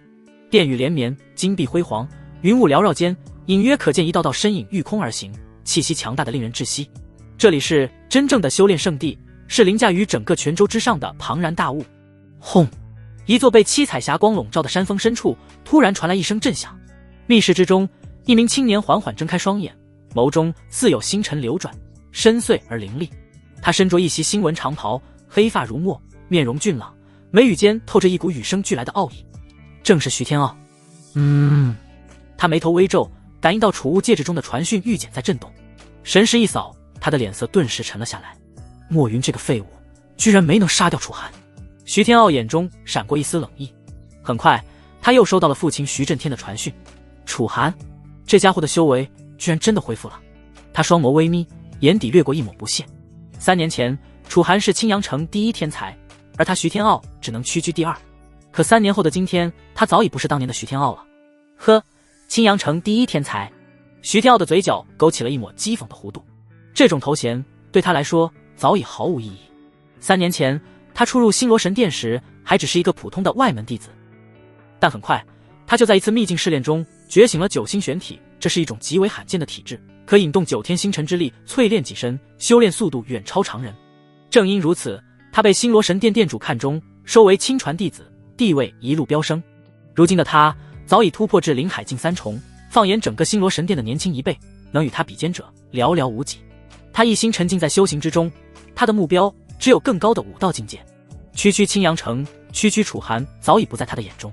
不过徐天傲眼神微冷，楚寒终究是个隐患，家族的危机他总得解决。只可惜他最近正处于突破的关键时刻，无法轻易离开星罗神殿。莫云这个老东西连这点小事都办不好。他低声咒骂了几句，随即抬手打出一道传讯符。片刻后，师兄，你找我。一道清冷的声音从门外传来。徐天傲抬头望去，只见一名白衣女子缓步走入密室。她肌肤如雪，眉目如画，清冷的气质宛如9天仙子，不染尘埃。腰间悬着一柄冰蓝色的长剑，剑鞘上刻着细密的符文，隐隐散发着寒意。星罗神殿内门弟子苏清寒。清寒，坐。徐天傲淡淡开口。苏清寒微微颔首，在他对面坐下，目光平静地望向他。师兄闭关多日，突然唤我前来，可是有事？徐天傲没有直接回答，而是问道：你如今修为如何了？苏清寒轻声道：灵海境1重巅峰，距离2重指差1线。徐天傲满意地点点头。苏清寒的天赋极高，当年入门时还是他一手提携的。这些年他一直跟随他修行，对他言听计从，是他最信任的人之一。我有一事想请你帮忙。徐天傲缓缓开口，将楚寒的事情简单说了一遍。苏清寒听完，眉头微蹙。青阳城楚家少主，区区一个小城天才，也值得师兄如此在意。徐天傲摇头，此子有些古怪，3年前被我设计废掉丹田，如今却强势归来，还威胁到了我父亲他们。既然我父亲传讯请求我，那我也没法坐视不管。哦，苏清寒眼中闪过一丝讶异，但很快又恢复平静。师兄是想让我去杀了他？徐天傲点头。我如今处于突破的关键时刻，无法离开，此事交给你，我最放心。苏清寒没有丝毫犹豫，直接起身抱拳道：师兄放心，我这就动身前往青阳城。徐天傲微微一笑，从储物戒中取出一枚玉符地给他。此物名为星陨符，蕴含我师尊的一丝力量，关键时刻可保你一命。苏清寒郑重接过，收入怀中。记住，徐天傲眼神微冷，楚寒此子必须死。是。苏清寒转身离去，身影如一道清冷的流光，消失在云雾之中。徐天傲望着他离去的方向，眼中杀意翻涌。楚寒，3年前我能废你一次，如今我照样能让你万劫不复。狩猎演武的风波渐渐平息，楚家迎来了短暂的安宁。有赵无极坐镇，城主府、李家、林家虽然对楚家恨得牙痒痒，却也不敢轻举妄动。毕竟百宝堂的力量可不是青阳城这些小家族能抗衡的。在赵无极的帮助下，楚家的商业迅速扩张，原本被李家、林家压制的产业，如今重新焕发生机。楚寒的伤势也在逐渐恢复。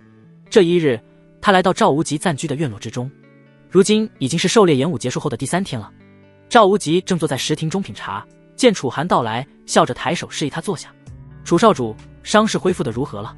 楚寒微微点头，已无大碍。事实上，就在狩猎演武结束的当天，楚寒一身伤势便已经痊愈得差不多了。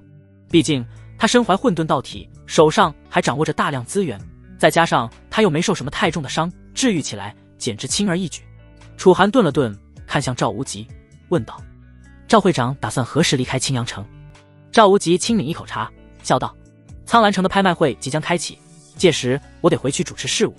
他放下茶杯，目光深邃地看着楚寒。倒是你，考虑好了吗？是否愿意随我去百宝堂总堂见一见我们老祖？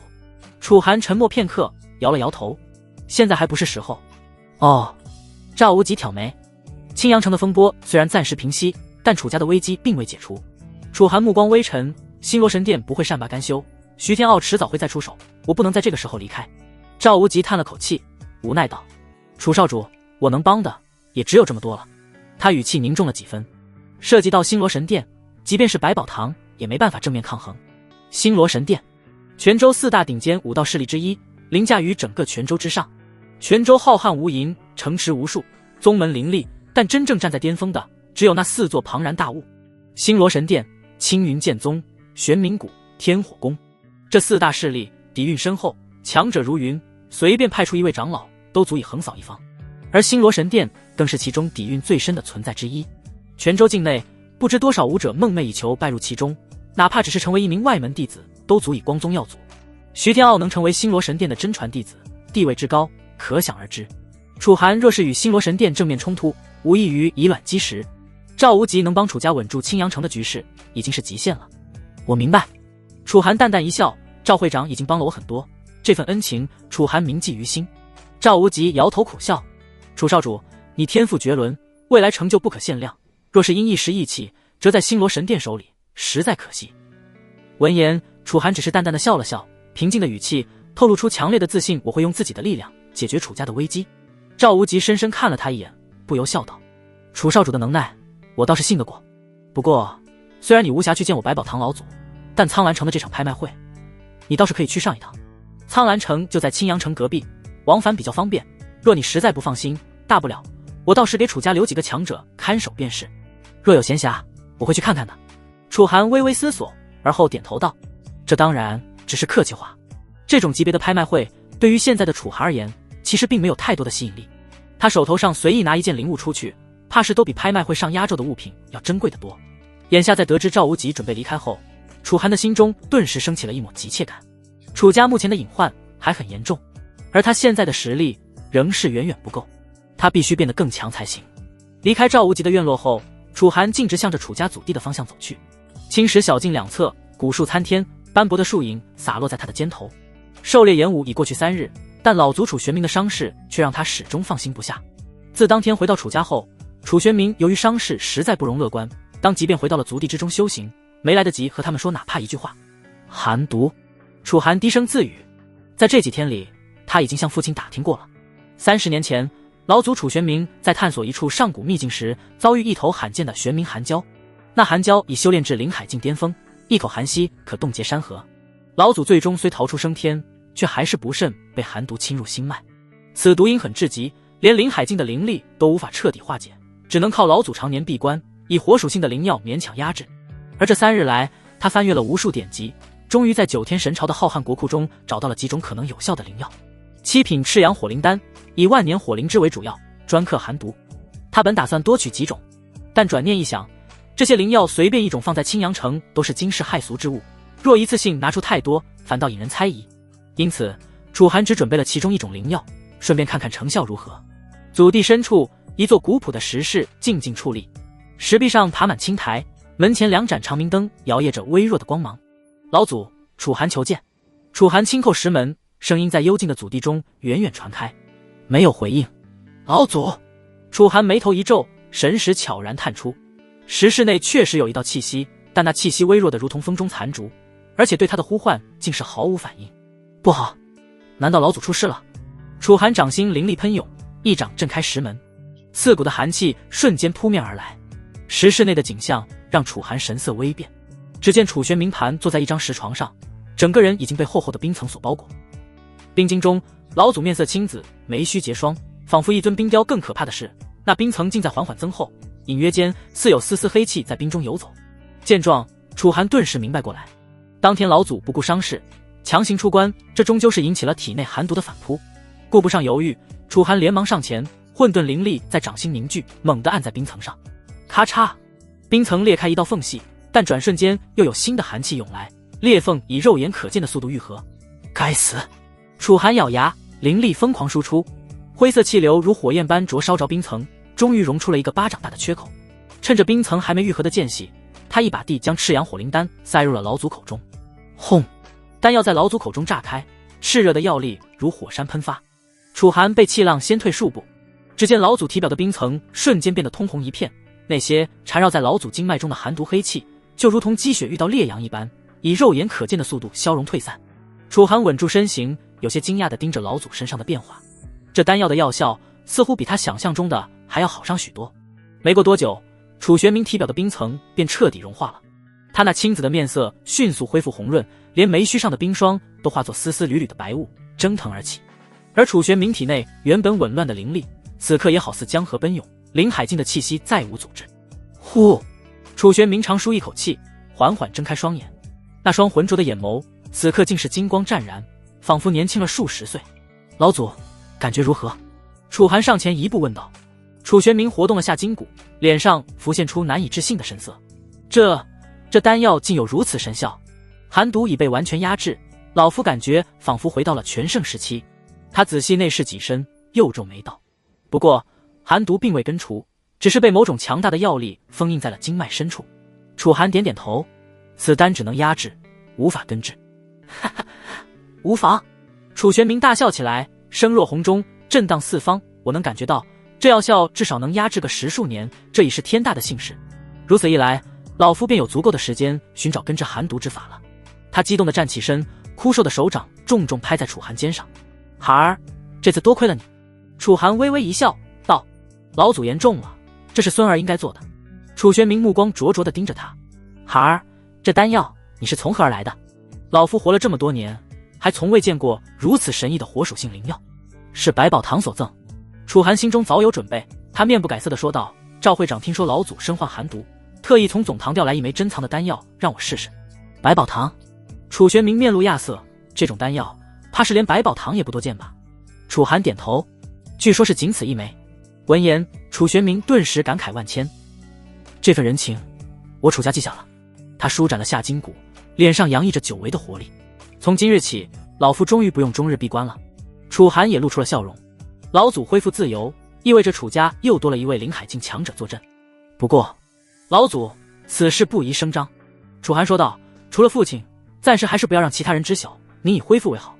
楚玄冥会意，眼中金光一闪，颔首道：放心，老夫明白。见老祖状态稳定，楚寒拱手道：既然如此，孙儿便先告退了。且慢！楚玄冥突然叫住他，转身从石室暗格中取出一个古朴的木盒，这个给你。楚寒接过木盒，刚一打开，一股沁人心脾的药香便扑面而来。盒中静静躺着一枚龙眼大小的丹药，通体呈暗金色，表面有7道天然纹路，此乃七纹断骨丹。楚玄冥笑道：是当年老夫在一处古迹中所得的，一直留着无用。你如今正是断骨境，此丹对你应该大有裨益。多谢老祖。楚寒小心地将木盒收进了储物戒指之中。不得不说，这可真是意外之喜。断骨丹只是2品丹药，在9天神朝的国库中根本找不到这种低层次丹药，可偏偏如今楚寒就是断骨境修为，唯有这种低层次丹药才最适合现在的他。下品为3纹，中品为6纹，而7纹则代表着这枚断骨丹的品质已经达到了上品。有了这枚上品断骨丹，楚寒有把握在这2天冲击一下断骨境巅峰。说干就干。收下丹药之后，楚寒当即便回到了府邸之中。楚寒捏着那枚7纹断骨丹在府中转了一圈，却没寻到小翠的身影。问过下人才知，由于在狩猎演武中受伤的楚家子弟太多，需要不少人照顾，家族里有些人手不够，所以小翠也被叫了过去。这丫头，楚寒摇头失笑，莫名有些怅然若失。这3日养伤期间没有双休，竟让他有些不习惯了。将丹药收入怀中，楚寒决定等到夜间与小翠双休时再服用。眼下天色尚早，不如去后山练练剑法。来到后山，楚寒从储物戒中取出一卷泛着金光的卷轴，九霄惊雷剑诀。这是他在养伤期间从9天神朝国库中精挑细选出的天阶剑法。楚寒之所以会想到修炼剑法，不仅是因为他本身便擅长用剑，同时这也是为日后使用太初神剑做准备。枪！楚寒拔出从家族兵器库中取来的长剑，剑身寒光凛凛，在阳光下泛着冷芒。按照剑诀所述，楚寒开始演练起来。起初动作还有些生涩，但很快便渐入佳境。惊雷出现，一声轻喝，剑锋划过虚空，带起一道刺目的电光，周围空气仿佛被撕裂一般，发出噼啪的爆鸣声。轰雷落地，第二式使出，剑势陡然变得沉重。剑锋所过之处，地面被无形的剑气离出一道深深的沟壑。楚寒越练越快，剑招如行云流水。他本就天赋卓绝，尤其是觉醒了混沌道体之后，领悟力更是远超常人。不过半日功夫，这门天阶剑法已经被他掌握了七七八八。若是现在再遇到宁渊境三重的对手，楚寒收剑而立，眼中金光闪烁，一剑便可斩之。然而当他低头看向手中的长剑时，眉头却不禁微微皱起。只见剑身上不知何时竟已布满了细密的裂纹。对此楚寒倒也并不意外，天阶剑法岂是凡铁能承受的？若非他控制着力道，这剑早就崩成一地碎片了。虽然早就做好了心理准备，可楚寒也还是没想到，家族兵器库里的宝剑竟是连半天都撑不住。只可惜9天神朝的国库中珍宝无数，可偏偏除了那柄太初神剑外，竟是再找不到第二把剑器。以他现在的修为，若是强行使用天道神兵，怕是还没伤敌，自己就先被威压震死了。看来我得亲自去打造一把宝剑了。楚寒叹了口气，他正思索间，突然耳朵一动，沙沙，远处的灌木丛中传来急促的脚步声，伴随着枝叶摩擦的声响。楚寒眼神一凝，混沌灵力悄然运转，神识如潮水般蔓延开去。救命！救救我！一道纤细的身影跌跌撞撞地从林间冲出，那是个约莫17、18岁的少女，一袭鹅黄色罗裙已经被树枝划破多处，露出雪白的肌肤。她面容精致如画，杏眼阴唇，此刻小脸上满是惊慌。虽然看起来身形娇小，但曲线却玲珑有致，奔跑时更显动人。楚寒眉头微蹙，眼前这少女可不是楚家的人。站住！他沉声喝道。少女闻声抬头，看到楚寒的瞬间，眼中顿时迸发出希望的光芒。公子救命！有人在追杀我，你知道这里是什么地方吗？楚寒淡淡的问道。少女慌乱摇头，我不知道，我就是逃命跑到这里的。他说着，故意摆出一副楚楚可怜的模样，眼眶微红，声音发颤，求求公子救救我，求求了！若是寻常男子，怕是早已心软。但楚寒却不为所动，只是平静地说道，救你可以，但你能给我什么？少女闻言不由一愣，随即她也不知是想到了什么，脸色突然涨红起来，娇声道，你们这些臭男人就是馋人家身子是吧？楚寒嗤笑一声，放心，我不会要你身子。他上下打量着少女，那样太便宜你了。你说什么？少女气得直跺脚，什么叫便宜我？就在两人争执间，林中突然传来一阵破空声，嗖嗖嗖，三道黑影如鬼魅般掠出，呈三角之势将少女围住。为首的是个蒙面男子，他声音沙哑地开口道，姑娘，还请跟我们回去。我不要！少女尖叫一声，突然扑向楚寒，死死抱住他的手臂，救我！他们会杀了我的。楚寒眉头微皱，试着抽出手臂，却发现这丫头力气大得惊人。这位公子，蒙面人冷冷地看向楚寒，还请不要多管闲事，否则后果可不是你能承担得起的。楚寒叹了口气，我倒是不想管，但他抓着我不放啊。少女有些气急，见死不救，算什么男人？蒙面人闻言只是冷哼一声，说道，你倒是识相。说罢，他便要上前将少女抓走。少女吓得连忙躲在楚寒身后，一双小手紧紧攥着楚寒的衣襟。见状，那蒙面人也有些不耐了。事实上，他早就觉得楚寒碍手碍脚，想一刀把楚寒给砍了。也是他不想节外生枝，横生事端，所以才忍到现在。阁下，你自己把他扔过来吧。蒙面人深吸了一口气，淡然道，哦，你还命令上我了。楚寒挑了挑眉，蒙面人这副目中无人的态度，同样让楚寒有些失去了耐心。你似乎还不明白自己的处境。他目光渐冷，这里可是楚家地界，你们擅闯我族后山，可知后果？楚家！蒙面人嗤笑一声，区青阳城小卒也敢阻挠我们？识相的就快把那丫头交出来，我没耐心和你重复第二遍。楚寒眼中寒光一闪，他冷笑道，抱歉，我不想交人了，诸位还请回吧。找死！闻言，蒙面人顿时大怒，小子，这可是你自找的。他一挥手说道，动手，先废了这小子。话落，三道黑影同时扑来，灵力鼓荡间，赫然都是宁渊境2重的高手。快把你族里的长辈叫来！少女吓坏了，整个人缩成一团，死死抓着楚寒。楚寒有些无奈地摇了摇头，真是麻烦。他左手依旧被少女抱着，右手却已并指如剑。惊雷出现，轰！一道刺目电光划过，冲在最前面的蒙面人如遭雷击，整个人倒飞出去，重撞在一棵古树上，口吐鲜血。什么？剩下两人大惊失色，急忙变招。但楚寒的动作更快，剑指下压，无形剑气如山岳般轰然砸落。两个蒙面人还未反应过来，就被狠狠拍进地面，砸出2个深坑。哇，你好厉害！少女瞪大杏眼，小嘴微张，满脸崇拜地看着楚寒。她蹦跳着跑到那2个深坑旁，探头往里瞧了瞧，又赶紧缩回来，拍了拍胸脯。吓死我了，还以为要被抓回去了呢。楚寒淡淡扫了他一眼，现在可以说了吧？你到底是……话音未落，他忽然神色一凛，猛地抬头望向天际。怎么了？少女疑惑地顺着他的目光看去，只见远处天边一道黑点正急速放大，眨眼间便化作一道黑袍身影，凌空而立。那人周身缠绕着阴冷的灵力波动，所过之处草木竟以肉眼可见的速度枯萎。是玄阴宗3长老。少女脸色瞬间煞白，声音都变了调。完了，他可是宁渊境7重的强者，我们快逃！他一把抓住楚寒的手臂就要跑，却发现根本拉不动。逃？往哪逃？阴冷的声音如同九幽寒冰，黑袍老者已然落在2人身前。他面容枯瘦，眼窝深陷，活像一具干尸，唯有那双眼睛泛着诡异的绿光。小丫头，偷了我玄阴宗的苍冥剑，还想跑？老者阴森一笑，目光转向楚寒。还有你，小子，敢伤我玄阴宗弟子，活腻了。少女吓得浑身发抖，却仍死死抓着楚寒的胳膊不放。公子救我！他会杀了我的。楚寒皱了皱眉，松手！啊，你抱着我，我怎么动手？少女这才反应过来，连忙松开手，躲到一旁的大树后，只露出半个脑袋，紧张的观望。黑袍老者见状，冷笑连连：小子，非要保他不可，你这是在自己招惹灾祸。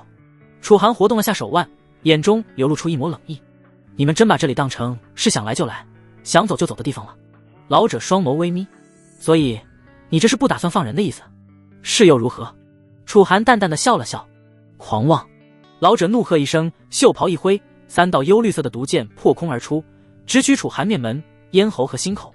楚寒并指如剑，将毒箭尽数击碎，但那些毒液溅落在地，竟将岩石都腐蚀出一个个深坑。有点本事！老者阴笑一声，可惜在绝对实力面前，他身形突然模糊，下一刻已出现在楚寒背后，干枯的手掌泛着幽光，狠狠拍向楚寒后心。砰！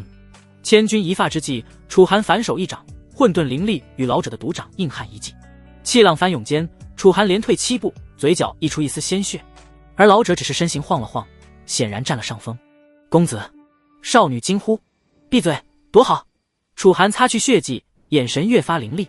老者狞笑，断骨竟能有这般实力，确实罕见，可惜境界的差距不是天赋能弥补的。他双手结印，周身毒雾翻腾，化作一条10丈长的墨绿色巨蟒，嘶吼着扑向楚寒。轰雷落地，楚寒剑指展出，狂暴的剑气如山岳般砸向巨蟒，2股力量相撞，爆发出震耳欲聋的轰鸣，毒雾四散，周围的树木一沾即枯，转眼间整片林地都化作死地。嗨嗨！楚寒被余波震得气血翻涌，心中暗惊。毒雾弥漫在四面八方，黑袍老者狞笑连连，周身毒蟒虚影盘旋，宁渊境7重的威压如潮水般碾压而来。楚寒的胸口有些发闷，硬抗了老者一击之后，他的嘴角顿时渗出了一丝血迹。没办法，双方之间的修为差距实在太大了。他只有断骨境7重，而对方却是宁渊境7重。但楚寒可没打算向老祖求救，这或许会是一场苦战，但最后的胜者未必就不是他。断骨境7重，却能挡我一击而不死，你倒也算个人物。老者阴恻恻的开口，可惜一切该到此为止了。他袖袍挥动，毒雾瞬间收缩，继而化作数十根细如牛毛的毒针，疯狂射向楚寒。楚寒神色不变，他身形急退，同时右臂横挡，一身混沌灵力流转，在身前凝成一道灰蒙蒙的屏障。吃，毒针定入屏障，竟如活物般疯狂腐蚀灵力，转眼间便穿透防御，直逼楚寒面门。千钧一发之际，楚寒猛地侧身，毒针擦着脸颊划过，留下一道血痕。痛感瞬间袭来，他只感觉自己的半张脸都麻痹了起来。中了我的10蛊毒，不出3刻钟，你全身筋骨便会化为脓血而死。小子，这就是和我作对的代价。老者猖狂大笑。闻言，楚寒的心里倒没有太多波澜。洛霓裳留下的储物戒指中高阶的解毒之物不知凡几，随便吞服一样，应该便足以将这老者的毒化解。更别说他身怀混沌道体，虽然谈不上百毒不侵，但要将这老者的毒素压制下来，倒也不是问题。见楚寒的动作出现了片刻的迟滞，老者抓住机会，身形如鬼魅般逼近，枯瘦的手爪直掏楚寒心窝。公子小心！躲在后面的少女顿时惊呼起来。楚寒眸光微冷，他脚步一踏，混沌灵力如江河奔涌，反手便是一拳朝着老者轰去。轰！老者的身形只是微微一晃，反观楚寒，整个人却倒飞而出，但也勉强稳住了身形。中了我的10股毒，竟然还能和我抗衡，而且修为连宁元境都没有，真是不可思议。即便是玄阴宗历代的顶尖天才都做不到如此地步。老者忍不住感叹，楚寒的表现实在惊人，他还是第一次碰到如此难缠的断骨劲武者。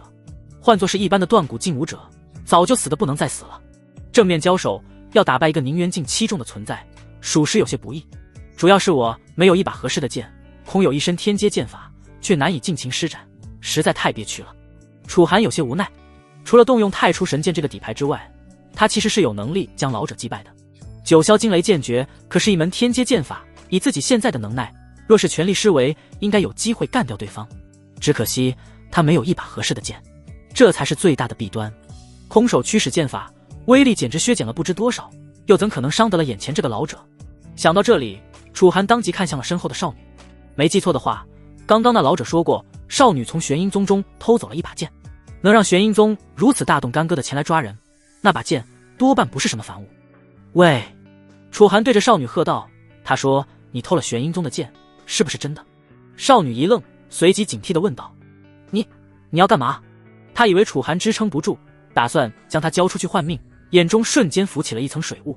楚寒也不废话，直接开门见山地说道，把剑给我。你说什么？给你？不行。闻言，少女急得直跺脚，这苍冥剑是我好不容易才带出来的，凭什么给你？2个选择。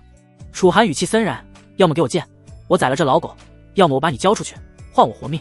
少女脸色煞白，嘴唇颤抖，眼看老者已杀至楚寒身前，她来不及思考，只能一咬牙，从储物戒指中取出长剑，狠狠抛向楚寒。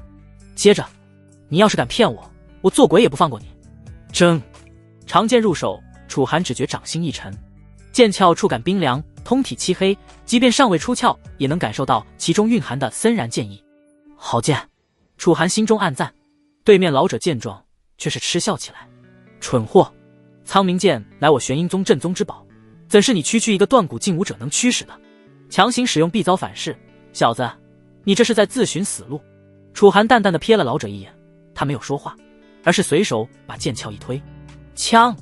剑身刚一出鞘，一道寒光骤然绽放，刹那间，四周的温度仿佛在骤降，一股凛冽的寒意弥漫向四面八方，让身后的少女浑身都有种刺痛感。怎么可能？老者骇然失色，你竟然真的能驱使苍冥剑？就连少女也被惊到了。苍冥剑身为玄阴宗镇宗之宝，连老者这种宁元劲武者都难以驱使眼前的少年，到底是怎么做到的？看着手中的苍冥剑，楚寒的嘴角不禁勾起一抹笑意。他虽未修炼玄阴宗功法，但九霄惊雷剑诀本就是天阶剑法，掌握了天阶剑法的他，怎可能驱使不了区区一把苍冥剑？老狗，接我一剑！楚寒骤然拔剑，剑身完全出鞘的瞬间，一道幽蓝雷光自九天劈落，缠绕剑锋。他纵身跃起，剑势如奔雷，直斩老者头颅。这是九霄惊雷剑诀的力量。此刻苍冥剑在手，剑诀威力何止倍增。轰！剑光过处，整片天地都仿佛在震颤。老者仓皇祭出一面古盾抵挡，然而他祭出的古盾压根连一击都扛不住，接触剑光的刹那间，盾面便瞬间布满了裂纹。什么？老者脸色大变，咔嚓，古盾爆碎，剑光于是不减，径直贯穿老者右肩，鲜血喷溅，老者惨嚎着倒飞出去，重重砸进岩壁之中。看着这一幕，少女顿时惊呆了，这一剑何其恐怖！在她眼中不可力敌的玄阴宗长老，竟是直接被一剑砍成了重伤。我的修为若是再精进一些，这全力一剑足以让他当场毙命。楚寒在心中暗道。噗！远处老者喷出一口黑血，满脸不可置信。你怎么会这么强？青阳城的年轻一辈中，我从没听说过还有你这等剑道妖孽。楚寒提剑逼近，剑锋滴血未沾，幽蓝雷光依旧吞吐不定。他淡淡道：“将死之人，何必多问？”老者面容扭曲，眼看着死亡的危机就要临近，他再也顾不得多想，连忙跪地磕头求饶道：“少侠饶命！少侠饶命啊！只要少侠愿意饶过老夫，老夫愿奉上全部身家。除此之外，玄阴宗内还有100名处子炉鼎，个个貌美如花，老夫也可以全赠与少侠享用。”一旁的少女闻言，气得俏脸通红。呸！无耻老贼！你们玄阴宗抓女子修炼邪功，简直是丧尽天良！他冲上去狠狠踹了老者一脚。公子，快杀了这畜生！楚寒眯起眼问道：“你们抓那么多女子，究竟想做什么？”少女咬牙切齿地瞪着老者。他们玄阴宗修炼的邪功就是如此，专门掳掠女子当炉鼎，吸干元婴后便弃如敝履。闻言，老者慌忙辩解道：“少侠明鉴，这都是宗主指使，我愿带您潜入玄阴宗，杀了那老魔头。”话音未落，少女突然夺过楚寒手中的苍冥剑，一剑刺入老者心口。“你宁巧巧，你敢杀我，宗主绝不会放过你的！”老者瞪大眼睛，喉间咯咯作响，最终气绝身亡。哼，这些畜生死不足惜！名叫宁巧巧的少女拔出长剑，狠狠地朝着老者的尸体啐了一口。楚寒默默注视着地上的尸体，忽然开口道：“你杀了他！”宁巧巧转过身，有些疑惑：“怎么了吗？这样的坏家伙，难道不该杀吗？他是玄阴宗长老，你在我楚家杀了他，日后我楚家就得面对玄阴宗的追杀了。”楚寒淡淡的说道。那你难道还打算把他放走吗？宁巧巧一时语塞，憋了良久，才憋出这么一句话。他修炼的可是那种双修邪功，把他放走，他以后又会到处去祸害其他人。宁巧巧补充道：“他祸不祸害其他人，我懒得管。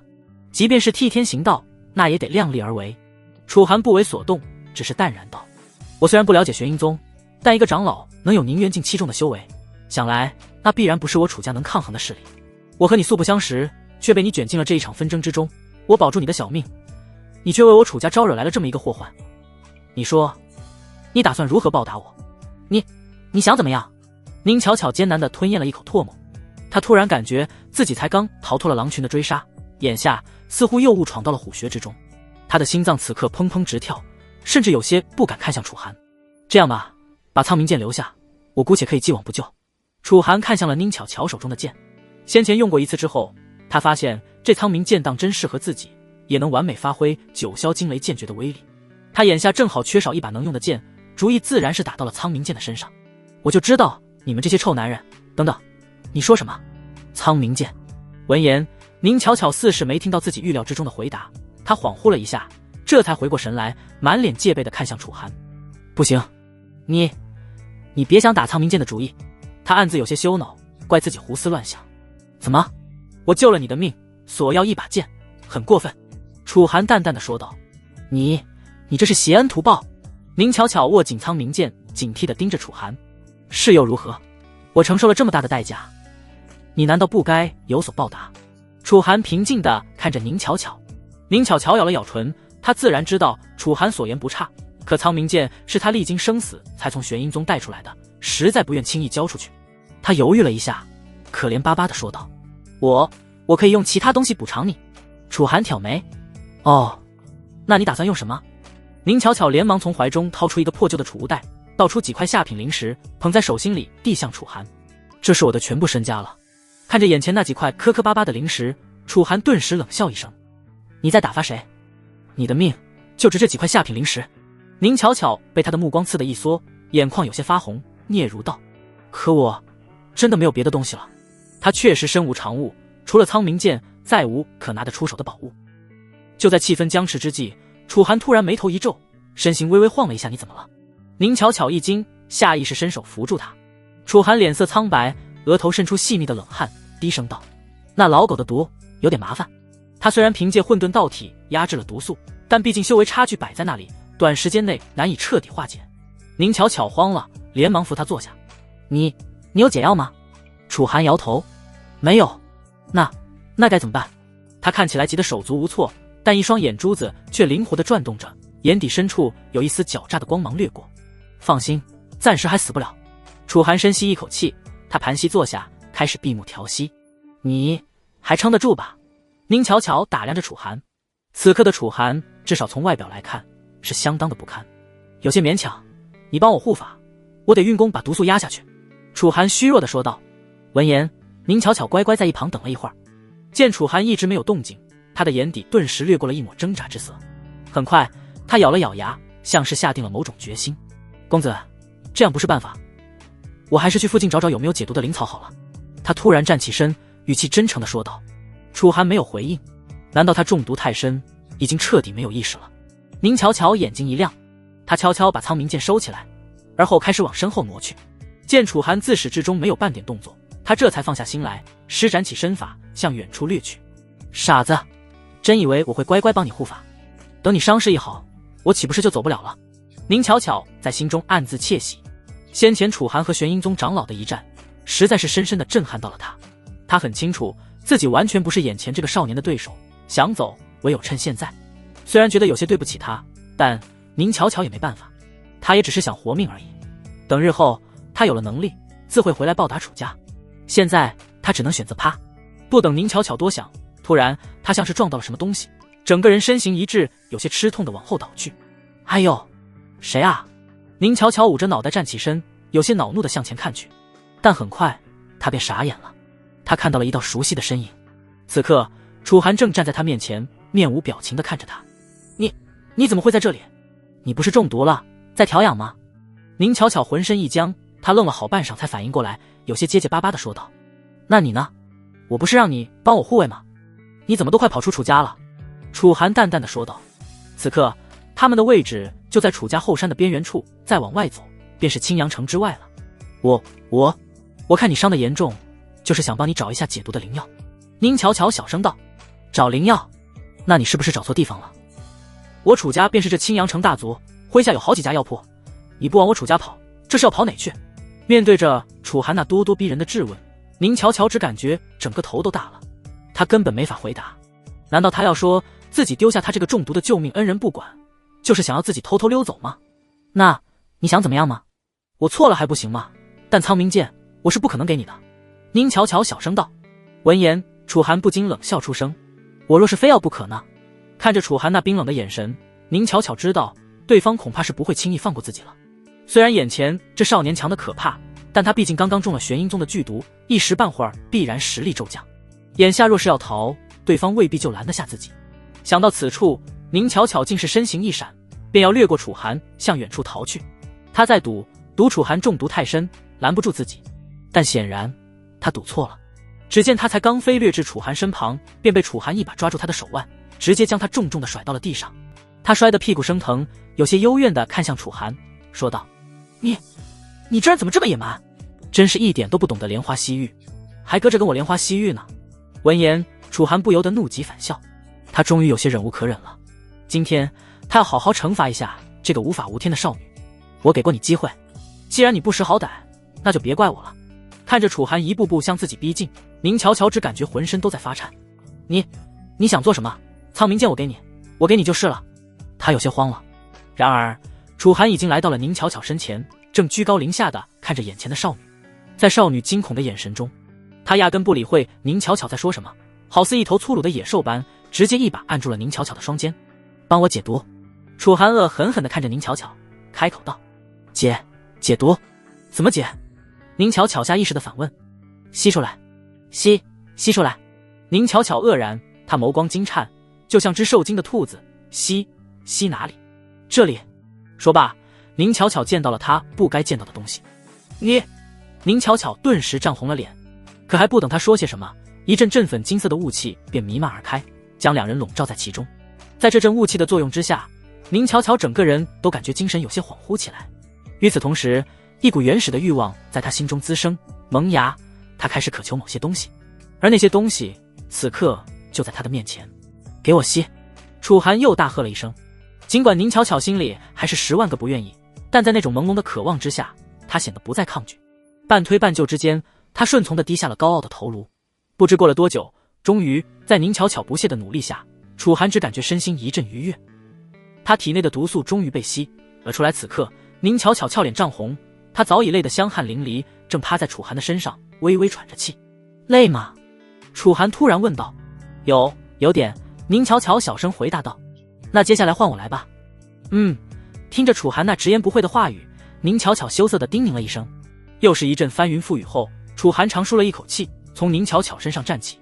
突破了断骨境9重巅峰，感受着体内澎湃的力量，他的脸上不禁浮现出了一抹笑意。是的，在翻云覆雨之前，楚寒适时地吞服了那枚可以增进修为的断骨丹。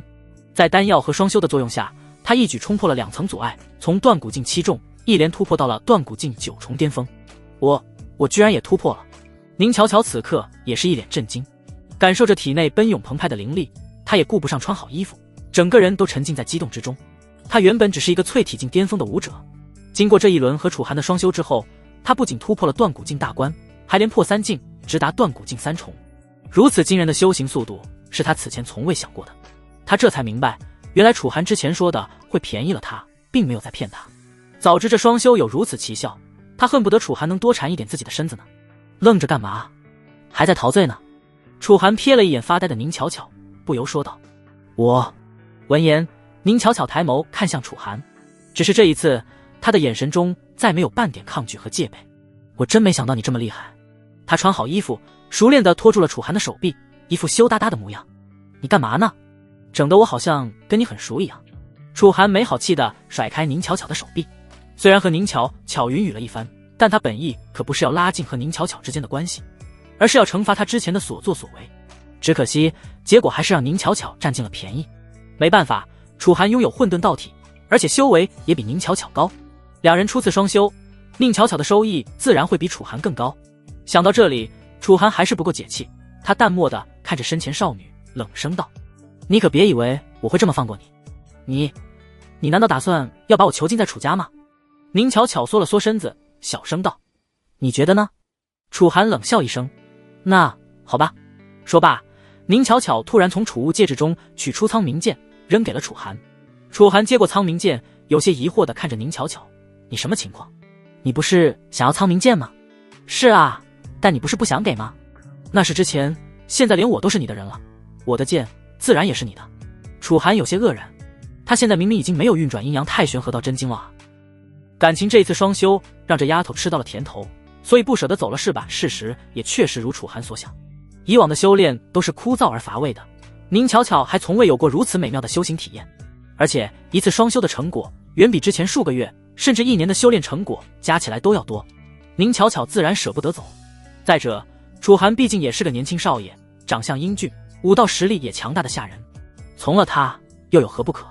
将苍冥剑收起来之后，楚寒的脸色总算是好了一些，但他还是冷漠说道：“要想在楚家生活下去，你得证明你自己的价值。我楚家不是什么阿猫阿狗都愿意收留的。”闻言，宁巧巧也不生气，只是一脸顺从地点点头道：“放心吧，楚手，我每天都会帮你把毒吸出来的。”虽然给楚家招惹来了麻烦，但楚寒毕竟也拿到了苍冥剑，修为更是有所突破，距离宁元境只有一步之遥。最终，楚寒还是把宁巧巧收留了下来。不过，他并没有带宁巧巧去楚家府邸，而是把她留在了后山药园处。收留宁巧巧可不是让她来楚家享受生活，楚寒给她的任务便是负责看守后山药园。看着眼前这一大片种满了灵草灵药的庄园，宁巧巧有些不舍地对楚寒说道：“以后难道我就一个人生活在这里吗？不然呢？想留在楚家，你以为不用干活？当然也不是让你在这看一辈子药园，总之以后还得看你表现。”楚寒淡淡的说道：“那你会来看我吗？”宁巧巧问道。“我会经常来后山修炼的。”楚寒抛下这么一句话，便转身离去了。闻言，宁巧巧顿时松了口气，只要能留在楚家，日后就能一直和楚寒接触，如此她也满意了。说起来，你自己没地方去吗？楚寒问道。我本在一处村落之中生活，后来被玄阴宗看上，收为了玄阴宗的弟子。当时村民们都以为我武道天赋好，被大门派看上，日后前途无限。怎料我们这些女弟子不过是玄阴宗看中的炉鼎，我被带走后，那条村落也被屠了，无一幸存。宁巧巧神色有些黯然，在谈及往事之时，她的双拳不自觉地握紧，一双明媚的眸子中涌动着强烈的恨意。闻言，楚寒也有些讶异，他没想到眼前这少女竟然背负着一段如此惨痛的过往，这玄阴宗到底是什么来历？我也不清楚。宁巧巧摇了摇头，我们进去之后都是在固定的地方修炼，根本没有自由。和我同批进去的女弟子早就被稀释了干净，要不是我天赋好，被重点培养，我也不会活到现在，更不会找到机会把苍冥剑也一并带出来。明白了。楚寒微微沉吟，而后淡然道：以后你就暂且生活在这里吧，玄阴宗的事我会想办法。多谢楚少。宁巧巧有些雀跃，他感激地说道。入夜，回到院落后，楚寒又将苍冥剑取了出来，细细打量了一番。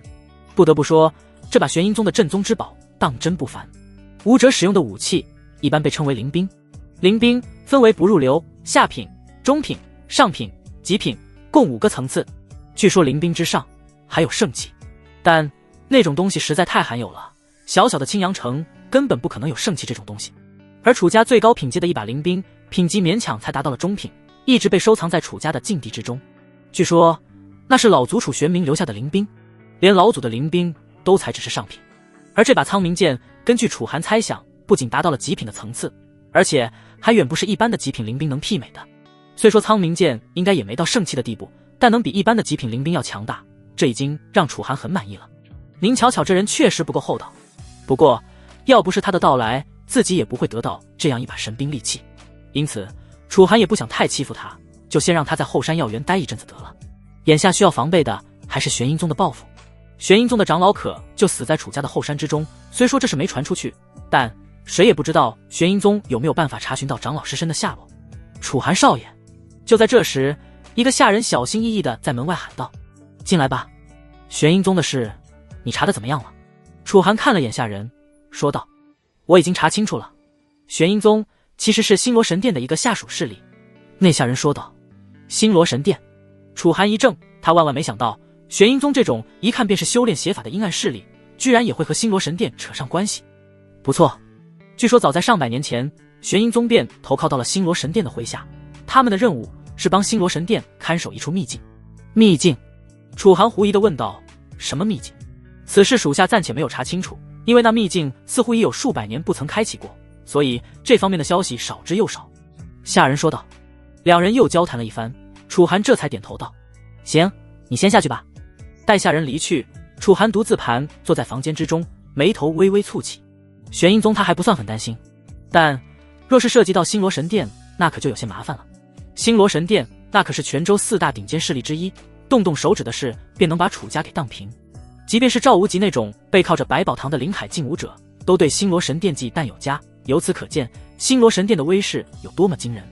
若是可以把整个楚家改造得比星罗神殿还厉害，那我也就没有后顾之忧了。楚寒心中不由想到，现在他手上空有那么多资源，留着不用，那也是浪费自己用，那也用不完这么多，也许可以用来改造楚家。由于洛霓裳留给他的资源太过珍贵，他之前根本不知道该怎么用，再加上他修为较低，也用不上那么高级的资源，因此他一直没有轻易动用储物戒指中的东西。但现在他打算明天便仔细研究一下，看看能怎么利用这批资源。就在这时，敲门声又响了起来。不等外面的人开口，楚寒早已感知到了他的气息。进来吧。小翠推门而出，此刻的她换上了一身白色的睡裙，丝绸般的裙摆盖在她那娇小纤细的身躯之上，底下则延伸出一双滑嫩白皙的长腿。少主。看着楚寒笑眯眯的模样，就好像一直在等自己主动送上门一般，小翠顿时有些不好意思地低下了头。等你很久了，来吧。楚寒挪了一下身子，给小翠腾了个位置。他拍了拍身前的床铺，笑道：好。3天没和楚寒双修，小翠的心里也有些期待，她没有半点犹豫，很听话的便爬了上来。几天没找你，是不是感觉很空虚？楚寒随口说道。我还好。小翠有些脸红，她下意识的便要承认，但话到嘴边却又说不出口了。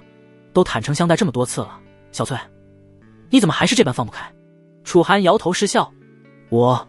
闻言，小翠似是担心自己的举动让楚寒感到失望，她当即扑进了楚寒的怀中，一双纤细的手臂紧紧缠绕着楚寒。这几天少主一直在养伤，小翠想死少主了。是吗？可你这几天不也在服侍我吗？你是想我，还是在想别的一些东西？听着楚寒话语中那一丝调侃的意味，小翠只感觉整张脸都在发烫，红得仿佛要滴出血来。见小翠一副不知所措的模样，楚寒不禁暗暗好笑。他也懒得再逗弄眼前这个可爱的少女，心念一动，开始运转起了阴阳太玄合道真经。随着功法运转，一阵振粉金色的雾气弥漫而开，将两人笼罩在其中。小翠的心跳顿时加快了许多。一看到这阵雾气，他便知道接下来要发生什么了。突然，他抽了抽鼻子，而后抬起头，一双眸子有些疑惑地看向楚寒。怎么了？楚寒一怔，少主，你身上怎么好像有其他女人的香味？听到这话，楚寒顿时一个机灵，你这都能闻到？他万万没想到小翠的鼻子竟然如此灵敏。我经常帮其他人洗衣服，也见过其他的女孩涂抹脂粉，对于这种味道再熟悉不过了。这应该是女人身上才会有的味道。少主，你实话告诉我，你这几天一直往后山跑，到底是干嘛去了？小翠有些幽怨地看着楚寒，自己才跟少主好上没多久，少主怎么就好像……哈哈！楚寒咧开嘴，僵硬地笑了笑，去后山修炼剑法而已。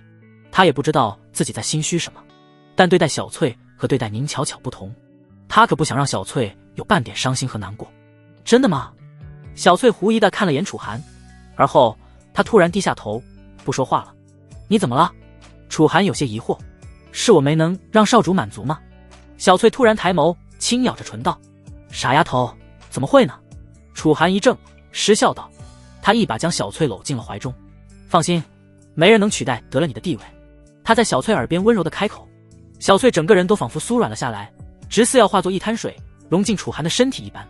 就这样，在功法的影响下，小翠慢慢的便将脑海中乱七八糟的想法尽数抛弃。月光如水，她趴在楚寒身上，享受起了这难得的良宵。晨光破晓，照亮了整片天地。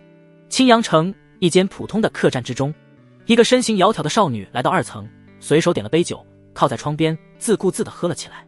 虽然她蒙着脸，没有露出容貌，但仅仅是那婀娜多姿的身段便已经足够吸引旁人的目光。美女，要不要来一起喝杯酒？其中一张木桌旁正坐着2个醉醺醺的汉子，一看到少女，他们便被少女的姿色所吸引，眼睛中流露出如狼似虎的光芒。哼，2个被小头控制大头的家伙。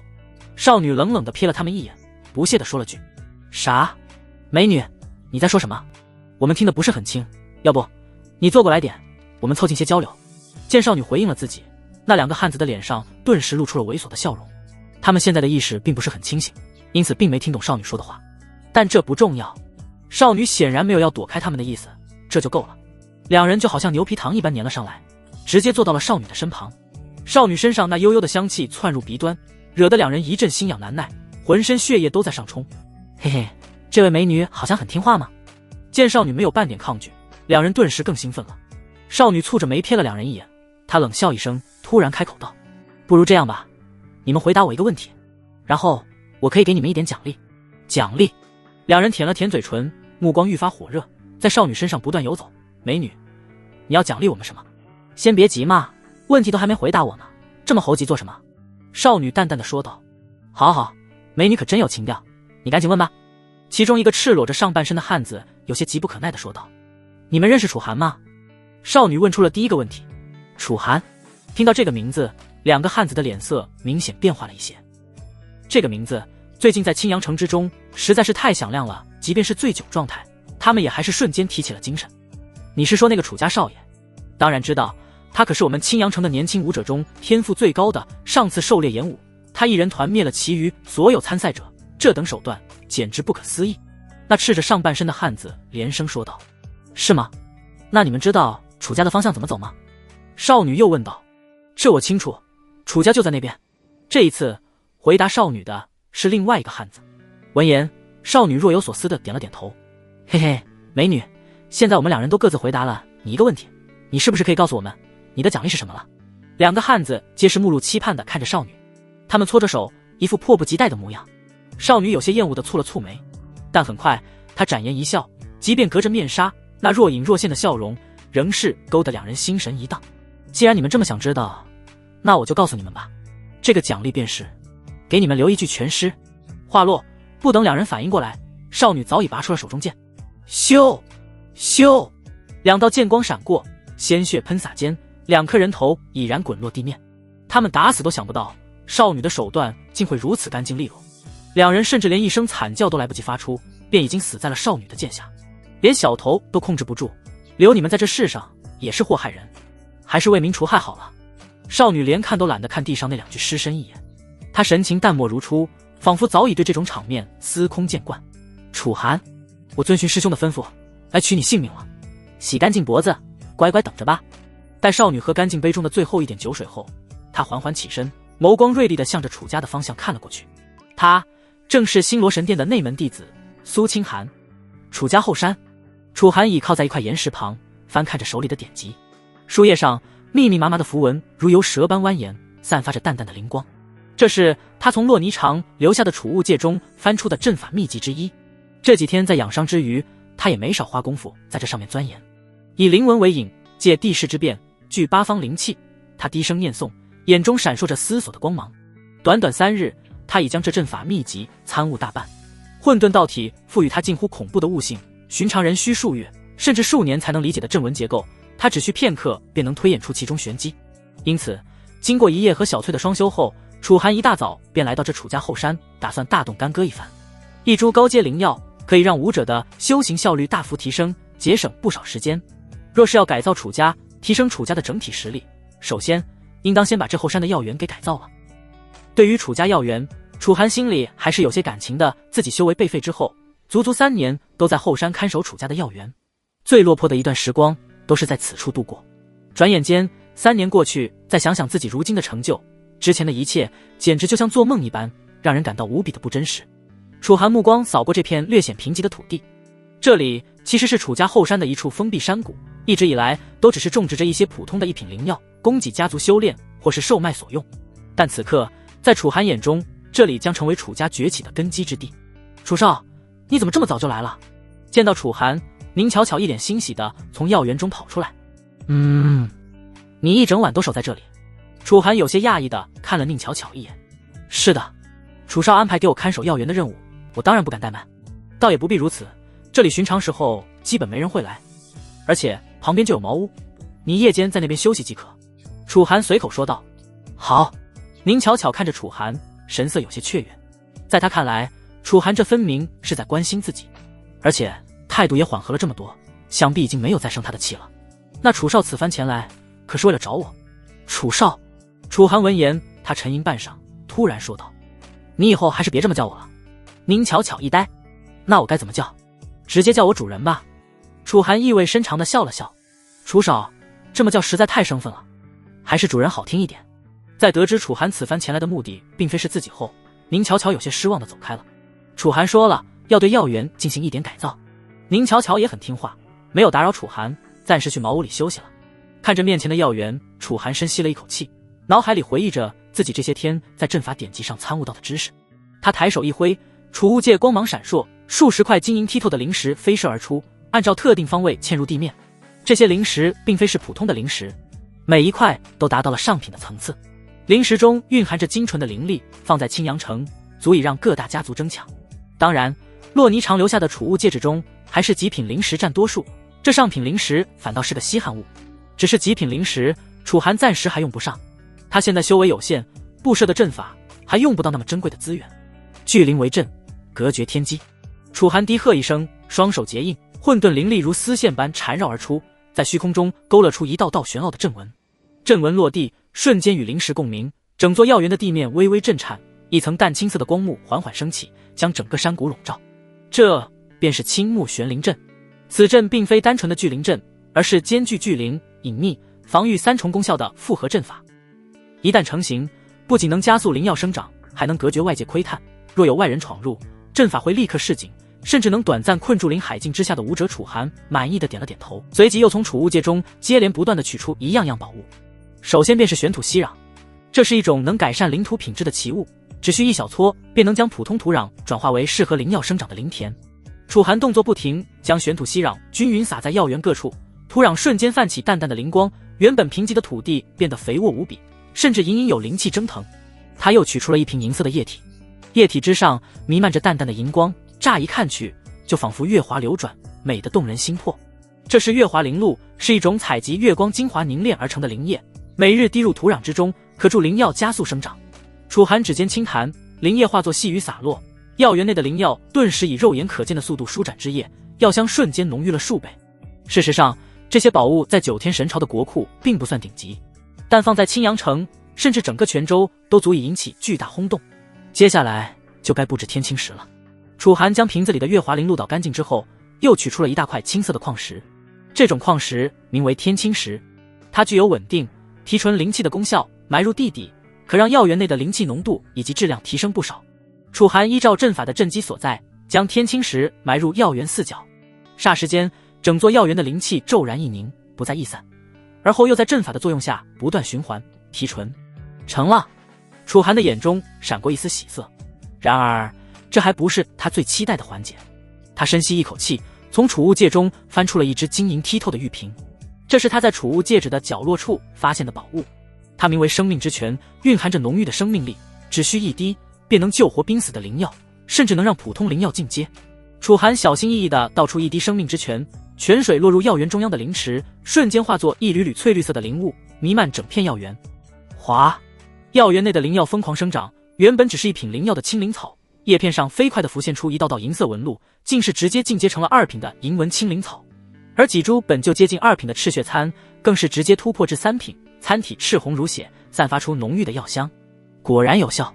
楚寒心中激动，他又尝试着将储物戒中更高阶的灵药移植出来，但刚一取出，那些灵药便显得有些萎靡下来，气色变得差了许多。显然，此地的环境还不足以支撑它们的生长，看来得慢慢改造了。楚寒并不着急，他一边观察着药园的变化，一边尝试着将药园中的环境提升到最好。他又取出几样能提升环境质量的宝物，如灵玉石、地脉晶等，一一布置在药园各处。随着这些宝物的加入，药园的灵气浓度再度攀升，甚至在山谷上空形成了一道淡淡的灵雾。楚寒站在其中，只觉浑身毛孔舒张，体内功法自行运转，吸收灵气的速度比平时快了数倍不止。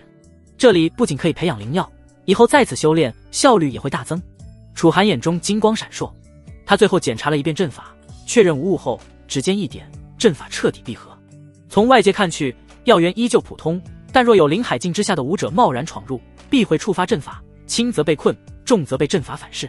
看着眼前灵气如雾，缭绕不散，被打造的好似一片仙家圣地的药园，楚寒的脸上也是不禁流露出了一丝笑容。他能清晰地感受到，有着千丝万缕的灵气正透过他的皮肤渗透进四肢百骸之中。也就是说，即便不修炼，只是躺在这里睡觉，修为估计都能有所精进。该冲击凝元境了。楚寒深吸了一口气，他来到药园中央，而后盘膝坐下。昨日服下的断骨丹药力尚未完全炼化，再加上昨日接连与宁巧巧、小翠双修，他早已去到了断骨境的极限。他打算借着此地充沛的灵气，彻底冲破这最后的瓶颈。楚寒缓缓闭目，心神沉入丹田。武道一途，淬体、断骨皆为打磨肉身基础，而凝元境则是真正踏上灵力运用的关键一步。此境需将体内散乱的灵力压缩凝练，化为液态元丹，存于丹田。一旦功成，灵力品质暴涨，举手投足间可引动属性之力，如火焰焚空、寒冰封地，远非断骨境可比。但突破凝元境也极为凶险，若灵力压缩失败，轻则经脉受损，重则丹田崩裂，修为尽废。当初楚寒便是在冲击凝元境之时遭到林清玄偷袭，这才落得一个废人的下场。楚寒深吸一口气，体内阴阳太玄合道真经轰然运转。轰！药园内浓郁的灵气仿佛受到牵引，疯狂涌入他的体内。混沌道体如无底洞般吞噬着这些灵力，将其炼化为精纯的混沌之力，汇入丹田。丹田中原本散如雾气的灵力开始剧烈翻腾，在楚寒的操控下逐渐向中心压缩。凝！他低喝一声，精神力如无形之手狠狠挤压丹田内的灵力。吃！灵力剧烈反抗，如野马般横冲直撞，震得楚寒经脉升腾。但他面色不变，混沌道体赋予他远超常人的承受力，这点痛苦不值一提。压缩持续进行，灵力雾团逐渐缩小，从原本的充斥整个丹田到拳头大小，再到拇指粗细，终于滴答，一滴液态灵力在丹田中央凝结而出，泛着混沌色的光泽。第一滴灵液成了，楚寒心中一喜，有了第一滴，后续便容易许多。他继续操控灵力压缩，一滴滴灵液接连成型，最终汇聚成一汪小小的灵液湖泊，悬浮于丹田中央。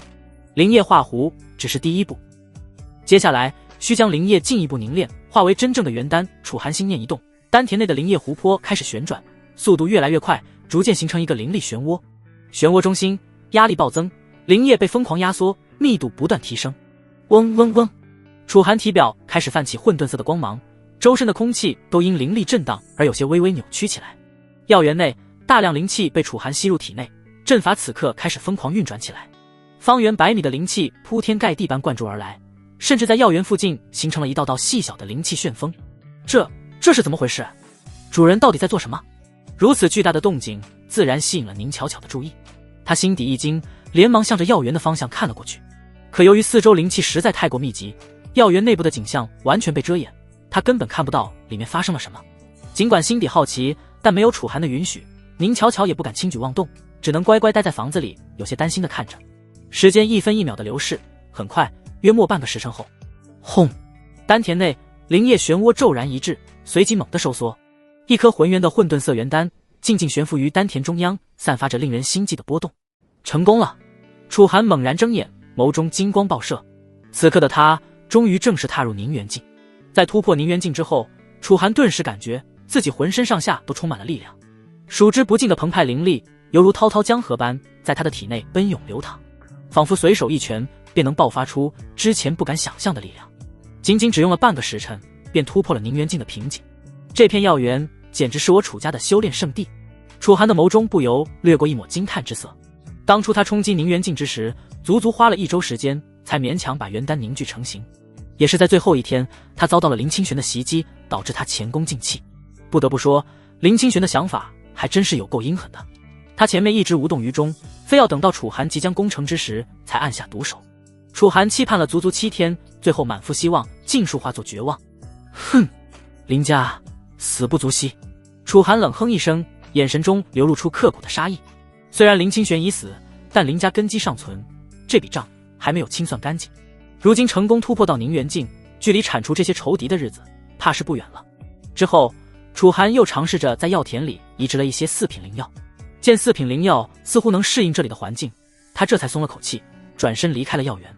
回到后山的茅屋，楚寒刚推开门，一道纤细的身影便迎了上来。主人，您回来了。宁巧巧眉眼含笑，声音软糯。她一身素白纱裙衬的肌肤如雪，纤细的腰肢盈盈一握，裙摆下若隐若现的修长双腿更是引人遐想。她微微欠身，胸前衣襟稍稍敞开，露出一抹雪白的弧度。但她似是注意到了不妥，有些羞涩的又遮掩了回去，这反而更添了几分欲拒还迎的意味。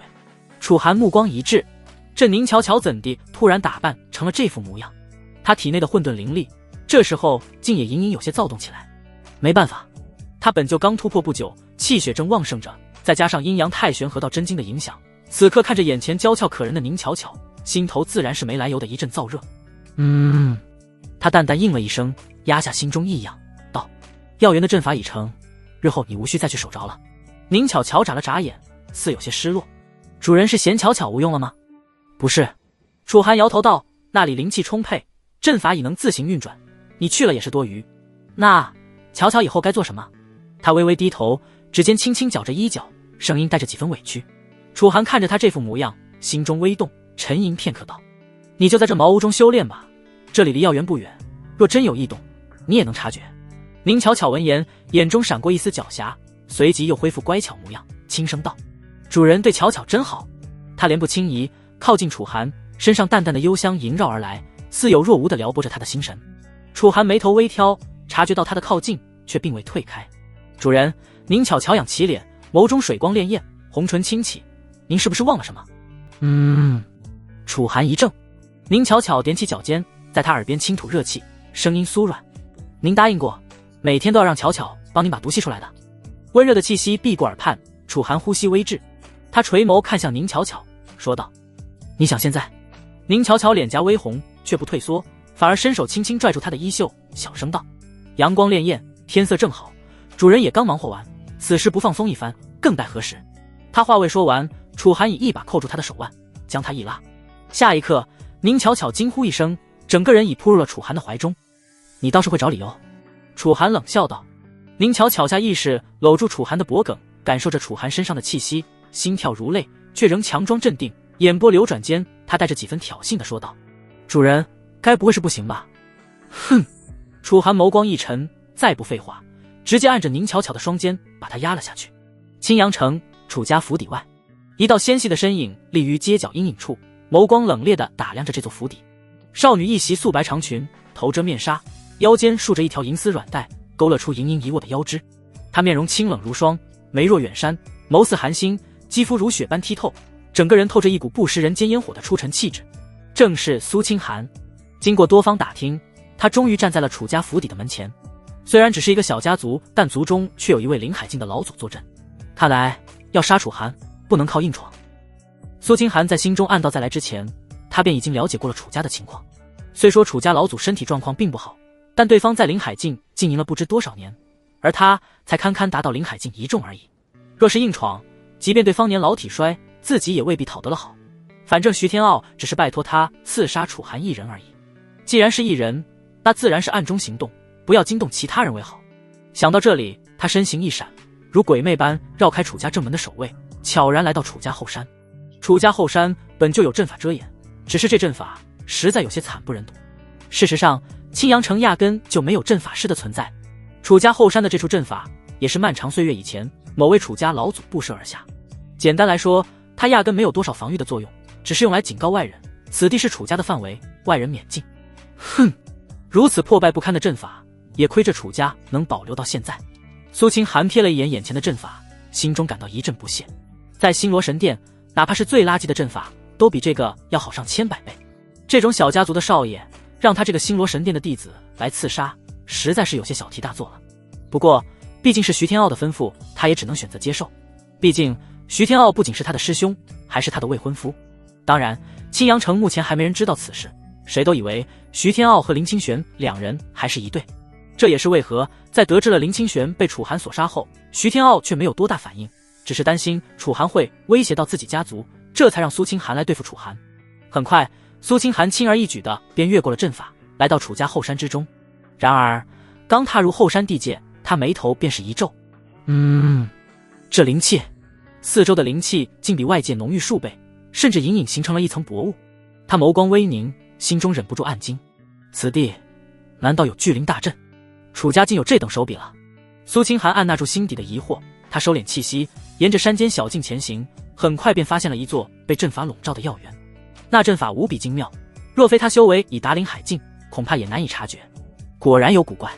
他正欲靠近查探，忽然耳尖一动，听到不远处传来一阵细微的动静。女子娇软的嗓音带着几分喘息，在寂静的山林中格外清晰。苏清寒眉头一挑，身形如燕，轻盈地掠上一棵古树，借着茂密枝叶的遮掩，朝生原处望去。不看不知道，这一看他看到了什么。透过茅屋的窗户，他分明见到一个少女正蹲在一个男子身前，卖力地做着一些不雅的事情。一时间，苏清寒的脸直接红透了。他何曾见过这种场景？要知道，他本就心性清冷，对男女之事漠不关心。星罗神殿中也曾有不少青年才俊对他发起追求，但他一心沉浸在武道的修行之中，对他们的追求通通表示了拒绝。除了徐天傲，徐天傲可是店主的亲传，日后前途无限，而且还愿意赐予他不少从店主那边获得的资源。他自然感激，一心追求武道的他，为了变得更强，也就答应了和徐天傲之间的婚约。可即便如此，两人之间也鲜少有肢体接触，最多是牵牵手，仅此而已。今天这一幕，他还是第一次见到。一时间，竟是有种难以言明的怪异感觉在他心底滋生。他几乎是不受控制一般，来到了茅屋之前。他没有惊动茅屋里的人，只是在外面一脸震惊地看着。身为一个临海境武者，只要苏清寒刻意收敛自身的气息，即便是楚寒也很难第一时间发现他，更别说楚寒此刻正忙活着呢。茅屋里粉金色的雾气弥漫四方，宁乔乔有些累了，气喘吁吁地停了下来。怎么还没把毒吸出来？他有些幽怨地抬眸看向楚寒。主人，我都有些吸麻了。不是说我不行吗？依我看，不行的是你吧？楚寒冷笑一声，居高临下地看着身前的少女。是我不行，我错了，主人，你尽管惩罚我吧。宁乔乔可怜巴巴地对着楚寒哀求道。这可是你说的。楚寒笑了笑。窗外，苏清寒一脸愕然。吸什么？他这是在帮他吸毒？原来他中毒了吗？苏清寒有些惊讶。从外表来看，楚寒正是一副气血旺盛，脸色红润的模样，这很难让人相信他居然中了毒。而且这清理毒素的方式，他也是闻所未闻，见所未见。他还是第一次知道中了毒要这样吸出来的。难道他不能运功把毒素清除掉吗？是他修为太弱了，还是那毒素太强了？不等苏清寒思索，很快屋子里的两人已经变换了动作。宁巧巧衣衫半解，雪白的肌肤在昏暗的光线下泛着莹润的光泽。她长发散落，红唇微张，眸中水雾氤氲，似嗔似喜地看着上方的楚寒。主人，这次可要温柔些。他声音娇软，指尖轻轻划过楚寒的胸膛。楚寒淡淡的瞥了他一眼，俯身在他耳边道：现在求饶，晚了。话音落下，混沌灵力轰然运转，阴阳太玄和道真经的功法路线在两人体内交织，灵力循环往复，气息交融。宁巧巧轻哼一声，只觉有一股炽热的灵力涌入体内，瞬间点燃了他的经脉。主人。他下意识地抱紧了楚寒。楚寒感受着体内灵力的流转，突破后的境界在此刻彻底稳固，甚至隐隐又有所精进。他满意的笑了笑，而后低头吻住宁巧巧的唇，将少女的呜咽尽数吞没。此刻外面的苏清寒早已瞪大了双眼，清冷俏丽的面庞上满是震惊。茅屋窗前纱帐半掩，透过缝隙，苏清寒能清晰地看到少年正将先前的少女压在床榻之上，两人衣衫凌乱，气息互相交融着。少年赤裸的上身肌肉线条分明，后背因用力而绷紧，汗珠顺着脊背滑落。少女则被他牢牢禁锢在身下，雪白的肌肤泛着淡淡的粉红，一双修长的玉腿紧紧缠着他的腰，红唇微张，发出细碎的呜咽。也难怪苏清寒会感到震惊，毕竟他这还是第一次看到男子的身体。而由于先前楚寒是背对着他的，眼下楚寒变换动作之后，终于转过了身来。楚寒，这一次苏清寒瞳孔一缩，他认出了眼前这少年的身份。他虽未见过楚寒，但根据在青阳城里看到的画像，他早已记住了楚寒的模样，可以说与眼前之人完全吻合。光天化日之下行此淫秽之事，果然是个无耻之徒。他反应过来，不由心中冷笑，眼中流露出浓浓的鄙夷之色。她也并非丝毫不懂世事的女子，之前虽然不明白楚寒的行为，但眼下这幕场景，她还是有些看懂了。然而就在她准备移开视线时，忽然察觉到两人周身萦绕的灵力波动，这是双修功法。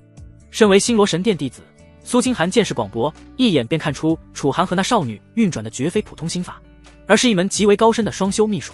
更令他震惊的是，随着两人的动作，四周的灵气竟如潮水般涌入他们体内，而楚寒的气息也在以肉眼可见的速度稳固提升。小小一个楚家，竟然有如此神异的双修功法。苏清寒感到震惊，他沉浸在这一幕荒诞的场景之中，丝毫没有注意到茅屋里那些浓郁的粉金色雾气正丝丝缕缕地向外飘逸而开，不知不觉间已是将他也笼罩在了其中。不知过去了多久，等苏清寒回过神来时，他不由一惊，自己这是在做什么？他可是答应了徐天傲的请求，要来刺杀楚寒的。然而自己却迟迟没有动手，反而被男女之事所吸引，在窗外窥视了起来。想到这里，苏清寒不禁有些脸红。男女之事，他日后自可和师兄徐天傲去探究，当务之急还是先把楚寒干掉再说。苏清寒用力地甩了甩头，将脑海中杂乱的思绪甩开。然而当他定神看向茅屋之中时，他赫然发现里面竟然空无一人。什么？怎么回事？看到这一幕，苏清寒眼神茫然，心底也掠过了一抹不安。自己错过了什么？他们是什么时候不见的？正当苏清寒惊疑不定之时，一道清朗的淡笑声忽然自他身后传来：姑娘，好看吗？此话一出，苏清寒顿时如临大敌般转过身来，他的反应也是极快，几乎是毫不犹豫的便拔剑出鞘，往身后刺去。你居然也喜欢用剑？楚寒侧身一躲，凌厉的剑气擦着他的鼻尖掠过，直直的扫向远处。楚寒，你在这等多久了？苏清寒眸光微冷，死死地盯着眼前的少年。姑娘，你认得我？见对方叫出了自己的名字，楚寒有些讶异地问道。废话，我此番前来可就是要取你小命的，有什么遗言就趁现在赶紧说出来吧。苏清寒冷冷地说道。取我小命？姑娘，你还真是有够绝情的，刚刚还在一旁饶有兴趣地窥视我的生活，现在马上就变脸要杀我。楚寒似笑非笑地说道。你闭嘴！苏清寒脸色微变，想起先前的事，他便忍不住俏脸发红。楚寒叹了口气道，也罢，既然姑娘执意要杀我，可否让我死也当个明白鬼？告诉我到底是谁，指派姑娘你来对付我的。闻言，苏清寒想了想，反正对方必死无疑，说出来倒也无妨。是我的师兄徐天傲。他冷冷地看着楚寒。徐天傲？楚寒眉头一挑，这家伙还真是不安分，果然他确实是个隐患。怎么，你还想对付我师兄不成？你自己都要死到临头了，还在考虑这个？苏清寒举起手中的长剑，剑尖吞吐出摄人的寒芒，遥遥指向楚寒。你似乎很护着你师兄。楚寒眼珠一转，突然说道。废话，他可是我为的未婚夫。苏清寒冷哼一声，看着眼前这面容清冷姿色出众的少女，楚寒的脸上不禁掠过了一抹笑意。寥寥几句话，他便在少女的口中套出了不少信息。就连他都能看出来，眼前这少女多半平日里只知道闭关修炼，没怎么试过在外界历练。否则就他这种心智，他是怎么被人吃干抹净的都不知道。徐天傲居然是你的未婚夫吗？楚寒故意露出一副惊讶的表情。怎么，有什么问题吗？苏清寒秀眉微蹙。你难道不知道他其实还有一个未婚妻在青阳城？楚寒意味深长地说道。你说什么？徐师兄他还有一个未婚妻？苏清寒脸色微变，但他马上便反应过来，眼中杀气逼人。楚寒，我警告你，别想从中作梗，今日你必死无疑。我固然死不足惜，但让我眼睁睁看着像你这般美丽的女子沦陷在一个渣男手里，这实在让人心中悲痛。楚寒露出一副沉痛的表情，他捂着胸口，似是感到颇为难过。苏清寒一怔，他狐疑地打量着楚寒，手中长剑微颤，看得出来他已经出现了些许迟疑。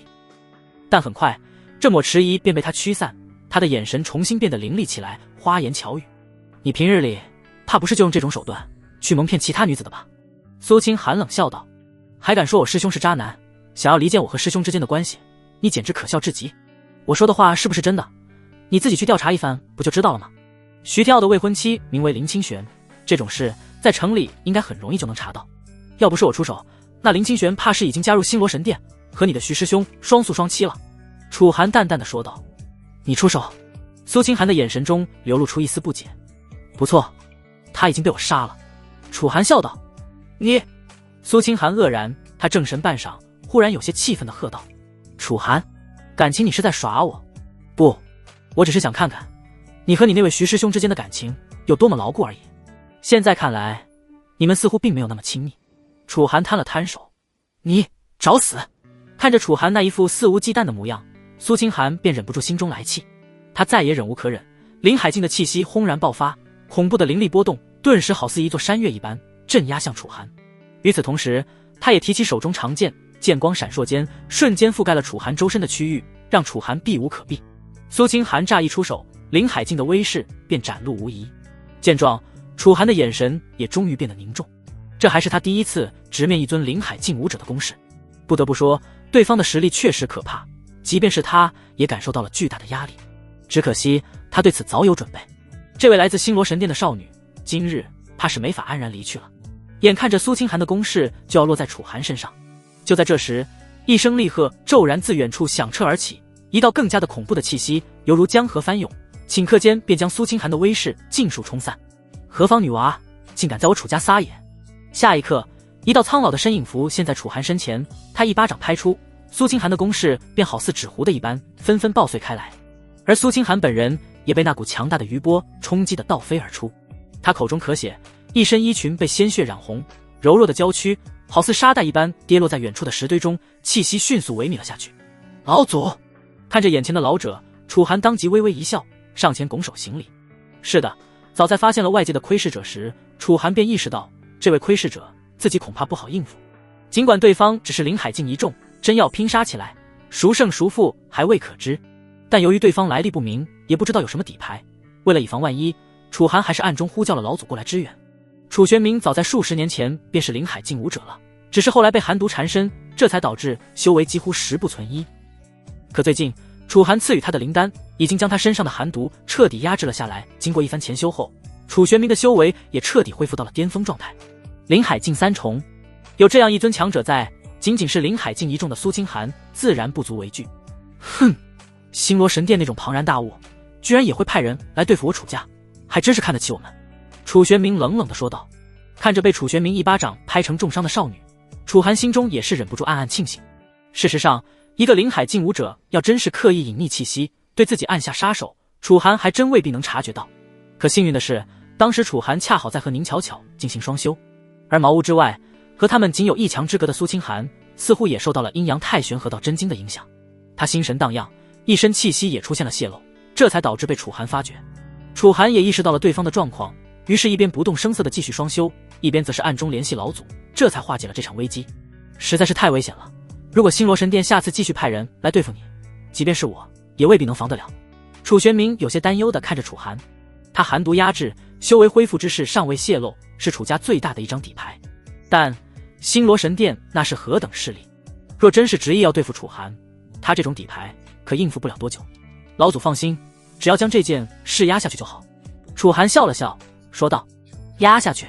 可即便我们不泄露此事，但这杀手若是迟迟没有回应的话，星罗神殿迟早会知道他出了事，到时候一样会反应过来。楚玄明皱眉道：这个简单，只要让他变成我们的人就好了。楚寒意味深长地看了一眼不远处的苏清寒，笑道：我们的人？楚玄明有些狐疑地看着楚寒，难道自己这后辈是想把那个杀手收服了？可这怎么可能呢？人家可是星罗神殿的弟子，怎么可能这么轻易就被他们这个小家族收服？老祖还请放心，此事交给我即可。楚寒说道：既如此，那就拜托你了。若是事不可为，记得要及时通知我。楚玄明沉声道，他对楚寒还是很信赖的。楚寒这些天的表现足以让任何人为之折服，他相信楚寒不会说无的放矢的话。楚玄明离去之后，楚寒转身便把苏清寒抱到了茅屋之中。此刻的苏清寒俏脸煞白一片，身上的衣裙也被鲜血染红，曲线窈窕的身体就这么软绵绵地耷拉在楚寒怀中。虽然被楚玄明一击轰得有些神志不清，但苏清寒并没有彻底失去意识。迷迷糊糊间，他能感觉到似乎有人把自己抱起来了。他心中顿时生出一丝警惕，努力地想要睁开眼眸，最终好不容易才睁开了一丝缝隙。是他。模糊的视线中，楚寒的面容映入了眼帘。可恶，他到底想干嘛？苏清寒顾不上羞愤，他现在身体状态相当不好，只能任由楚寒动手动脚。可动手动脚都还好说，要是对方想对自己下杀手，他也是没有一点自保之力的。一想到自己的小命此刻就在别人手上，苏清寒顿时感到一阵绝望。徐师兄，让你失望了，你吩咐我的任务，我怕是完不成了。进入茅屋后，躲在角落里的宁巧巧这时候也走了出来，她眼神复杂地看着楚寒怀里的少女，心中感到一阵后怕。先前他一直都在茅屋之中，自然是将外面发生的一切都看在眼里。那时他才知道，这个来自星罗神殿的林海境弟子，竟然一直就在外面窥视着他和楚寒双修。在那种情况下，只要眼前这女子按下杀手的话，后果怕是不堪设想。该死，竟然敢窥探我和主人！主人，让我好好惩罚他一番。宁巧巧越想越气，她有些娇蛮的性子又显露了出来，恶狠狠地瞪着苏清寒，眼中凶光闪烁。惩罚他？楚寒摇头失笑道：你可别乱来，我留着有用。有用？宁巧巧一怔，她看了眼苏清寒的容貌，不得不说，这女子的姿色确实极为出众，哪怕身负重伤，身上也沾满了不少泥土，但她那张清丽绝俗的脸庞仍是美丽到了极致，让人几乎移不开目光。主人，你该不会是想……宁巧巧顿时明白过来，她有些幽怨地看着楚寒。去，想什么呢？楚寒瞪了她一眼，这丫头脑子里都在想些什么？而且懂不懂什么叫看破不说破啊？总之，今天就先把他留在茅屋之中，我明天再过来。你负责看好他，可别让他死了。楚寒又观察了一番苏清寒的身体状况，对方虽然负伤，但气息还算安稳，显然没有危及生命。为了避免节外生枝，他又伸手连点，在苏清寒身上设下了好几道禁制，这才彻底放下心来。他并不急着对眼前这个少女下手，反正现在天色也不早了，而少女又还在昏睡之中，干脆等她明天醒过来再说吧。主人，你要走了吗？宁巧巧依依不舍地问道。怎么，你今天还没满足？楚寒挑了挑眉，人家刚好陷入了瓶颈，还想再修炼一番。宁巧巧可怜巴巴道：明天吧，今天我累了。楚寒想了想，还是拒绝了宁巧巧的提议。他今晚上还得跟小翠双修呢，要是继续在这待下去，一旦错过了时辰，可就不好了。闻言，宁巧巧只好答应下来。离去之前，楚寒又在苏清寒身上摸索了一番，将他的储物戒指也顺便带走了。回到院落之中，见小翠还没来，楚寒干脆取出了从苏清寒身上搜刮来的储物戒指，开始细细翻看了起来。很快，他便找到了和苏清寒有关的身份信息：星罗神殿内门弟子苏清寒。楚寒若有所思，喃喃自语道：居然只是个内门弟子吗？内门弟子便有林海境的修为，很难想象星罗神殿这个庞然大物到底有多可怕。那徐天傲是苏清寒的师兄，再加上之前那来自星罗神殿的执事莫云，也似乎对徐天傲忌惮有加显然，徐天傲的地位应该比苏清寒要高。连苏清寒都有林海境一众的修为，徐天傲只会比苏清寒更强。有趣，短短3年间，他在星罗神殿到底进步了多少？楚寒的脸上掠过一抹冷笑，仅仅杀了林清玄，这可不够。徐天傲同样在他的必杀名单上，只不过自3年前拜入星罗神殿之后，这徐天傲似乎有了极大的长进，只怕修为比起老族楚玄冥来都只强不弱。看来他还不能松懈。现在的他虽然突破到了宁元境，但还是不够强。楚寒深吸了一口气，又翻看起了其他东西。这是什么？太阴玄女体。很快，在其他的一些信物上，楚寒又有了新的发现。那苏清寒竟然不是一般的天才，他觉醒了一种极为罕见的体质，名为太阴玄女体。这种体质对于武道修炼其实并没有太多帮助，但却极为适合双修。若是可以和另外一个同样拥有不俗体质的伴侣一同双修，共参武道，修行效率将会提升到一个极为恐怖的层次。当然，楚寒原来肯定是不知道这些东西的，但在洛霓裳留给他的储物戒指中，除了各种功法宝物之外，还有许多典籍。楚寒这些天翻看了不少内容，尤其是有关双修的部分，因此他的见识和阅历也都增长了不少。太阴玄女体，真没想到竟然还能有如此收获。楚寒的脸上不禁浮现出了一抹笑意，看来这苏清寒他是非收服不可了。青阳城城主府，夜色如墨，厚重的乌云遮蔽了月光，整座城主府笼罩在一片压抑的黑暗中。密室之内烛火悠悠，映照出几张阴沉的面孔。城主徐震天端坐主位，他眼神微沉，仿佛在压抑着某种躁动的杀意。在他身旁，林家家主林玄霄一袭墨色长袍，神色平静，唯有那双深不见底的眼眸中偶尔闪过一丝冷光。李振月则坐在另一侧，他面色狰狞，拳头紧握，似是有些迫不及待。诸位，终于徐震天开口了，声音沙哑而冷冽。今日召集各位，所谓何事，想必无需我多言。林玄霄微微抬眼，眸子里闪过一丝阴翳。城主大人，可是时机已至？徐震天嘴角勾起一抹冷笑，从袖中取出一封密信，缓缓摊开在桌面上。苍兰城百宝堂3日后将举行一场大型拍卖会，赵无极作为分会会长，必须亲自前往主持。他指尖轻轻点了点信纸，眼中寒光闪烁，也就是说，楚家最大的靠山很快就要离开青阳城了。轰！密室内的气氛骤然一凝，所有人的眼神都变得锐利起来。李振月猛地一拍桌子，狞笑道：好，没了赵无极，楚家算什么东西？这次一定要让他们彻底消失。林玄霄却微微皱眉，沉声道：李家主，莫要忘了，楚家还有个楚玄冥，林海境的老怪物，可不好对付。李振月冷哼一声：那又如何？我们2家老祖联手，未必不能一战。林玄霄摇头，语气淡漠：楚玄冥成名之时，我们2家老祖还只是晚辈，数十年前他便已是林海境强者，即便如今身患寒毒，实力大减，但若拼死反扑，我们2家老祖未必能全身而退。众人沉默，楚玄冥始终是他们心头的一根刺。哼！徐震天忽然轻笑一声，打破了沉寂。诸位何必如此悲观？他缓缓起身，负手而立，眼中闪烁着胜券在握的光芒。对付楚玄冥，本城主自有安排。哦。林玄霄眯起眼，城主大人有何高见？徐震天没有直接回答，而是拍了拍手。吱呀！密室侧门缓缓打开，一名灰袍老者缓步走入。老者身形枯瘦，面容苍老，但一双眼睛却如鹰隼般锐利，周身隐隐散发着令人窒息的威压。那是一股比在场所有人都要强大许多的气息。林海境，这绝对是一个货真价实的林海境强者。林玄霄和李振月的瞳孔顿时猛地一缩，他们下意识站起身，神色惊疑不定地看向眼前的老者。这位是？徐震天微微一笑，脸上挂着恭敬的神色，对着众人说道：给诸位介绍一下，这位乃是上一任青阳城主韩星老人莫天行。莫天行！李振月失声惊呼，脸色骤变。莫天行同样是个成名已久的强者，据说数十年前他同样已经踏足了灵海之境，虽比楚玄冥晚了1倍，但实力深不可测，未必就比楚玄冥弱上多少。更别说楚玄冥身患寒毒，实力可能10不存1，而莫天行状态却一直是巅峰。莫天行淡淡扫了众人一眼，声音沙哑地开口道：楚玄冥，当年他纵横青阳城时，老夫确实不及他，但如今他受寒毒所限，修为不进反退，而老夫却已踏入灵海境2重。他拿什么跟老夫斗？他语气轻蔑，仿佛在他眼里楚玄冥根本不值一提。徐震天笑道：不错，有莫老坐镇，楚玄冥即便全盛时期也未必能胜，更何况如今。这次各位无需顾忌，放开手脚干便是。众人闻言心中大定。李振月眼中闪过狠辣之色，这一次一定要把楚寒那小子拿下。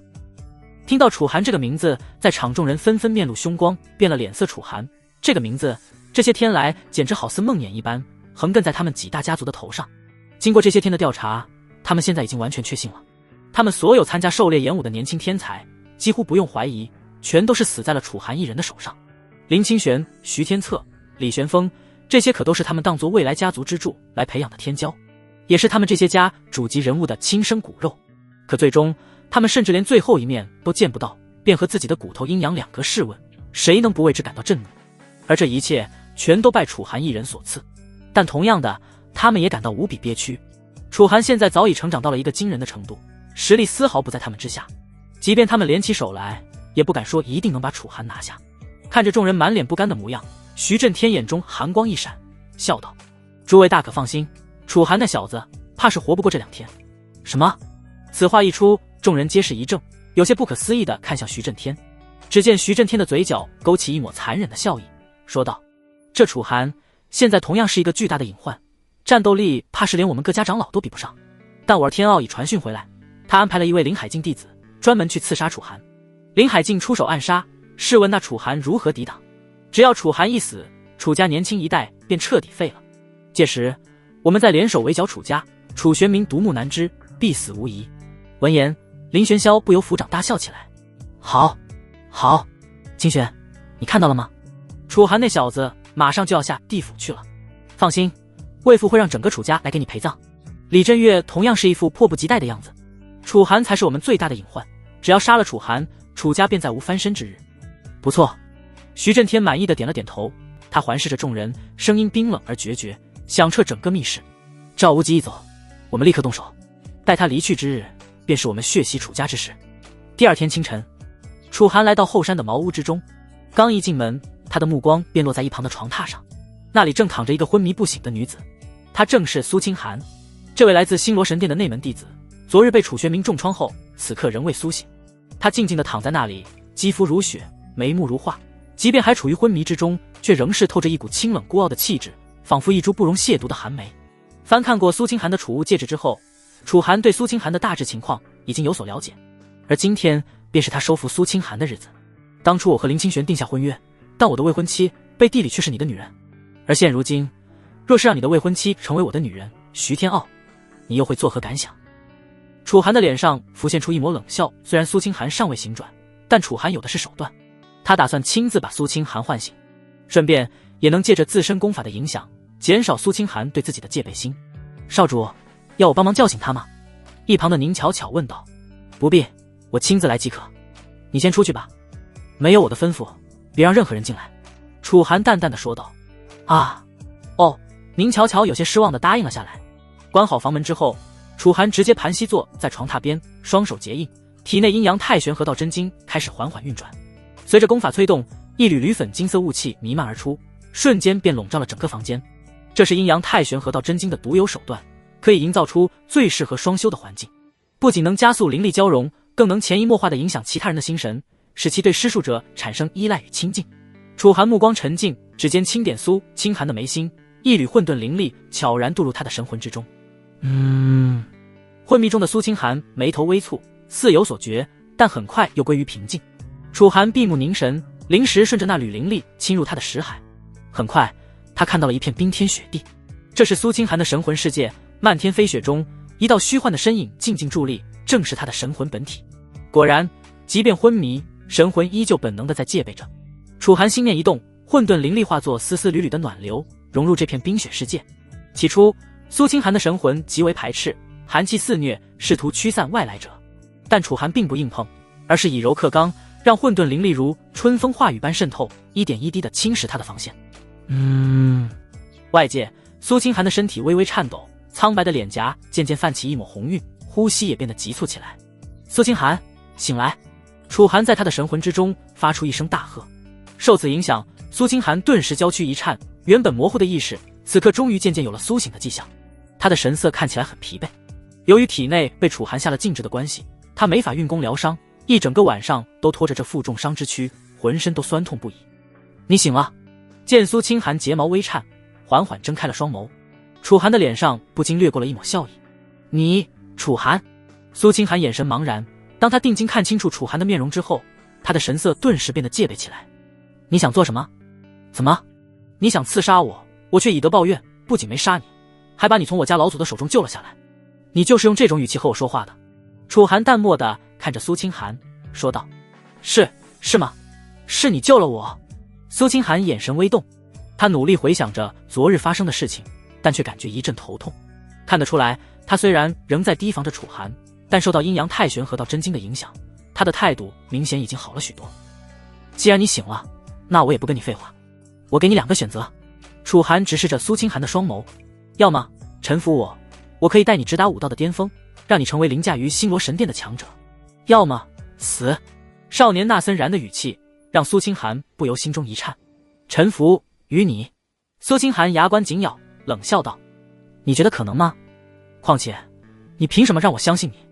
你只是一个小家族的少爷，你何德何能跟星罗神殿相比？信不信我，这可由不得你。楚寒淡淡的说道。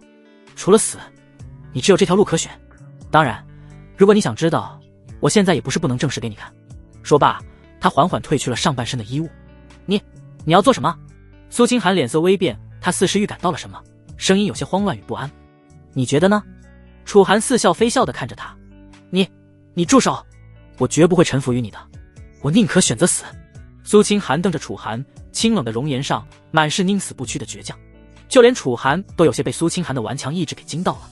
或许是由于苏清寒修为比他高出太多的关系，在苏清寒有意的防备下，阴阳太玄和道真经的影响虽然有，但却并不明显。可以，你想死，我可以成全你，但就算你要死，也得先配合我双修之后再说。楚寒淡然道。你说什么？苏清寒的脸色顿时变得煞白一片。我不要。你说过我可以选择死的，真以为你有和我讨价还价的权利？闻言，楚寒顿时嗤笑一声，他居高临下的俯视着眼前这个俏丽的少女，眼神中满是令人胆寒的冷漠。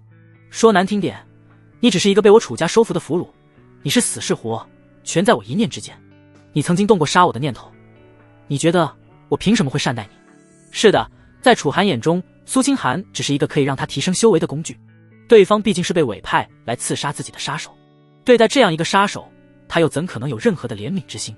太阴玄女体，这可是相当罕有，而且适合双修的体质，楚寒自然不会错过。而他也相信，经过这次双修，他足以彻底扭转苏清寒的想法。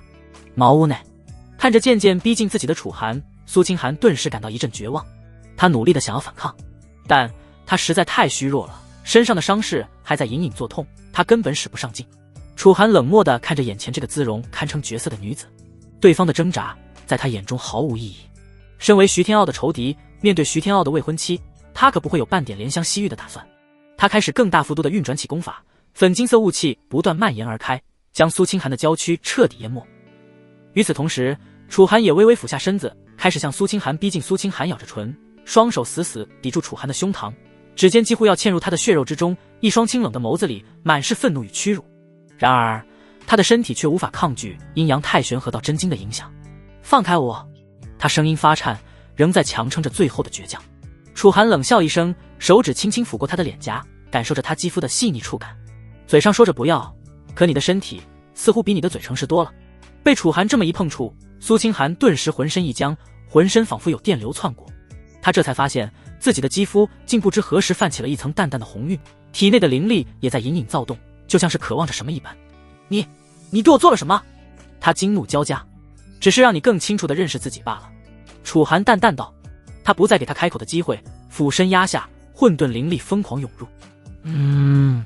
苏清寒不由闷哼一声，他只感觉到有一股炽热的力量瞬间席卷全身，所过之处，他体内原本冰冷的灵力竟如冰雪般消融，变得温顺起来。他的太阴玄女体也本能地与之共鸣，一时间竟让他浑身发软，连挣扎的力气都渐渐消散。卑鄙无耻！他咬着牙，声音中已然带上了一丝颤抖。你的体质很特殊，若是配合我的功法修炼，对你也有莫大好处。楚寒充耳不闻，只是淡淡的说道。我不需要。苏清寒倔强的别过脸。是吗？楚寒坏笑。啊！下一刻，苏清寒羞愤欲死，可身体却背叛了他的意志，竟隐隐兴奋起来。看，你的身体可比你诚实多了。楚寒的声音带着几分戏谑。苏清寒死死咬着唇，不愿再发出任何声音。他从未想过自己堂堂星罗神殿的弟子竟会被人如此羞辱，而更让他恐惧的是，他竟渐渐沉溺其中。随着修炼的深入，两人的灵力开始纠缠。楚寒的混沌灵力霸道无比，如君王般镇压着苏清寒体内的灵力，而后又在镇压的同时，引导着他的灵力沿着阴阳太玄河道真经的路线运转。苏清寒起初还能勉强保持清醒，可随着灵力循环的加深，他的意识渐渐模糊。恍惚间，他仿佛置身于一片混沌之中，四周皆是楚寒的气息，让他无处可逃。不，我不能，他喃喃自语，可身体却不由自主地贴近楚寒，仿佛只有这样才能缓解体内的渴望。楚寒感受到他的变化，脸上不禁掠过一抹冷笑。他知道苏清寒的抵抗正在一点点瓦解。放松，接受他。他凑到苏清寒耳边低声开口。苏清寒的眼神渐渐迷离，原本紧绷的身体也缓缓放松下来。他的太阴玄女体与楚寒的体质完美契合，每一次灵力的交缠都让他如仙如死。我这到底是怎么了？他声音微颤，带着几分茫然。楚寒没有回答此刻的他，也有些沉浸其中了。看着眼前这俏丽的美人，他突然一把低头吻住了她的唇。苏清寒瞪大了眼睛，可很快他的意识便被彻底淹没。当一切结束时，苏清寒瘫软在床榻上，浑身香汗淋漓。他的眼神不再清冷，反而带着几分迷离与恍惚，体内的灵力比以往更加精纯，修为似乎精进了不少。楚寒坐在一旁静静地看着他。感觉如何？他淡淡问道。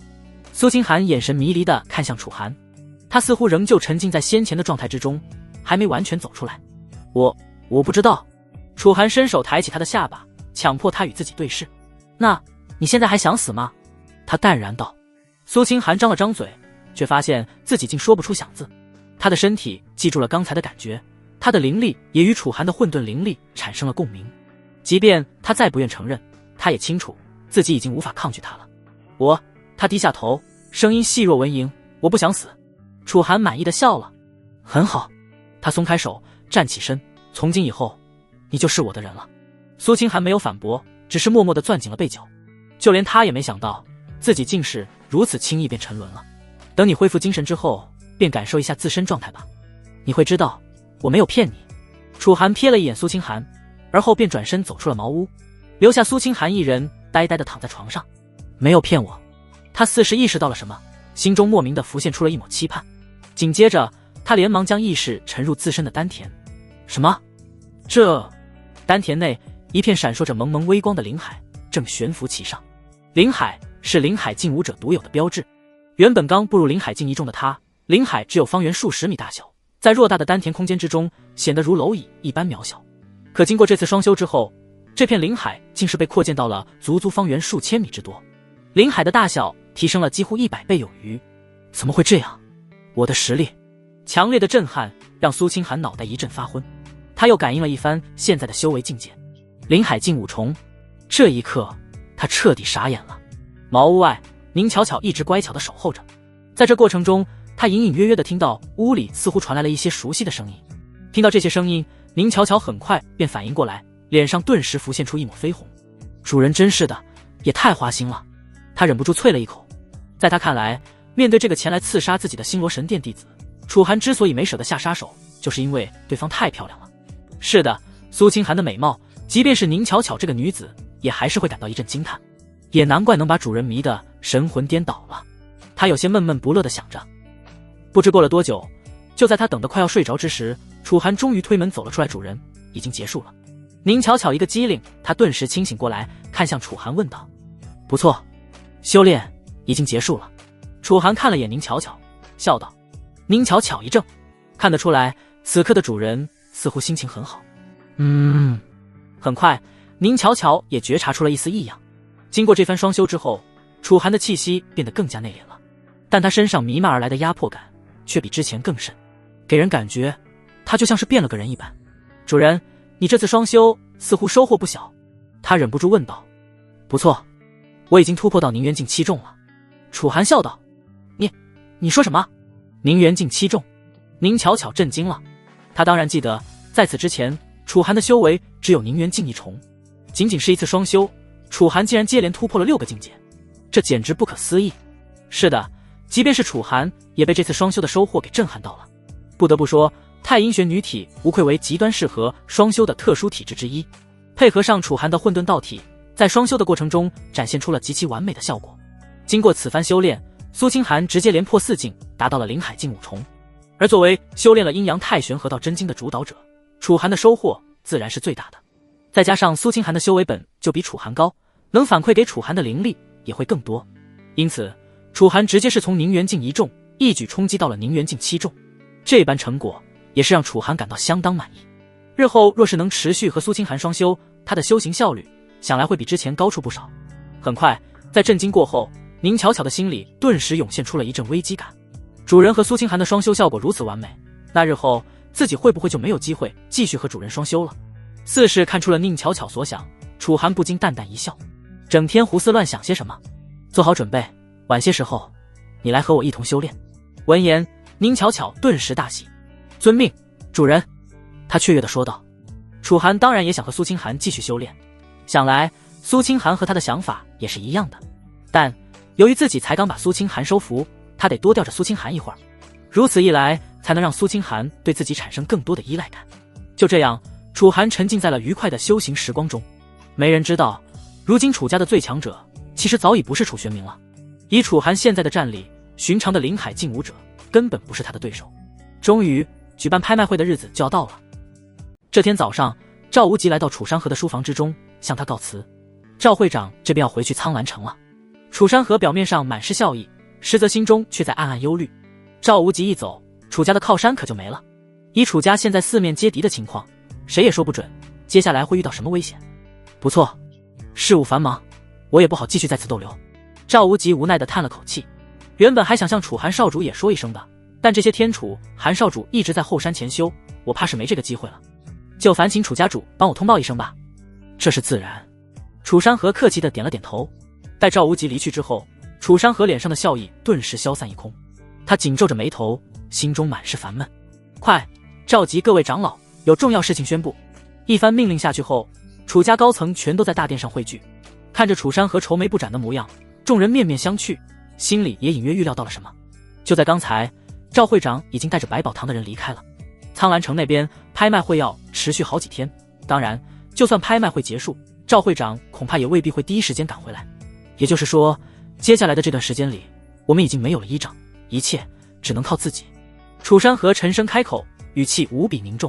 众人闻言，心头也感到一阵沉甸甸。谁不知道，楚家现在表面风光，实则背地里一直有着巨大的隐患。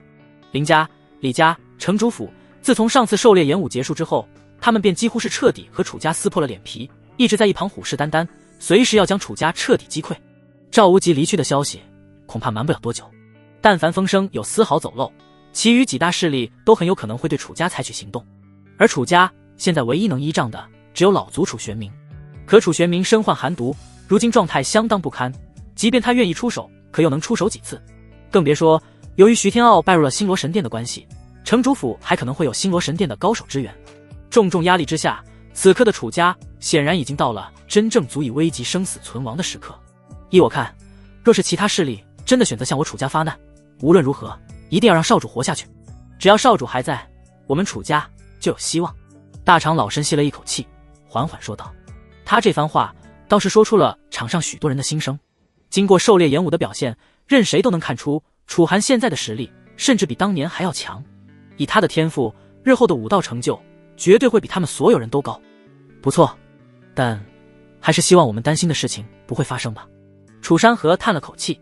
随着赵无极的离去，尽管各家表面上依旧相安无事，但个别敏锐的人便会发觉，城里的气氛一下子变得压抑了许多，似乎有一股看不见的暗流在青阳城的阴影处肆意流淌。对于外界的波澜，楚寒却是漠不关心。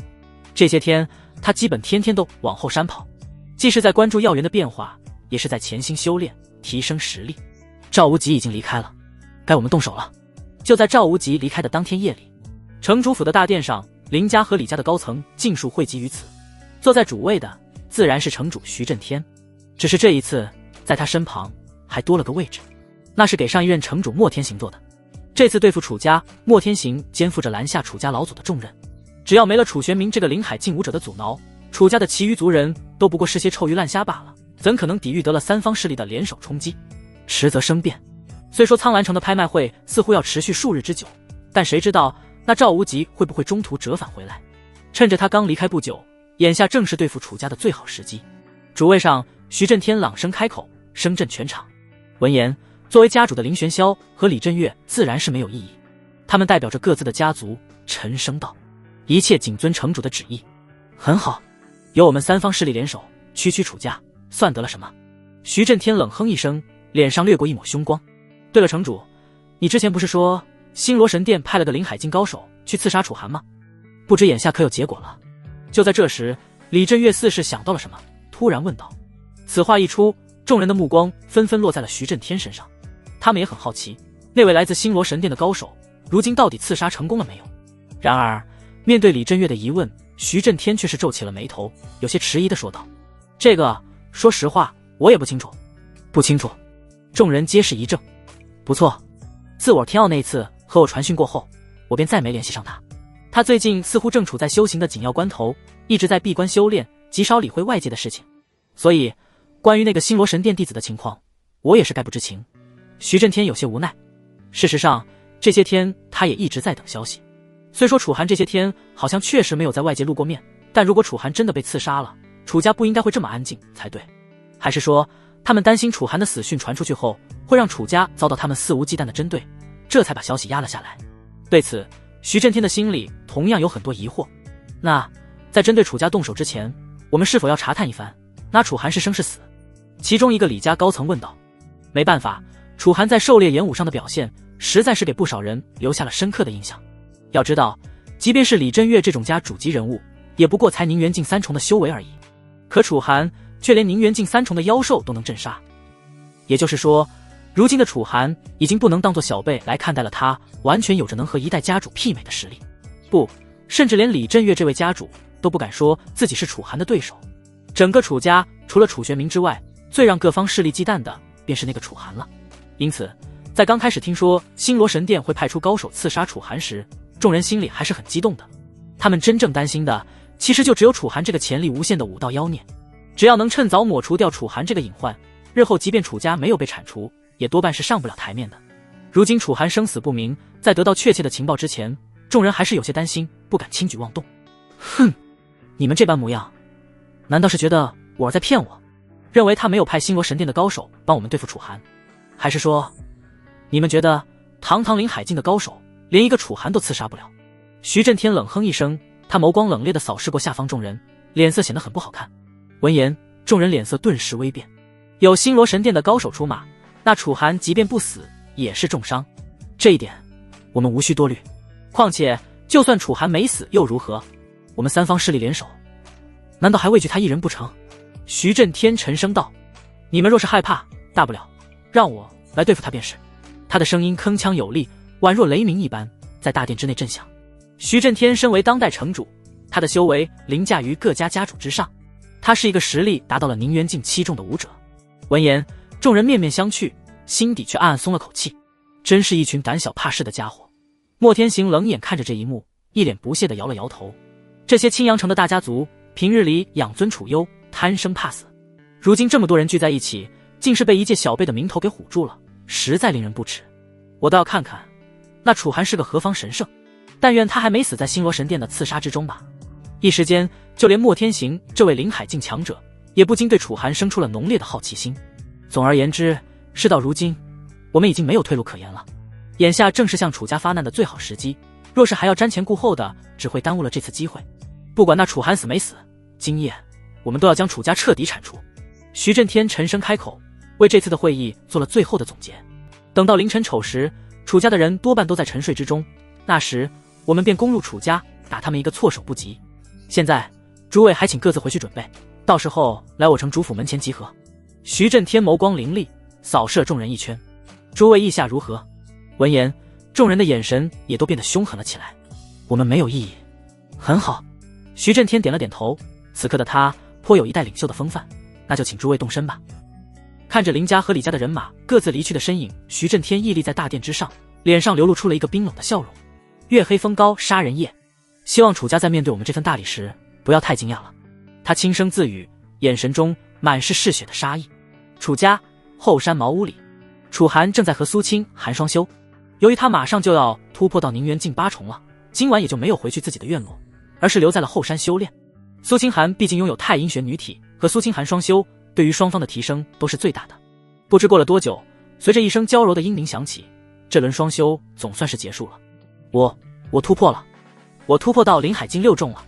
苏清寒有些激动地说道，他的俏脸上兀自还残存着2抹红晕，一双如星子般璀璨的眼眸在月色的映照下显得动人心魄。我也是。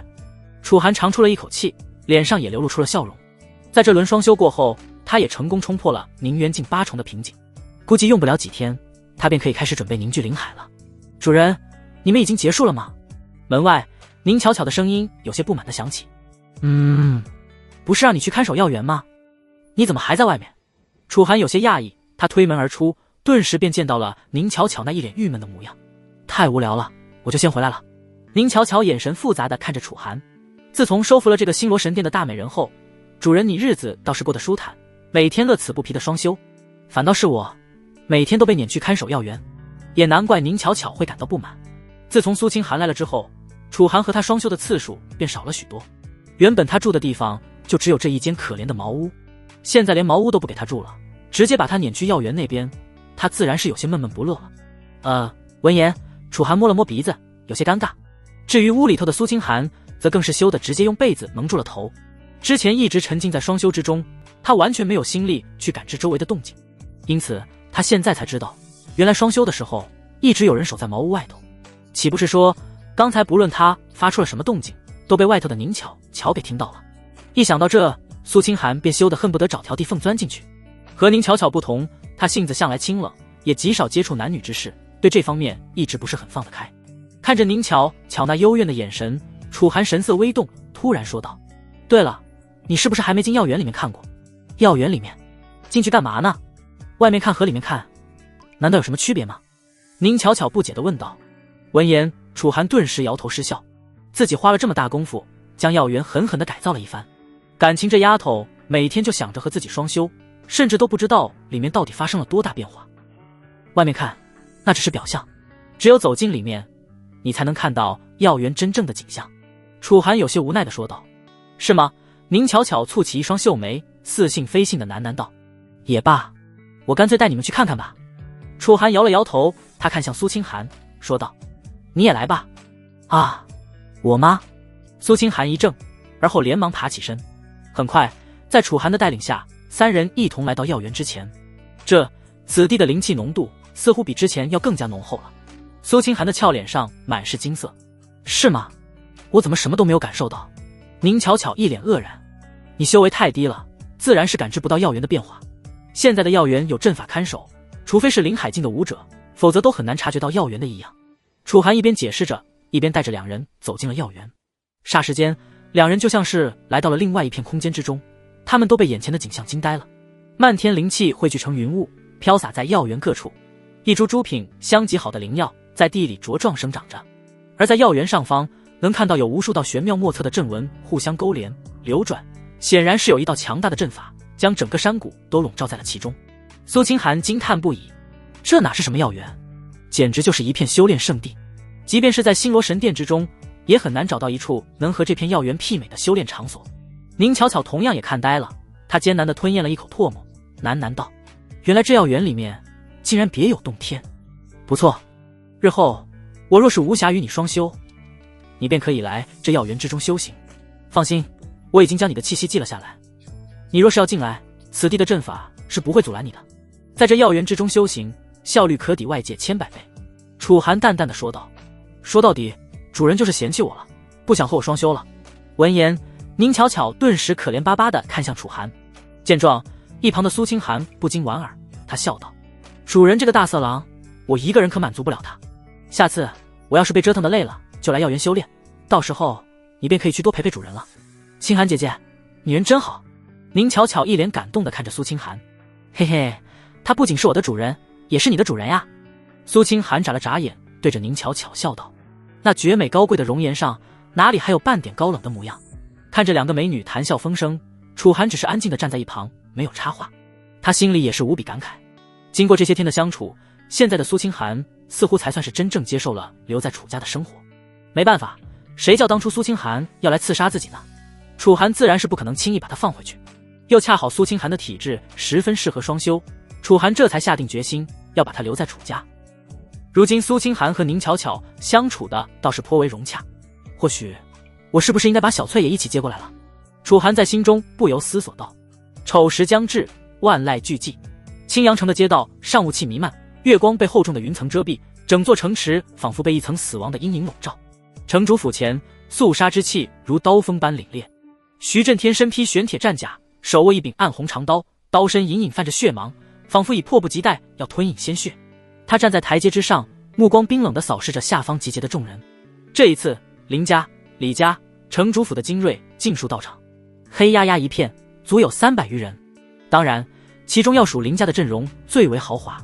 身为3大家族之首的林家，在林玄霄身后，足足站着12位修为达到了宁元境的林家长老，而他本人更是一位宁元境5重的强者，放眼整个青阳城都罕有敌手。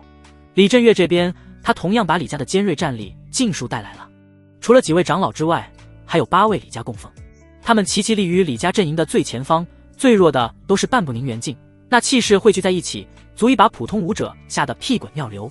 所有人都沉默不语，唯有冰刃偶尔折射出森冷的寒光，映照出他们那一张张狰狞的面容。诸位，徐震天开口，声音如闷雷般在每个人耳边炸响。今夜之后，青阳城将再无楚家。杀！杀！杀！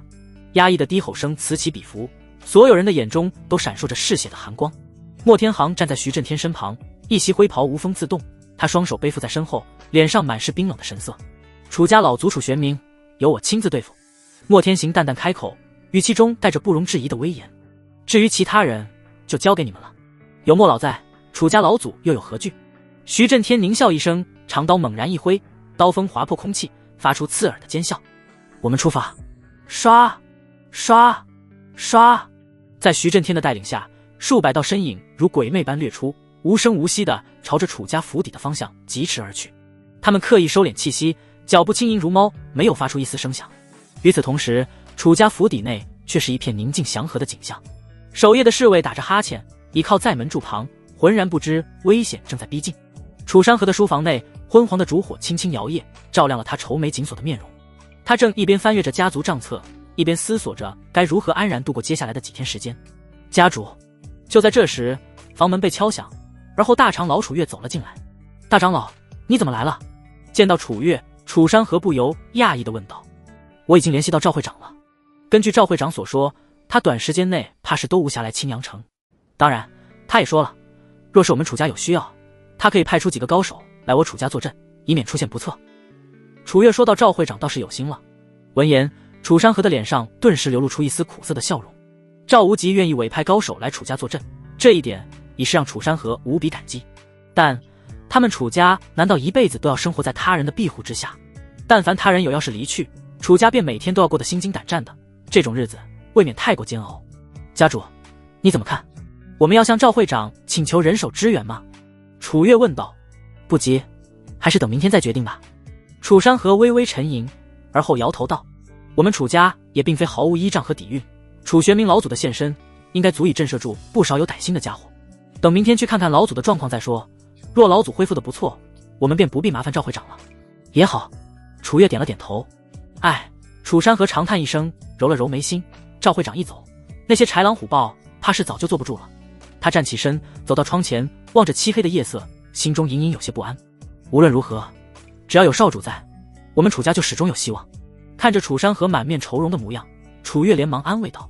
说到那小子，这几天一直都没见到他人，也不知道他又躲到后山去做什么。楚山河微微蹙眉。轰！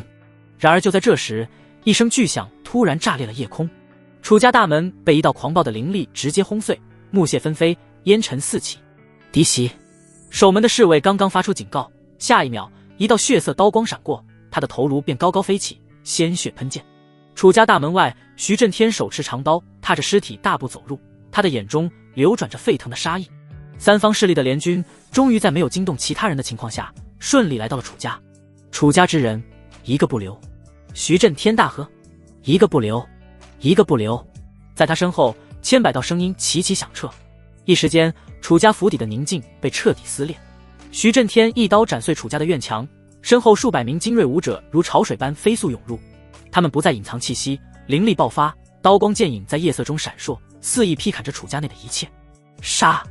一个不留！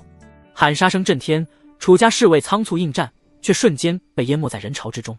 鲜血飞溅，惨叫声此起彼伏，整个前院顷刻间便化作了人间炼狱，景象恐怖至极。唰！一道凌厉的剑气横扫而过，3名楚家护卫重伤而退，鲜血泼洒在青石板上。林家家主林玄霄手持一柄寒光凛冽的长剑，冷笑道：“楚家不过如此，别大意。”李振岳沉声提醒，手中长枪如龙，一枪刺穿一名冲上来的楚家护卫。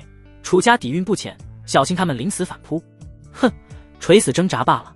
徐震天狞笑，长刀横扫，刀气纵横，瞬间将数名楚家武者斩成了2截。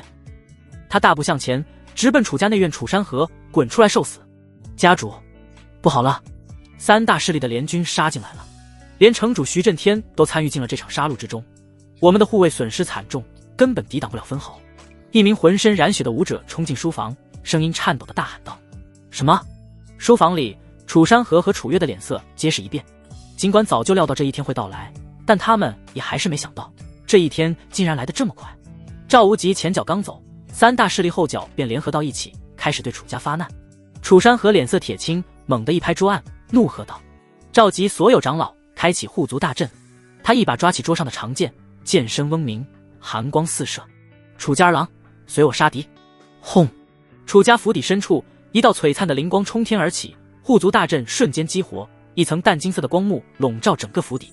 冲在最前的几名敌方武者猝不及防，撞上光幕，瞬间被反阵之力震得吐血倒飞。这便是楚家的护族大阵。哼，就这种层次的阵法，也想阻我？莫天行冷哼一声，一步踏出，挥袍鼓荡，林海境的气息轰然爆发。他抬手一按，磅礴的灵力化作一只巨大的灰色手掌，狠狠地拍在护族大阵之上。轰！光幕剧烈震颤，裂纹如蛛网般蔓延。不好，阵法要撑不住了！楚家长老们脸色大变。楚家今日必灭！徐震天狂笑，长刀高举，所有人随我杀进去！轰隆！护族大阵彻底破碎，光幕炸裂，灵力风暴席卷四方。楚山河此时早已来到了战线的最前方，当他看到那护族大阵顷刻间便被轰碎之时，心里也是不由得一阵惊颤。是林海境，他们有林海境武者坐镇。快，去祖地请老祖出山！楚山河瞬间便反应了过来，急忙对着身后众人大喝道：“能一巴掌拍碎楚家护族大阵的，恐怕也就只有林海境武者能做到了。”老祖！闻言，莫天行顿时不屑的一笑，他直接腾身而起，立在楚家的房檐之上，眼神戏谑地俯视着下方混乱的景象。尽管让楚玄冥放马过来，老朽我就在这等他。浩荡的灵气波动，犹如山洪海啸一般萦绕在他周身。林海境2重的恐怖威压，就像是巍峨神山镇压而下，所有楚家子弟顿时感到一阵窒息，脸上布满了惊恐的神色。那是寒心老人莫天行，那老东西竟然还活着！楚月死死地看着莫天行，有些难以置信地说道。身为上一任城主，莫天行自然也曾在青阳城之中留下过赫赫威名。见到莫天行现身，楚山河等人的脸色不由得煞白一片，他们感到一阵绝望。毕竟这可是一位货真价实的林海境武者，以老祖现在的状态强行出手，根本不可能应付得了同境界的存在楚山河。你可曾想过会有今日？不远处，徐震天缓步来到人群之前，和楚山河遥相对峙，在他身后还跟着林玄霄和李振岳2位家主。他们看向楚山河的目光中满是血仇的报的肆意和爽快。徐震天，还有林玄霄和李振岳。楚山河牙关紧咬，脸上满是怒容。你们非要和我楚家拼个你死我活吗？这是你们楚家自找的。闻言，林玄霄顿时冷哼一声，若不是你们楚寒心狠手辣，把我们各家最有天赋的族人尽数杀了个干净，你们楚家原本还能多活个几年。可惜既然你们肆无忌惮，不留任何余地，那我们也奉陪到底便是。不错。徐震天冷眼看着楚山河，把楚寒交出来，我可以给你们楚家一个活命的机会。此话一出，众人皆是一惊，楚寒一个人的性命竟然抵得上整个楚家。然而听闻此言，楚家一方众人的目光却是无比的坚毅，他们丝毫没有因为徐震天的话语而动摇。把少主交出去！你在做梦？少主的性命岂是你们这些货色能染指的？我劝你们还是死了这条心吧。楚家众人皆是冷笑出声，一脸不屑，用楚寒的性命换取他们的活路，简直可笑。身为楚家的一员，他们宁死也不可能出卖少主。看来楚寒那小子确实没死。徐震天看着这一幕，眉头紧皱。他先前说的那番话，自然是为了试探。眼下看来，楚寒显然还活着，这无疑说明徐天傲派来刺杀楚寒的那个弟子，行动似乎失败了。可这怎么可能？根据徐天傲所说，那可是林海境的弟子，怎可能连一个楚寒都刺杀不了？一时间，徐震天的心里竟是莫名的掠过了一抹不安，但他很快便把这抹不安压制了下去。自己肯定是多虑了，多半是途中出了什么变故，那个弟子没来得及赶过来而已。到了这一步，他们已经没有任何退路了，他们不可能因为这点顾虑就退缩。没想到啊，你们楚家倒是挺团结的。冷眼扫过楚家的一众族人，徐震天的脸上顿时掠过了一抹讥讽的笑容。既然如此，那我便成全你们，就让你们一个不少，齐齐整整地下地府吧。话落，徐震天顿时抬起血色长刀，朝着前方砍去。咻！狂暴的灵力瞬间幻化成一道凌厉的血红色刀气，携带着恐怖的威势扑向楚家的人群之中。给我滚！楚山河怒喝一声，他一步迈出，整个人早已横身拦在了那道血色刀气之前。紧接着，只见他一剑砍出，绚丽的剑光重重地轰击在刀气之上，将那刀气轰得一阵颤动。轰！刀气轰然炸开，徐震天屹立原地，巍然不动。反观楚山河，整个人却被远远轰飞，一连撞塌了好几堵门墙，这才勉强停了下来。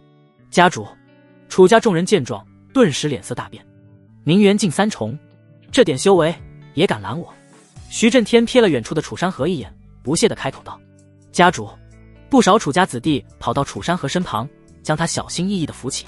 此刻的楚山河脸色相当不好看，他只有宁元境三重的修为，却硬抗了徐震天这位宁元境七重的武者一击。一时间，他五脏六腑都受到了剧烈的震荡，差点连站都站不起来。众人看着他这副凄惨的模样，心里也是一阵难受。我们要不要去后山向少主求援？如今大敌当前，以少主的修为，应该能应付不少敌人。有人提议道：不行。然而不等其他人开口，楚山河早已强忍着痛苦说道：他们的目标就是孩儿，这时候叫孩儿过来，只会让他们得逞。不错。一旁的楚月也脸色凝重的点头道：少主是他们最大的仇敌，绝不能让少主亲身来此涉险。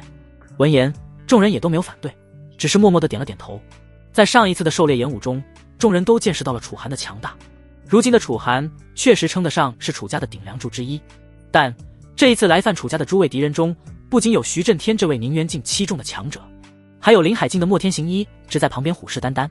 一旦楚寒到来，莫天行若是强行出手，他们这边根本没有人拦得住。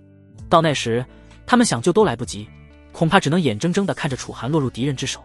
无论如何，你们这些小辈先走，身为家主，我会坚持到最后，为你们争取逃跑的时间。楚山河牙关紧咬，沉声开口道：不，我们同是楚家人，岂能在楚家面临生死存亡之时只顾着逃离？众人自然是不肯。楚笑、楚小林、楚云等小辈都位列其中，执意要和楚山河拼杀到最后。哎，你们这些孩子还是这么的不听劝。楚山河有些无奈地摇了摇头。哼，一群假惺惺的家伙。见状，徐震天不由冷哼一声：都什么时候了，还在这故作温情？我就不信这一刀下去，你们能一个人都不逃。说罢，他再度高高举起了手中的长刀，浩荡的灵力波动自他周身弥漫而开，宁元境七重的修为毫无保留地运转而起，尽数灌注进长刀之中。一股极其危险的气息自那血色长刀上蔓延向四面八方，众人仅仅只是看着，便有种心惊胆战的感觉。你们不是都要留在这里吗？那就一起死吧。徐震天长笑一声，他猛地挥动起了手中的长刀。轰！一道硕大的刀芒仿若要割裂天地一般，被他劈砍而出，刀光所过之处，地面竟是裂开了一道长长的缝隙。刀气尚未临近，众人便感觉浑身上下都传来了阵阵刺痛感。可恶！楚山河自然不可能眼睁睁地看着众人赴死，他牙关紧咬，硬挺着举起长剑，要上前将刀芒挡下。家主，你已经负伤，这一击换我来应付。楚月一把将楚山河推开，他神情凝重地站到了人群的最前方，双眸死死地凝视着那道劈砍而至的刀芒。和楚山河一样，楚月同样是楚家的顶尖强者之一。如今楚山河身负重伤，他便只能独自扛起庇护大家的重任。大长老，在他身后，楚家众人纷纷惊呼出声。眼看着刀芒就要落在楚月身上，就在这时，一道身影以一种惊人的速度自远处飞掠而来，几乎是犹如瞬移一般拦在了楚月身前。你们这些小辈，还真是和我当年一般固执。那身影轻轻叹息一声，而后竟是徒手朝着前方的刀芒抓去。咔嚓，随着一道清脆的撕裂声响彻夜空，那刀芒竟是硬生生被他徒手抓碎，爆开漫天光点。老祖，你终于来了！看着眼前这道身影，楚山河等人皆是一阵激动。是的，这突然出现在场中将刀光拦下的，正是楚家老祖楚玄冥。事实上，早在护族大阵破碎的那一刻，他便已经被惊动了。而在来到楚家府邸之后，他又绕着楚家搜查了一番，确定没有其他外人潜入楚家之后，这才现身在众人之前。所幸他没有来晚，楚家的一众族人里，除了楚山河受了些伤外，其他人大多还是完好无损的，就是可惜了那些忠心耿耿的楚家护卫。由于他们是第一时间和徐震天等人交手的，因此他们折损的人数也是最多。楚玄冥，你总算舍得现身了。见到楚玄冥，徐震天等人脸上皆是掠过了一抹忌惮的神色。大晚上的，被你们这些家伙吵得我不得安眠，我自然是得出手教训你们一番。楚玄冥淡淡的说道。教训他们？你可未必有这个能力。楚玄冥，你的对手不是他们，是我。莫天行长笑一声，苍老的身躯微微一晃，便出现在了楚玄冥身前。他一脸肆无忌惮地打量着楚玄冥，语气中满是戏谑。怎么，这么多年过去了，你身上的寒毒还没能把你击垮？你这老东西可真够顽强的。莫天行。楚玄冥看向莫天行，神色没有丝毫波澜。没想到这次连你也来了，是他们请你来对付我的。不错。莫天行冷笑道，说起来我们已经这么多年没交过手了，不知你现在还能不能接得下我一招呢？见到莫天行，徐震天等人就像是有了主心骨一般，他们顿时多了几分面对楚玄冥的勇气。莫老，那楚玄冥可就交给你来对付了。徐震天恭敬地说道。行了，啰里吧嗦的做什么呢？你们放开手去大干一场就是。有我在，楚玄冥动不了你们。莫天行有些不耐烦地说道。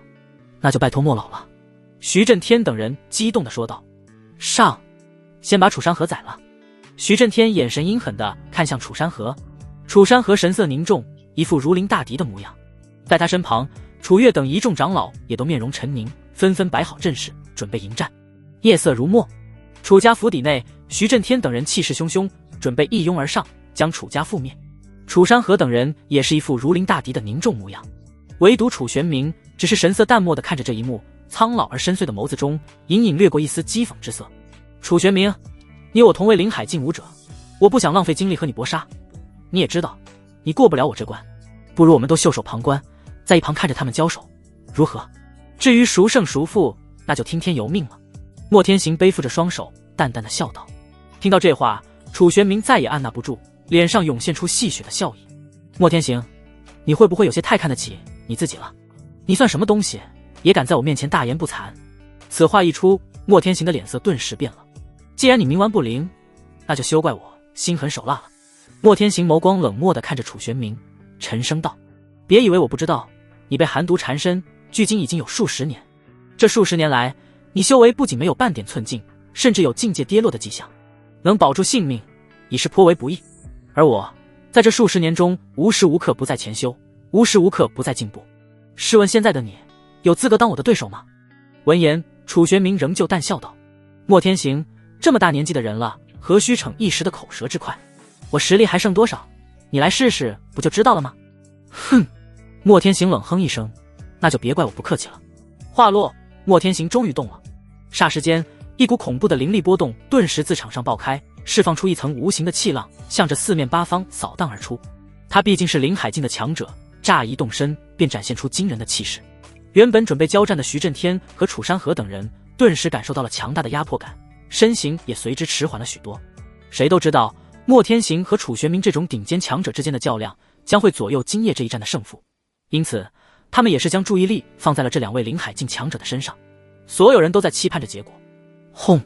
浩荡的灵力犹如滔滔江河一般自莫天行体内奔涌而出，而后迅速在他身前凝结，化作一道巨大的掌印。那掌印通体晶莹透明，却散发着令人战栗的恐怖波动，仿佛要撕裂空间碾碎天地似的。莫天行一出手便是压箱底的杀招绝天掌。看着浮现在面前的掌印，楚玄冥微微一怔，有些讶异的开口道：不错，楚玄冥，不曾想你还记得我这一招。莫天行大笑起来，掌印轰隆隆地震战着，就像是一片遮蔽在楚家府邸上方的巨大乌云，一旦砸落，足以将整个楚家府邸瞬间倾覆为平地。当年我也曾和你交过手，你这绝天掌可没在我手上占过半点便宜。楚玄明淡淡的说道。当年是当年，现在是现在，世事变迁数十年，如今的你又是否还能接得下我这一击？莫天行冷笑一声，话落，他不再多言，浩大的掌印携带着无可匹敌的巨力，轰然朝着楚玄明砸落。楚家众人顿时浑身紧绷，脸色难看。他们都从莫天行的这一击之中感受到了浓郁的危机。一个不慎，不仅楚玄明会陨落，他们也同样无法幸免于难。楚山河心里也满是担忧，让闭关养伤的老祖贸然出关去迎战林海境高手，他心里并没有对楚玄明抱有多少希望，甚至已经在谋划后路，打算让其他人先行撤离，而自己则和楚玄明一同留在此地断后。莫老一击足以将楚家夷为平地。楚山河，你们就乖乖等死吧，我要让你楚家下去给我儿子陪葬。徐震天看向楚山河等人，眼神中满是森然的杀意。在他身后，林玄霄和李振岳等人同样面容冷厉，脸上挂着残忍的笑意。他们已经迫不及待想要看到楚家覆灭的下场了。在众目睽睽之下，很快那硕大的掌印便已经来到了楚玄明身前。自始至终，楚玄明的神色都没有太多波澜。破！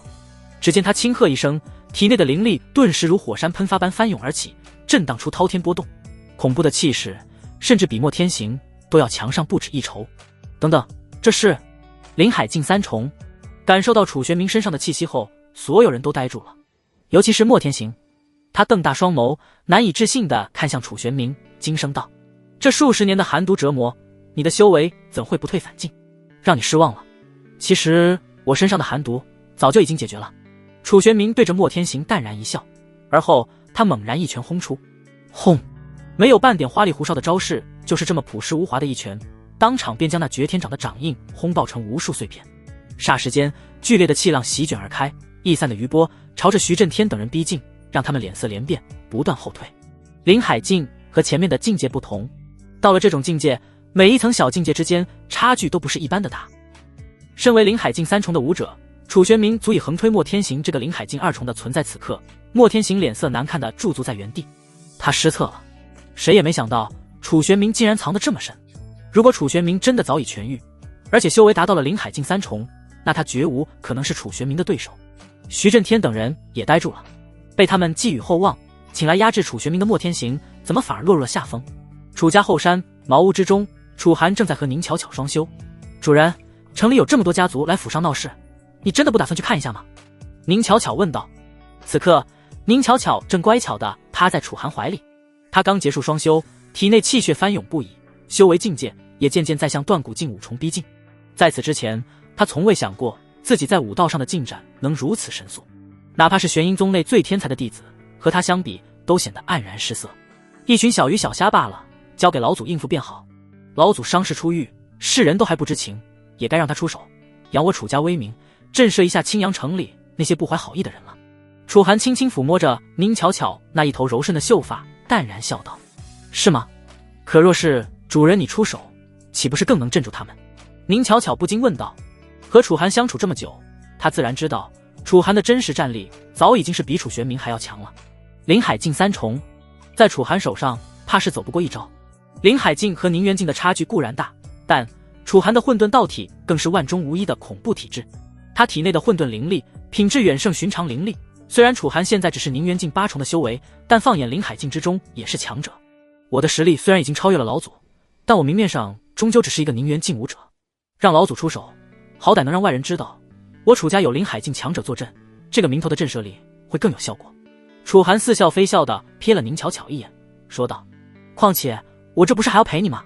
闻言，宁巧巧顿时开心地笑了，她扬起脸，在楚寒的脸上亲了一下。主人，你真好。楚寒淡淡地笑了笑，他没再说话，只是抱着怀里的温香软玉，感受着此刻的温存，一时间有些舍不得松手了。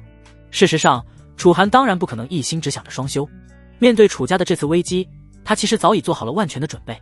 虽然城主府、林家、李家全都联合在一起对楚家发难，乍看起来阵仗好像很可怕，但其实楚寒压根就没把他们放在心上。单单是恢复了修为的老祖楚玄明，就足够这些家伙吃一壶了。更别说在听到动静之后，他便把苏清寒也派了过去，让他在必要时刻出手。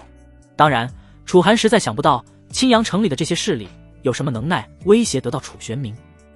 在他看来，苏清寒只是最后的保障，这次的战斗大概率是用不到他出手了。可也就在这时，楚寒突然收到了苏清寒的传讯：主人，事情有变，这次的危机我恐怕应付不了。这是苏清寒通过传讯符说的话，这也不禁让楚寒愣了一下。苏清寒应付不了，这怎么可能？经过和他的双修之后，苏清寒的修为早已达到了灵海境6重，这青阳城还有人能威胁到他？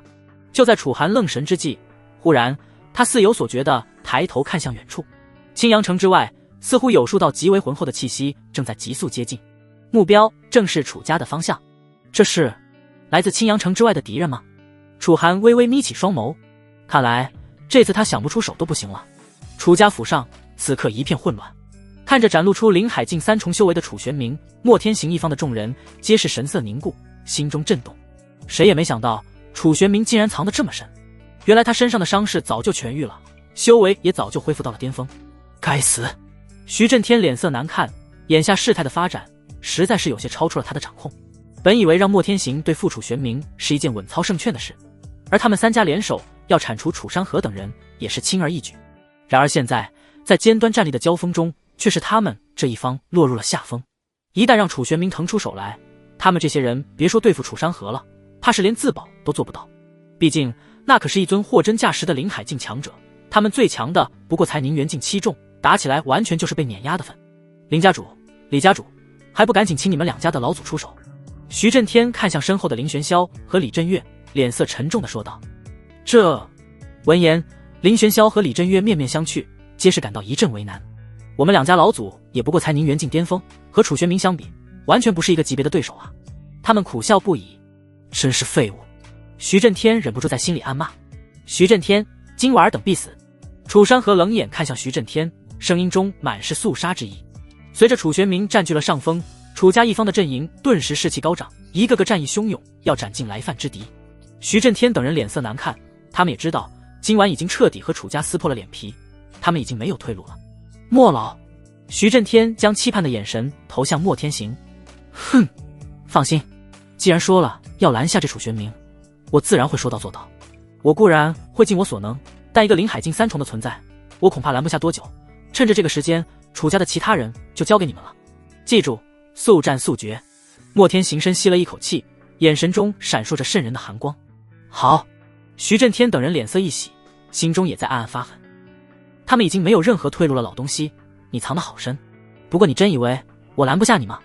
莫天行踏空而立，他的眼中闪过一丝狠厉。只见他猛地咬破舌尖，一口精血喷在双掌之上，一身气息顿时暴涨。天煞魔爪！随着一声暴喝，莫天行双掌猛然推出，浩荡灵力弥漫周身，而后在空中扭曲变形，竟化作2只足有10丈大小的狰狞巨爪。爪锋泛着森冷寒光，所过之处，空气都被撕裂出刺耳的尖笑声。这一招乃是莫天行压箱底的绝学，曾一爪撕碎过3位同阶强者的护体灵力。然而面对这惊天一击，楚玄明只是轻轻摇头，宽大的袖袍随意一挥，霎时间磅礴的灵力如怒海狂涛般奔涌而出，在他身前凝聚成一道半透明的灵力屏障。屏障表面流转着玄奥的符文，散发出令人心悸的波动。轰隆！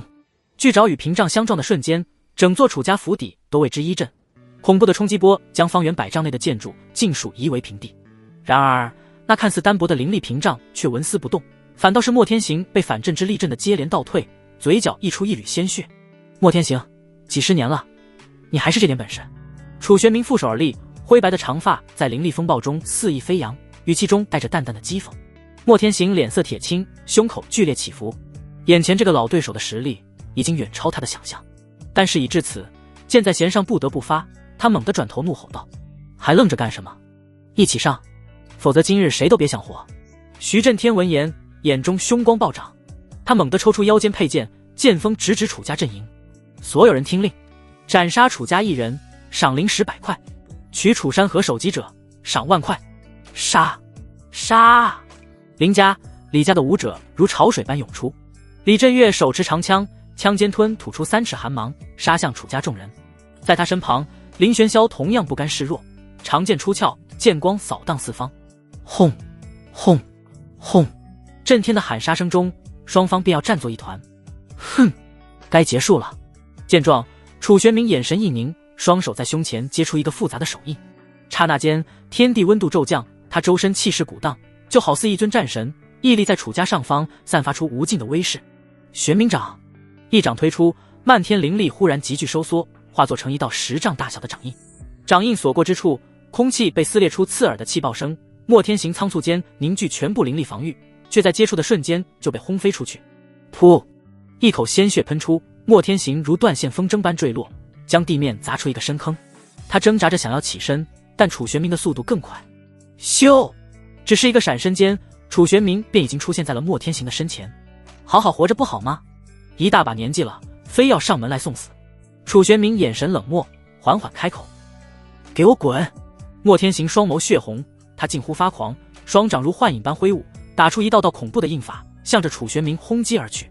然而楚玄冥的背影就好似巍峨山岳般挺拔，他站在莫天行身前，始终寸步不退，抬手间便将迎面而来的攻势尽数化解。在莫天行那惊恐的目光中，他反手一拳重重地轰在了莫天行身上。砰！莫天行如遭重击，倒飞而出，身躯擦着地面，一直退到了数百米开外，整个人气息萎靡，浑身被鲜血染红。莫老！见状，徐震天等人顿时惊骇欲绝，大喝出声。他们最大的倚仗竟然这么轻易就败了。楚山河见状，不由大笑道：“老祖威武！楚家儿郎，速速随我杀敌！”莫天行败得太快太彻底，一时间楚家众人气势如虹，在楚山河的带领下，众人开始向前推进。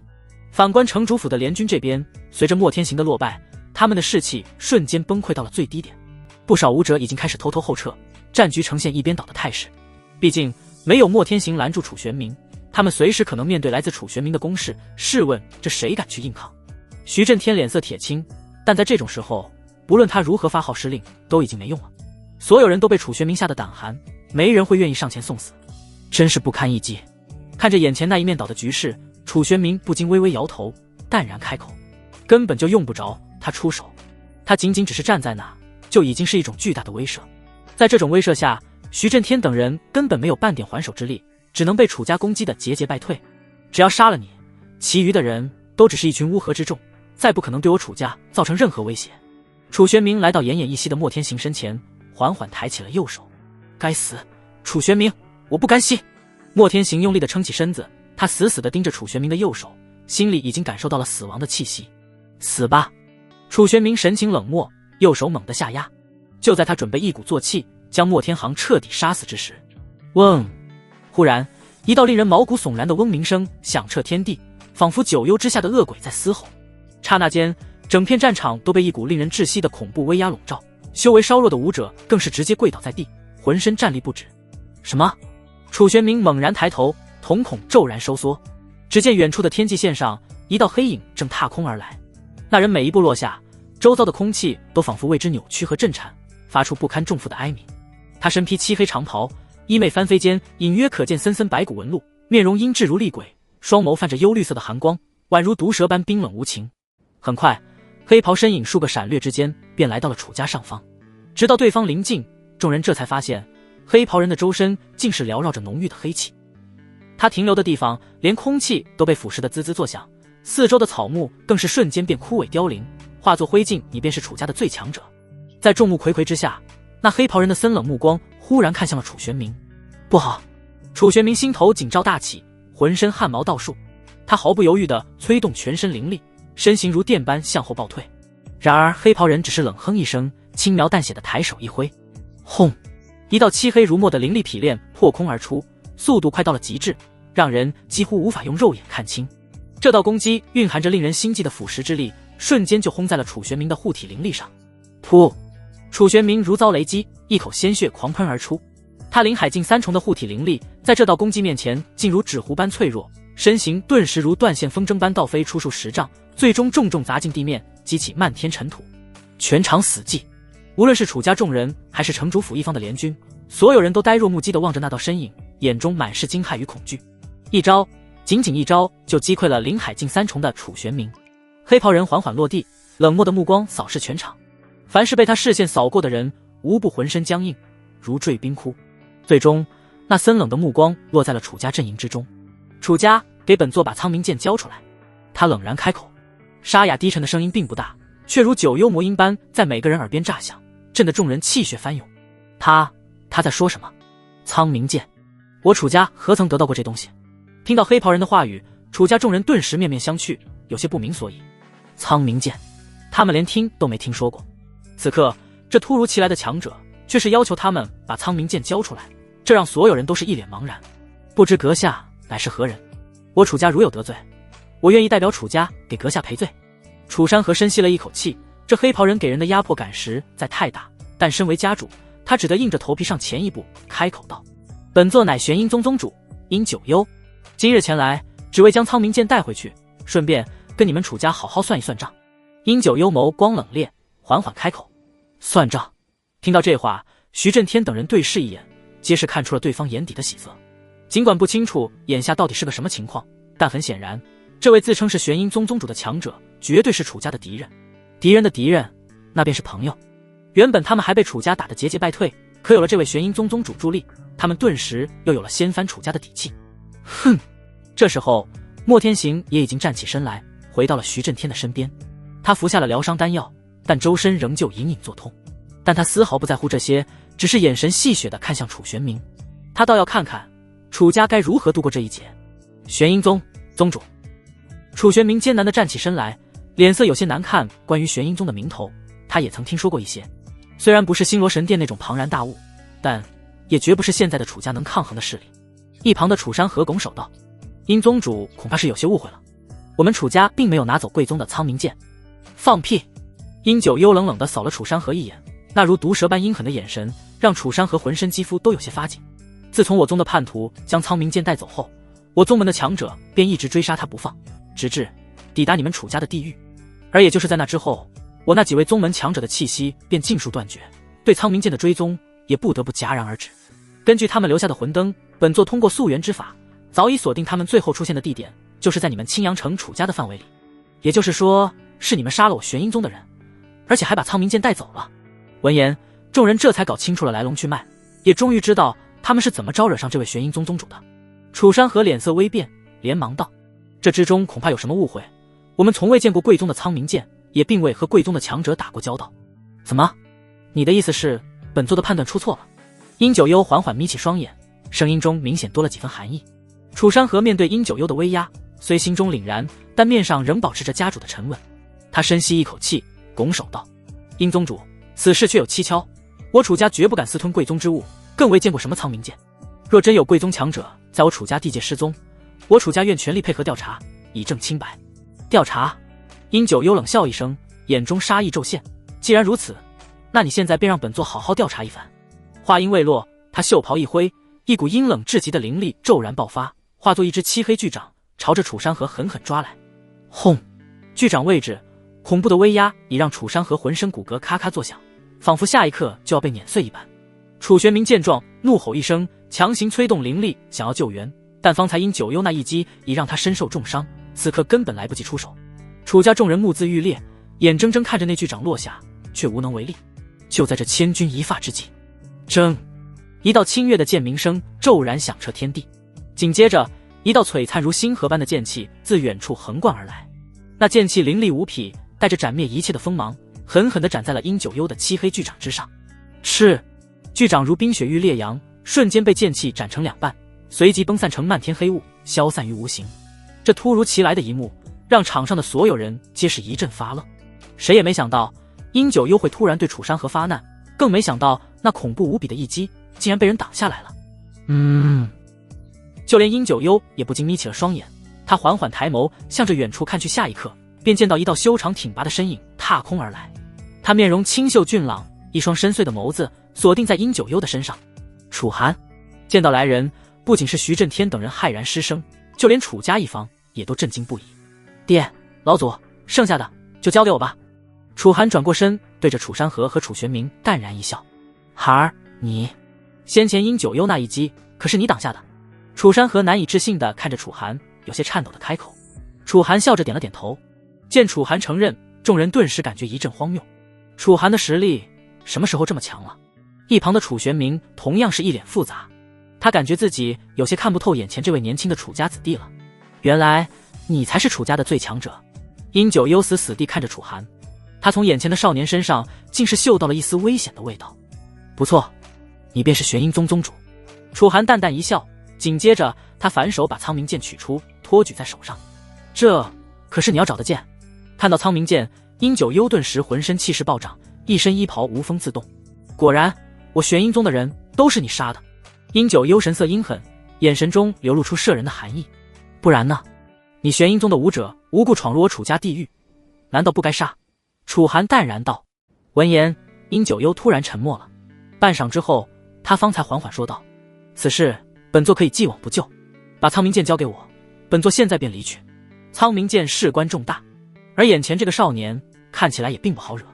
为了把苍冥剑带走，殷九幽主动选择了退让。此话一出，场上顿时一片哗然。堂堂玄阴宗宗主殷九幽竟然在楚寒面前服软了。徐震天等人感到一阵不安。如果殷九幽真的就此袖手离开，那以楚寒先前表现出来的实力，再加上一个楚玄冥，他们极有可能会是被团灭的下场。交出这把剑，你就不打算计较玄阴宗武者死在我楚家之中的事了？楚寒没有把苍冥剑收起，但也没把苍冥剑交出去，他只是似笑非笑地看着殷九幽。事情总有轻重缓急之分，这苍冥剑乃我玄阴宗的镇宗之宝，不得有半点损失。你将它交给本座，本座可以做出取舍，暂且放你楚家一马，如何？殷九幽沉声说道。他自认态度已经放得很低了，但他万万没想到，眼前的少年竟是丝毫不领情。只见楚寒嗤笑一声，突然将苍冥剑握在手中，遥遥指向殷九幽。那锋利的剑尖处似有缕缕寒芒在涌动。放我楚家一马？你是不是搞错了什么？我和你们玄阴宗无冤无仇，是你们的人擅闯我楚家在先。殷宗主，我可没打算放你一马。他冷笑着开口，那霸道的态度惹得场上众人一阵啧舌，这小子难道疯了？徐震天等人面面相觑，皆是感到一阵难以置信。这楚寒怎么敢用这种态度和殷九幽说话的？他难道没看出来这殷九幽是个多么可怕的强者吗？也好，他的这副反应倒是正合我意。让玄阴宗和楚家干起来，我们再趁机浑水摸鱼，今晚还是有机会将楚家覆灭掉的。徐震天暗暗冷笑。反观楚家一方，则是不禁为楚寒捏了把汗。但这一刻，他们没有人质疑楚寒的这番举动。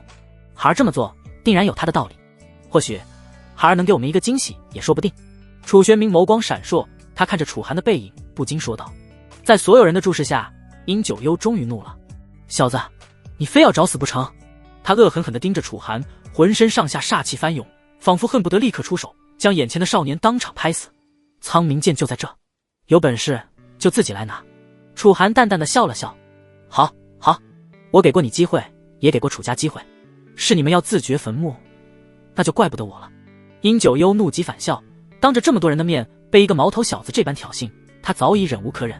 因此在话音刚落的那一刻，他已然一步迈出，一身灵力波动犹如风暴般蔓延而开，将场上众人震得接连倒退。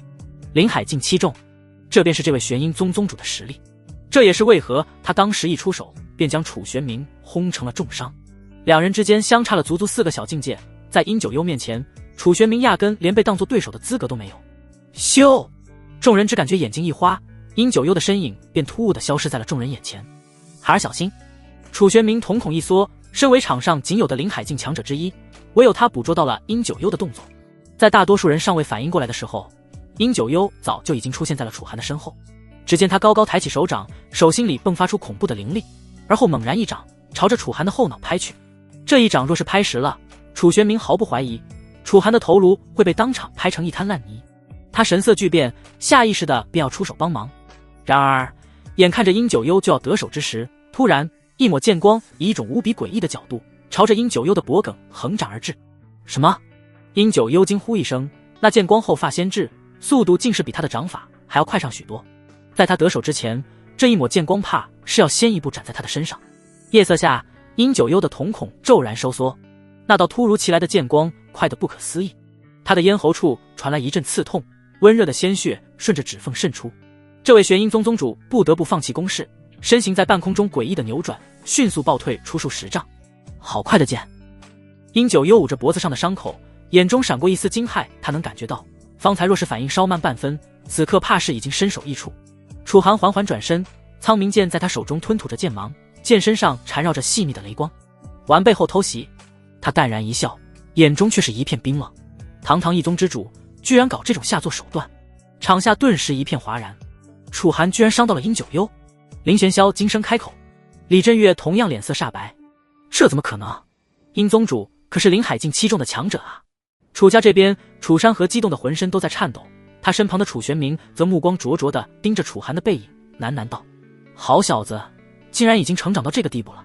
殷九幽的脸色阴沉的能滴出水来，他缓缓放下捂着脖子的手，掌心凝聚出一团黑色雾气，在伤口处轻轻一抹，那道血痕竟然以肉眼可见的速度愈合了。小子，你在找死！殷九幽怒喝一声，双手快速结印，每一个印诀都带起一片黑色残影，他周身的黑气疯狂翻涌，转眼间就凝聚成9条足有水桶粗细的黑色巨蟒。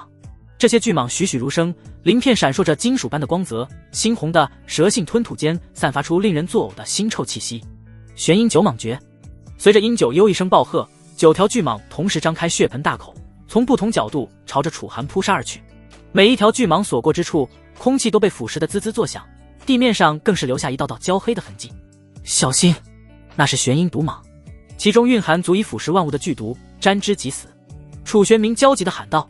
面对这铺天盖地的攻势，楚寒却丝毫不慌。他深吸一口气，体内混沌灵力如江河奔涌，尽数灌注到苍冥剑中。剑身上的光芒大盛，隐约间似乎有一道道细密的雷纹在剑身上浮现。起！楚寒一声轻喝，手中长剑划出一道完美的弧线，璀璨的雷光从剑尖迸发，在空中化作一条威风凛凛的雷龙。这条雷龙通体由纯粹的雷电构成，每一片龙鳞都清晰可见，龙目中跳动着刺目的电光。吼！雷龙发出一声震耳欲聋的咆哮，毫不畏惧地迎向9条毒蟒。双方在空中激烈碰撞，爆发出震天动地的巨响。雷光与黑气交织，刺目的光芒让所有人都不得不眯起眼睛。轰！轰！轰！一连串的爆炸声中，众人惊骇地看到，那9条看似不可一世的毒蟒，竟然一条接一条地被雷龙撕碎。每消灭一条毒蟒，雷龙的体型就会缩小一分，但气势却愈发凌厉。当最后一条毒蟒被雷龙一爪拍碎时，雷龙虽然已经变得只有原先1/3大小，却依旧威势不减，张牙舞爪地朝着殷九幽扑去。该死！殷九幽脸色大变，急忙从储物戒中取出一面通体漆黑的古盾。这面盾牌表面刻满了狰狞的鬼脸，斧一出现就散发出阴森的气息。玄阴古盾开！古盾迎风而长，瞬间化作一堵黑色城墙，挡在殷九幽面前。雷龙重重撞在盾上，爆发出刺目的白光。待光芒散去，众人看到那面古盾虽然成功挡下了这一击，但盾面上已经布满了蛛网般的裂纹。怎么会这样？殷九幽难以置信地看着自己手中的古盾，要知道这可是一件中品灵兵，在自己的控制下，就算是林海境巅峰的强者，也未必能一击就能将其破坏到这副模样。这无疑说明眼前的少年已经能真正驱使苍冥剑之中的力量，唯有如此才能迸发出如此惊人的破坏力。可苍冥剑连他这位玄阴宗宗主都无法使用，又怎会是楚寒这一个宁渊劲武者能驱使的？不等他多加思索，突然殷九幽感到一阵毛骨悚然，几乎是本能的，他猛地侧身，一道剑光擦着他的脸颊划过，带起一串血珠。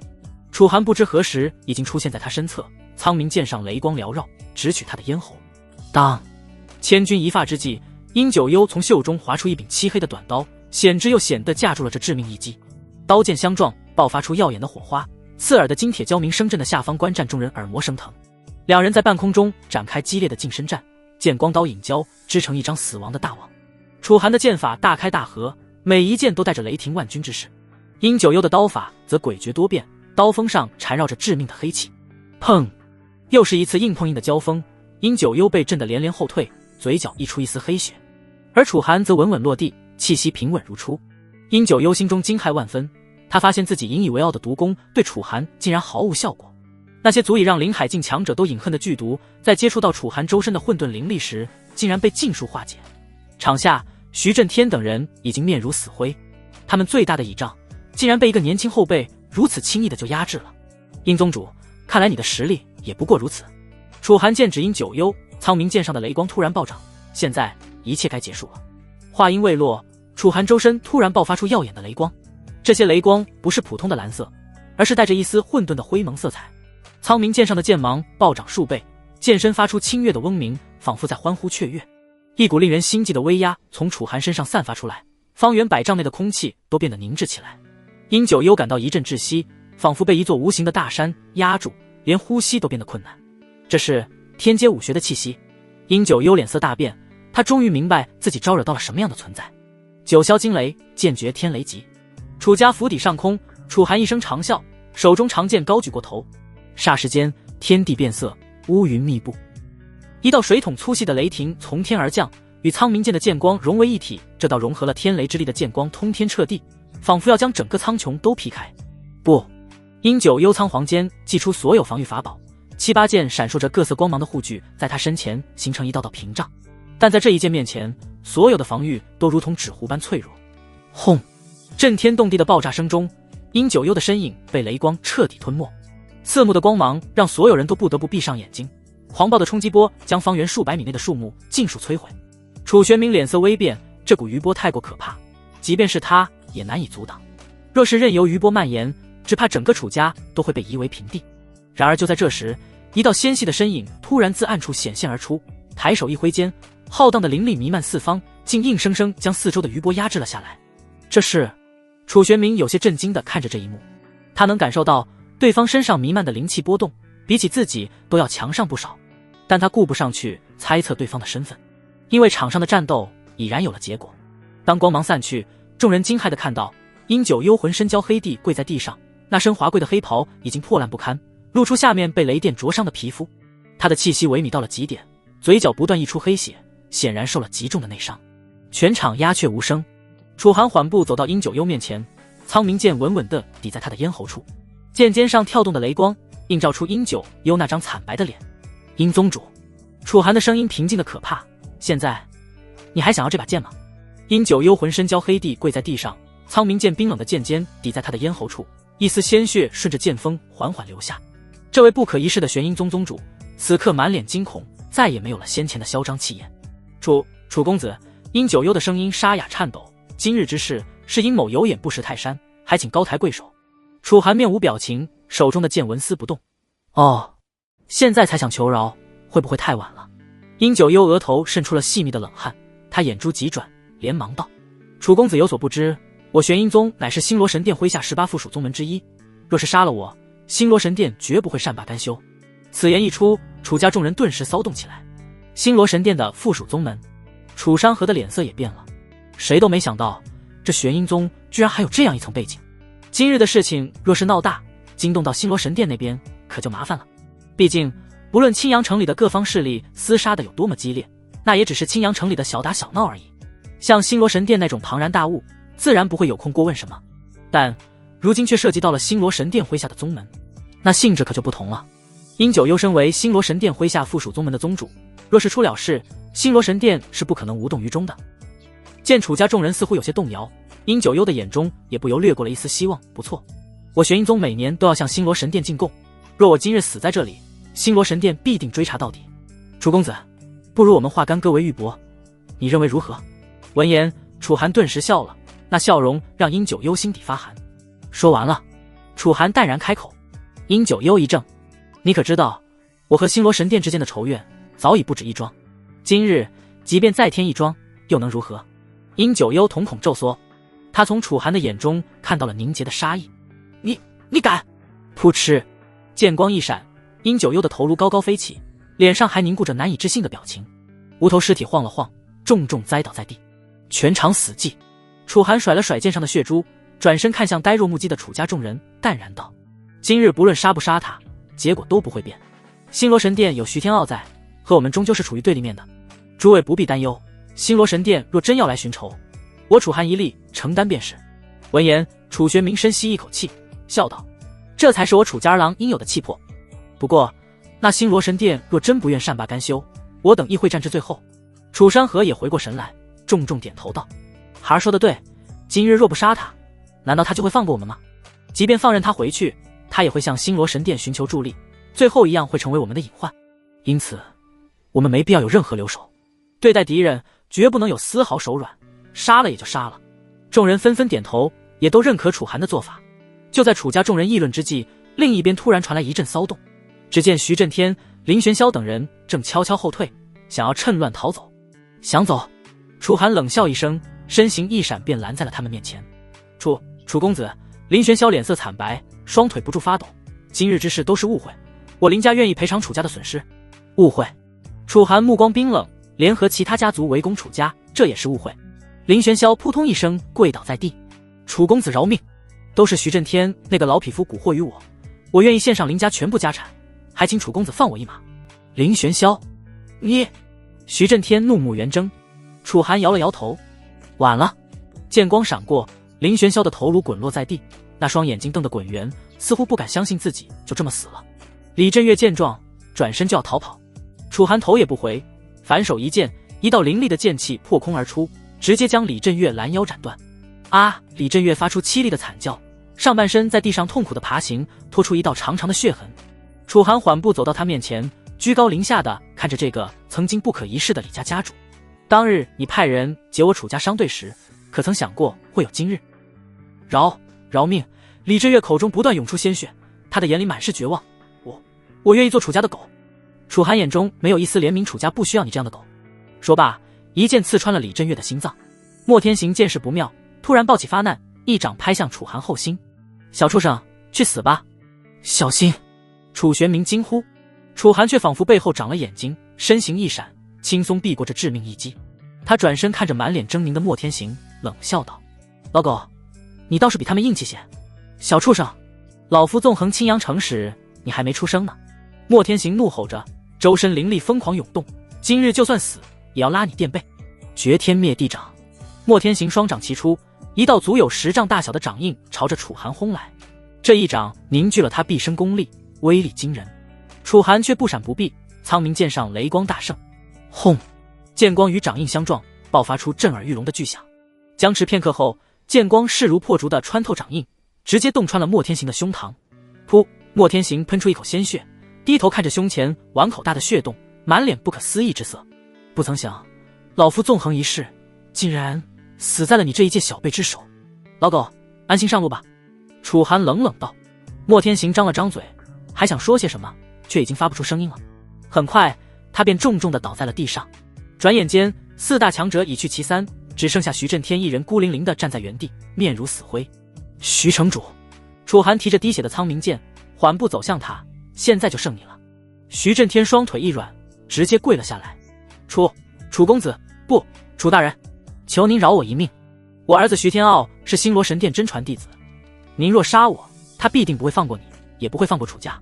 只要您饶我一命，我保证让他不再找您麻烦。星罗神殿那边我也可以。不必了。楚寒冷漠地打断了他的话，尽管让他来找我。什么？徐震天一怔，抬头看向楚寒。徐天傲，我跟他之间的仇怨也该彻底清算一下了。你放心，我会让他有来无回的。楚寒淡淡地笑了笑，深邃的眼眸中翻涌着骇人的杀意。徐震天脸色巨变。不，你不能杀我！聒噪！楚寒眉头一皱，剑光一闪，徐震天的声音戛然而止。他的脖子上出现一道细细的血线，头颅缓缓滑落。楚家众人看着满地的尸体，一时间竟有些恍惚。这些平日里高高在上的大人物，如今竟都成了楚寒的剑下亡魂。孩儿，楚山河走上前，欲言又止。此刻他的心中有着难以用言语形容的震撼。没办法，楚寒今天的表现实在太惊人了。楚寒收起苍冥剑，转身对楚家众人拱手道：今日之事皆因我而起，星罗神殿若来寻仇，我楚寒一力承担，绝不连累家族。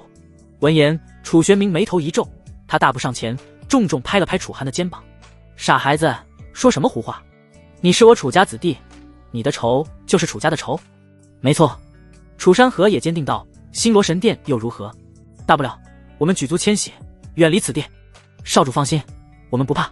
星罗神殿要是敢来，我们就跟他们拼了。对，大不了鱼死网破。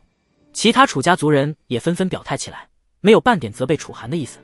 看着族人们激昂的样子，楚寒的心中顿时涌起一股暖流。自始至终，他的这些族人就没有过要放弃他的念头。3年前他修为被废，跌落谷底的时候便是如此。如今3年后，不论他闯下了多大的祸，楚家的族人们也仍旧是这份心态。有我在，我绝不会再让楚家的任何一个人受伤。楚寒在心中暗暗说道。而在没了徐震天、莫天行等人的带领后，剩下的敌人无疑就是一盘散沙。他们没跑出去多远，便被楚家的强者轻松追上。很快，都不用楚寒出手，来楚家府邸闹事的一众敌人便无一遗漏，通通被镇压。他们死的死，伤的伤，太多都顺势投降，成为了楚家的俘虏。一切尘埃落定，楚家府上的战斗也终于平息了下来。看着眼前这些瘫软在地的俘虏，楚寒神色冷漠，缓步来到他们跟前。这些来自林家、李家合城主府的武者们，此刻皆是面如土色，不少人裤裆都已经湿了一片。楚公子饶命啊！我们只是听命行事，我愿意归顺楚家。见楚寒到来，他们纷纷开口，不断求饶。楚寒却丝毫不为所动，他目光淡漠地扫过一众俘虏，声音冰冷道：你们当中可有未曾欺辱过楚家之人？俘虏们面面相觑，无人敢应。既如此，楚寒摇了摇头，都杀了吧。闻言，不等俘虏们反应过来，楚家的一众强者当即一拥而上，惨叫声此起彼伏地响起。片刻之后，地上便多了上百具尸体，浓郁的血腥味弥漫四方，楚家府上的地面几乎完全被鲜血给染红。看着这残酷的一幕，楚寒的神色并没有多少波澜。面对敌人，他从来不会心慈手软，况且他就是要以这种雷霆手段来震慑城内那些不怀好意之徒。敢来犯楚家，那就得做好有来无回的准备。楚寒深吸了一口气，这才转身看向楚家众人，说道：诸位，今日之事还未结束。楚山河立刻会意：寒儿，你难道是想……不错，趁他们尚未得到消息，我们直捣黄龙。楚寒眼中杀意凛然，先灭林家，再诛李家，最后踏平城主府。他们既然敢来围剿我楚家，那就该想到会有这样的下场。楚玄明点头道：好，正该如此。我们楚家沉寂了太久，也该让世人见识一下楚家的力量了。很快，在夜色的笼罩下，楚家精锐尽出。楚寒和楚玄明兵分两路，楚寒亲自坐镇去剿灭林家，而楚玄明则带人去剿灭李家。至于楚家，有苏清寒坐镇，楚寒还是很放心的。一时间，就仿佛有一头蛰伏已久的凶兽被惊醒，正向着四面八方伸展自己的爪牙。这一夜，楚寒打算用鲜血来让世人见识楚家的恐怖。夜色如墨，皎洁的月光洒落在林家府邸的房檐上，泛起一层莹润的光泽。三更天了，都打起精神来。林府大门处，两名护卫打着哈欠，有一搭没一搭的闲聊着。放心吧，在青阳城，谁敢来我林家撒野？年轻护卫不以为意的摆摆手，听说家主他们今晚去围剿楚家了，这会儿怕是已经得手了吧？年长护卫正要接话，突然浑身一僵，瞪大眼睛望向远处。那是什么？只见街道尽头，黑压压的人群如潮水般涌来，月光下，刀剑反射出森冷寒光，脚步声整齐划一，在寂静的夜里显得格外刺耳。这里是林家的地界，来人还请止步。尽管心里有些发怵，但那年长护卫还是硬着头皮喊道。他的声音远远传开，消散在夜色之中，但眼前的人群就像是没听到一般，丝毫没有停下来的打算。不好！年长护卫脸色微变，他终于意识到了危险。来者不善，快回去禀报老祖！年长护卫喝道。敌袭！敌！年轻护卫刚要大喊，一道剑光早已如流星般划过夜空。噗嗤！两颗头颅高高飞起，鲜血喷溅在林府大门上。那剑光去势不减，直接将厚重的朱漆大门劈成两半。轰隆！巨响惊醒了整个林府。内院深处，一座幽静的修炼室内，林家老祖林破天猛然睁开双眼。这位须发皆白的老者周身灵力鼓荡，宁远境9重的威压瞬间弥漫开来。何人胆敢犯我林家？林破天身形一闪，已来到院中。只见府内一片混乱，仆役们惊慌逃窜，远处不断传来惨叫之声。老祖，大事不好！一名林家子的跌跌撞撞跑来，满脸是血。楚家杀上门来了！胡说！林破天厉喝：家主不是带人去对付楚家了吗？话音未落，一道清冷的声音早已传来：林玄霄，他已经先一步去地府等你们了。月光下，一名黑袍少年踏空而来，手中长剑兀自在往下滴着血。来人正是楚寒。小畜生！林破天眉头微皱：你把家主他们怎么了？楚寒淡淡的一笑：自然是送他去见阎王了。你说什么？林破天神色微变。放心，今晚你们都会一一下去和他团聚的。楚寒笑道。你该死！闻言，林破天顿时震怒，他双手结印，9道青色锋刃呼啸而出，朝着楚寒扫去。楚寒不闪不避，苍冥剑轻轻一划，锋刃便尽数溃散。老狗，就这点本事？楚寒冷笑，林家在青阳城作威作福了这么多年，怎么好像没有半点长进？林破天脸色铁青，从眼前的少年身上，他感受到了巨大的压力。但此刻他已来不及多想。林家各处不断有求饶声、喊杀声响起，乱糟糟的混成一团，响彻林家府邸。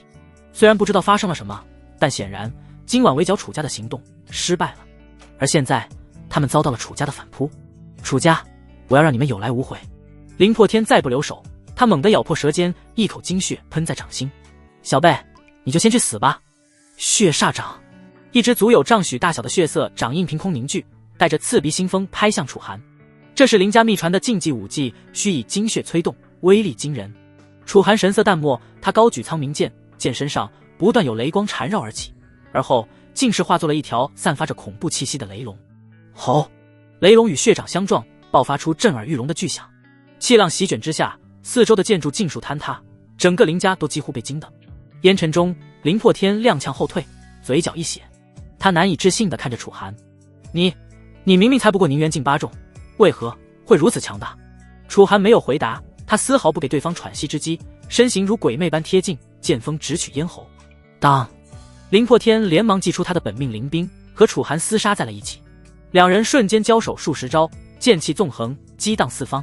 但很快，林破天便感受到了乏力，即便他已经在催动体内精血，强行提升自己的战力了，但在楚寒的攻势下，他仍是难以招架，就仿若一艘行驶在狂风骤雨之中的小舟，摇摇欲坠，随时可能倾覆于此。林家子弟，结阵！林破天突然暴退，高声喝道。顿时，20余名林家精锐从四面八方涌来，结成一座奇特的战阵，灵力汇聚，在半空中凝聚成一柄巨大的青色光剑。青灵诛魔阵，斩！光剑带着毁天灭地之势当头劈下。这是林家压箱底的合击阵法，在林破天的主导下，拥有斩杀灵、海境强者的力量。身为青阳城3大家族之首，林家的底蕴绝非常人可以想象。这也是为何楚寒打算亲自出手对付林家，而李家则是交给楚玄明去收拾。看着那强大的光剑在眼前急速放大，楚寒不慌不忙，左手掐诀，混沌灵力在身前化作一道灰色漩涡。那光剑斩入漩涡，竟如泥牛入海，被一点点吞噬殆尽。这不可能！林破天面如死灰，该我了。楚寒剑势一变，苍冥剑上突然浮现出密密麻麻的雷纹，九霄惊雷剑诀破！轰轰轰！霎时间，无数雷霆接连劈落，每一道都精准命中一名林家子弟。眨眼间，那20余名结阵之人便尽数化为焦炭。林破天见状，终于怕了，他转身就逃，速度之快，在空中竟是拉出了一道残影。想走？楚寒冷笑，他一剑刺出，快若闪电，目标直指林破天周身要害。林破天拼命躲闪，却还是被刺穿肩膀。他忍着剧痛，突然从怀中掏出一张符箓捏碎。这是你逼我的！轰！符箓炸开，一团黑雾瞬间将林破天包裹。他的气息节节攀升，转眼间竟然突破到了灵海境。小畜生，能逼我用出这张燃命符，你足以自傲了。林破天面目狰狞，此符能让我在消耗3年寿元的情况下，暂时提升一个境界的力量。今日我必杀你！他本就是宁元境9重的强者，在燃命符的作用下，他顺利突破到了灵海境之中，一身气息骤然大盛。见状，楚寒却只是毫不在意地笑了笑，靠外物强行提升的灵海境，不过是徒有其表罢了。狂妄！林破天双手合十，一道直径丈许的血色光柱轰然射出。楚寒不闪不避，苍冥剑上突然绽放出耀眼的混沌光芒，他整个人仿佛与剑融为一体，化作一道流光迎了上去。是，血色光柱被一剑劈开，剑光去势不减，直接从林破天胸口贯穿而过。噗！林破天喷出一口鲜血，他死死地看着楚寒，满脸都是不可思议的神色。你到底是什么剑法？楚寒收剑入鞘，转身离去。将死之人，何必多问？林破天的身体晃了晃，很快便倒在了地上。这位纵横青阳城近100年的林家老祖就此陨落。随着老祖战死，林家最后的抵抗也土崩瓦解。楚寒站在废墟之上，看着冲天而起的火光，脸上不禁流露出了一丝淡淡的笑意。从今日起，青阳城再无林家。与此同时，李家也陷入了灭顶之灾。在林家遭受楚寒围剿之时，远一点的李家已然得知了李振岳战死的消息，他们也看到了林家府上火光冲天的场景，那激烈的喊杀声几乎传遍了半个青阳城。一时间，整个家族顿时乱作一团。李府内，仆从们惊慌失措地四处奔逃，珍贵的器物被随意丢弃在地。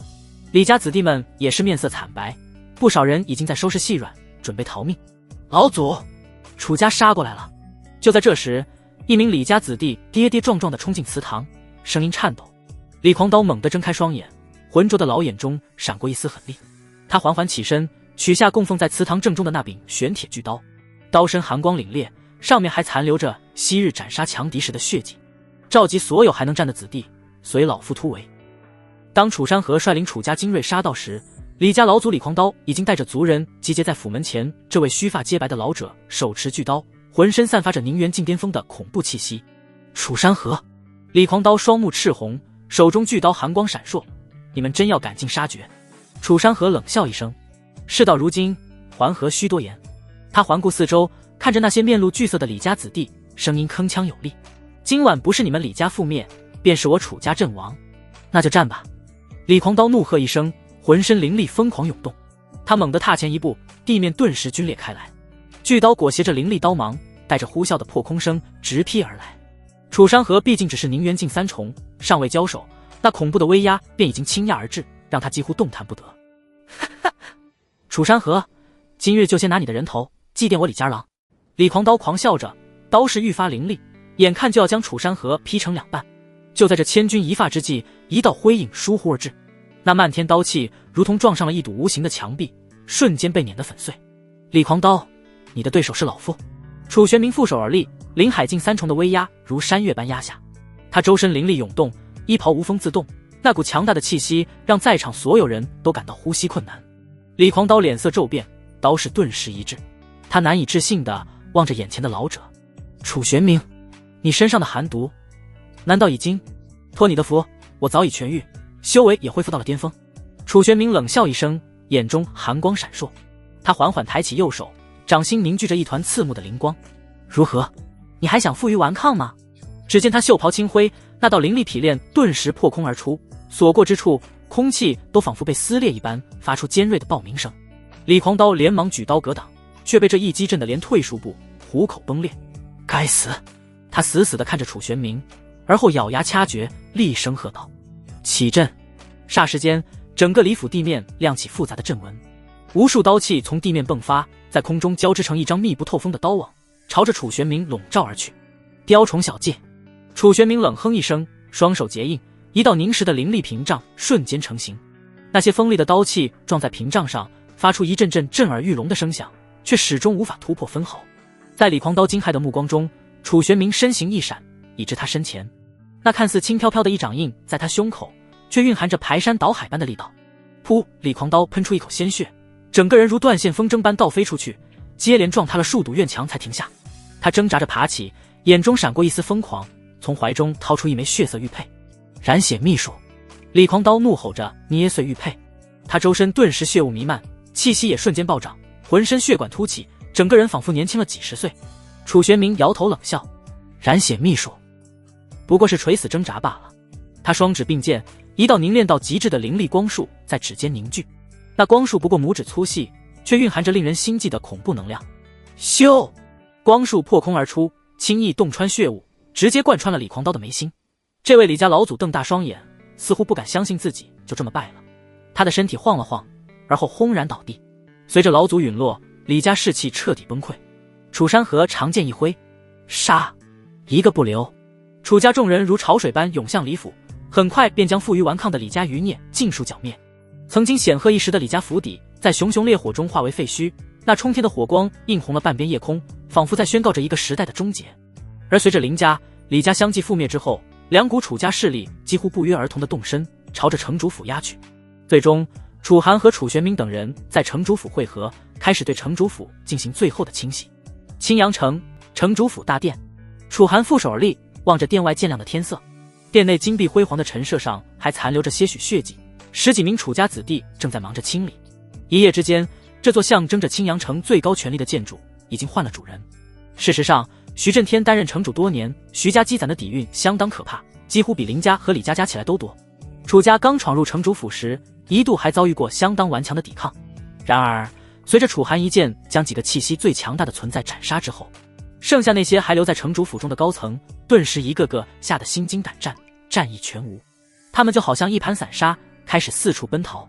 楚山河等人趁机一拥而上，这种残局自然也就无需楚寒再出手。孩儿，楚山河大步走入殿中，身后跟着几名浑身浴血的长老。他此刻虽然疲惫，眼中却闪烁着兴奋的光芒。城主府那些负隅顽抗的徐家高层已经彻底覆灭，一个不留。几乎同时，另一队人马也从侧门进入，为首的楚玄明须发皆张，周身还萦绕着未散的杀气。徐家上下100余口，尽数诛绝。楚寒转身笑着说道：“辛苦老祖了。”楚玄明摆摆手，大马金刀的往主座上一坐：“痛快，真是痛快！老夫闭关这些年，早就看这些跳梁小丑不顺眼了。”他也知道楚家这些年一直被其余家族压迫，但由于他寒毒未除，连自保都顾不上，又哪有机会出手为楚家解决困局？所幸这些年所受的憋屈尽数在今天夜里宣泄了出来。店内众人闻言都不由笑了。这一夜的杀戮堪称惨烈，对楚家而言无疑是扬眉吐气的一夜。那些压在楚家头上多年的势力终于被连根拔起。报！一名楚家护卫快步进殿，城主府残余的势力已经彻底肃清，共斩杀负隅顽抗者47人，俘虏128人。楚寒点点头，俘虏中可有徐家嫡系？回少主，徐家嫡系已经全部战死，剩下的都是些护卫仆役。楚寒略一沉吟，愿意归顺的留下，冥顽不灵的杀。护卫领命而去。楚山河走到楚寒身旁，感慨道：“孩儿，今晚多亏了你。”他实在没想到，如今的楚寒实力竟然已经强大到了如此地步。若不是楚寒出手，只怕今晚覆灭的便不是其他家族，而是楚家了。楚玄明也笑着看向楚寒，不知不觉间，楚寒似乎已然成为了楚家的主心骨。爹，楚寒淡笑道：“以后这城主府就是您的了，从今日起，您就是青阳城的新任城主。”楚山河不由一怔，但随即也反应过来，脸上流露出一丝感慨的神色。事实上，位于大洪中州的王族基本从不会过问中州以外的事情，像青阳城这种偏远小城一直都是处于自治的状态，所谓的城主也从来不是什么朝廷任命，而是各大家族凭实力争夺的位置。当年徐震天能坐上这个位置，无非是因为徐家势大，而他也是青阳城各大家族中实力最强大的家主。如今城中大族只剩楚家一家独大，城主这个位置自然非楚家莫属。这楚山河有些犹豫地看向楚玄明。楚玄明哈哈一笑：“山河，你就别推辞了，老夫一心修炼，可没工夫管这些俗物。至于孩儿……”他意味深长地看了楚寒一眼。这小子的未来更不可能局限在这小小的青阳城之中。一旁的楚寒微笑颔首，确实对他来说，城主之位毫无吸引力，有这时间倒不如多去双修，提升实力。见老祖和儿子都这么说，楚山河也不再推辞。好，既然如此，那就由我来当这个城主。殿内众人齐声恭贺：“恭喜城主！”楚山河意气风发，当即开始安排起了各项事宜。大长老，你带人去接管城内的城防，自此以后，这青阳城便由我楚家照看。二长老，你便带人去清点各大家族遗留的产业，将他们全部收入府中。还有，如今青阳城易主，城里的百姓自然也需要安抚一番。楚寒听着父亲井井有条的安排，不禁暗暗点头。父亲虽然修炼天赋一般，但管理才能确实出众，这个城主之位他再合适不过。青阳城的风波在血与火中渐渐平息，各大家族连夜的激战其实早已惊动了城内的民众，但没人敢来凑这个热闹，人们都生怕自己被牵连其中。直至第二天，各大家族接连覆灭，楚家成为新一代青阳城城主的消息才犹如风暴一般席卷全城。城里的所有人都被惊呆了，谁都没想到楚家竟会这般雷厉风行，连夜便将其余为敌的家族通通铲除。而更让他们感到不解的是，楚家到底是怎么做到这一点的？毕竟楚家这些年的处境，众人都看在眼里。谁都知道，楚家一直在遭受其余家族的压迫，地位愈发卑微，根本没法和其他家族相比。论实力，在各大家族中也处于垫底。是楚家的老祖出手了，据说他修为已经完全恢复，出关之后几乎无人能敌。什么？是数十年前便纵横青阳城的那一位吗？很快，有关楚玄明出关的消息便在青阳城里传开了。众人这才明白过来，现在楚家的早已不可同日而语。有了一尊真正的灵海境强者坐镇后，楚家无疑已经成了青阳城最强大的家族。这也难怪楚家会突然发难，把其他家族通通剿灭了。在这个世道，实力就是底气。如今楚家有了足够的力量，自然不会再容忍其他家族欺压自己。这一次的爆发只是个时间问题。在搞清楚楚家现在的底蕴后，城内众人顿时对楚家有了深深的敬畏。毕竟那可是灵海境的大能啊！整个青阳城也只有楚家能有这种强者坐镇了。随着时间流逝，城内的风波很快便平息了下去，众人也都接受了楚家成为新任城主的事实。如今的楚家府邸变得一片寂静，再不复往日的喧闹。自从楚山河带着大部分族人入住城主府后，这座曾经热闹非凡的宅院便显得空旷了许多，只有一些负责日常维护的仆役以及少数潜心修炼的族人还留在这里。此刻，楚寒躺在自己居所的软榻上，双手枕在脑后，望着屋顶的横梁出神。窗外，一株老槐树的影子被斜阳拉得老长，在窗棂上投下斑驳的光影。自从那一夜的血战后，已经过去7天了。这段时间里，楚家彻底掌控了青阳城，将各大家族的产业尽数收入囊中。单单是城主府内的库藏，便有超过上百万的下品灵石。若是再加上林家、李家，那便有数百万之多了。对于曾经的楚家而言，这无疑是个天文数字。数百万下品灵石，楚寒轻声自语，脸上浮现出一丝笑意。这笔财富足够楚家发展数十年之久，再加上那些收缴来的功法秘籍、灵药宝物，楚家的底蕴已经远超从前。咚咚咚，轻柔的敲门声打断了他的思绪。进来。门被轻轻推开，小翠端着茶盘走了进来。少女今天穿着一袭淡绿色长裙，发髻简单的挽起，显得清丽脱俗，但此刻她秀眉微蹙，红唇紧抿，明显带着几分不悦。怎么了？楚寒坐起身，接过茶盏。小翠放下茶盘，气鼓鼓的道：少主，现在城里都在传，说这次能灭掉3大家族，全靠老祖出手。那些市井之徒，竟然没一个人提到少主的功劳。楚寒啜了一口茶，淡然一笑，就为这事生气？这还不气吗？小翠瞪大眼睛，明明是少主您出手，才能力挽狂澜。小翠，楚寒放下茶盏，声音平静，你觉得我需要这些虚名吗？少女一愣，看到我出手的人大多已经死了。楚寒目光深邃，况且老祖现在风头正盛，这也是家族有意推动的效果，让外界更多人知晓老祖如今出关之事，对我们只有好处。小翠若有所思地点了点头，确实，从表面来看，一个临海境老祖坐镇的消息，可远比一个宁远境天才更能震慑宵小，但他还是有些不甘心。可是，行了，只是一点风言风语，何必理会？楚寒揉了揉小翠的脑袋，轻笑道：事实上，在那天晚上，楚家有不少人都看到过楚寒出手，也曾传出过一些有关楚寒的消息，但这种消息很快就被人当成笑话给无视了。毕竟楚寒以宁远境的修为强势镇杀临海境7中的殷九幽，这种事实在太荒谬了。况且城里压根就没多少人听说过玄阴宗宗主的名头，在没有亲眼所见的情况下，试问谁会相信一个宁远境武者能拥有斩杀一尊临海境7中的大能的实力？即便楚家把这个消息传开，外人也只会以为楚家这是在为楚寒造势。如今的楚寒风头正盛，是青阳城当之无愧的第一天才，也极可能是楚家的下一任家主。给楚寒造势，众人也能理解，因此并不会把这种荒谬的消息放在心上。到头来，反而是楚玄冥出关，碾压各族老祖，带领楚家将其余各族荡平的这种消息，更加让人印象深刻。对此，楚寒自然是毫不在意，不过是一点虚名罢了，又何须放在心上？况且，老祖的名头显然更具有威慑力。现在外界都知道，楚家有临海境武者坐镇了，也就不会再有不开眼的人敢来青阳城惹事了。这对楚家而言自然是好事。至于现在的楚寒，只一心沉浸在武道之中，不断向着更高处索取。毕竟，说不定哪天星罗神殿便可能会对楚家发难，在此之前，他必须拥有足以抵挡一切的实力。少主，那你以后都不打算去城主府了吗？小翠问道。城主府，交给我爹去打理吧，我还是比较习惯待在楚家。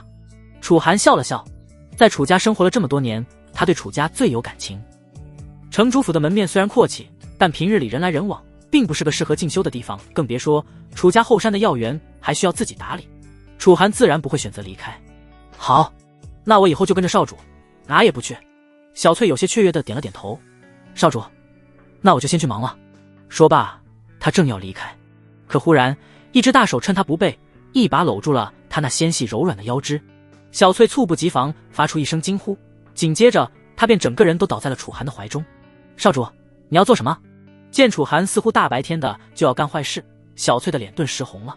小翠，我的修行最近正好到了关键时期。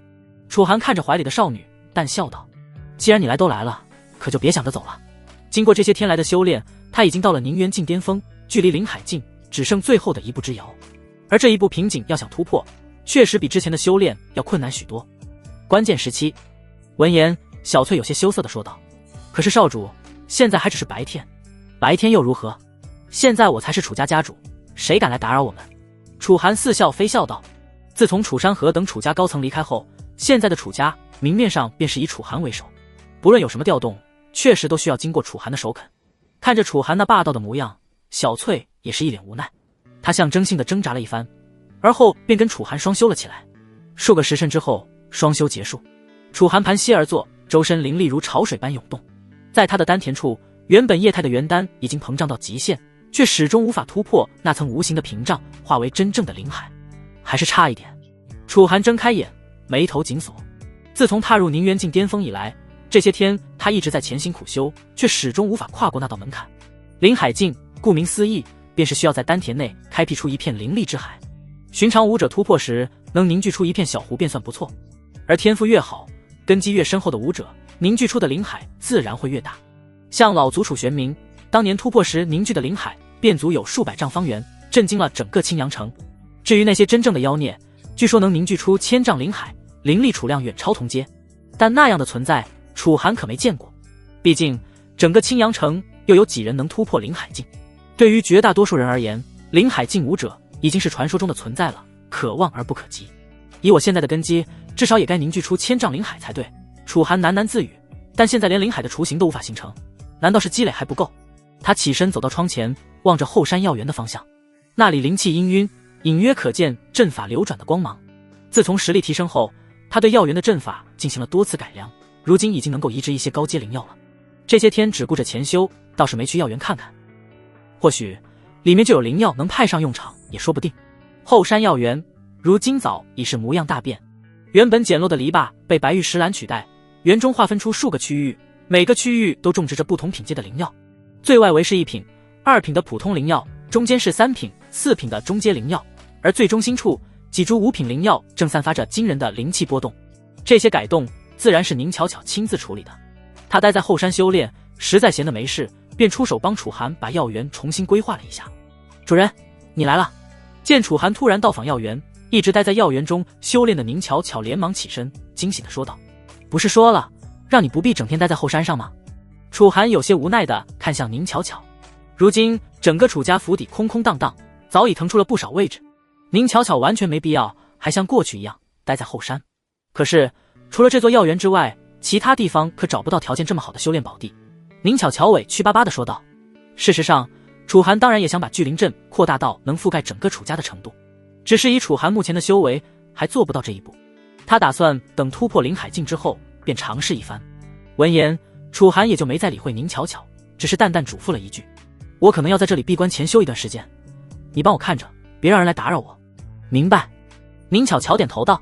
说罢，楚寒转身朝着药园深处走去，仔细查看起了每一株灵药的生长状况。这些日子，他从储物戒指中移植了不少珍稀灵药，配合生命之泉的浇灌，长势极好。7叶玄灵草还差些火候，紫血参倒是成熟了，但对突破灵海境帮助不大。这是……楚寒的目光突然被一株通体碧绿的小树吸引。这棵树不过3尺高，却散发着惊人的生命力，树冠上结着3颗晶莹剔透的青色果实。清明道果。楚寒眼前一亮，这是他这段时间里移植的最高阶灵药之一，足有5品巅峰，据说其中蕴含着庞大的灵力，对突破境界颇有奇效。原本他看清明道果的成色还不够完美，因此打算先培育一段时间。以清明道果的品阶，他还以为至少要培育个半年才能有成效。楚寒万万没想到，在生命之泉的滋养下，这清明道果竟然这么快就成长到了最圆满的形态。3颗应该够用了。楚寒小心翼翼地摘下1颗清明道果，没有犹豫，楚寒直接盘坐在树下，将道果送入口中。咔嚓，道果入口即化，化作一股清凉的液体流入腹中。刹那间，楚寒只觉得浑身毛孔都张开了，一股前所未有的灵力洪流在体内爆发。好强的药力！楚寒不敢怠慢，立刻运转阴阳太玄河道真经，引导这股灵力向丹田汇聚。原本停滞不前的元丹开始剧烈旋转，体积不断膨胀，还不够。感受到药力开始减弱，楚寒毫不犹豫地摘下第2颗清明道果服下。这一次药力更加狂暴，毕竟是5品巅峰灵药，其中的力量何等恐怖。楚寒的皮肤表面开始渗出细密的血珠，那是经脉承受不住压力的表现，但他咬牙坚持，继续压缩着丹田内的灵力。此刻元丹已经膨胀到一个惊人的程度，表面开始出现裂纹，隐约有液态灵力渗出，但距离形成真正的灵海还差最后一步。拼了！楚寒一狠心，将最后1颗清明道果也吞了下去。轰！3颗五品灵果的药力叠加在一起，楚寒只觉得脑海中一声巨响，整个人仿佛被抛入了灵力漩涡之中。他的七窍开始流血，就连身体也有些不受控制的颤抖起来。给我开！在意识即将模糊的瞬间，楚寒发出一声怒吼，混沌道体的潜能似乎在这一刻全力迸发，他竟是硬生生的将这股狂暴的灵力尽数压入到了丹田之中。咔嚓，仿佛有什么东西破碎的声音在体内响起。下一刻，楚寒的丹田中那片停滞许久的元丹终于彻底崩解，化作一片浩瀚的灵力海洋。这片灵海无边无际，粗略估计至少有3000丈方圆，是普通灵海近武者的数10倍。成功了！楚寒长舒一口气，此刻的他气息已经发生了翻天覆地的变化，举手投足间都带着令人窒息的威压。3000丈灵海，药园内，楚寒感受着丹田内浩瀚无边的灵力海洋，心中豪情万丈。这样的成就，放眼整个泉州都堪称绝无仅有。寻常武者突破灵海境，能凝聚100丈灵海便算天才，1000丈灵海已是妖孽，而他的灵海足足是普通武者的30倍。该回去了。正当楚寒睁开双眸准备起身时，忽然一变陡升，丹田内那片原本平静的灵海竟是突然剧烈翻涌起来，仿佛海底有什么庞然大物正在渐渐苏醒一般。原本透明的灵海表面开始浮现出无数细密的灰色纹路，这些纹路如同活物般蔓延，转眼间就布满了整个灵海。怎么回事？楚寒心头一震，连忙重新盘膝坐下，内视丹田。只见那3000丈灵海此刻已经完全变了模样，海面不再平静，而是形成了一个巨大的漩涡，漩涡中心深不见底，仿佛通往另一个世界。而在漩涡中心的周围竟然出现了闪烁的星光，乍一看去就像是一片微缩的星空，恢宏而壮丽。我的灵海难道产生异变了？楚寒突然想起自己曾看到过的一本古籍上的记载，传说中某些拥有特殊体质的绝世天才在突破灵海境时，有极大概率会引发灵海异变，而这种异变便和他们的体质有关。拥有混沌道体的自己，灵海在成型之后恐怕也逃不过这一关。楚寒心中顿时掀起惊涛骇浪。他原本以为3000丈灵海已经是极限，没想到混沌道体真正的潜力似乎才刚刚开始展现。此刻丹田内的灵海旋转速度越来越快，中心处的星光也愈发璀璨。楚寒能清晰地感觉到自己与天地间的联系突然变得无比紧密，方圆10里内的灵气正以惊人的速度向他汇聚而来。轰隆隆，一声震彻天地的雷鸣突然炸响，整个青阳城都为之一颤。原本万里无云的晴空在眨眼间被翻滚的乌云覆盖，那乌云厚重如墨，其间电蛇狂舞，将整座城池笼罩在一种末日般的压抑氛围中。天啊，快看那边！城中街道上行人纷纷驻足，惊恐地指向楚家后山方向。只见那里的天空形成了一个直径超过1000丈的巨型灵气漩涡，漩涡中心漆黑如墨，边缘却闪烁着诡异的灰蓝色光芒。狂暴的灵气乱流将方圆数里的云层撕得粉碎，形成了一圈圈肉眼可见的灵气波纹。这是怎么回事？那边好像是楚家的方向。楚家发生什么事了？为何会引发如此变故？茶馆酒肆中，各路武者议论纷纷，有人想要靠近查探，却在距离楚家还有1000米距离时便不得不停下脚步。那里的灵气已经浓郁到形成实质性的压力，修为稍弱者连呼吸都感到困难。怎么回事？快，你们快看后山！楚家内众人也被这突如其来的天地异象惊动，纷纷跑出来观望。但他们来不及为眼前的景象而惊叹，仅仅是刹那间，四周那浓郁的灵气威压便好似一座巍峨神山般朝着楚家镇压而下。四周的建筑开始崩裂开一道道裂缝，楚家众人也都一脸惊恐，整个人仿佛要被碾碎一般，浑身僵硬，想逃都逃不了。就在这时，一道纤细的身影突然出现在楚家上空，他抬手一挥，便将这股滔天威压单独承受了下来。他正是苏清寒，整个楚家也就只有他能有这种实力了。主人，他突破灵海境了。此刻苏清寒同样是一脸震惊地看向眼前的景象，心中好似泛起了滔天骇浪，久久不能平静。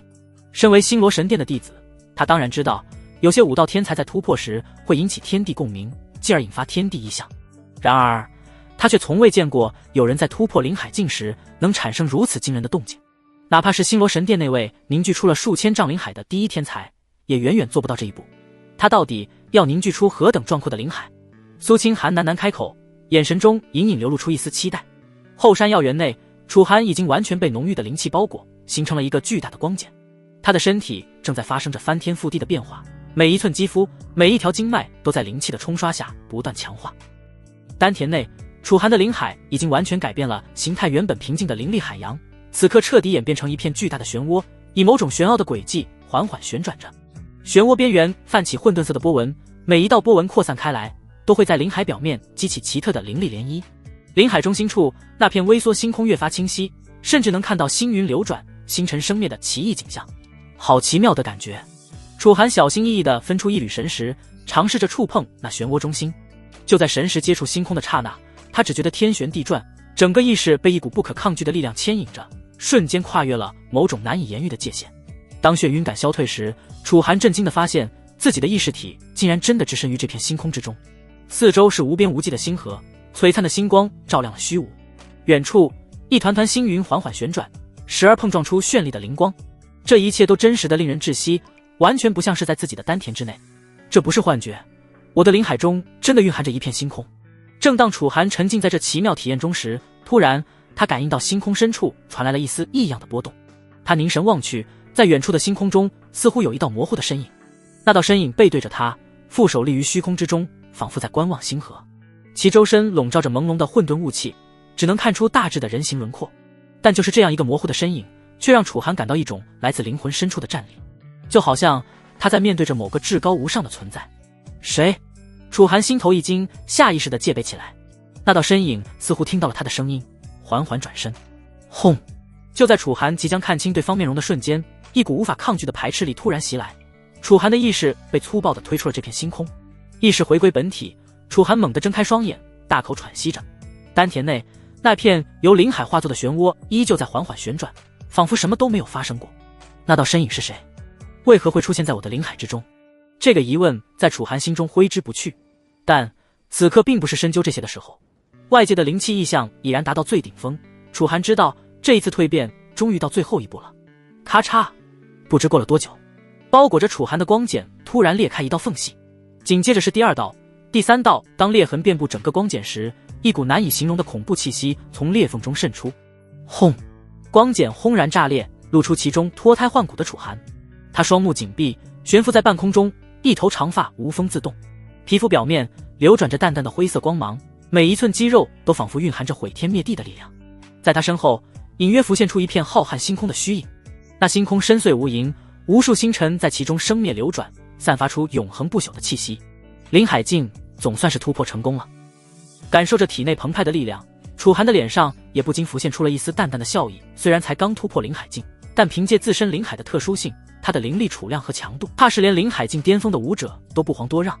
现在的楚寒足以在宗师境之下纵横，甚至即便碰到了真正的宗师境强者，也未必不能与之一战。我的灵海和寻常武者相比截然不同，已经没法以范围来衡量他的品阶，干脆就叫他混沌灵海吧。楚寒缓缓收敛了自身的气息，而后落在地上。混沌灵海，这便是在混沌道体的作用下产生了蜕变的灵海。天玄城城主府议事大殿中，此刻正有4道身影端坐在一张方桌旁，桌面上雕刻着繁复的阵纹，隐隐有灵力流淌。殿内烛火摇曳，映照出4人神色各异的面容。坐在首位的是一名身穿暗金色长袍的中年男子，他面容威严，双目如电，眉宇间隐隐透出一股久居上位的压迫感。此人正是方圆100里内最大的城池天玄城的城主萧天雄，而能和萧天雄齐聚一桌的，自然也都是方圆100里内那些大城的一城之主。在他左侧是一名身材瘦削、面容阴鸷的老者，老者一袭灰袍，袖口绣着诡异的纹路，眼神如毒蛇般阴冷。他是黑水城城主莫无影，最擅长毒术与暗杀，手段狠辣，令人闻风丧胆。而在萧天雄右侧则坐着一名魁梧大汉，大汉虎背熊腰，双臂肌肉虬结，皮肤呈现古铜色，仿佛蕴含着爆炸性的力量。他是铁岩城城主石破山，修炼的乃是横练肉身功法，力大无穷，一拳便可崩山裂地。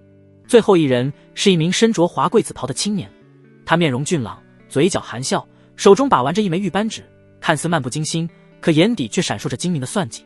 青年来自流云城，是流云城现任城主柳无痕，他是个城府极深而且睚眦必报的人，一般人宁可吃亏都绝不敢得罪他。此刻4人的目光都聚焦在桌面的一份情报上。青阳城易主，楚家一夜屠灭3族，楚山河登位城主。哼，这青阳城倒是热闹。柳无痕轻笑一声，一夜之间林家、李家、徐家全灭，楚家上位，倒是够狠。狠！莫无影阴冷一笑，不过是仗着有个灵海境的老祖罢了，若是没有楚玄冥，就凭楚家那点底蕴，也配坐稳城主之位。石破山冷哼一声，嗓音如雷：“管他什么老祖不老祖，规矩就是规矩。这楚山河上任已有7日，竟连个拜帖都不递，真当我等不存在？”萧天雄目光深沉，缓缓开口：“方圆100里之内，任何新城主上任，都需来天玄城拜见，这是100年来的规矩。他楚山河，莫非不懂？”柳无痕微微一笑嘛，道：“或许是真不懂。”“不懂。”莫无影嗤笑：“那便让他懂。”殿内一时沉寂，4人各怀心思。良久，萧天雄淡淡道：“楚家出犯可以理解，但规矩不能坏，否则日后其他城池有样学样，岂不是乱了套？”石破山一拍桌子，震得杯盏颤动：“那便直接派人去青阳城，让他楚山河亲自来天玄城拜见即可。若敢不从，便让他知道什么叫规矩。”柳无痕摇头，语气悠然道：“直接逼迫，未免太过粗暴。楚家现在毕竟也是个有林海境坐镇的家族了，真要撕破脸，对我们也没好处。那你的意思是？”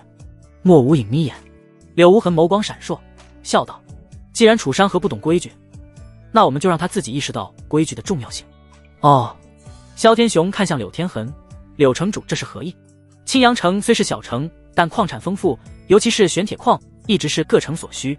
柳无痕缓缓道：“我们可以动用各自的力量，先切断青阳城通往各城的商路。商路一断，楚家的货物出不去，外界的资源进不来，用不了多久，他们便会发现，没有我们的允许，他们寸步难行。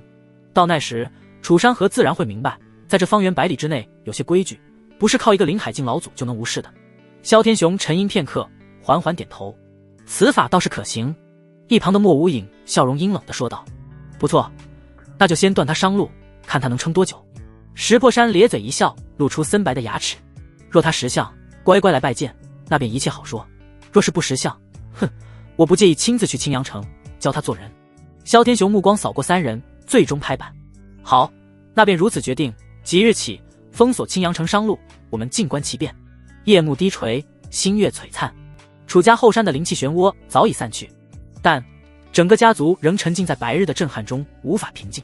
楚寒盘坐在房间之中，正在巩固刚刚突破的境界。混沌灵海在丹田内缓缓旋转，每一下转动都仿佛能带动方圆数里内的天地灵气。这种玄妙的状态，让楚寒对于灵气的感知达到了极为惊人的层次。咚咚咚！忽然，一阵急促的敲门声打断了楚寒的冥想。“少主，老爷和老祖来了。”小翠的声音从门外传来，带着几分急切。楚寒睁开眼，眸中闪过一丝灰蒙蒙的混沌之气，随即恢复如常。他早就料到父亲和老祖会来，毕竟白日的天地异象实在太过惊人。“请他们进来。”门开了，楚山河和楚玄冥一前一后走进来，两人脸上都带着掩饰不住的焦虑和好奇，尤其是楚玄冥，一进门就用探究的目光上下打量着楚寒。“孩儿，你没事吧？”楚山河快步上前，关切地问道。显然他已经知道楚家上方的天地异象是楚寒引起的了。楚寒微微一笑道：“爹不必担心，我状态很好，今天后山的动静是我突破时引发的灵气波动罢了。”突破？楚山河一愣。“不错。”楚寒笑道：“孩儿侥幸已经突破灵海境了。”“你说什么？”闻言，楚山河瞪大眼睛，忍不住发出一声惊呼。他难以置信地看着自己的儿子，声音都有些发颤。你再说一遍。”楚玄冥直接一步跨到楚寒面前，枯瘦的手掌一把抓住他的手腕，用灵力探查了一番。片刻后，这位楚家老祖像是被雷劈中一般，踉跄着后退了2步，老脸上写满了震撼。真的是灵海境？楚玄冥声音干涩，苦笑道：“这才过去几天，从宁渊到灵海，寻常武者至少要10年，甚至是数十年的苦修啊！”他不敢想象楚家到底诞生了一个何等可怕的妖孽。遥想多年前，他也曾被称为天才武者，纵横青阳城同辈，无一人是自己敌手。可若是和楚寒相比，他的天资顿时便显得有些平庸寻常了起来。人比人，简直气死人！楚山河这时候也从震惊中回过神来，他放声大笑道：“好啊，我楚家终于又添一位灵海境强者。孩儿，你今年才不过20岁吧？20岁的灵海境，放眼整个泉州历史，怕是都找不出第2个来。”楚玄冥却比楚山河想的更多，他盯着楚寒，沉声问道：“孩儿，可否告诉老祖，你在突破灵海境时到底发生了什么事？为何会引发那么惊人的天地异象？”此话一出，楚山河的目光顿时也看了过来。白天的异象堪称恐怖，这也是让他们百思不得其解的地方。事实上，他们一早就想来过问此事了。但在得知楚寒正处于修行的关键时刻后，也就没有轻易来打扰楚寒。楚寒早就料到会有此疑问，只是关于混沌道体的秘密，他现在还不想透露太多，毕竟这些事情牵扯太大，知道的人越少越好。我之前偶然得到了一些灵果，我就是靠着服用它们，才成功突破了灵海境。或许今天的灵气波动也是因此而来。说着，楚寒从储物戒指中取出了一枚清明道果。这是清明道果。以楚山河的阅历，他一眼便认出了楚寒手中的灵果。这可是五品灵药，其中蕴含着庞大的灵力，若有武者炼化，将受益无穷。原来如此，孩儿可真是福缘深厚，竟能得到这种宝物。楚山河一脸震惊，他相信了楚寒的解释。楚玄明却有些将信将疑，但看楚寒不愿多说的样子，也不好再追问。他活了大半辈子，自然明白每个人都有自己的秘密。不论如何，孩儿你都要记住，修行之路道阻且艰，切不可因一时的突破而骄傲自满。楚玄明告诫道。楚寒恭敬的点头，老祖教训的是。很快，楚山河和楚玄明便离开了楚家，才刚上任城主之位，楚山河要忙活的事情还有不少，他可没法离开太久。此刻夜幕渐浓，青阳城里早已亮起了万家灯火。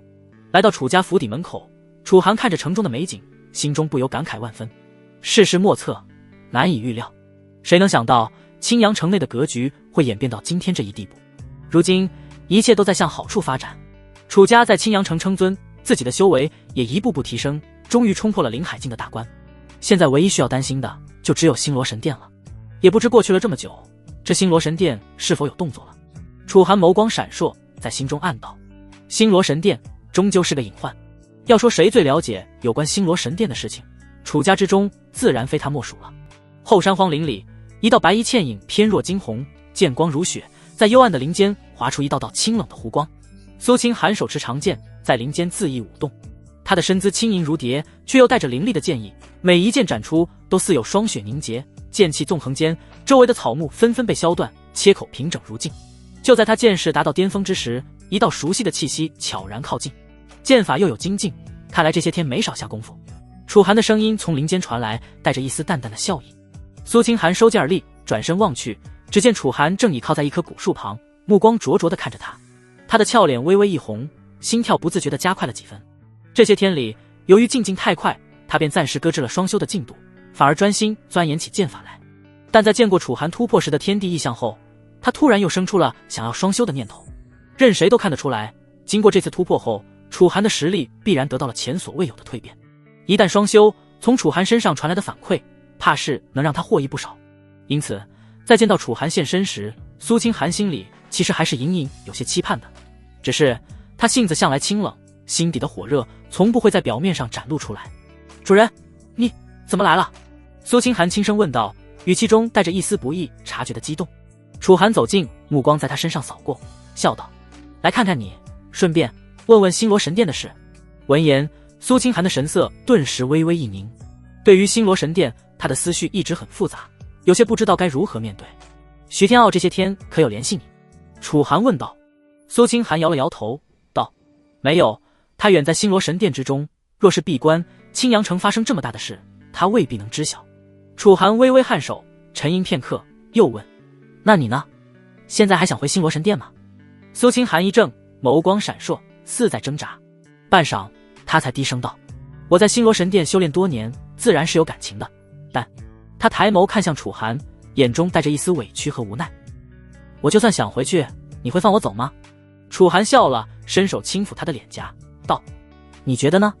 苏青寒咬了咬唇，没有回答，但心里却早已有了答案。他走不了，也不想走了。楚寒见他这副模样，心中不由一荡。他凑近到苏青寒身前，道，既然星罗神殿暂时没动静，正好此地四下无人，不如我们就在这里修炼吧。闻言，苏青寒的脸更红了。他当然知道楚寒想做什么，在荒郊野外双修，他还是第一次尝试。苏青寒轻轻嗯了一声，算是默许。楚寒淡淡的笑了笑，一把揽住他的纤腰，将他带入怀中。苏青寒身子微颤，但很快便放松下来，任由他的气息将自己包裹。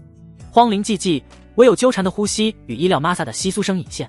斑驳树影间，两道身影渐渐交融，灵力流转间带起细碎光华，恍若星河倾泻，将夜色都染上了旖旎的温度。不知过了多久，灵力交融的余韵渐渐平息，苏清寒缓缓睁开双眸，周身萦绕的灵力气息骤然暴涨，一股强横的灵压席卷而出，将四周的地面都撕裂出一道道裂缝。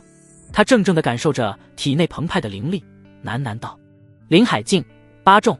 短短一次双修，他竟从灵海境6重直接突破至8重，这样的速度，即便是星罗神殿的天骄也绝无可能做到。他抬眸看向楚寒，眼中满是震撼。你如今的灵力竟能让我提升如此之快，若照此速度修炼下去，他甚至有望在短期内冲击宗师境。看着他那激动的模样，楚寒的脸上也不禁浮现出了一抹笑意。有苏清寒这个强者坐镇楚家，日后楚家的统治只会更加牢固。如此一来，即便楚寒暂时离开青阳城，也不必太为楚家感到担心了。有苏清寒在，即便是那徐天傲亲至，如今也威胁不到楚家分毫。或许用不了多久，我便能动身去百宝堂走一遭了。楚寒心里其实还一直记挂着9天神朝的事情，但他最近实在没法抽身离开。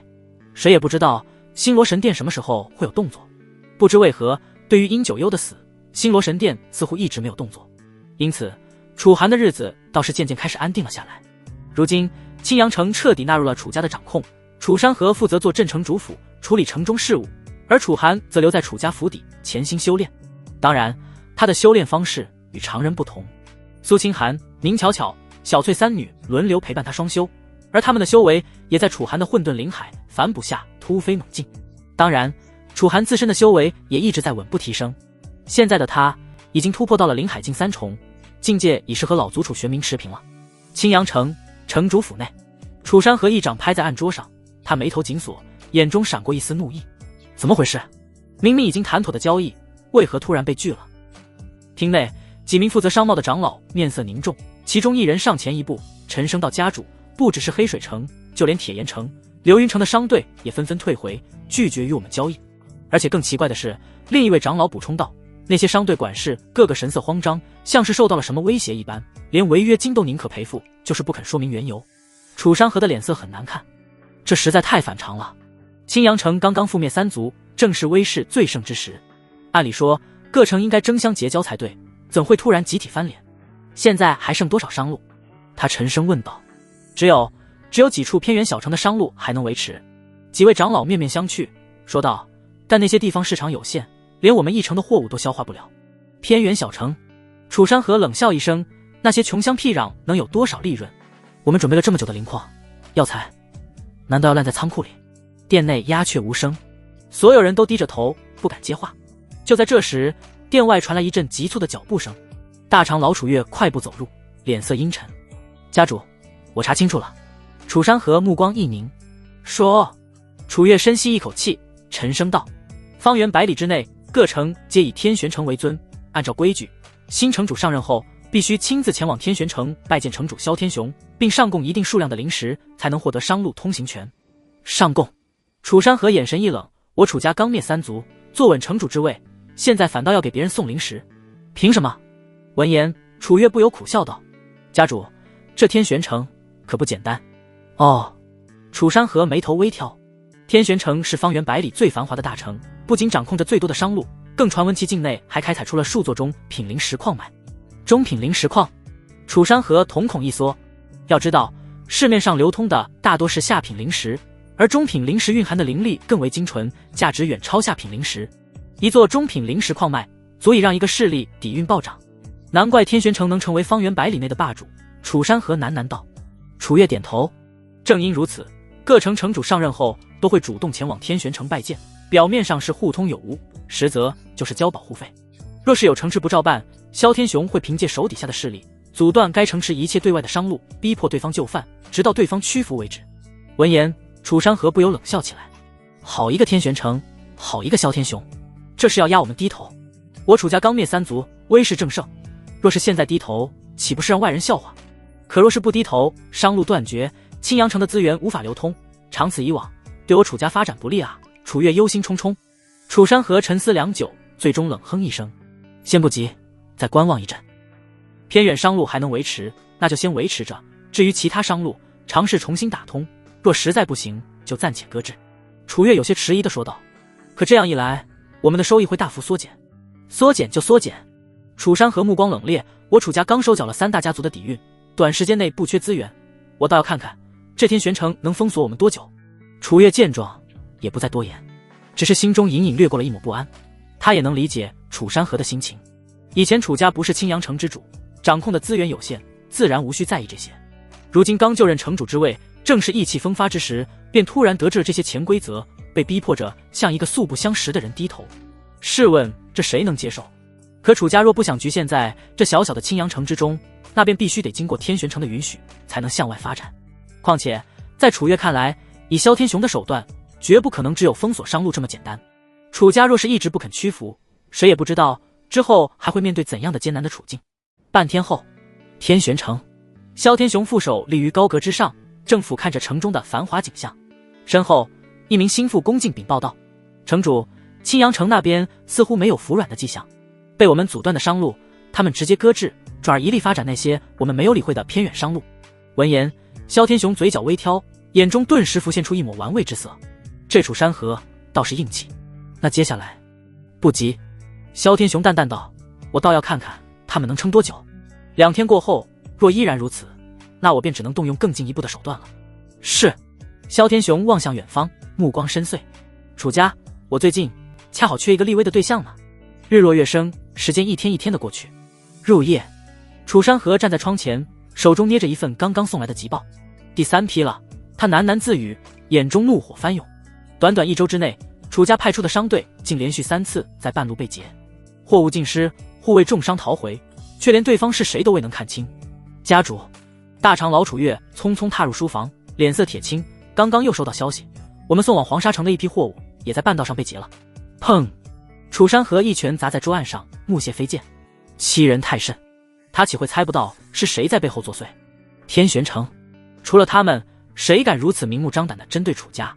楚月沉声道：“家主，再这样下去，我们的损失会越来越大。各城的商路几乎全断，连原本合作的几家商行也开始推脱，不敢再与我们交易。”楚山河沉默，眼中阴晴不定。他何尝不明白局势的严峻？楚家虽灭了3族，底蕴大增，可若商路长期被断，资源无法流通，迟早会坐吃山空。而且天玄城的手段多半远不止于此。若继续对抗，恐怕接下来就不只是劫货那么简单了。难道真要派人去天玄城服软？楚山河咬牙，心中满是不甘。楚家刚刚崛起，正是锋芒毕露之时，如今却要低头认怂，这口气他如何咽得下？可若不低头，楚家又拿什么抗衡天玄城？天玄城坐拥中品灵石矿脉，麾下强者如云。根据这些天来探听到的情报，城主萧天雄本人更是一尊灵海境8重的强大存在。而楚家呢，虽有楚玄冥坐镇，可终究只有灵海境3重的修为，如何能与天玄城这等庞然大物对抗？家主，楚月看出他的挣扎，低声道：“或许我们可以先虚与委蛇，暂时应付过去。”楚山河闭目，深深吸了一口气。良久，他睁开眼，眼中已是一片冷然。此事事关重大，我没法一个人决断。传令下去，明日召集族中长老议事。是。楚月拱手退下。翌日，城主府大殿内，楚家众高层齐聚于此。大殿之中，气氛凝重的几乎要滴出水来。楚山河端坐主位，沉声道：“诸位，想必大家都已清楚我楚家如今的处境。”众人沉默，脸色皆是很不好看。天玄城欺人太甚，断我商路，劫我货物，这是要逼我楚家低头。楚山河冷声道：“今日召集诸位，便是要商议对策。”3长老楚立脾气火爆，当即怒道：“家主，何须商议？既然天玄城狗眼看人低，那我们也无需客气，直接派人杀过去，让他们知道我楚家不是好惹的。”胡闹！大长老楚越呵斥道：“天玄城底蕴深厚，岂是我楚家能硬汉的？那难道就任由他们胡作非为？”楚立不甘心地说道。众人争执不休，却始终没个定论。楚山河眉头紧锁，一时间也感到心烦意乱。就在此时，一道苍老却浑厚的声音忽然从厅外传来：“吵吵嚷嚷，成何体统！”众人一惊，纷纷转头望去，只见楚玄冥负手而立，缓步踏入厅中。老祖！楚山河连忙起身相迎。楚玄冥摆了摆手，目光扫过众人，淡淡道：“区区一个天玄城，就让你们乱了阵脚。若是如此，日后一旦星罗神殿那种庞然大物对我们楚家发难，那你们岂不是吓得连跑都跑不动了？”众人面面相觑，不敢接话。楚玄冥冷哼一声，随即看向楚山河，意味深长道：“山河遇到难处，怎么不请教一下孩儿的意见？”楚山河一怔，随即猛然醒悟：“是啊，他怎么忘了？如今的楚家真正的主心骨早已不是他这个家主，而是他儿子楚寒。这些天，楚寒一直在楚家闭关潜修，楚山河不愿打扰他，便未曾将家族困境告知。可现在想来，楚寒若在，又岂会让楚家陷入如此被动的局面？老祖教训的是。楚山河深吸一口气，当即对身旁侍卫道：“立刻去请少主。”片刻之后，楚寒来到了议事厅之中。以他现在的实力，从楚家赶往城主府，根本花不了多少时间。此刻的楚寒一袭黑袍，神色平静，每一步踏出都仿佛有无形的威压笼罩全场，让在场众人心头一凛。父亲，老祖。楚寒微微颔首，随即目光扫过众人，见楚家一众高层齐聚于此，他不由有些讶异。看来我楚家这是遇到麻烦了。楚山河苦笑一声，当即将天玄城封锁商路、劫掠货物之事一一道来。楚寒听完，眼中寒芒一闪而逝。孩儿，此事你怎么看？楚山河沉声问道。楚寒眸光深邃，淡笑道：既然他们想玩，那便陪他们玩到底。众人心头一震，少主的意思是？大长老楚月忍不住问道。楚寒说道：明日我亲自去一趟天玄城。什么？众人惊呼。楚山河更是脸色一变。孩儿，不可莽撞。天玄城底蕴深厚，萧天雄更是灵海境8重的强者，你若孤身前往，万一有什么意外，我们承受不起。闻言，楚寒只是淡淡的笑了笑。爹，你大可放心，孩儿自有分寸。他们不是想让我楚家低头吗？那我便去告诉他们，楚家从不对任何人低头。话音落下，一股无形的威势骤然扩散，整个大厅的空气仿佛都在这一刻凝固。这股气息，孩儿，你又突破了。身为灵海境强者，楚玄明最能直观感受到楚寒身上的变化。在他的感知中，楚寒身上那股若有若无的威压，明显比之前刚突破灵海境的时候更强了。想到这里，楚玄明的心底顿时翻涌起了滔天骇浪。想当初，楚寒以宁元境的修为便能镇杀殷九幽那等灵海境强者，如今楚寒在灵海境中再做突破，试问整个灵海境中又有谁能是楚寒的对手？不错，诸位还请放心，灵海境内没人能伤得了我。楚寒神色平淡，缓缓开口，平静的语气之中却透露出无比霸道。楚山河望着儿子，心中震撼之余，一时涌起了一股豪情。他深深地吸了口气，郑重道：既如此，孩儿，你一切小心，若是不可为，一切以自保为主。楚山河也很无奈，身为父亲，这时候却给予不了孩儿半点帮助，相反，他还得将所有希望都寄托在孩子身上。交给我便是。楚寒微微点头，转身离去。少年背影挺拔，直似一把锋芒毕露的出鞘宝剑。很快，天玄城也收到了消息。天玄城城主府大殿内，萧天雄高坐主位，嘴角噙着一抹玩味的笑意。下方，莫无影阴冷一笑，嗓音沙哑的开口道：萧兄，没想到那楚家终于坐不住了，他们还是派人来了。哼！萧天雄眉梢微挑，眼中闪过一丝讥讽。我还以为楚山河能多硬气几天，没想到这么快就低头了。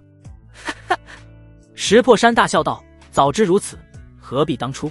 楚家这些家伙非要自取其辱。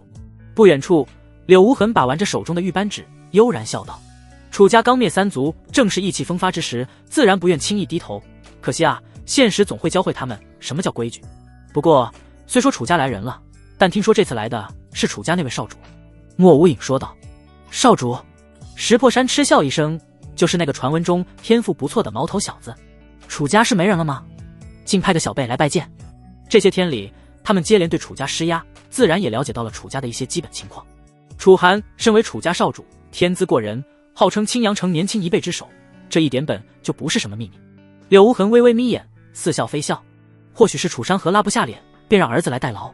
毕竟低头这种事总归是丢人的。萧天雄缓缓起身，负手而立，眼中尽是不屑。区区一个宁渊境的小辈，也配代表一城之主来见我？闻言，莫无影当即附和道：既如此，不如给他点教训，也好叫楚家明白，在这方圆百里内，天玄城的威严不容挑衅。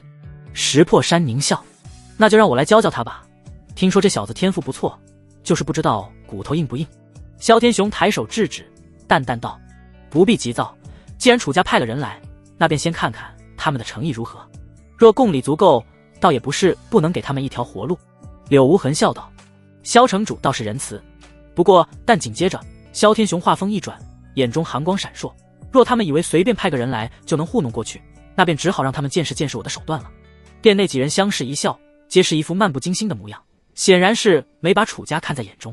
在他们看来，楚家派人前来已是认怂的表现，接下来无非是楚寒卑躬屈膝，奉上贡礼，求他们重新开放商路。至于反抗，一个区区宁远境的小辈，拿什么反抗？然而他们知道，他们眼中的宁远境小辈，其实早已经踏足了临海之境。此刻正以一种无比惊人的速度从青阳城离开，一路向着天玄城飞掠而来。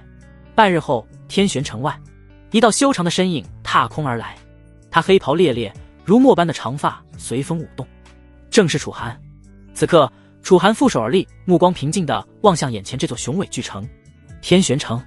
城墙高耸入云，通体由玄铁浇筑而成，表面刻满繁复的阵纹，隐隐有灵光流转，显然是布下了极强的防御大阵。城门处，数十名身穿银色铠甲的守卫肃立，气息凌厉，竟全都是宁远境修士。不愧是方圆百里的霸主，连守门的都是宁远境。楚寒淡然一笑，眼中掠过一抹冷意，他没有隐藏身形，直接踏空而行，朝着城门方向走去。站住！一名守卫首领厉喝一声，浑身气势涌动，长枪遥遥指向楚寒，冷声道：“天玄城净空！”立刻落下，接受盘查。楚寒恍若未闻，依旧凌空踏步，每一步落下都仿佛踩在无形的阶梯上，不急不缓地朝着城门靠近。找死！守卫首领大怒，一挥手，结阵，拿下他！轰！数十名守卫瞬间结阵，灵力交织，化作一张巨大的银色光网，朝着楚寒笼罩而去。这是天玄城的锁灵阵，一旦被困，即便是临海境强者也难以挣脱。然而楚寒只是淡淡的看了一眼，随即屈指一弹，砰！一道无形的劲气迸发，那张银色光网瞬间崩碎，数十名守卫如遭雷击，齐齐吐血倒飞。什么？守卫首领骇然失色，还未等他反应过来，楚寒已经一步踏至他面前，目光淡漠地俯视着他。萧天雄在哪？平静的声音却让守卫首领浑身发冷，仿佛被一头洪荒凶兽盯上。城主在中央大殿，他颤抖着回答。楚寒微微点头，随即不再理会他，径直朝着城内掠去。天玄城城主府大殿内，萧天雄高坐守卫，神色淡漠。下方，莫无影、石破山、柳无痕三人分坐两侧。报！一名侍卫快步走入，单膝跪地，禀城主，青阳城楚家少主楚寒已至府外。哦。萧天雄神色微动，脸上掠过一丝轻蔑的神色，让他进来吧。侍卫领命退下。莫无影阴恻恻一笑，萧城主，待会儿可要好好招待这位楚家天骄。石破山捏了捏拳头，也大笑道：若他识相便罢，若敢嚣张，我不介意让他躺着回去。一旁的柳无痕也笑道：年轻人嘛，总要吃点苦头才懂规矩。殿内众人闻言皆露出戏谑的笑容。不多时，殿外传来沉稳的脚步声，一道修长的身影缓步踏入大殿，黑袍如墨，眸若寒星，正是楚寒。他神色平静，目光扫过殿内众人，最终落在萧天雄身上。四目相对，空气仿佛在这一刻凝固。你就是楚寒？萧天雄率先开口，声音淡漠：楚山河派你来，所为何事？楚寒负手而立，淡淡道：听闻天玄城封锁了我青阳城商路，所以特来问问是谁给你们的胆子。轰！此言一出，满堂皆惊。石破山豁然起身，怒目圆睁：小辈，你找死！谁都没想到楚寒开口第一句话竟是如此嚣张，有意思。萧天雄怒极反笑：楚寒，你可知道你在跟谁说话？楚寒神色不变：这一路上早就听说了，天玄城城主萧天雄，临海境8重修为，我说的可对？既然知道，还敢如此放肆！石破山暴喝一声，周身肌肉隆起，恐怖的气息爆发而出，信不信我一拳把你轰成渣？楚寒瞥了他一眼，忽然笑了：你可以试试。狂妄！石破山再也按捺不住，猛地踏前一步，右拳裹挟着狂暴的灵力，悍然轰出崩山拳。拳风呼啸，空气炸裂，这一拳之威足以轰碎一座小山。面对如此攻势，楚寒却纹丝不动，只是缓缓抬起右手，而后轻描淡写的一掌推出。轰！拳掌相撞，爆发出震耳欲聋的巨响。下一刻，咔嚓，清脆的骨裂声响起。啊！石破山发出凄厉的惨叫，整个人如炮弹般倒飞而出，重重撞在大殿石柱上。静！死一般的寂静，所有人都瞪大眼睛，难以置信地看着这一幕。临海境3重的石破山竟被一掌废了右臂，这怎么可能？莫无影脸色巨变。萧天雄猛地站起身，眼中终于浮现凝重之色。你隐藏了修为？楚寒甩了甩手，淡淡道。现在可以好好谈谈了吗？混账！莫无影厉喝一声，一起上，杀了他！话音未落，他袖中骤然射出3道乌光，赫然是淬了剧毒的丧魂钉。与此同时，柳无痕身形如鬼魅般闪至楚寒身后，一柄软剑如毒蛇吐信，直刺后心。面对2大灵海境的围攻，楚寒却连眼皮都没抬一下。轰！一股恐怖的威压骤然从楚寒体内爆发。灵海境3重，但他身上的威压却比灵海境9重的武者都要恐怖。什么？萧天雄骇然失色。砰砰砰！丧魂钉尚未近身，便被威压震成满地齑粉。而另一边的柳无痕同样很不好受，他尚未靠近楚寒的身体，手里的软剑便已经寸寸断裂。他本人更是如遭雷击，当场吐血倒飞，胸前的衣襟都被喷溅的鲜血给染红。怎么会这样？这小子为什么这么强？莫无影神色震怖，他还未来得及反应，一只修长的手掌已然掐住了他的脖子，将他整个人提了起来。你好像很喜欢用毒。楚寒凑近莫无影惊恐的脸，神色淡漠地开口道：不如你自己先尝尝。说着，另一只手屈指一弹，一枚墨绿色的丹药瞬间射入到莫无影的口中。不，莫无影疯狂挣扎，脸色瞬间变得一片青紫，七窍之中也开始渗出浓郁的黑血。楚寒随手将他扔在地上，像丢垃圾一般。啊！救我！救我！莫无影满地打滚，发出撕心裂肺的惨叫，浑身血肉以肉眼可见的速度腐烂。这一刻，没人能知晓他心中有多么绝望。毕竟，那被楚寒投入他口中的，正是他自己炼制的化骨腐心毒。要知道，这可是无解剧毒，原本是要趁楚寒不备，碾碎后撒在楚寒身上的。可谁能想到，他甚至连楚寒的动作都没看清，手中的毒药便被对方抢了过去。转眼间，这位凶名赫赫的黑水城主便化作了一滩腥臭的血水。嘶！殿内剩余之人无不倒吸一口凉气。石破山瘫坐在角落，那张向来凶悍的脸上此刻写满了恐惧。他的右臂正扭曲成一个诡异的角度。方才与楚寒对轰的那一拳，不仅让他臂骨尽碎，狂暴的灵力更是直接摧毁了他整条手臂的经脉。这位以肉身强横著称的铁岩城城主，此刻却是连站起来的勇气都没有。柳无痕的情况也好不到哪去，他捂着鲜血淋漓的胸口，眼中尽是骇然。要知道，他平日里把玩的那枚陪伴玉扳指，其实是他最后的保命底牌，能够在危急时刻激发一道护体灵罩，足以抵挡灵海境6重强者的全力一击。然而在楚寒面前，这道灵罩脆得如同薄纸，轻易便被撕裂，而他手上的玉扳指也早已化作一地碎片，不复存在。萧天雄站在原地，脸色阴沉如水，额头渗出细密的冷汗。作为天玄城主，方圆100里内的最强者，他此刻却感受到了前所未有的压力，那种压迫感甚至比当年面对星罗神殿的强者时还要强烈。现在楚寒抬眸，缓缓看向远处的萧天雄，该你了。四周死寂一片，莫无影化作的血水还在缓缓流淌，刺鼻的腥臭味弥漫整个大殿。萧天雄站在原地，脸色阴沉如水。短短数个照面间，他手下的几位心腹城主便死的死，伤的伤。这一刻，萧天雄终于反应过来，楚寒此番前来并不是要向他屈服，而是来向他扬威的。萧天雄死死地盯着楚寒，声音中满是不可置信地说道：如此年纪便能有灵海境的修为，这不可能，青阳城那种小地方怎么可能诞生你这种怪物？楚寒神色淡漠，缓步向前，脚步声如同死神的丧钟，一下下敲在殿内众人的心头。现在我们要不再来谈谈商路的事情？他看向萧天雄，淡然开口。萧天雄眼角顿时一阵抽搐，少年那轻蔑的眼神让他感到一阵屈辱。轰！下一刻，他突然抱起发难，只见他猛地一拍座椅扶手，那张由玄铁打造的城主宝座轰然炸裂，无数碎片裹挟着凌厉的灵力向楚寒激射而去。与此同时，他体内灵力疯狂涌动，双手接出一个复杂玄奥的法印。小辈，真以为吃定我了？天玄秘术9重灵印。萧天雄双手结印，体内灵力疯狂涌动，9道璀璨的灵纹在身后浮现，每一道都蕴含着恐怖的威压。这是他最强的底牌，凭借此术，他曾越阶斩杀过灵海境9重的强者。给我死！萧天雄怒吼一声，9道灵印化作流光，撕裂空气，朝着楚寒轰然砸下。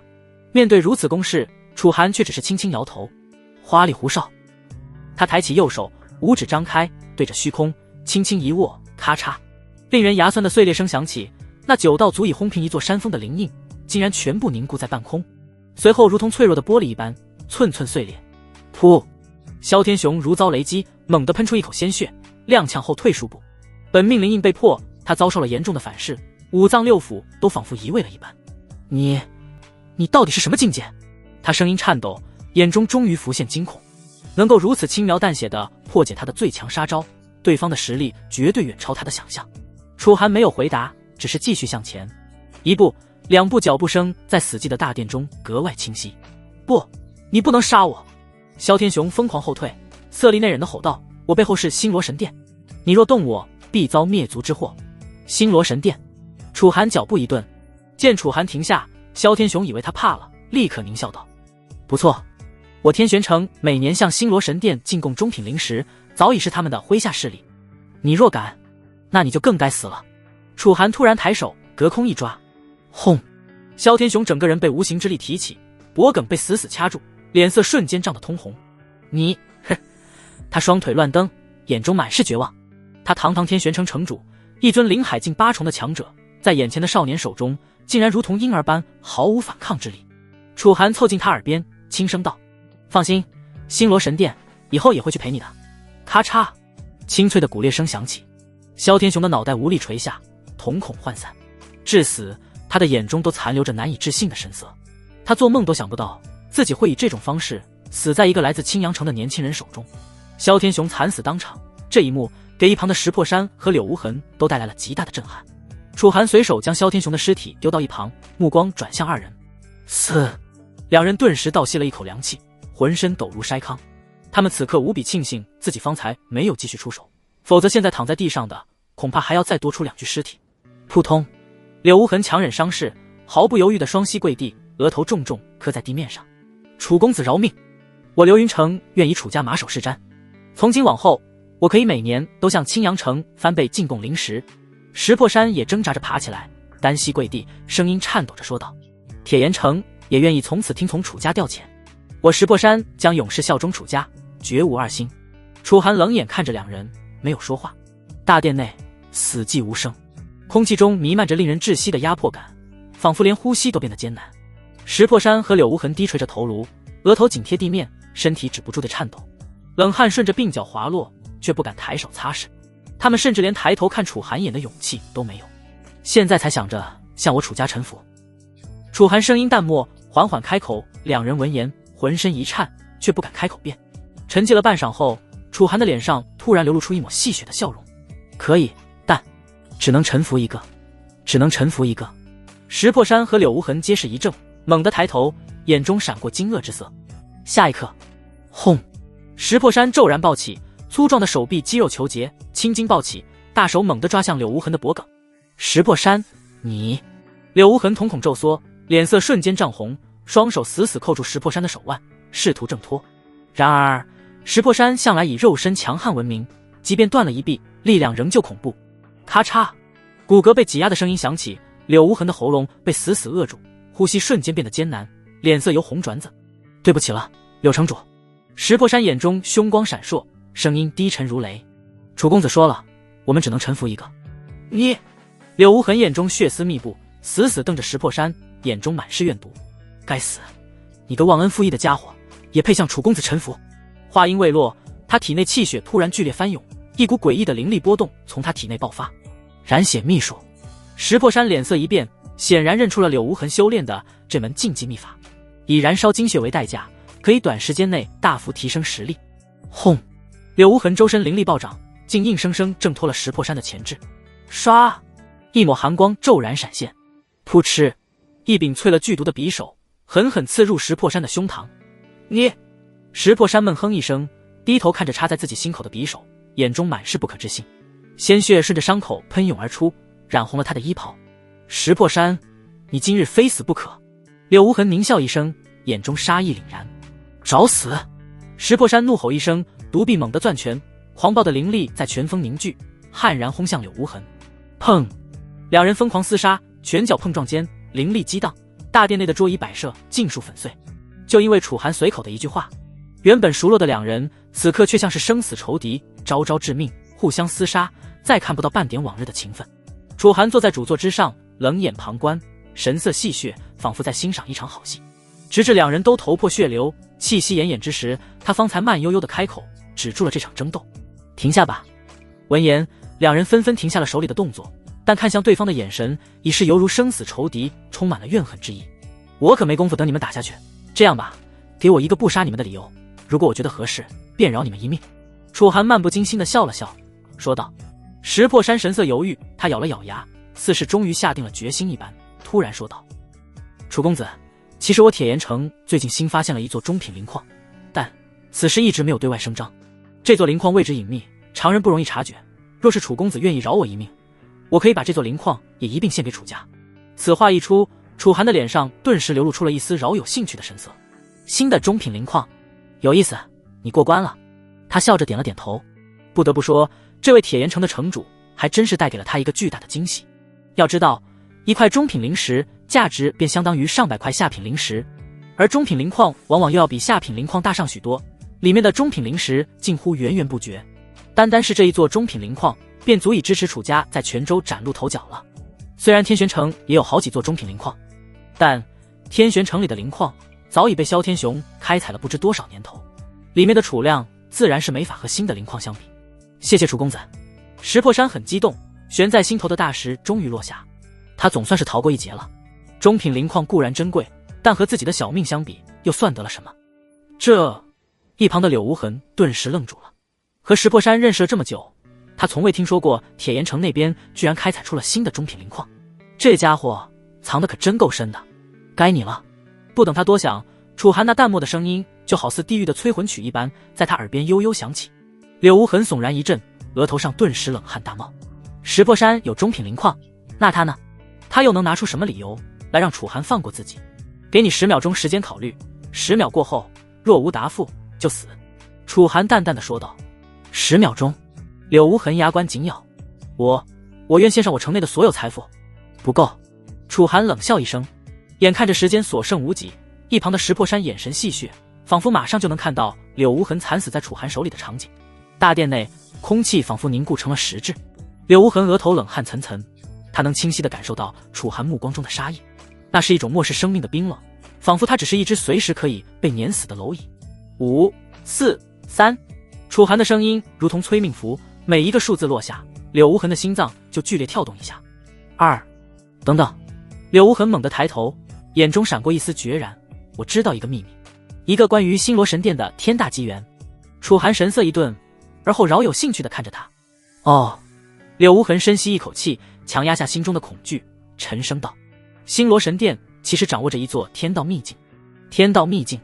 楚寒眯起眼睛，瞳孔中闪过一丝异样的光芒。不错。见楚寒露出感兴趣的神色，柳无痕连忙继续道：据传那座秘境乃是天道规则的碎片所化，内含无上造化，若能进入其中，不仅有机会参悟天道法则，更可能得到传说中的天道赐福。楚寒的目光微微闪动。天道秘境他自然听说过，这种秘境由天道规则所化，是规则之力凝结而成的一处神秘空间，相当于是天道规则对世间生灵的馈赠。武道之路，道阻且艰，随着修为的不断提升，武者渐渐会接触到规则这一层面的力量。这也是为何到了高深境界，强大的武者可以移山填海，碾碎空间，那都是规则之力的显化。也就是说，天道秘境对于任何武者而言都是不可多得的宝藏，那是连圣地级势力都要争抢的至高机缘。没想到星罗神殿的手里竟然就掌握着一座。当然，根据柳无痕所说，这座秘境只是由天道规则的一枚碎片所化，和典籍中记载的那些古老秘境差距很大，但其中蕴含的机缘仍是不容小觑。哪怕是星罗神殿这种大势力都趋之若鹜，不敢随意声张。等等，楚寒脑海中突然闪过一个念头，难道说星罗神殿让玄阴宗看守的秘境便是这座天道秘境？他之前调查玄阴宗时就得知玄阴宗在帮星罗神殿看守一处秘境，眼下看来或许便和这天道秘境有关联。继续说。楚寒心里已然被勾起了兴趣，他沉声道。柳无痕擦了擦额头的冷汗，不敢有丝毫怠慢。这座秘境其实一直被星罗神殿严格保密，无人知晓，但就在前段时间，秘境突然发生异动，天道气息外泄，引来了泉州内其余一些大势力的窥探。星罗神殿一直在尝试补救，但眼下似乎是要瞒不住了，这才不得已开始筹备进入秘境的事宜。说到这里，柳无痕顿了顿，眼中闪过一丝金光。不过要想进入秘境也不是这么容易的，秘境附近有星罗神殿设下的阵法屏障，要想进去必须要持有他们特制的密令才行。这种密令只有星罗神殿的核心弟子和长老才有资格持有。楚寒似笑非笑地看着他。所以呢？柳无痕咬了咬牙，仿佛下定了某种决心。就在明日，星罗神殿会派弟子来天玄城收缴今年的贡品。按照惯例，来的至少是一位核心弟子，他身上必定带着密令。此言一出，大殿内顿时安静下来。石破山瞪大了眼睛，难以置信地看着柳无痕。这家伙居然敢打星罗神殿的主意，这简直是在找死。楚寒沉默片刻，突然笑了，有意思。他缓步走到柳无痕面前，居高临下地俯视着他。你确定这个消息是真的？柳无痕连忙点头，千真万确。此事在几大城主之间早有传闻，只是没人敢声张而已。楚寒的目光深邃如渊，仿佛能看透人心。他缓缓转身，视线在柳无痕和石破山之间来回扫视，嘴角噙着一丝若有若无的笑意。很好。他微微颔首，柳无痕，你这个消息确实值一条命。柳无痕闻言，紧绷的身躯终于松懈下来，这才发现自己的后背早已被冷汗浸透。他刚要开口谢恩，却听楚寒继续道：不过这两个字让柳无痕刚放下的心再度悬了起来。楚寒负手而立，语气悠然：从今日起，你和石破山就暂时留在天玄城吧。什么？石破山脸色骤变，楚公子，这怎么？楚寒目光一冷，你有意见？石破山顿时噤若寒蝉，连忙低头，不敢。柳无痕却是心思电转，隐约猜到了楚寒的意图，脸色不由变得苍白起来。楚寒将两人的反应尽收眼底，心中冷笑。他之所以让这两人留下，自然是有深意的。明日星罗神殿弟子前来收缴贡品时，他要让这两人亲眼见证他是如何斩杀星罗神殿之人的，这是实力上的震慑。同时他也要让两人配合自己，成为共犯，彻底和星罗神殿站在对立面。如此一来，他们除了死心塌地追随自己，便再无其他退路。至于之前故意挑拨两人争斗，楚寒眼中闪过一丝玩味，那不过是为了在他们心中埋下猜忌的种子罢了。两人越是互相提防，就越不可能联手反抗自己。楚寒没再开口，只是静静地坐在大殿之中，闭目养神。石破山和柳无痕见状，也不敢惊动楚寒，各自坐在大殿的一端静修，疗养着身上的伤势。每当两人的目光交织在一起时，他们都会满是仇恨地怒视着对方。先前两人厮杀之时，他们都能清晰地感受到对方身上那冰寒彻骨的杀意。自那时起，他们便不可能再若无其事地共处了。也就是因为有楚寒在这里，他们才没有再次动起手来。约莫过了半个时辰，见两人恢复的差不多了，楚寒这才开口道：好了，去帮我做一件事吧。两人纷纷看向楚寒。镇压天玄城的城主府，不服者杀。楚寒冷声开口，下定了最后的命令。很快，石破山和柳无痕领命而去，大殿重新归于寂静。大殿的主座上，楚寒闭目而坐，神色淡漠，看起来就像是睡着了一般。然而他的神识却早已无声无息地弥漫而开，几乎笼罩了整座城主府。府内每一处角落的动静，此刻都清晰映照在他的识海之中。砰！一名天玄城的长老被石破山一拳轰穿胸膛，鲜血喷洒在廊柱上。你们竟敢背叛萧城主！那长老目眦欲裂，临死前仍不敢相信眼前这一幕。不识抬举的东西！石破山狞笑一声，粗壮的手臂猛然一震，那长老的尸体便如同破布般被甩飞出去。楚公子肯留你们一命已是仁慈，还敢反抗？另一边，柳无痕的身影如同鬼魅般在府中穿梭，他的动作优雅而致命，手中的细剑每一次闪烁，必有一名护卫咽喉见血，三名试图突围的萧家客卿刚冲到庭院，脖颈便同时浮现一道血线，头颅滚落在地。清理干净。柳无痕淡淡吩咐，在他身后，一众流云城精锐立刻分散开来，收拾起了残局。府中各处不断传来凄厉的惨叫，那些誓死效忠萧天雄的顽固派也在被不断的清理着。半个时辰后，整座城主府重归寂静。踏踏踏，沉重的脚步声在大殿外响起。石破山和柳无痕一前一后走了进来，身后跟着数十名浑身浴血的天玄城高手。楚公子，府内叛逆已尽数肃清。石破山抱拳行礼，粗犷的脸上还沾着未干的血迹。柳无痕则单膝跪地，姿态更加恭敬。共斩杀林海境3人，宁远境28人，其余护卫仆役凡有异心者，皆已处置。楚寒缓缓睁开双眼，目光扫过众人。那些天玄城的高手们顿时感到一阵窒息般的压迫，有几个修为稍弱的甚至双腿发软，差点跪倒在地。很好，楚寒微微颔首，从今日起，天玄城由我楚家接管。这句话如同一道惊雷，在众人耳边炸响。那些天玄城高手们面面相觑，眼中满是惊骇。眼前这个年轻人竟然真的杀了萧城主。要知道，萧天雄可是林海境8重的强者啊！你们可以选择臣服，也可以选择……楚寒指尖轻轻一弹，一缕剑气迸射而出，将殿外一块巨石轰成齑粉，像这块石头一样。扑通！一众天玄城高手面面相觑，随即几乎没有任何犹豫的齐刷刷跪倒在地。属下愿效忠楚公子。楚寒满意的点点头，而后看向石破山和柳无痕。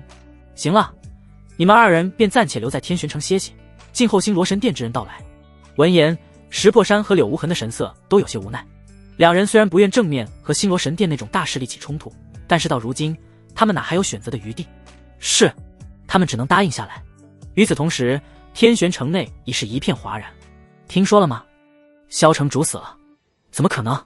萧城主可是林海境强者，千真万确。据说是一个叫楚寒的年轻人干的，现在城主府已经易主了。酒馆、茶楼、街巷，到处都在议论这桩惊天变故。有人惊恐，有人怀疑，更有人暗自欣喜。萧天雄统治天玄城这些年，可没少做欺压百姓的事。若是有人能推翻他的统治，倒也未尝不是一件好事。当然，楚寒并没有心思理会外界的风波。等楚家接管天玄城之时，对于城中百姓的安顿，自会由他父亲去处理。他要做的便是提升修为，而后摒除一切威胁，将摆在楚家面前的阻碍扫平。现在，楚寒已经基本上可以确信，星罗神殿之所以迟迟没有对楚家发难，极有可能便是因为这个天道秘境的缘故。一旦秘境的事端平息，楚家或许便会迎来前所未有的重大危机。所谓天道秘境，便是天道规则碎片所幻化而成的一片神秘空间。如今的我有天道神兵在手，若是可以进入其中，对我来说应该会是一份不得了的大机缘。楚寒在心中暗暗想到。不得不说，柳无痕还真是带给了他一份大惊喜。这天道秘境可比石破山奉上的中品灵矿还要有价值的多，但如今秘境似乎已经被诸多大势力关注到了，若想闯入其中，恐怕要经历不少艰难险阻。晨光微熹，天玄城外，薄雾如纱，笼罩着巍峨的城墙。此刻，正有一支气势森然的队伍踏着晨雾自远处而来。他们步伐整齐，衣袍猎猎，每一步都如若闷雷炸响，沉闷而压抑。为首的是一名身穿星纹白袍的俊朗青年，他面容冷峻，眉如利剑，一双眸子泛着淡淡的银色光泽，仿佛有星辰在其中流转。他周身气息凝练如渊，虽只是凝元境巅峰，但那股凌厉的锋芒却让身旁几位灵海境执事都隐隐感到压迫。他正是星罗神殿的真传弟子莫千尘。奇怪，莫千尘微微皱眉，目光扫过寂静的城门，城墙上本该值守的侍卫竟一个不见，城门大开，仿佛一座空城。在他身旁，一名灵海境5重的灰袍执事冷哼道：“这老东西，莫非是觉得攀上了我星罗神殿，就敢摆架子了？”另一位灵海境9重的黑袍老者眯了眯眼，浑浊的瞳孔中闪过一丝警惕。不对劲，城内的气息似乎有异。莫千尘神色微凝，但很快又恢复淡然。他的嘴角勾起一抹冷笑，毫不在意地说道：“无妨，进去看看便是。在这泉州地界，还没人敢动我星罗神殿的人。”一行人踏入城门，便见街道上行人稀少，神色惶恐，见到他们时更是纷纷避让，就像是城里发生了什么重大的变故一般。果然有问题，灰袍执事低声道，眼中闪过一丝杀意：“萧天雄这老狗，莫非是出了什么变故？”莫千尘目光微冷，正欲开口：“莫公子，久等了。”就在这时，两道身影从长街尽头缓步走来，正是石破山与柳无痕。石破山依旧魁梧如山，浑身肌肉虬结，但右臂的伤势却未彻底痊愈，气息还略显虚浮。柳无痕则手持折扇，面带微笑，只是那笑容怎么看都有些勉强，眼底深处藏着一丝难以掩饰的紧张。石城主，柳城主。莫千尘眼中闪过一丝诧异，随即眉头微皱：“你们怎会在天玄城？”柳无痕拱手笑道：“恰巧与萧城主商议要事，听闻莫公子亲临，特来相迎。”莫千尘目光在二人身上扫过，心中疑虑更深。这两人似乎有些不对劲。石破山向来暴躁，行事张扬，今日却异常沉默，甚至连目光都不敢与自己对视。而柳无痕虽然笑着，但眼神闪烁，明显也不是很自然。“带路吧。”莫千尘淡淡道，心中却已暗自警惕。他不动声色地扫了一眼身后的黑袍老者，后者微微点头，显然也察觉到了异常。一行人穿过长街，来到城主府。府门大开，却无一名侍卫，唯有浓郁的血腥味隐隐飘散，仿佛整座府邸刚刚经历过一场屠杀。星罗神殿众人脸色骤变。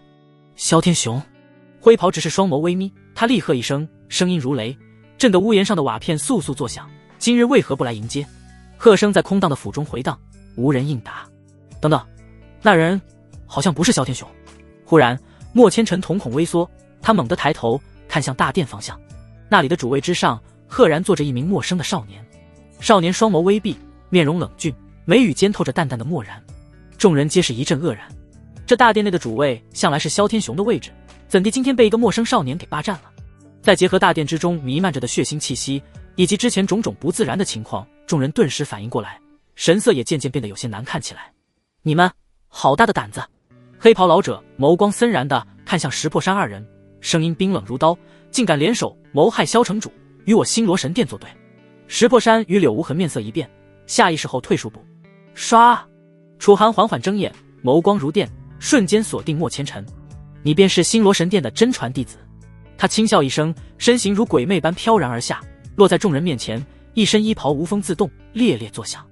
你是何人？莫千尘眸光微眯，看向楚寒，把储物戒指交出来，我可以饶你不死。楚寒没有回答，只是淡淡的说了句。闻言，莫千尘先是一愣，随即怒极反笑道：小子，你可知我是谁？这泉州还没人敢威胁我，所以你这是不肯交。楚寒瞥了莫千尘一眼，不交又如何？莫千尘冷笑一声，那就死。楚寒懒得废话，抬手便是一掌拍出，轰！掌风如雷，空气炸裂。莫千尘仓促迎击，双掌相撞的瞬间，他脸色巨变，只觉一股无可匹敌的巨力轰然袭来。咔嚓！臂骨断裂声中，莫千尘吐血倒飞，重重撞在殿柱上，整根石柱轰然炸裂，碎石飞溅。莫真传！灰袍执事目眦欲裂，厉声暴喝：敢伤我星罗神殿的弟子，诸位，我们一起上，杀了他！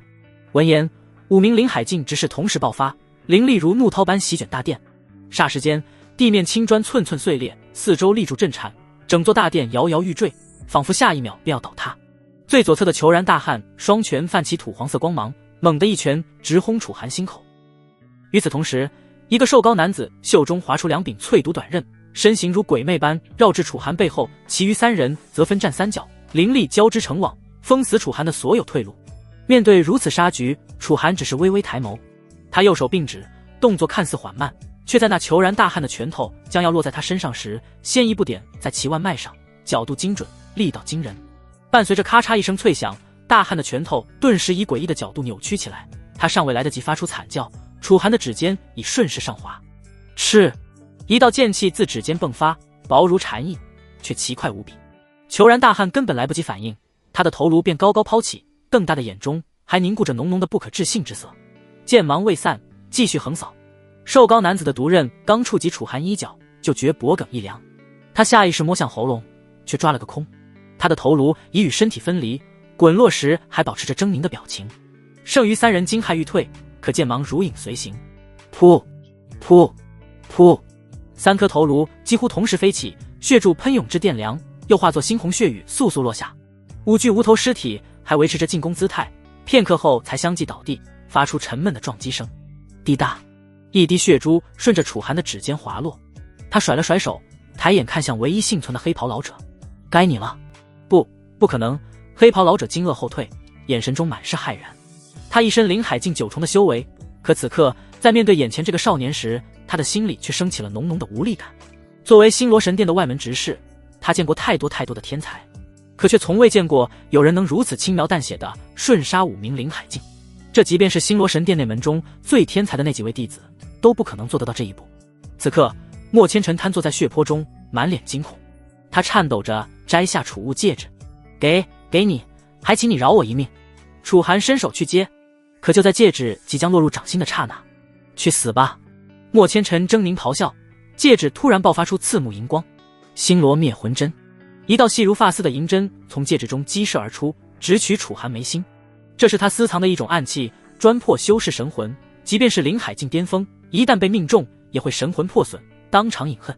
电光石火间，楚寒偏头一闪，那泛着寒光的银针擦着他的鬓角掠过，带起几缕断发，最终深深刺入后方的石壁之中。只听嗤的一声轻响，坚硬的石壁竟被石出一个深不见底的小孔，边缘处还冒着丝丝黑烟，显然是淬了剧毒。找死！楚寒眸光彻底冰冷，杀意如潮水般翻涌而出。他身形未动，右手却已如鬼魅般探出，一掌重重拍在莫千尘的天灵盖上。噗！一声闷响，莫千尘的头颅瞬间炸裂，红白之物四溅飞散，溅落在四周的星罗神殿弟子脸上。他们呆滞地望着这一幕，眼中满是难以置信的惊恐。唐星罗神殿真传弟子竟被人一掌毙命！不，你居然杀了我星罗神殿的真传！黑袍老者脸色巨变，看向楚寒的眸光中满是渗人杀意。要知道，他此行的任务便是庇佑莫千尘的安全。以他灵海境9重的修为，只要青云剑宗、玄冥谷、天火宫这种和星罗神殿属于一个层次的大势力不出手，偌大个泉州就没人伤得了莫千尘。然而眼前这个少年就当着他的面直接把莫千尘杀了，没有一丝犹豫，而他也来不及阻止。我是杀了你又能如何？楚寒神色淡漠地看向黑袍老者。事实上，原本只要莫千尘乖乖就范，他也未必就一定要杀莫千尘。可偏偏莫千尘自己先动了对楚寒的杀心，那就别怪他狠辣无情了。这个世道就是这般残酷，武道的修行路上总会伴随着血雨腥风。小子，你该死！黑袍老者愤然出手，攻向楚寒。莫千尘的死，他也难辞其咎。此事一旦传回星罗神殿之中，他面临的责罚绝不会少。当务之急，便是把这个杀害神殿弟子的凶手镇压，将他带回神殿，接受神殿的审判。轰！在盛怒之下，黑袍老者一出手，便迸发出了无比惊人的实力。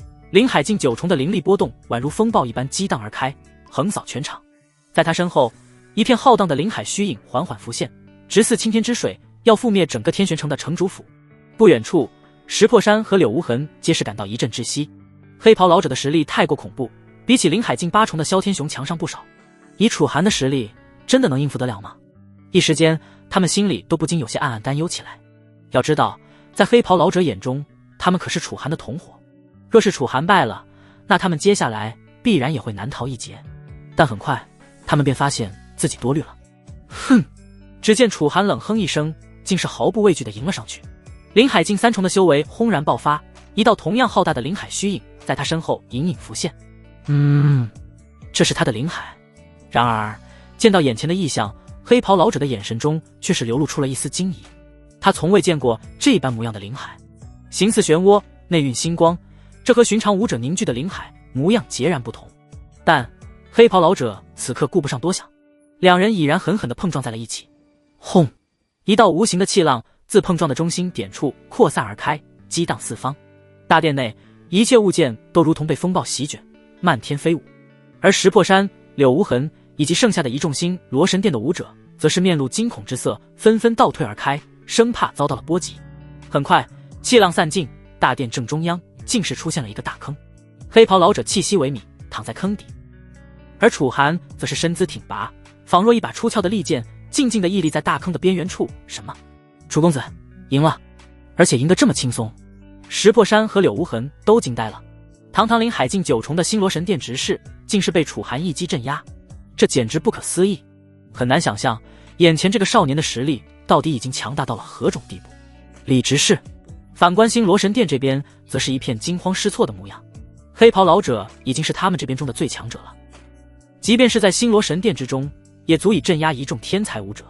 他们万万没想到，眼下竟是连一个和他们同辈的少年都打不过。这岂不是说明，眼前这少年比他们星罗神殿中的任何天骄都要妖孽？众人面面相觑，心中惊骇欲绝。此子的实力简直远超想象。逃！不知是谁突然喊了一声，一时间星罗神殿的众人乱作一团，开始朝着大殿之外逃去。现在想走，晚了。楚寒冷笑一声，眼中寒芒闪烁，开口道：石城主、柳城主，你们还不动手？二人浑身一颤，眼神中都不禁流露出浓浓的无奈之色。事已至此，他们哪还有退路？若不动手，他们只会和这些星罗神殿的执事一样，惨死在这里。杀！石破山怒吼一声，浑身肌肉虬结，如蛮兽般扑向星罗神殿剩下的几个执事，拳风如龙，震得空气爆鸣。他每一拳轰出，都伴随着骨骼碎裂的闷响。强大的执事已经尽数死在楚寒手下，剩下的执事修为仅在灵海境1、2重之间，仓促抵挡之下，顿时被震得连连吐血。另一边，柳无痕手中长剑寒光乍现，身形如鬼魅般穿梭于星罗神殿弟子之间。剩下的人大多只是星罗神殿的记名弟子，说白了就是在山门里打杂的，连正式弟子都算不上，他们又怎可能是一尊灵海境强者的对手？只见剑锋所过之处，血花绽放，惨叫连连。柳无痕的剑法快得惊人，每一剑都精准地刺穿咽喉或心脏，不留半分生机。惨叫声中，楚寒负手而立，冷眼旁观着这场屠杀。既然杀了星罗神殿真传，那便一个不留。咻！另一边，黑袍老者身形如鬼魅般掠出大殿，他拖着负伤之躯，脚下灵力翻涌，速度快如电闪。此刻，黑袍老者心里唯一的念头就是逃。经过先前和楚寒的短暂交手，他已经确信自己若是继续纠缠下去，死的那个绝对是自己。唯一的上策便是趁大殿内乱作一团之时赶紧撤离。身为星罗神殿一方中的最强者，也就只有他是最有希望逃离此地的了。此子实力深不可测，再留下去必死无疑。诸位，别怪我抛下你们，实在是我也无能为力。等回去之后，一定要禀报宗门，让宗门长老亲自为你们报仇。黑袍老者咬牙自语，他袖袍一甩，数道漆黑的符箓燃烧起来，化作滚滚黑雾笼罩周身，遮掩住了他的身形。那少年固然强大，但以他的速度，再配合上种种隐匿身形的手段，要想逃走应该不难。然而他刚冲出大殿，便猛然顿住脚步。只见一道修长的身影正负手而立，静静地站在殿外广场中央，仿佛早已等候多时。逃得掉吗？楚寒缓缓转身，露出一张冷峻如冰的面容。你黑袍老者瞳孔骤缩，心脏几乎停跳。他明明已经施展了隐匿符箓，可对方竟像是能看穿一切，直接锁定了他的位置小辈。你真要赶尽杀绝？黑袍老者厉声喝道，声音中带着几分色厉内荏。老夫乃星罗神殿内门执事，你若杀我，便是与整个星罗神殿不死不休。不死不休！楚寒冷然一笑，眼中却无半分笑意。我连你们那位真传弟子都杀了，你觉得我还会没有这种觉悟？黑袍老者心头一颤，知道今日已无退路，眼中狠色一闪，猛地咬破舌尖，一口精血喷在掌心。随即他双手结印，低吼道：血煞刀现！嗡！一柄通体赤红的长刀自他体内浮现，刀身缠绕着浓郁的血煞之气，隐约能听到凄厉的哀嚎声从刀锋中传出，仿佛有无数亡魂被囚禁其中。此刀一出，方圆10丈内的温度骤降，地面上甚至凝结出了一层薄薄的血色冰霜。本命灵兵！楚寒目光微动，他缓缓抬手，五指微张，淡淡道：来吧，让我看看星罗神殿的执事有几分本事。狂妄！黑袍老者怒吼一声，身形骤然暴起，血煞刀划破长空，带起一道猩红刀芒，直斩楚寒头颅。这一刀蕴含了他毕生修为，刀势未至，凌厉的刀气已经将地面撕裂出一道数丈长的沟壑。然而面对这凶悍一击，楚寒只是微微侧身，右手如闪电般探出，竟直接抓向那血色刀芒。找死！黑袍老者狞笑，血煞刀乃他的本命灵兵，蕴含血煞之力，寻常武者触之即会被侵蚀血肉，化作枯骨。可下一秒，他的笑容凝固了。当！金铁交鸣之声响彻夜空，楚寒的手掌竟如神铁般硬汉刀锋，五指一扣，生生将血煞刀攥住。刀身上的血煞之气疯狂翻涌，试图侵蚀他的手臂，可还未靠近，便被一股无形的力量震散。怎么可能？黑袍老者骇然失色，他拼命催动灵力，想要抽回血煞刀，可刀身却纹丝不动，仿佛被一座山岳镇压。刀不错，可惜人太弱。楚寒语气平淡，右手猛然发力，咔嚓！血煞刀发出一声哀鸣，刀身上瞬间布满裂纹，随即砰的一声炸裂开来，化作无数碎片迸射。噗！黑袍老者如遭雷击，本命灵兵被毁，他当即喷出一口鲜血，气息瞬间萎靡。他踉跄后退，眼中满是恐惧。你究竟是谁？楚寒没有回答，只是缓步上前，每一步都仿佛踩在黑袍老者的心脏上，让他窒息。不，你不能杀我！黑袍老者嘶吼道：星罗神殿不会放过你的，你即便不死，星罗神殿也不会放过我，又何必说这种废话？楚寒淡淡的笑了笑，他屈指一弹，一缕剑气迸发，瞬间洞穿了黑袍老者的眉心。黑袍老者的声音戛然而止，眼中的惊恐永远凝固在了这一刻。他的身体缓缓倒下，最终砸在地面上，溅起一片尘埃。楚寒收回手，目光淡漠地扫过尸体，轻声道：星罗神殿，即便他们不来，我也会去找他们的。不论如何，星罗神殿终究是个隐患，尤其是徐天傲。以徐天傲如今在星罗神殿之中的身份，迟早会威胁到楚家的安全。从苏清寒口中，楚寒已经得知，现在的徐天傲成为了星罗神殿殿主的亲传弟子，地位超然，鲜有人能与之媲美。要想杀徐天傲，那便相当于是和星罗神殿抗衡。因此楚寒心里很清楚，楚家和星罗神殿之间只能活一个。大殿内杀戮已经接近尾声，石破山一拳轰碎最后一名执事的胸膛，甩了甩手上的血迹，转头看向柳无痕。解决了。柳无痕长剑归鞘，微微点头，一个不留。两人对视一眼，皆从对方眼中看到了一丝复杂。他们知道，从今夜起，他们算是彻底上了楚寒的贼船上，再无回头之路。石破山深吸一口气，苦笑道：“这下星罗神殿怕是要发疯了。”柳无痕沉默片刻，低声道：“事已至此，只能走一步看一步了。”两人走出大殿，见楚寒正负手而立，天光洒落，衬得他如谪仙般超然。可他们清楚，这位看似平静的年轻人，方才亲手葬送了星罗神殿数十条人命，其中还包括一位真传弟子。楚公子，石破山上前抱拳，声音中多了几分敬畏。星罗神殿的人已经全部解决。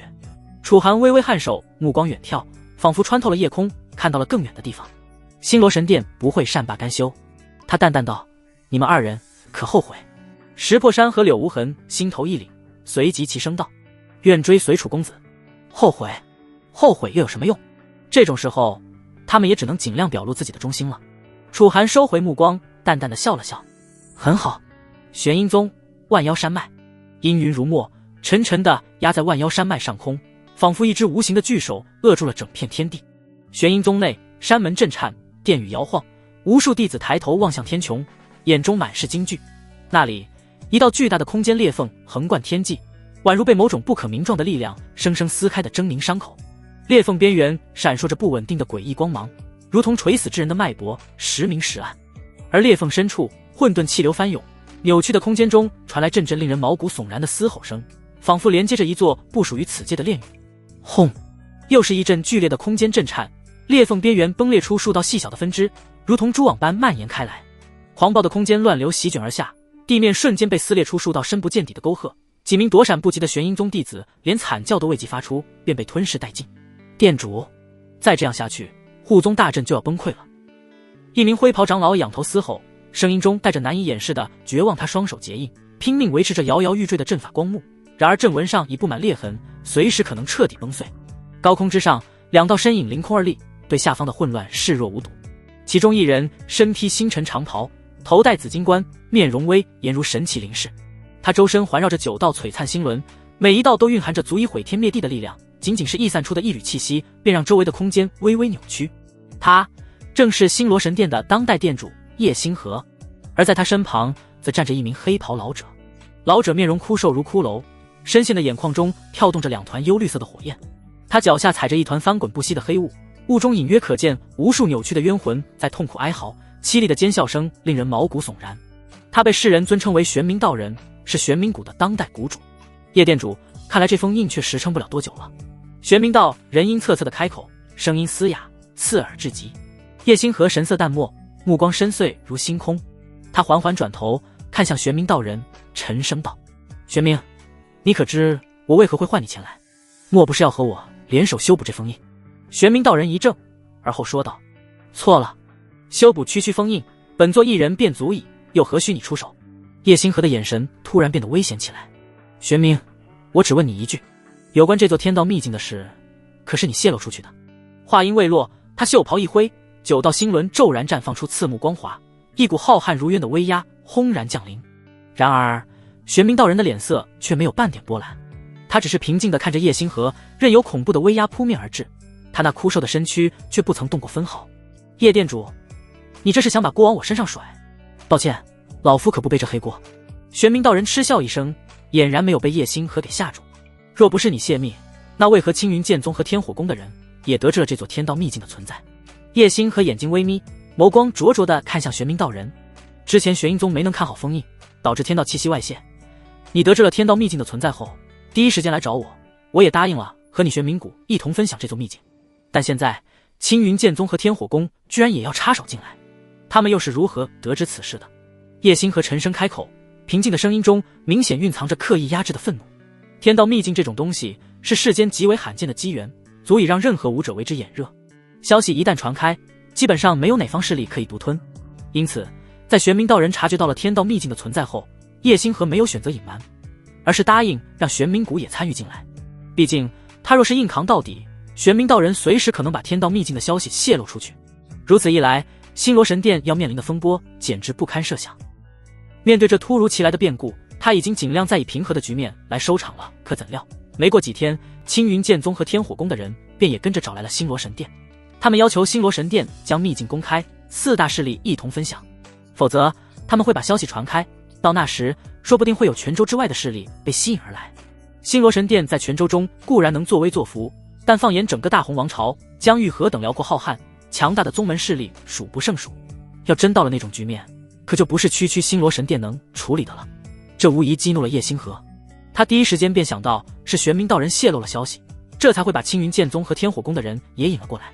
他们4大势力同为这泉州的霸主，如今境内出了座天道秘境，在消息外泄的情况下，叶星河还真没能力做到一人独吞，到头来也只能任由4大势力一起瓜分天道秘境中的机缘了。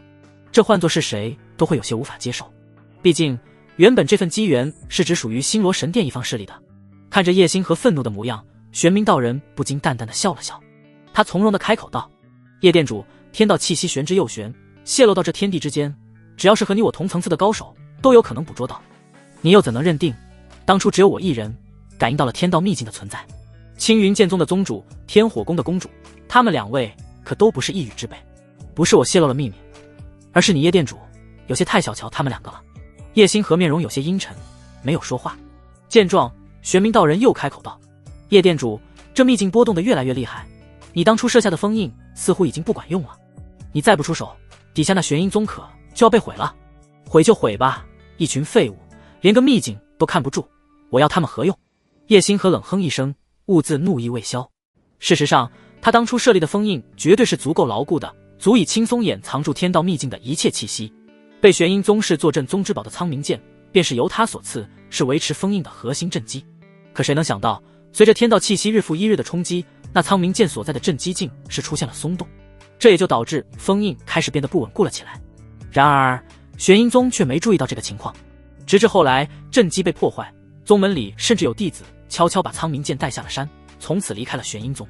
玄阴宗的人这才反应过来，而后一边忙着维持封印，一边派人去追杀那背叛了宗门的弟子。只要能及时把苍冥剑带回来，他们便能重新修复阵基，将天道秘境的气息压制下去。而让叶星河感到恼怒的是，玄阴宗这群家伙简直废物到了极点，居然连一个弟子都抓不住，最后甚至连玄阴宗宗主殷九幽都亲自出手了，也还是杳无音讯，不知去向。玄阴宗的高层终于意识到不妙，他们发现凭借自己的能力已经没法重新把天道秘境的气息压制下去了，于是开始向星罗神殿求助，只可惜一切都已经晚了。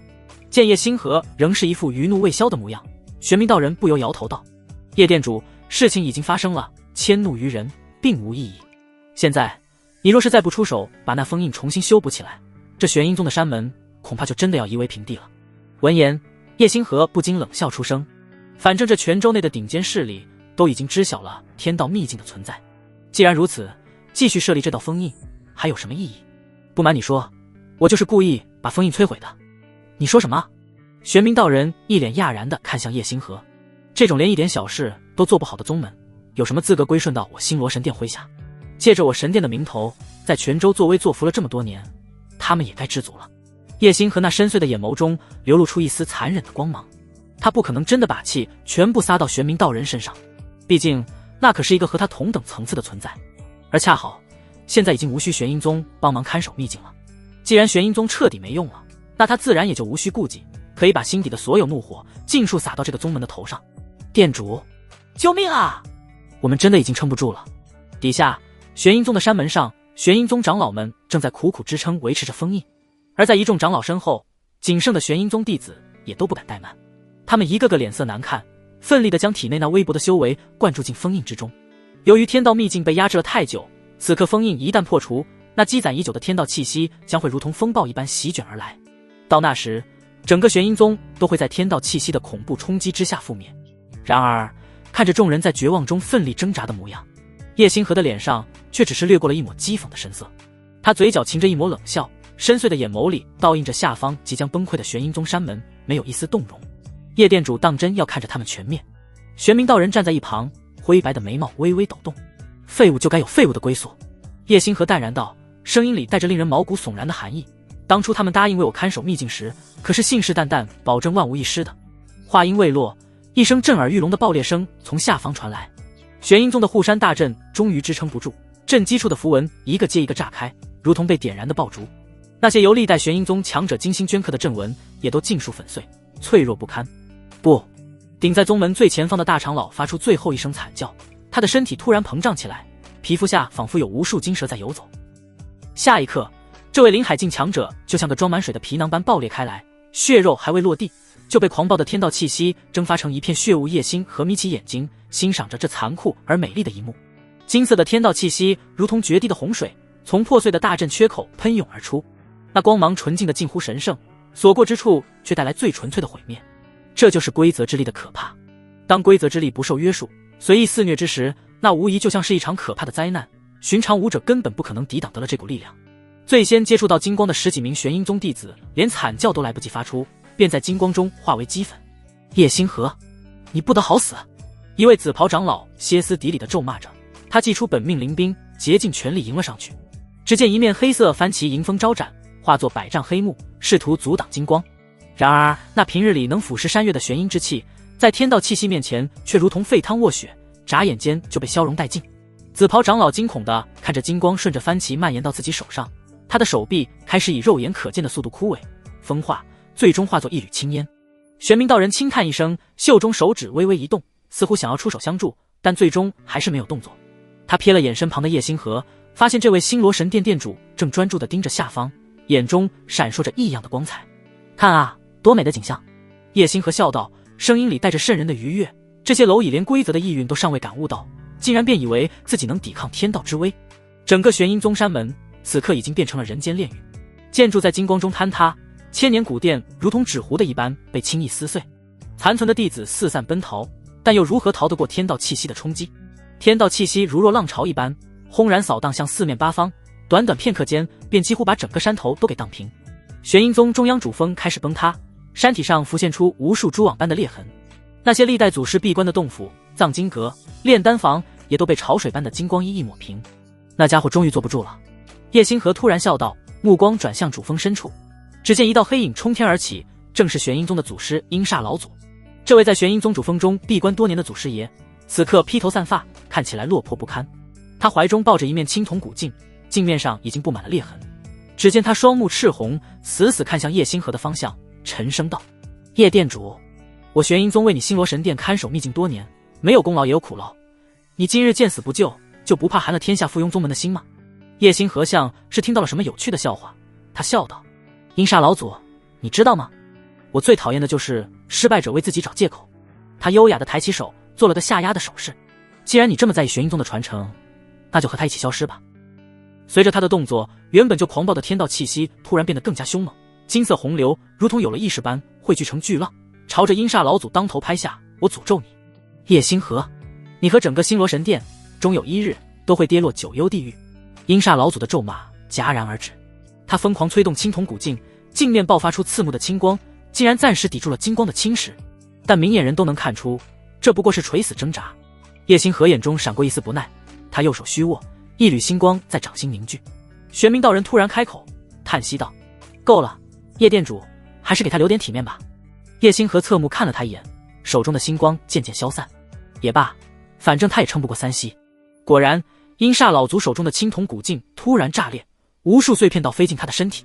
这位宗主发出不似人声的惨叫，整个人从内部开始发光，最终化作一团耀眼的金色火球，在惊天动地的爆炸中灰飞烟灭。随着阴煞老祖的死亡，玄阴宗最后的抵抗也宣告终结。金色洪流席卷整个山门，所过之处，无论是活物还是死物，统统化为乌有。当光芒终于散去时，原本雄伟的玄阴宗山门已经消失得无影无踪，只剩下一片光滑如镜的平地，在夕阳下泛着诡异的光芒。叶星河满意地点点头，转身看向玄冥道人：现在碍事的家伙都清理干净了，我们接下来可以好好谈谈秘境的事了。玄冥道人望着下方那片不毛之地，缓缓摇头：叶殿主的手段，老朽今日算是领教了。怎么，道兄是觉得我太残忍了？叶星河似笑非笑地问。残忍？玄冥道人轻抚长须，武道界向来弱肉强食，何来残忍之说？只是什么？只是老朽没想到，叶殿主连自己养的狗杀起来都这么干脆利落。叶星河闻言，顿时放声大笑，笑声在空旷的天地间回荡不休。你说错了，狗尚且能看家护院，而玄阴宗，他瞥了眼下方，语气淡漠的开口道：“连当我的狗都不够资格。”玄冥道人心神凛然，没有说话。半晌过后，场上的风波终于彻底平息了下来，一切都恢复了平静。玄阴宗就仿佛从未存在过一般，连半点痕迹都没有留下。这一次，叶店主你彻底放开了封印，青云剑宗和天火宫的人应该能更清晰地感受到天道气息的波动了。玄冥道人缓缓说道：“无妨，反正我也没打算再隐瞒下去了。”叶星河摇了摇头，当初刚发现这座天道秘境时，由于里面的力量太过狂暴，我才想暂时封印它的气息，等里面的规则之力平息下来后，再派人去探索。既然如今事情已经瞒不住了，那我也没必要白费功夫去压制它的气息了。派人去探索。玄冥道人有些讶异，叶店主不打算亲自进去看看？我当然也想，但我做不到。叶星河沉声道：“天道规则是世间至高的规则，内蕴无穷奥秘，而这座秘境只是由天道规则的一枚碎片所形成。这枚碎片由于规则之力不算完整，其中包含了诸多限制，有一道限制便是只准许宗师境之下的武者进入其中。”闻言，玄冥道人顿时面露愕然之色。也就是说，你我皆不能踏足其中？不错，道兄若是不信，大可去尝试看看。天道规则的压制可不是那么好承受的。叶星河神色淡漠地说道。如此说来，那便只能准许门下弟子以及宗师境之下的长老进入其中了。玄冥道人有些无奈，他问道：“那你打算何时开始行动？”叶星河眸光闪烁，冷声道：“等秘境入口稍稍稳定一些，最晚明日，我麾下弟子便将动身。”叶星河心里很清楚，如今天道秘境的消息已经外泄，他们不能再耽搁下去了，否则一旦等到泉州之外的势力也得知了此事，那事情就会变得麻烦起来。虽然天道秘境中的规则之力尚未完全平息，进去之后极可能会遇到危险，可现在时间紧迫，他也只能选择冒这个险了。明天吗？我玄冥谷距离星罗神殿最近，让麾下弟子赶过来，倒是来得及，但青云剑宗和天火宫可能就来不及了。玄冥道人说道。闻言，叶星河不由嗤笑一声：“道人，就像你刚才说的那样，你自己也有些太想去他们了。事实上，在得知了天道秘境的事情后，他们老早就已经准备就绪，带着人来我星罗神殿进行谈判，现在可还在我神殿之中等候我的消息呢。”玄冥道人顿时失笑：“既如此，那老夫也该回去做些准备了。一旦进入秘境，机缘所属，可就看各自弟子的能力了。不论结果如何，可千万不能伤了我们的和气。”他笑眯眯地说道。这是当然。叶星河深深地看了玄冥道人一眼，而后两人就此分开，各自打道回府。青阳城城主府内，楚山河一脸愕然地看着刚回到青阳城的楚寒：“你是说天玄城已经被你收服了？天玄城的原城主萧天雄也死在了你的手上？”他感到难以置信，几乎不敢相信自己的耳朵。没办法，实在是楚寒先前说的话太过惊世骇俗了。萧天雄那可是一尊修为达到了灵海境8重的可怕强者，竟然就这么死在了楚寒的手上。他原本还有些担心，让楚寒就这么单枪匹马的去闯天玄城，会不会有什么危险？谁能想到，楚寒不仅安然无恙的归来，还给他带来了一个大大的惊喜。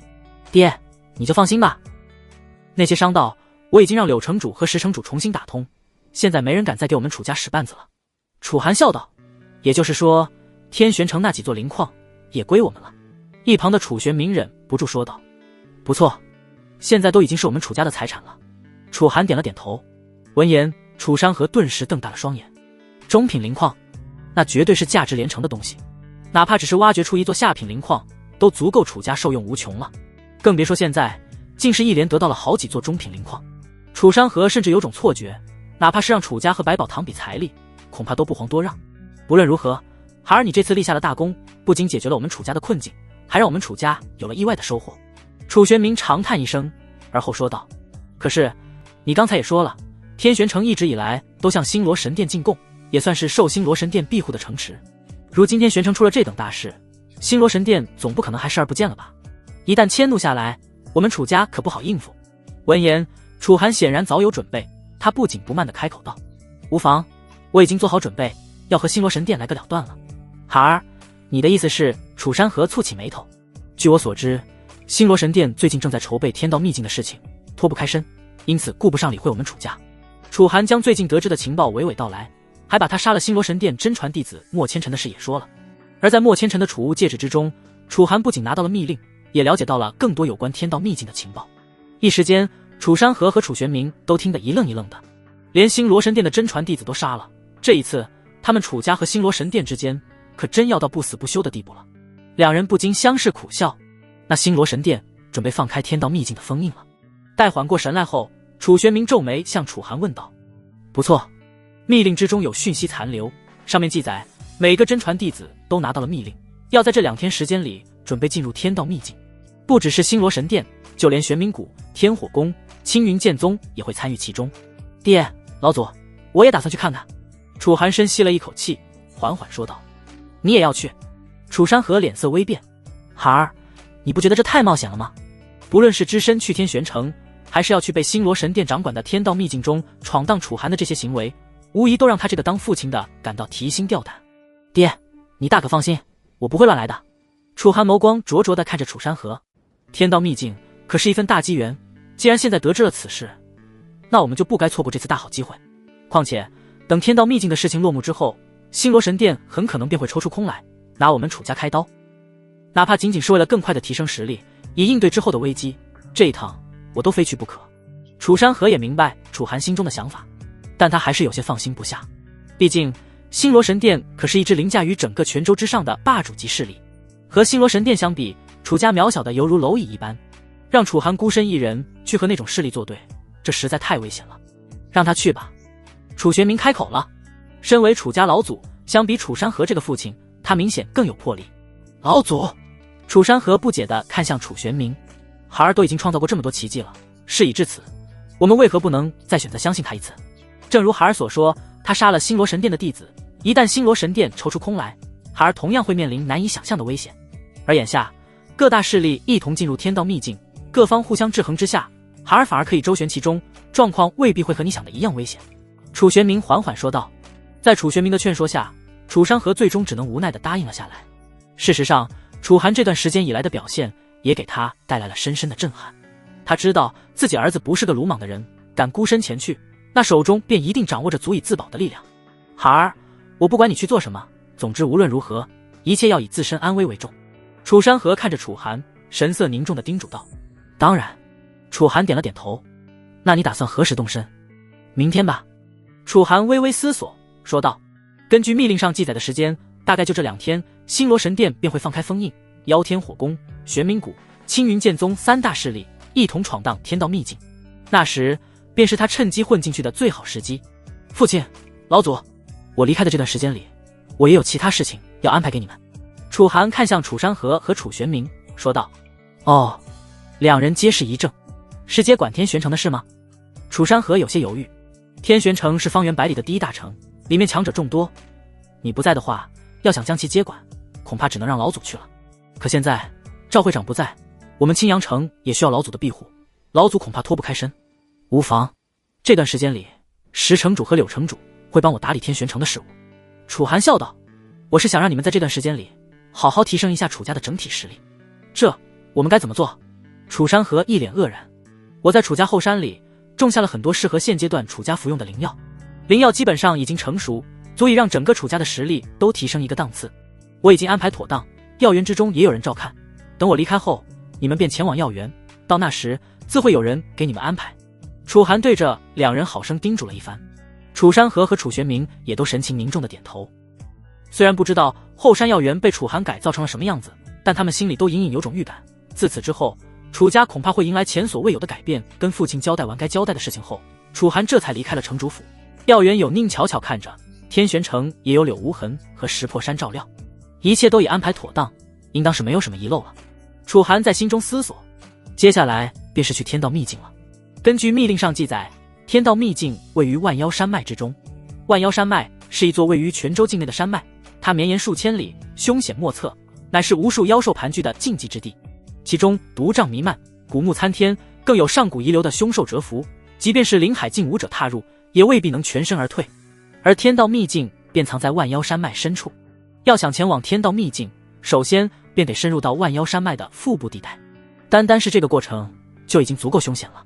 当然，对于楚寒而言倒是算不了什么，以他现在的实力，能伤到他的妖兽很少很少。思索良久，楚寒并没有急着离去，而是先去楚家后山找到了苏清寒。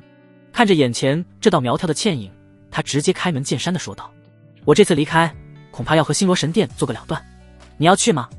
闻言，苏清寒顿时一脸愕然地看向他，做个了断。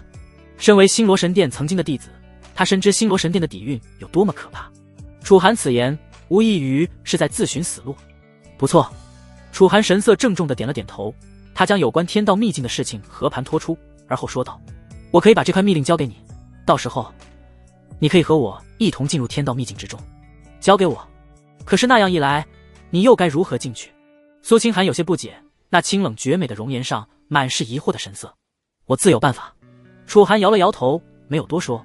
事实上，通过密令上记载的内容，他意识到那秘境的天道规则并不完整，和太初神剑的规制之力相比，甚至可以说是孱弱不堪。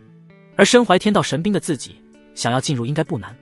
见苏清寒神色间有些犹豫，楚寒眉头微挑，问道：怎么，你不愿意和我去吗？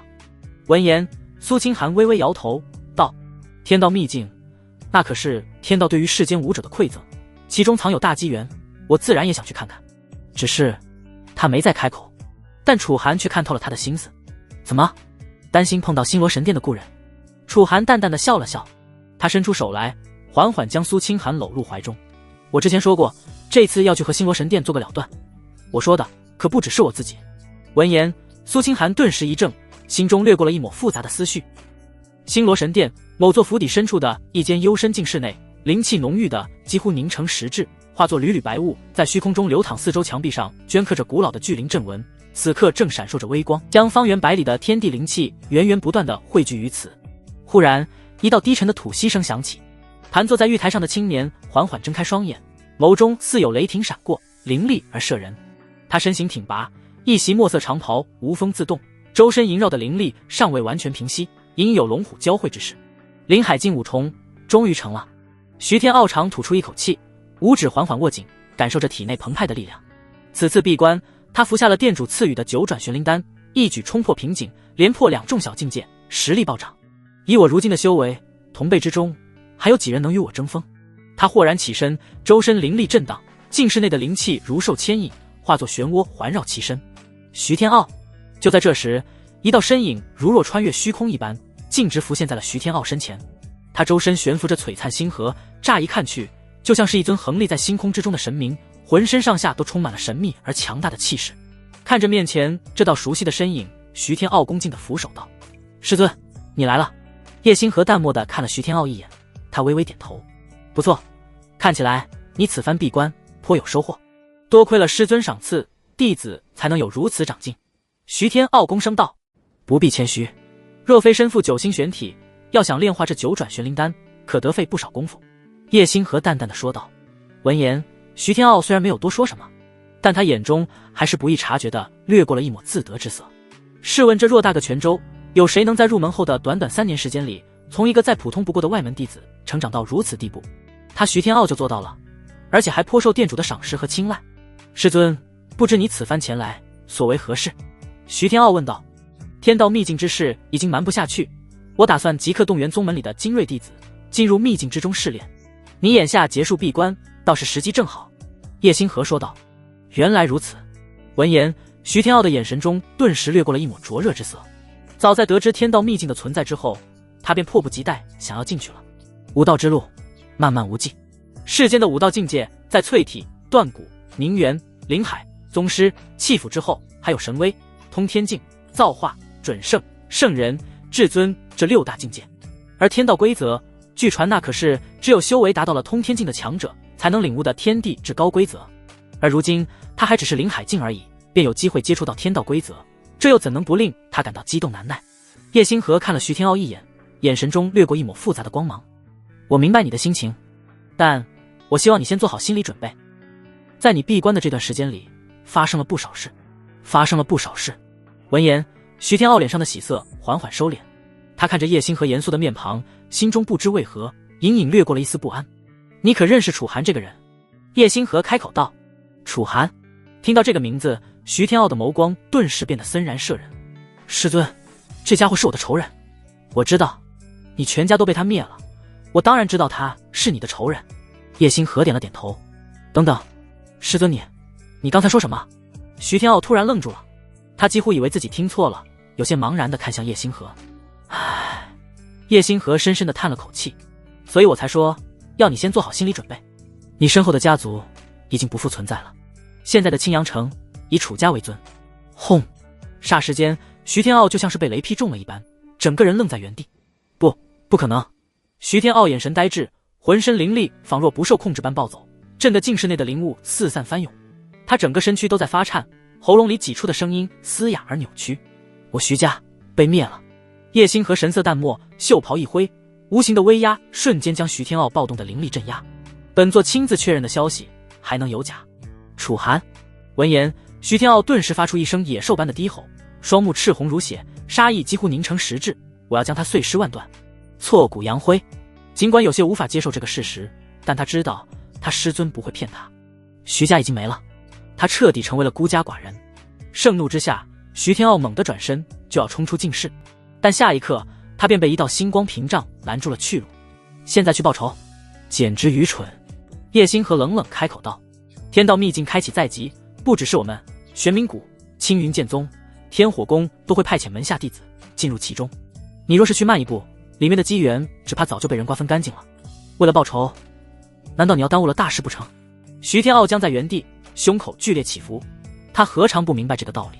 但血脉亲族被屠戮的滔天恨意，几乎要撕裂他的理智。这些天里，为了处理天道秘境的事，本座一直无暇理会其余事务。也是前不久才得知，青阳城那个楚家最近闹出了不少风波，尤其是那个叫楚寒的小子。叶星河眸光闪烁，眼底深处有着一抹令人悚然的寒意掠过。楚寒近期干过的事情，自然是瞒不过他的眼睛。以星罗神殿的能耐，收集这些情报并不难。玄阴宗宗主殷九幽、天玄城城主萧天雄，以及星罗神殿的真传弟子莫千尘，通通都是死在了楚寒的手里。徒儿，即便你不出手，本座也不会放过他的。境室里，叶星河看了徐天傲一眼，缓缓说道：“师尊打算亲自去对付那家伙。”听到叶星河这么说，徐天傲顿时眼睛一亮。不错，等秘境释了，我自会出手，将楚家覆灭。现在我们还得以大局为重，不可因为一个小小的楚家而乱了阵脚。叶星河沉声说道：“这么多年来，泉州境内还没哪个势力敢屡次三番地踩到星罗神殿的头上，楚家已然上了星罗神殿的必杀名单。等事情结束，他便要带着一众神殿高手亲赴青阳城，当着天底下众人的面将楚家抹除，以正星罗神殿的威名。本座沉寂太久，世间武者怕是都快忘了我的手段，这一次便正好借除掉楚家为由头，向世人展示一下我星罗神殿的力量。”叶星河在心中自语道：“好，有师尊你这番话，我就放心了。徒儿会全力备战秘境中的历练，之后我要和师尊你一起杀上楚家。”徐天傲攥紧拳头，恶狠狠地说道。待叶星河离开，徐天傲心中的波澜尚未平息，一想到自己的家族就这么死在了楚家的手上，他便感到一阵悲切，几乎无法自制。不对，我不是让苏师妹去刺杀楚寒了吗？怎么听师尊的意思，楚寒似乎没死？徐天傲忽然想起，在自己闭关修炼之前，由于担心楚寒会成为家族的隐患，他还特地命令苏清寒去对付楚寒来着。怎么现在苏清寒那边还没传来一点消息？而且楚家的势头也是越来越猛，反倒是他背后的徐家竟然还反过来栽在了楚家的手上。该死，那家伙到底怎么做事的？徐天傲是越想越气，他当即离开府邸，找来附近值守的执事，向他们询问有关苏清寒的事。然而执事们的回答出奇的一致，自从那天苏清寒离开了星罗神殿后，便再未归来，直至现在。这样的答复顿时让徐天傲感到有些惊疑不定。怎么会这样？难道苏师妹也死在了楚家的手上？可这怎么可能？苏师妹再怎么说也是个临海境武者，青阳城之中宁渊境变已经足以横行一方，临海境对那边的武者而言简直是降维打击一般的存在。徐天傲越想越觉得不对劲，他取出传讯符，打算动用星罗神殿的特殊传讯之法，尝试联系一下苏清寒，看看会不会有回应。苏清寒这么久没有音讯，徐天傲心里其实已经不抱多少希望了。他此番举动纯粹就是碰碰运气而已。可怎料短短片刻功夫之后，他居然就联系上了苏清寒。感应着那边熟悉的气息，徐天傲知道苏清寒没死，他还活着。苏清寒，你到底怎么回事？我不是让你去刺杀楚寒吗？怎么这么久都没有消息？还有你人呢？你死哪去了？刚一联系上苏清寒，徐天傲便几乎按捺不住心底的怒火，连珠炮似的一通发问。传讯符的另一边先是短暂的沉寂了半晌，而后便响起了一道清冷而熟悉的声音：徐师兄。苏清寒刚一开口，徐天傲便感觉到了不对，那嗓音微微发颤，带着一丝若有若无的喘息，尾音酥软，仿佛含着某种难以言说的魅意。徐天傲眉头一皱，心中顿生异样。苏清寒，你怎么回事？他冷声质问，声音怎么怪怪的？我没事。苏清寒的声音断断续续，似乎在极力压抑着什么，可越是压抑，那语调反而愈发娇媚，甚至带着柔软的轻哼。徐天傲越听越不对劲，脸色逐渐阴沉下来。你到底在做什么？他寒声问道，为何不回星罗神殿？我暂时回不去。苏清寒的声音忽然一颤，似乎被什么打断了一般，紧接着传讯符那边传来一声极轻的音鸣。这一声彻底让徐天傲脸色巨变，他仿佛想到了什么，猛地攥紧传讯符，眼中的怒火几乎要喷薄而出。苏清寒，你……然而还未等他质问出口，传讯符那边却忽然传来一道慵懒而戏谑的男子声音。徐天傲。这声音一出，徐天傲浑身血液瞬间凝固。楚寒，你怎么会？徐天傲声音嘶哑，几乎是从牙缝里挤出这几个字。我怎么会拿着你未婚妻的传讯符？楚寒轻笑一声，语气玩味，这还不简单？他现在就在我怀里啊！轰！徐天傲脑海炸开，一股前所未有的暴怒席卷全身。楚寒，你找死！他怒吼出声，周身灵力暴走，震得四周石壁寸寸皲裂。啧，别激动。楚寒的声音却依旧从容，甚至还带着几分调侃之意。苏姑娘现在可满足得很，你听。话音未落，传讯符那边苏清寒再也压抑不住。啊，楚公子，别！苏清寒，徐天傲目眦欲裂，几乎要捏碎传讯符。徐师兄，苏清寒的声音带着迷离。对不起，我控制不住。楚寒大笑起来。徐天傲，你徐家已灭，未婚妻如今又失身于我，你说你是不是个彻头彻尾的废物？楚寒，徐天傲几乎要癫狂了，眼中布满了血丝。家族覆灭，未婚妻被辱，此仇此恨不共戴天，我要你死，我要你死无葬身之地。他疯狂咆哮，可传讯符那边却只传来楚寒一声轻蔑的冷笑。放心，用不了多久，我们会见面的。啪！随着楚寒话音落下，传讯符被单方面切断。楚寒，你该死！静室内再听不到苏清寒和楚寒的声音，只剩下徐天傲如野兽般的嘶吼，以及滔天的怒意。苏清寒，你居然敢背叛我！沉寂良久，徐天傲缓缓抬起头来，他怎么都没想到，一向对自己言听计从的苏清寒，在被派去对付楚寒之后，竟然反过来被楚寒给征服了。他实在想不通楚寒是怎么做到的。毕竟苏清寒何等身份，他可是星罗神殿的内门弟子，地位高高在上，怎可能看得上青阳城中一个小家族的少爷？而且苏清寒可还是自己的未婚妻，放着星罗神殿内的大好前途不要，如此资质卓绝的天骄，居然甘愿去当楚寒的痉挛。徐天傲越想越觉得荒谬，这简直离谱到家了。当然，他对苏清寒并无实质的情感，只是因为苏清寒的体质极其适合双修，徐天傲才会看上他。在徐天傲的心里，早已把苏清寒视作为自己的炉鼎了。然而，他连苏清寒的手都还没碰过，他看上的炉鼎就已经成为了他人的痉挛。如此残酷的现实，让徐天傲实在有些难以接受。此刻的他再不复原来的风度翩翩，他披头散发，眼冒凶光，就好似一头想要择人而噬的凶兽一般，看起来相当可怕。咔嚓，徐天傲一把捏碎了手中的传讯符，心中对楚寒的杀意已经沸腾到了极致。楚寒，若不杀你，我徐天傲誓不为人。还有苏清寒，你们这对狗男女，给我一起下地府去吧！徐天傲咬着牙，喉咙里发出冷酷的低吼声。传讯符的另一头，楚家，楚寒的房间里，此刻四周到处灵气氤氲，淡淡的灵雾在空气中流转，将整个空间笼罩在一片朦胧之中。床上，楚寒缓缓睁开双眼，漆黑的眸中闪过一丝金芒。经过这次双修后，经脉之中流淌的力量似乎比之前更加凝实了，他的修为稳固了不少，甚至隐隐有在进一步的迹象。不愧是太阴玄女体，他低声自语。要知道，他现在可是灵海境的武者了。到了这个阶段，若是没有长久岁月的积累，要想再进一步，是无比艰难的。在楚寒身旁，苏清寒正轻轻喘息着，白皙如玉的肌肤上泛着一层淡淡的红晕，额前的发丝被汗水微微浸湿，贴在脸颊上。他那双清冷的眸子此刻含着几分嗔意，显然是对楚寒方才的霸道行径颇为不满。主人，他咬了咬唇，声音里带着一丝羞恼，您刚才太过分了。楚寒眉头一挑，故作不解，怎么了？还装？苏清寒羞恼地瞪着他，刚才刚才徐天傲用传讯符和我传讯，你明明知道是他，却还。回想起方才的场景，他耳根都不禁烧得通红。楚寒淡然一笑，他伸手将苏清寒揽入怀中，手指轻轻抚过他柔顺的长发，动作温柔却又带着不容抗拒的强势。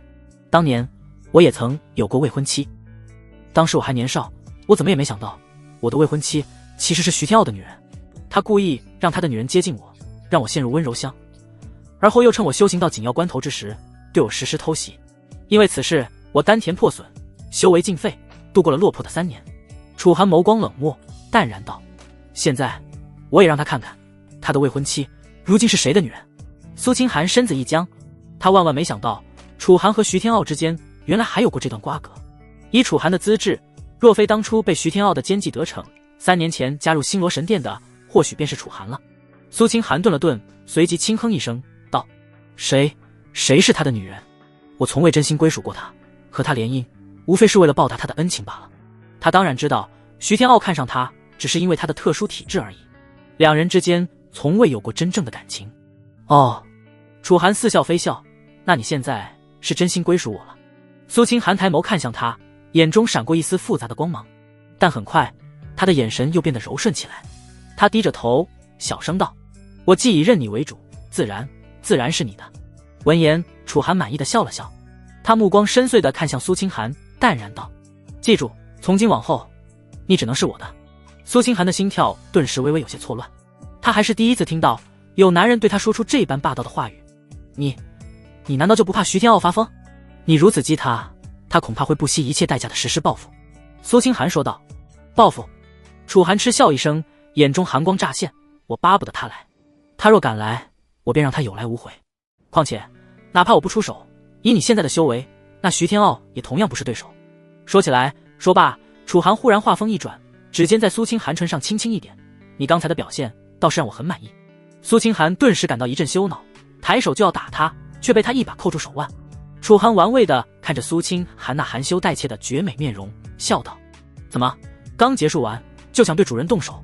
你无耻！苏清寒又羞又气，却挣脱不开，只得偏过头去，不再理他。楚寒也不恼，只是将他搂得更紧，淡淡道：好了，不逗你了。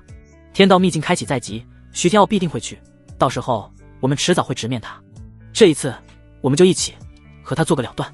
万妖山脉深处，天道秘境之外，天穹之上，厚重的云层如怒海翻涌，4道足以撕裂虚空的磅礴气息先后降临，让方圆百里的天地灵气剧烈搅动。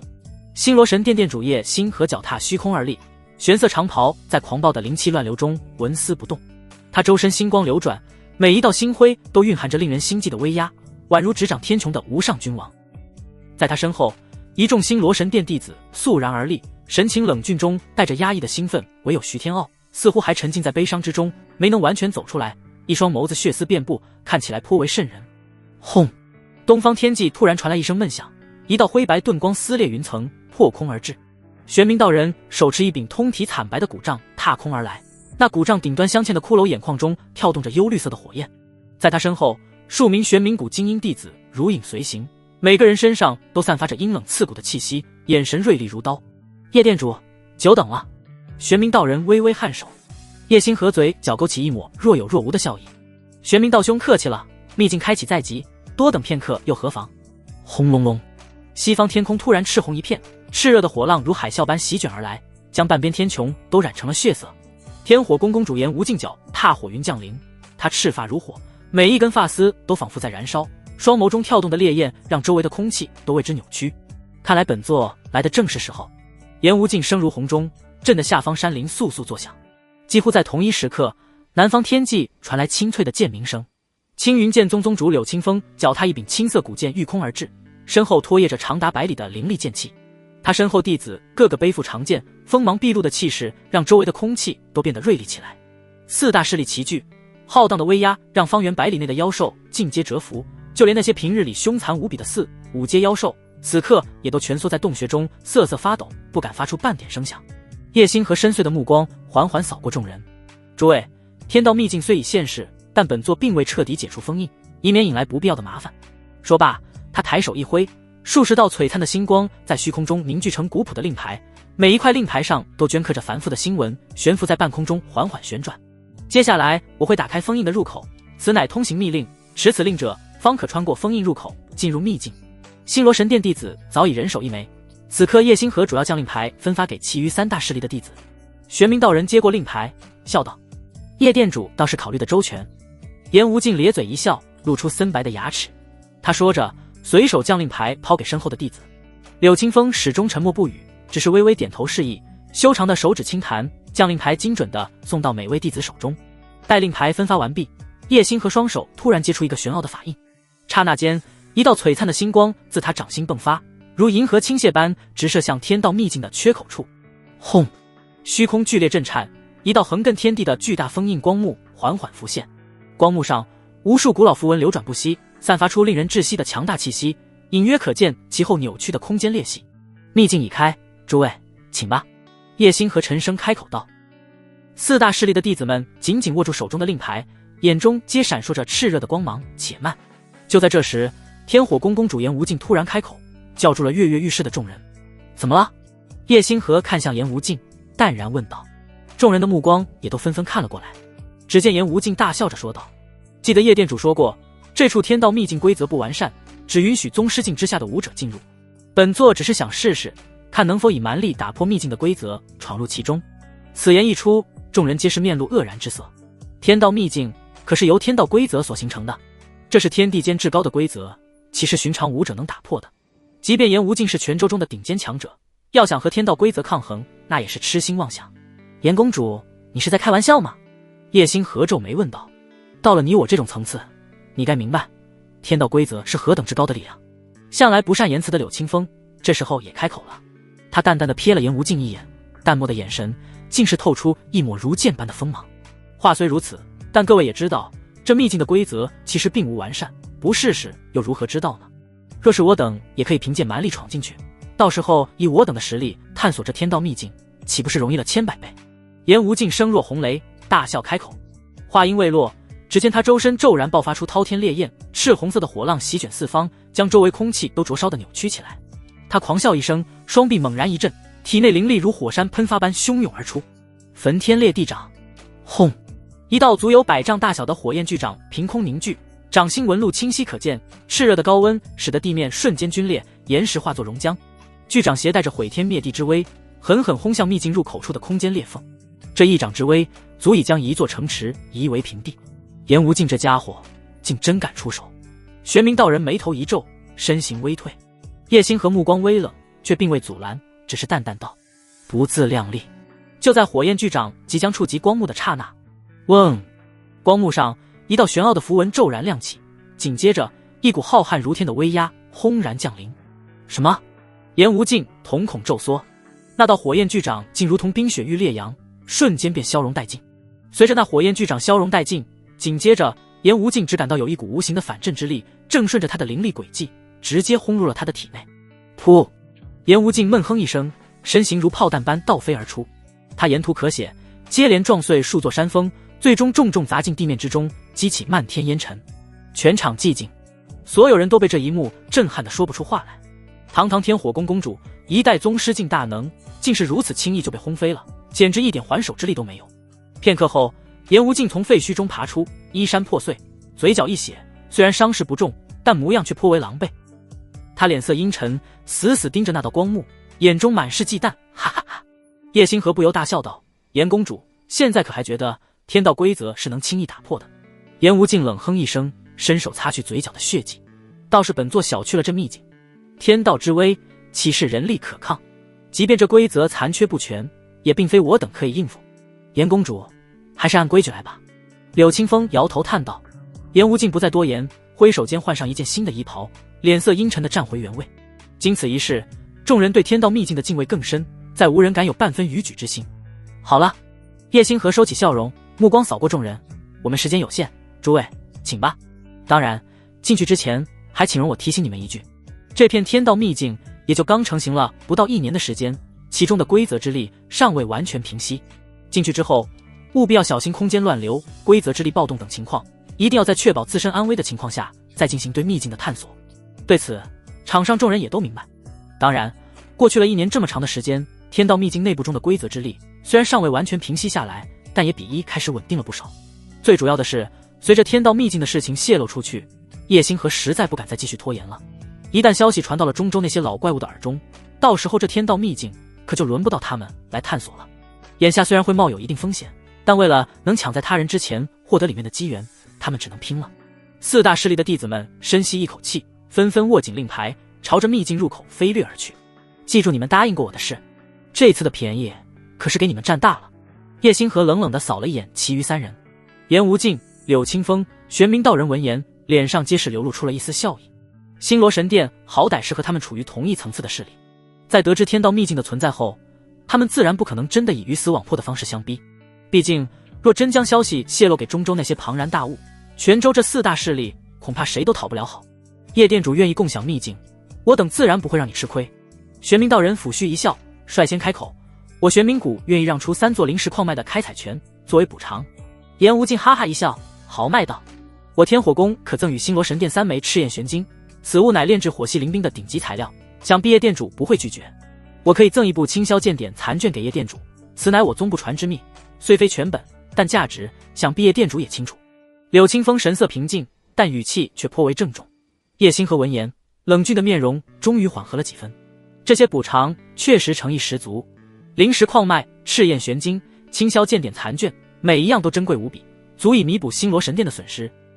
更重要的是，三大势力的态度让叶星河感到很舒服，他们并非是一味的强取豪夺，而是愿意以利益交换的方式和星罗神殿达成合作。很好，叶星河微微颔首，既然诸位如此有诚意，那本座也不再计较这么多了。他目光扫过众人，淡然道，不过丑话可先说在前头，进入秘境后要让门下弟子各凭本事来争夺机缘，生死有命，谁也说不了什么。但若是有谁敢在背后耍手段的话，哼！一声冷哼，宛如惊雷炸响，震得众人心神一颤。颜无尽咧嘴一笑，叶店主放心，我等都是明白人。柳清风和玄冥道人也纷纷点头。对于叶星河的警告，事实上他们并不在意，毕竟各自门下弟子也都不是庸手，真要争夺起来，鹿死谁手还未可知。一个时辰前，楚家此刻的楚寒正立于庭院之中修炼着剑法，只见他指尖缭绕着一缕剑气，轻易的便将飘落的枯叶无声斩为2半，但除了枯叶之外，周遭却没有留下一丝一毫的痕迹，可谓是举重若轻，对力道把控的精准至极。忽然院外传来急促的脚步声，一名黑衣侍卫单膝跪地，恭敬的双手呈上一枚泛着青光的传讯玉简。少主，柳城主急讯。楚寒眸光一凝，修长的手指接过玉简，神识扫过的瞬间，玉简中蕴含的信息顿时如潮水般涌入脑海。星罗神殿、玄冥谷、天火宫、青云剑宗4大势力强者齐动，皆往万妖山脉深处而去，恐秘境将起。终于开始了。楚寒眸光闪烁，转身便进入了房间。室内，苏清寒正在静坐调息，一袭白衣胜雪，周身灵力缭绕。感应到楚寒的气息，他纤长的睫毛轻颤，缓缓睁开双眸。要动身了。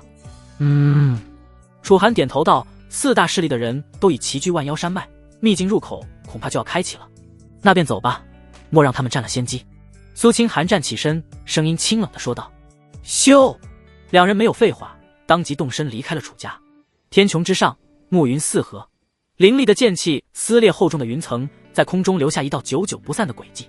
2道身影宛如流星掠空，直指远处的万妖山脉。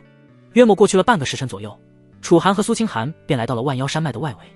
万妖山脉距离青阳城并不算近，且2人都是灵海境的修为，要跨越这遥远的距离，倒也费不了多少功夫。此刻，黑压压的人群如同潮水般堆积在万妖山脉的入口处，嘈杂的喧哗声此起彼伏，震得四周山林簌簌作响。只是他们似乎都被什么东西挡在了外围，虽然围堵着万妖山脉的入口，却不敢上前一步。怎么会有这么多人？苏清寒有些讶异。星罗神殿、天火宫、玄冥谷、青云剑宗4大泉州境内的顶尖势力同时出动，这可是罕见的大事，眼下怕是整个泉州都被惊动了。他们估计也猜到万妖山脉深处或许出现了什么珍贵的机缘，因此全都闻讯赶了过来。楚寒淡淡的说道。果然，随着2人靠近，很快他们便听到了一声声满是不甘的喊叫。凭什么不让我们进去？万妖山脉又不是星罗神殿的地盘。有人愤愤不平的喊道。就是机缘见者有份，你们4大势力凭什么独占？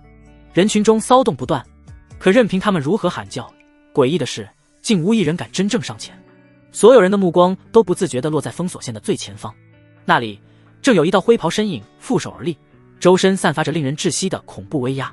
那是一位面容冷峻的老者，双目如电，灰白的长发随风轻扬，只是静静地站在那里，便仿佛一座不可逾越的巍峨高山，镇压着全场的躁动。他的胸前绣着星罗神殿的星辰徽记，袖口银纹流转，赫然是一位星罗神殿的长老。哼，少说废话，谁敢上前一步，大可试试看。老夫让等有来无回。老者冷声开口，眸光开合间，浑身上下流露出骇人的气势。众人皆是一致，尽管他们人多势众，可在这位星罗神殿的长老面前，他们却感觉自己如同蝼蚁一般弱小。一时间，众人都有些被吓住了。很快，楚寒也看到了最前方的老者，这是宗师境。他目光微凝，缓缓开口。从老者身上，他能感受到一股难以形容的压迫感，仿佛面对的不是一个人，而是一头蛰伏的远古凶兽。以他现在的修为，只有在面对真正的宗师境武者时，才会有如此强烈的压迫感。苏清寒站在他身旁，眉头轻蹙。不错，这位是月琴长老，拥有宗师境的修为。星罗神殿果然大手笔，连守门的都是宗师强者。楚寒双眸微眯，心中暗自警惕。泉州境内，宗师已是顶尖存在，更别说在场的武者大多只是断骨境，甚至还有不少淬体境的存在，在宗师面前，简直如同蝼蚁。楚寒的目光扫过四周，发现除了月琴外，还有数十名身着星罗神殿服饰的弟子镇守各处，封锁严密。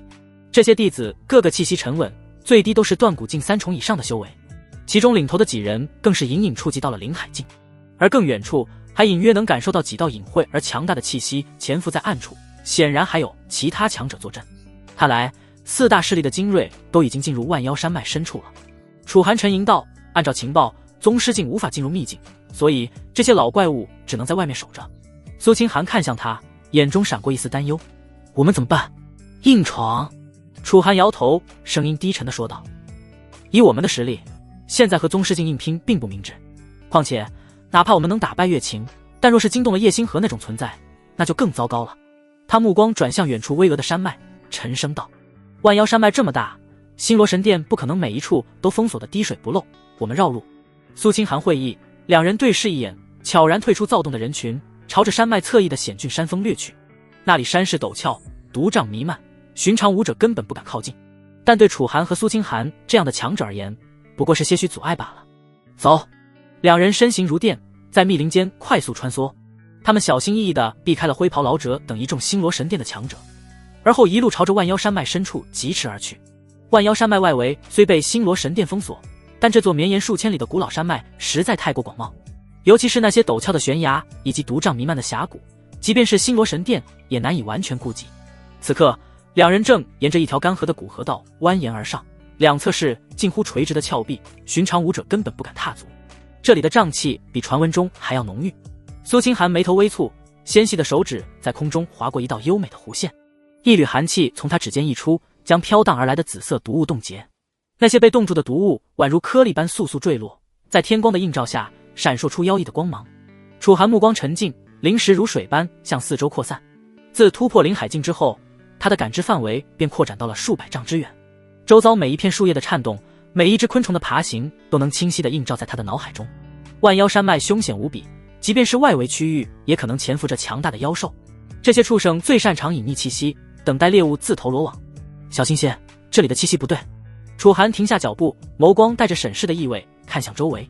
就在他话音刚落的瞬间，前方的密林深处突然传来一阵细微的沙沙声。苏清寒神色微凛，连忙看向前方。密林深处那细微的声音起初机不可闻，但转眼间就变得清晰可辨了起来。吼！一声震耳欲聋的咆哮骤然炸响，震得周围的树叶簌簌落下。只见一道黑影如闪电般从灌木丛中窜出，带着腥风扑面而来。那是一头通体漆黑的巨狼，体型足有丈余高，浑身肌肉虬结。他的獠牙森白如刀，双目猩红如血，周身翻滚着浓稠的黑色妖气。从其散发的气息判断，赫然是一头断骨境巅峰的妖兽。找死！楚寒冷哼一声，身形纹丝未动，只是右手抬起，食指与中指并拢，轻描淡写的向前一挥。轰！一道剑气应手而出，如雷霆般劈向巨狼。剑气所过之处，空气都被撕裂，发出尖锐的啸鸣。那巨狼甚至来不及做出任何反应，就被这道剑气当头劈中。扑哧一声，巨狼庞大的身躯从中间被一分为二，鲜血和内脏喷洒而出，将周围的树木染成了暗红色两半狼，尸重重砸在地上，发出沉闷的响声。断骨境的妖兽也敢偷袭？苏清寒微微摇头，神色淡漠。万妖山脉之中，妖兽随处可见，但这里毕竟是外围区域，这种实力寻常的妖兽虽然多不胜数，可对他们而言却根本造不成半点威胁。当然，绝大部分武者还是不敢像楚寒二人这般冒险的，否则入口处的人群早就四散而开，从其他地方溜进万妖山脉里了。然而就在巨狼被斩杀的瞬间，远处的山林深处陡然传来一声震天动地的怒吼。吼！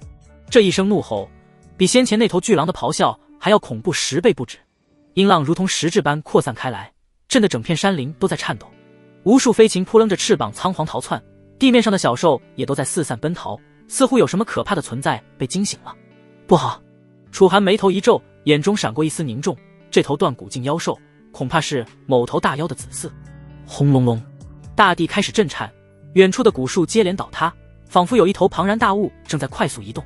树木断裂的声音由远及近，转眼间就到了100米开外，是一头灵海境大妖。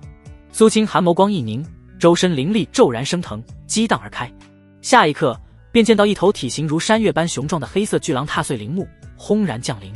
这头巨狼比先前那头大了数倍，站着就有3丈高，通体漆黑如墨，毛发如钢针般根根竖立。最骇人的是他那双猩红的兽瞳，里面充斥着纯粹的暴虐与杀意。人类，你们竟敢杀我子嗣！巨狼口吐人言，声音低沉如雷。他周身妖气滔天，赫然是一头灵海境巅峰的大妖。楚寒淡淡的瞥了眼前的巨狼一眼，神色波澜不惊。他自己非要来送死，这可怨不得人。人类，你找死！闻言，巨狼顿时怒吼一声，猛地抬起前爪拍下。那爪子足有磨盘大小，爪间泛着森冷的寒光。轰！巨大的狼爪如山岳般砸落，地面瞬间崩裂，无数碎石飞溅而起，冲击波扩散开来，将方圆10丈内的树木全部震断。区区灵海境妖兽也敢在我面前放肆！楚寒冷笑一声，在狼爪即将触碰到他的一瞬间，楚寒的身影早已消失在了原地。太慢了！冰冷的声音在巨狼头顶响起。巨狼瞳孔骤缩，猛然抬头，却见楚寒不知何时已凌空而立。他手里握着苍冥剑，剑身上寒光如秋水般流淌。斩！楚寒手腕一抖，一道璀璨的剑光如银河倾泻，瞬间斩落。扑哧！鲜血如泉涌般喷溅而出，巨狼的整条前爪齐根而断，重重砸在地上，激起一片尘土。断口处光滑如镜，可见这一剑之快。吼！巨狼发出痛苦的嘶吼，眼中的暴虐终于被惊惧所取代。他终于意识到，眼前这个看似渺小的人类根本不是他能抗衡的存在。逃！巨狼毫不犹豫，转身就要遁走。灵海境的妖兽已经具备相当的智慧，知道什么时候该拼命，什么时候该逃命。现在想走，晚了。楚寒眸光冰冷，手中长剑再度扬起，剑身上突然亮起刺目的电光，周围的空气都仿佛开始扭曲了起来。灭！一道比先前更加璀璨的剑光贯穿天地，瞬间洞穿了巨狼的头颅。剑光去势不减，继续向前飞射，将沿途的树木全部斩断，直到100丈开外才渐渐消散。轰！巨狼庞大的身躯轰然倒地，鲜血如小溪般从颅骨的贯穿伤中涌出，很快就形成了一片血泊。他的四肢抽搐了几下，便彻底没了动静。楚寒收剑入鞘，神色平静如常，仿佛刚才只是随手拍死了一只苍蝇。他连看都没多看的巨狼尸体一眼，转身就要继续赶路。灵海境巅峰的妖兽，竟是连你一剑都接不住。苏清寒走上前，他看着地上巨狼的尸体，俏脸上满是惊诧。虽然知道楚寒战力非凡，但如今亲眼所见，仍是倍感震撼。楚寒淡淡的说道，他虽踏入灵海境巅峰，但终究只是妖兽，灵智有限，并不懂真正的战斗之法。妖兽天生肉身强大，但相比武者，战斗技巧却要弱上不少。楚寒顿了顿，目光转向山脉深处，沉声道，不过这头巨狼临死前似乎以某种方式传递了讯息。苏清寒眸光一凝，你的意思是他背后还有更强的存在？楚寒点头，表情变得严肃起来。万妖山脉深处恐怕有宗失境的大妖坐镇，刚才那一剑我故意留了3分力，就是不想引起更大的动静。那我们要加快速度了。苏清寒沉声道，眼中闪过一丝忧虑，一旦惊动宗失境妖兽，麻烦就大了。楚寒不再多言，二人身形一闪，化作2道残影，继续朝着山脉深处疾驰而去。巨狼的尸体尚未冷却，忽然数道身影破空而来，稳稳落在战场中央。为首的是一位灰袍老者，面容冷峻，双目如电，正是先前镇守入口的月琴长老。在他身后还跟着几名星罗神殿的执事，个个气息沉稳，最低也是林海境的修为。长老，这里的战斗痕迹很新，应该刚结束不久。一名执事蹲下身，手指轻触地面残留的剑痕，眼中闪过一丝凝重。好锋利的剑气，出手之人实力不弱。月琴目光冰冷，环视四周，灵石如潮水般扩散开来，覆盖方圆数里。只可惜他们来晚了，除了残留的气息外，他并未捕捉到任何活人的踪迹。有人闯进来了，他缓缓开口，声音低沉而威严。怎么会这样？另一名执事脸色一变，我们明明封锁了所有入口，怎么可能还有人能潜入？月琴冷哼一声，万妖山脉广袤无边，总有一些险峻之地难以顾及，看来有人选择了绕路。他走到巨狼的尸体旁，俯身检查。巨狼的头颅被一剑贯穿，伤口平滑如镜，没有丝毫拖泥带水。林海境巅峰的妖兽竟被一剑斩杀。月琴眼中闪过一丝凝重，闯入者的实力恐怕已经接近宗师境。几名执事闻言，脸色皆是一变。长老，要不要立刻通知殿内增援？一名执事沉声问道。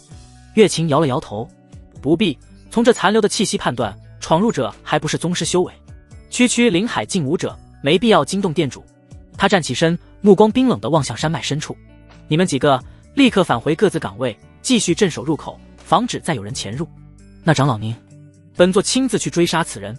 月琴语气森然，敢在我星罗神殿的眼皮底下溜进来，就要做好付出代价的准备。话音落下，他身形一闪，化作一道灰影，朝着楚寒离去的方向疾驰而去。宗师境武者在全力施展之下，速度何等惊人，几乎是一眨眼的功夫，月琴便消失在了众人眼前，没入到山林的深处。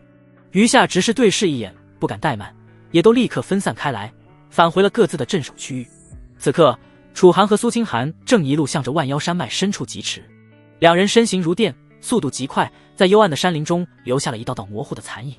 就在这时，楚寒的脸色突然变了，似是感受到了楚寒的异样，一旁的苏清寒不由疑惑地看向他。你怎么了？有人跟来了。楚寒神色凝重，缓缓开口。什么？难道也是和我们一样偷偷闯进来的武者？苏清寒讶然道。不，他的速度很快，而且气息也有些熟悉，是星罗神殿那位月琴长老。或许是先前和妖兽战斗时闹出的动静太大，我们被发现了。楚寒语速急促地说道。他的神魂之力一直时刻关注着周围的动静。就在刚才，他清晰地感受到有一股无比强大的气息正以惊人的速度向他们逼近，正是镇守万妖山脉入口的那位宗师境强者月琴。怎么会这样？闻言，苏清寒的脸色也变了。月琴那可是一尊货真价实的宗师境大能，若是被他追上，两人根本不可能有半点反抗的机会。快，再快一点！苏清寒沉声开口，指尖掐诀，一缕缕灵气蔓延而开，缭绕在二人脚下，使得他们的速度再度提升了几分。然而这根本没用，宗师境的速度太恐怖了，一旦被宗师境武者锁定了方向，要追上他们不过就是个时间问题罢了。楚寒眉头紧锁，灵石始终锁定着身后。轰！突然一声震天动地的巨响从后方传来，狂暴的灵力波动如同海啸般席卷而过，数十棵需要三人合抱的参天古木瞬间被碾成齑粉。你们逃不掉的！月琴冰冷的声音如雷霆般炸响，震得四周山石摇晃，簌簌滚落。楚寒猛然回头，只见一道灰袍身影踏空而来，每一步落下都迸发出惊人的气息，就好似一尊魔神降临人世，让人根本生不出半点反抗的念头。这是楚寒第一次感受到宗师境强者的可怕。苏清寒那俏丽的面容上也不禁掠过了一抹骇然之色。该死！楚寒咬牙，猛地推了苏清寒一把。我们分开走。分开。苏清寒稍稍回过神来，有些讶然地看向楚寒。你现在尚未完全摆脱星罗神殿弟子的身份，这次四大势力联手进入天道秘境，你要想混入其中，应当不难。若是被月琴看到你跟我在一起，你只会被我牵连。这家伙交给我来应付就好。楚寒沉声开口道。你……闻言，苏清寒的心神顿时微微颤动了一下。楚寒这是打算要独自将月琴长老引开不成？他本以为自己对楚寒应当没有太深的情感，毕竟自己当初之所以留在楚家，完全就是被楚寒强迫的。可经过那一次次双修之后，也不知是阴阳太玄合道真经的影响，还是他确实被楚寒给征服了。此刻听到楚寒说要和自己分开，他的心里竟是萌生出了一丝不舍的情绪。月琴长老的实力太强，不是你我可以应付的，让你独自面对危险，我做不到。他咬了咬牙，说道：听话，别忘了，我可还是你的主人。楚寒神色严肃地看向他。苏清寒也知道现在不是纠缠的时候，他依依不舍地看了楚寒一眼，最终还是乖乖和楚寒分开了。我在天道秘境之中等你，你可一定要来。留下这句话后，他便身形一闪，朝着密林的另一侧掠了过去。见苏清寒离开，楚寒这才缓缓松了口气。面对一尊宗师境强者的追杀，他可没把握护住身边的人，只有让身边人离开，自己才能无所顾虑地和敌人周旋。而且苏清寒还有着身份上的优势，在月琴发现苏清寒的身份之前，他要潜入天道秘境之中会容易很多。楚寒深吸了口气，他看了身后紧追不舍的身影一眼，而后骤然转向，朝着密林外的陡峭山崖冲去。分开了。远处月琴自然也注意到了此事。咻！不等他多想，一道凌厉的剑气忽然自前方劈砍而来，目标直指他周身要害。哼，雕虫小技！月琴冷笑出声，他袖袍一挥，便有一股澎湃到难以形容的力量激荡而开，将那剑气轻易击溃。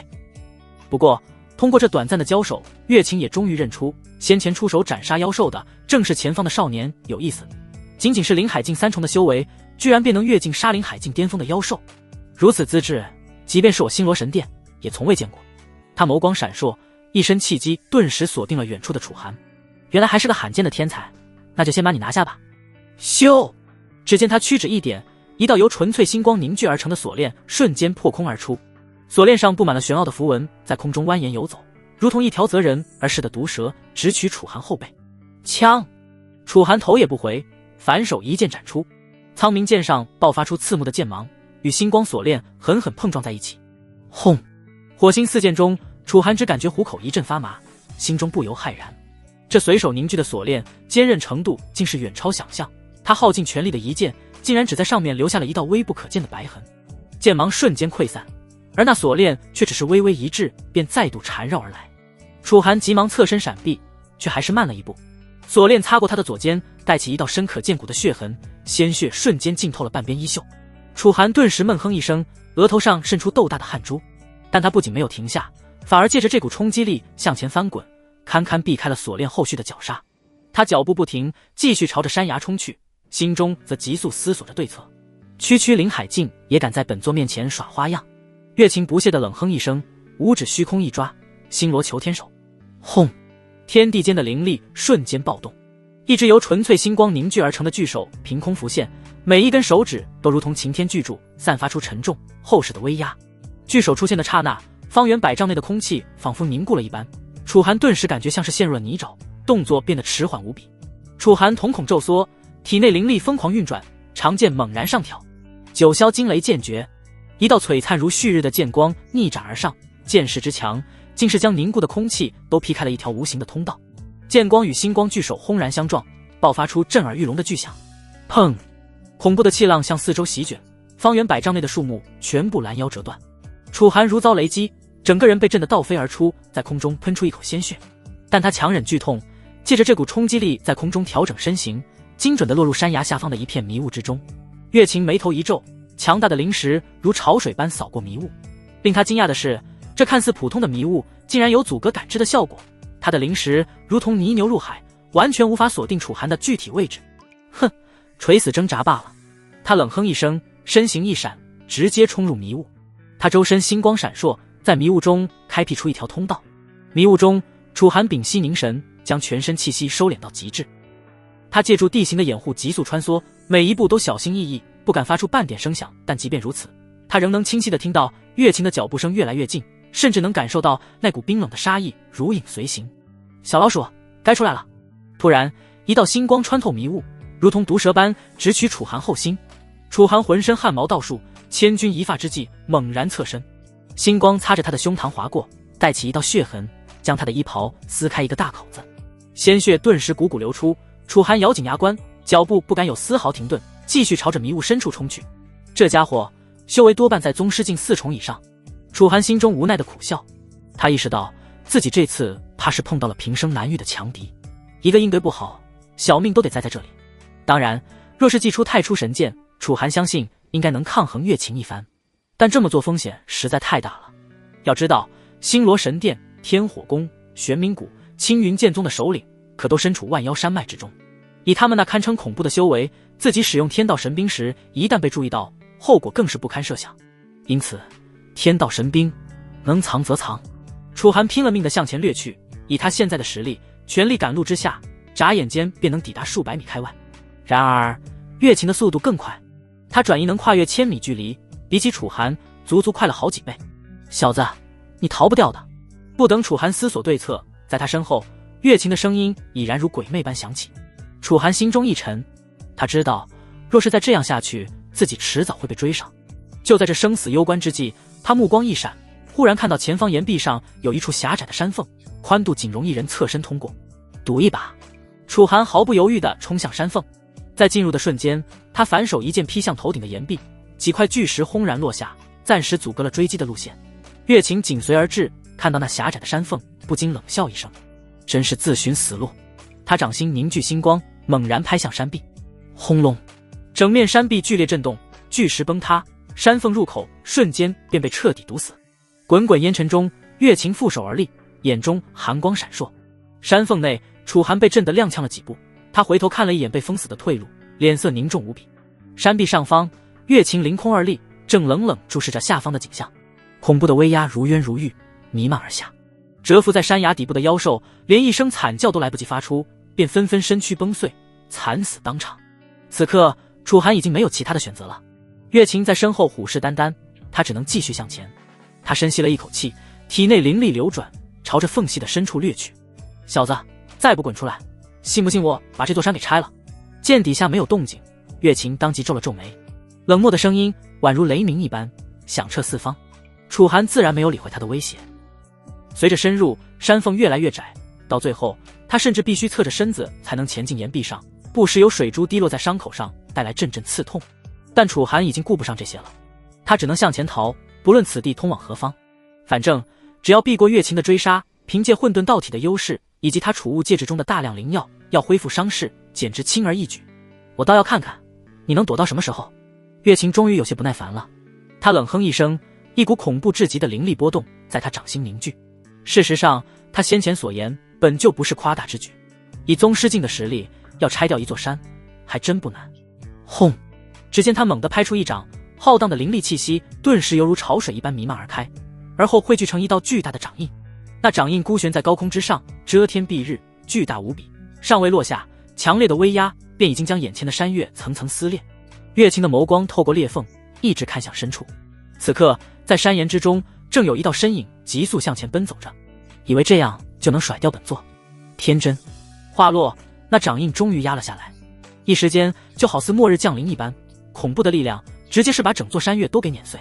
山势塌陷，烟尘弥漫，轰隆隆的震动声，哪怕远在万妖山脉之外的人群都能清晰地听到。这是怎么回事？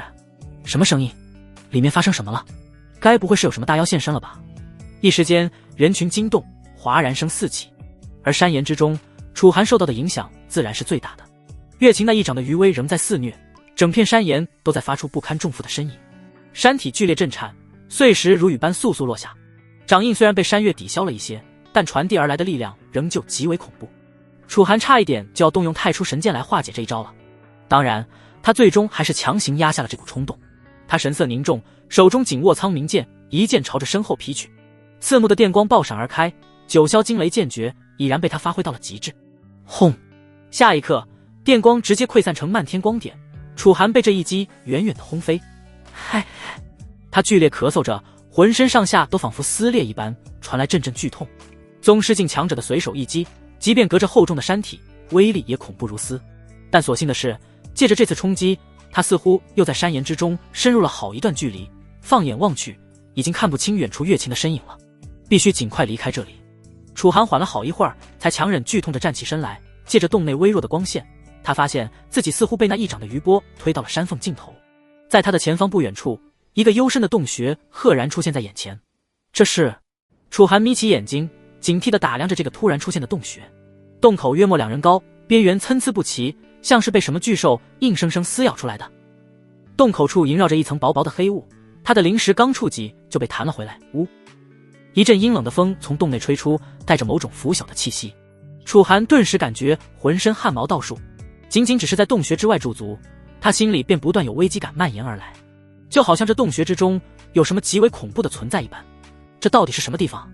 楚寒的眼中不禁流露出一丝惊疑不定的光芒。可不等楚寒多想，在他身后刺耳的破空声响起，一道凌厉的劲风忽然飞掠而至。楚寒神色微变，连忙躲开。轰！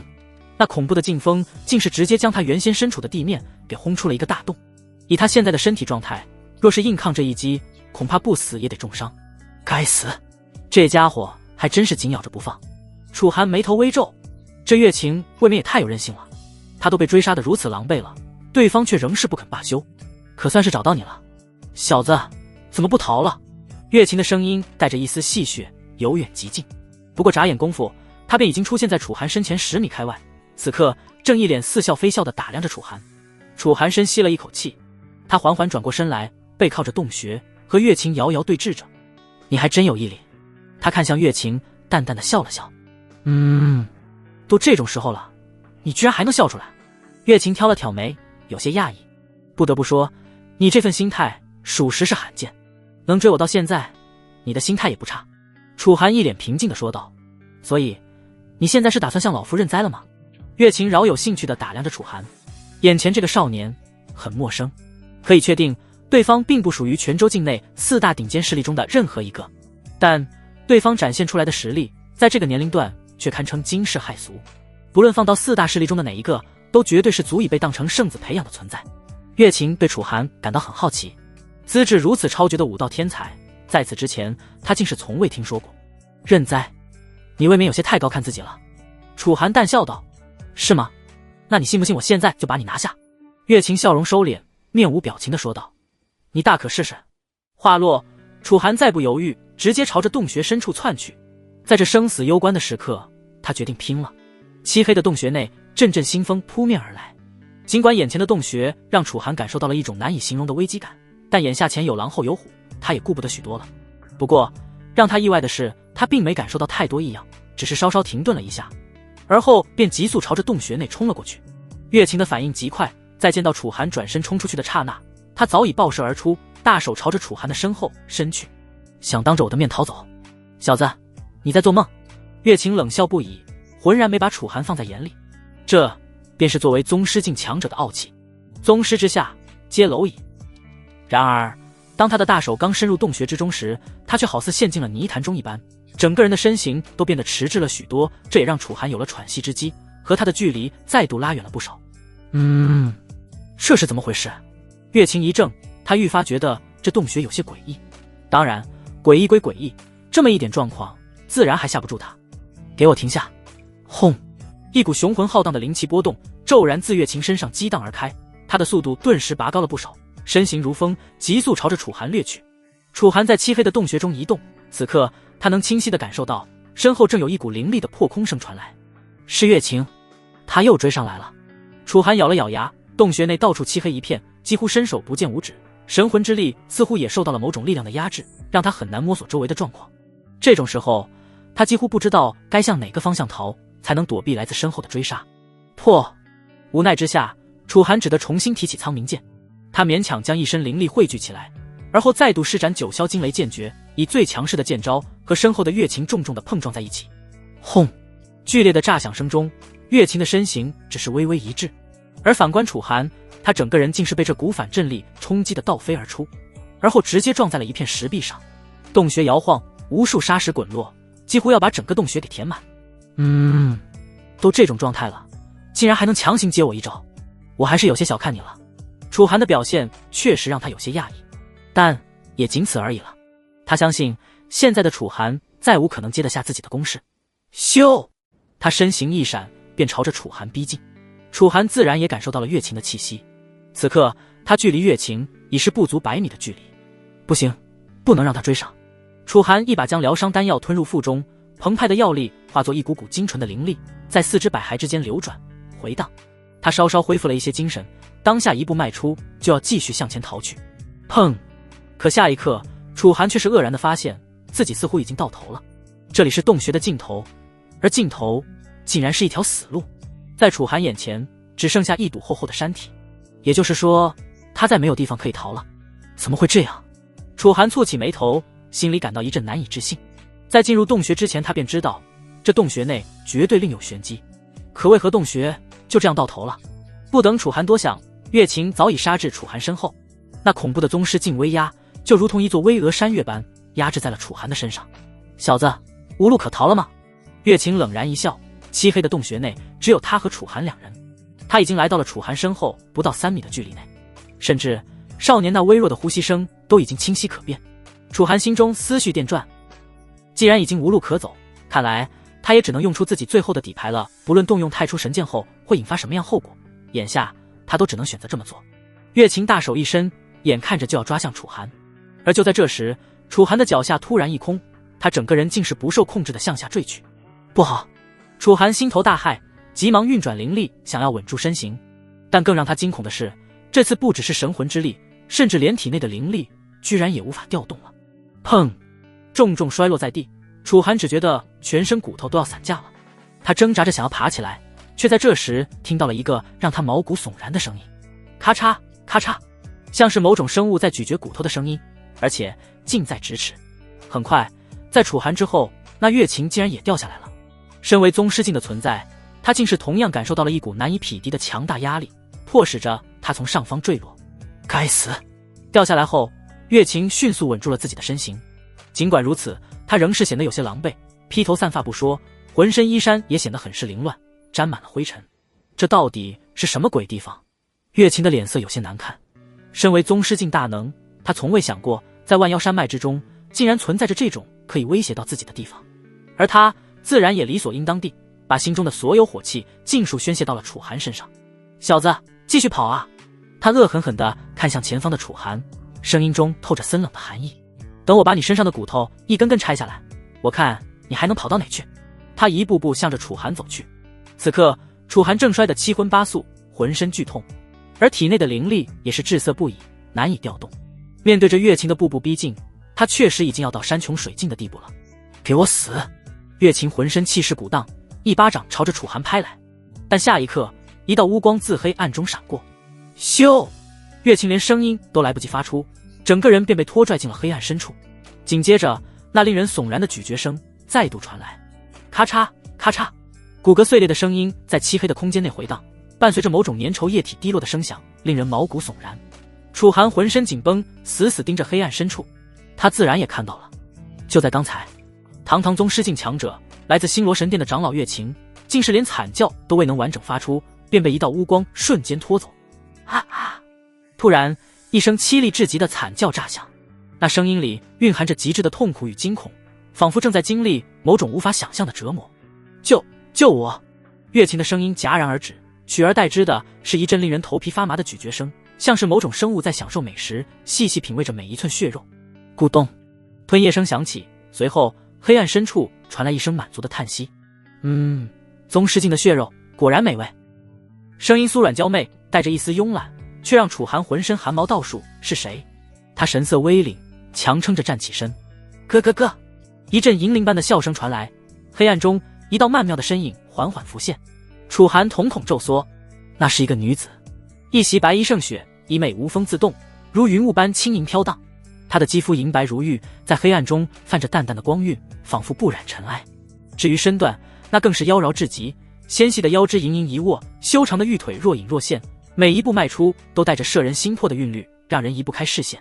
而她的面容绝美，眉如远山，眸若星辰，唇似点珠，一颦一笑间足以让世间任何男子为之疯狂。但楚寒却不敢有丝毫松懈，因为他的眼睛那双本该如秋水般清澈的眸子，此刻却泛着妖异的红光，瞳孔如蛇般竖立，透着一股令人心悸的冰冷与贪婪。此刻他轻轻舔了舔唇角残留的血迹，动作优雅而妖异，仿佛在回味月琴的血肉滋味。楚寒浑身紧绷，死死盯着他，沉声道：你到底是什么东西？女子眼唇轻笑，眸中闪过一丝危险的光芒。小家伙，说话可要小心些。话音未落，他的身影突然消失不见。楚寒还未来得及反应，就感到一阵香风扑面而来，冰凉的手指轻轻抬起他的下巴，红唇几乎贴在他的耳畔，吐气如兰。否则姐姐可是会生气的哦。楚寒浑身僵硬，他能清晰地感受到女子身上散发出的恐怖气息，那威压甚至比月琴还要强横数倍不止。这到底是什么境界的存在？你……他刚想开口，女子却突然退后一步，歪着头打量着他，眼中流露出奇异的光彩。咦？他轻轻嗅了嗅，眸中红光更盛。你的气息很特别。他伸出粉嫩的舌尖，缓缓舔过红唇，眼中流露出毫不掩饰的渴望。你的血肉一定比那个老东西更美味。楚寒心中一沉，这个女人比月琴危险了不知多少。他知道自己不能再犹豫了。轰！一股宏大的力量骤然自储物戒指之中迸发而开，霎时间就仿佛一尊古老的神明横跨了岁月长河，出现在这方天地之间。无尽的威压如潮水四溢，至高的规则之力好似一只大手，死死钳制着场上的任何生灵。什么？这一次就连那神秘的妖艳女子脸色也不禁变了。这股威压太过恐怖，它代表着某种至高规则，让人心中根本生不起半点反抗的念头。即便女子很强，也抗衡不了这种天地本源的力量。是天道规则？你身上怎会有如此强大的天道规则？女子一脸震惊地看向楚寒，心底犹如掀起了惊涛骇浪。楚寒深吸了一口气，神情看起来相当疲惫。他强忍着周身传来的剧痛，强行用神魂之力引动了太初神剑的力量。然而，即便他已经拥有了灵海境的修为，可要想驱使太初神剑，却似乎仍是远远不够。仅仅只是片刻功夫，他周身的灵力便几乎一扫而空，尽数被太初神剑所吸收。但他也因此获得了片刻对太初神剑的掌控权。以他现在的状态，恐怕只能使用一次太初神剑的力量，便会精疲力尽。楚寒嘴里喘着气，周身衣衫都被鲜血所染红，可他的眼神却无比锋锐地盯着对方。若是对方敢出手，他自是拼死一战。女子那深邃的眼神中，妩媚之色早已烟消云散。她死死地打量着眼前的少年，心中似乎也在衡量着动手的后果。她有种预感，若是强行对少年出手，他恐怕也要付出难以承受的代价。有意思，小子，倒是我小觑你了。女子微微眯了眯眼，她的脸上突然又掠过了一丝妩媚的笑容，身躯则往后倒退了几步，和楚寒拉开了距离。楚寒不敢怠慢，仍旧警惕地看着女子。对方这是放弃出手了，他不敢肯定。面对这种危险的人物，他必须时刻保持专注，否则怕是怎么被吃干抹净的都不知道。不如这样吧，小子，我可以放你走，但你得和我做个交易。女子眸光迷离地看着楚寒，那张绝美动人的脸庞上，神情竟是显得有些复杂。交易？你打算做什么？楚寒皱了皱眉，问道。万妖山脉中有一处天道秘境，我想你进去帮我拿个东西，拿出来之后当面交给我，我可以给你一份你渴望的奖励。女子眨了眨眼，声音酥软甜腻，让人迷醉。她故意把衣衫往下拉了拉，露出一片充满了视觉冲击力的诱人雪白。阵阵芬芳的香气扑面而来，恍惚间，楚寒就像是陷入到一片缤纷的幻境之中，整个人都有些迷醉起来。他晃了晃头，定神向女子看去。不得不说，眼前的女子就仿佛天生拥有某种难以言说的诱惑力，那媚态横生的模样，确实让人有种把持不住的感觉。即便是月变花丛的楚寒，也差点就要中招。你说的奖励是什么？楚寒深吸了口气，阴阳太玄河道真经在体内缓缓运转，他的眼神重新变得清明而深邃。女子有些讶异，她没想到竟然有男人能在她的面前保持冷静，而且对方还只是一个灵海境的小辈而已。要知道，在他全力施为之下，就算是那些宗师境的老妖怪，也别想抗拒住他的诱惑。曾经就有过不止一位道心坚固的老和尚，被他以色之诱术迷得神魂颠倒，最终乖乖拜倒在他石榴裙下，任由他生吞活剥。即便是在临死之时，那几个老和尚也是一脸迷醉，仿佛极乐升天一般，可谓是死得相当快活。只要他想，不知能让多少男人心甘情愿地为他去死，难怪他身上会有如此精纯而完善的天道规则。这小子不简单，女子在心中默念。旋即，她脸上露出一丝笑容，对着楚寒说道：“这份奖励是什么都行。”她扭动着自己的娇躯，眼神迷离而充满诱惑，和楚寒对视着。换作是一般人，恐怕早就沦陷在这片温柔乡之中了。只可惜，楚寒身怀阴阳太玄河道真经这门上古双修奇功，从来只有他让别人沦陷，还没有别人能迫使他沦陷的时候。楚寒强行驱使着最后一丝灵力，暗自戒备地看着他。是吗？也就是说，我对你做什么都可以吗？闻言，女子红唇微挑，眸中泛着隐隐水光，似笑非笑地看着楚寒。果然，眼前的鱼儿还是上钩了。在他的媚术之下，就没有男人能不中招。她纤细的指尖轻划过自己的锁骨，雪白的肌肤在幽暗的洞穴中泛着淡淡的光晕，妖娆的身段随着呼吸微微起伏，勾勒出令人血脉奔张的曲线。当然，什么都可以。她的声音酥软入骨，带着一丝若有若无的喘息，仿佛在暗示着什么不可言说的旖旎。楚寒眼神微动，表面上露出一丝异动之色，但心底却冷静至极。他知道这女子绝非善类，她越是表现得千娇百媚，背后的算计就越深。可是楚寒眉头微皱，故作不解，天道秘境现在被4大势力封锁，我又如何能进去呢？哥。女子眼唇轻笑，眸中闪过一丝不屑。4大势力在我眼里不过蝼蚁罢了。楚寒心头一震，泉州4大顶尖势力在他口中就好似土鸡瓦狗般不值一提，他究竟是何等存在？似乎察觉到他的震惊，女子红唇微勾，继续说道：你放心，我自有办法瞒过他们的感知，将你直接送入秘境之中。楚寒沉默片刻，问道：那你到底想要我去秘境之中拿什么东西？女子眸中红光一闪，声音变得悠远而深邃：一枚天道规则的碎片，它就在秘境最深处，被重重禁制封锁，寻常人根本无法触及，只有你能拿到它。天道规则的碎片。楚寒眉头紧锁，那东西对你有什么用？女子轻笑：你不需要知道太多，只需知道那枚碎片是我脱困的关键。楚寒心中一动，试探性地问道：你被封印在此？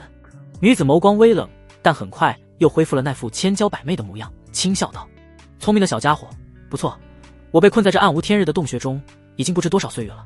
她的声音忽然带上了一丝幽怨，仿佛真的是一位被囚禁1000年的可怜女子，每日与黑暗为伴，连阳光都见不到，你说我是不是很可怜？她说着，眼角竟泛起一丝晶莹的泪光，楚楚可怜地望着楚寒。若是寻常男子，此刻恐怕早已心软，恨不得立刻将他拥入怀中安慰。楚寒心中暗自冷笑，表面上则是故作心疼地道：确实可怜。女子见状，眸中闪过一丝得意，继续柔声道：所以你愿意帮我吗？楚寒沉吟片刻：帮你也不是不行，但我有个问题。女子眨了眨眼：什么问题？楚寒直视她的眼睛，缓缓道：你就不怕我拿了碎片直接离开，不回来救你？女子闻言忽然娇笑起来，笑声如银铃般悦耳，却又带着一丝诡异的森冷。她缓缓贴近楚寒，红唇几乎贴上他的唇瓣，吐息温热而诱惑：你不会的，你难道不想要奖励了吗？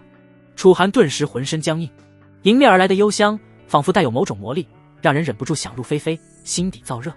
他的指尖轻划过楚寒的胸膛，动作缓慢而挑逗：当然，你若是敢骗我。他忽然后退一步，眼中红光一闪，嘴角勾起一抹危险的弧度：那我就亲自去找你，到时候可就不只是吃你那么简单了。他的声音轻柔而温和，却让楚寒心脏一紧，他似被一种无形的力量锁定住了，连呼吸都变得困难起来。但很快，女子又恢复了那副慵懒妖娆的姿态，轻轻撩了撩长发，笑意盈盈地看着他。先前的威胁就好像只是楚寒的错觉，从未发生过一般。她简直就是个千变魔女，一时是个撩人心弦的绝美尤物，一时又是个杀人不眨眼的狠辣女魔头，一口就能把月琴那种宗师境存在活生生吃掉。和这种人打交道，楚寒不得不提起10万分的心神。我相信你不会骗我的，对吗？女子歪了歪头，语气忽然变得娇软，像是在撒娇。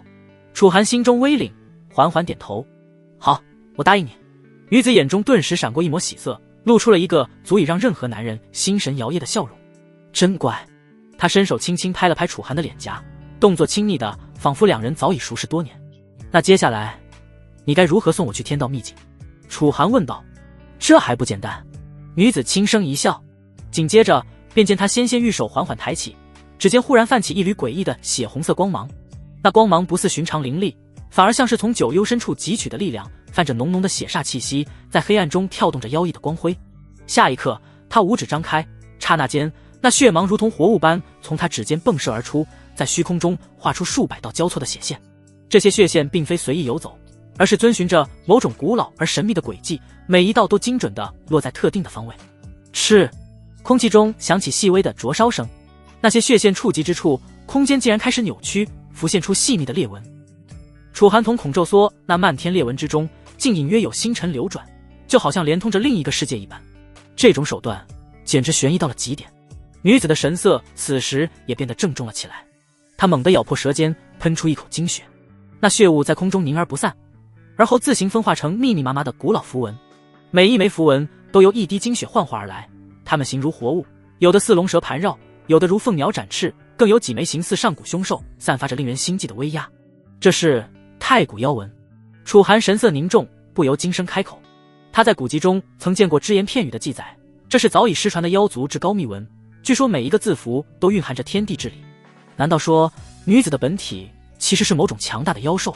这里毕竟是万妖山脉，对方又被封印于此，这么一想，楚寒顿时觉得这个猜测合理了起来。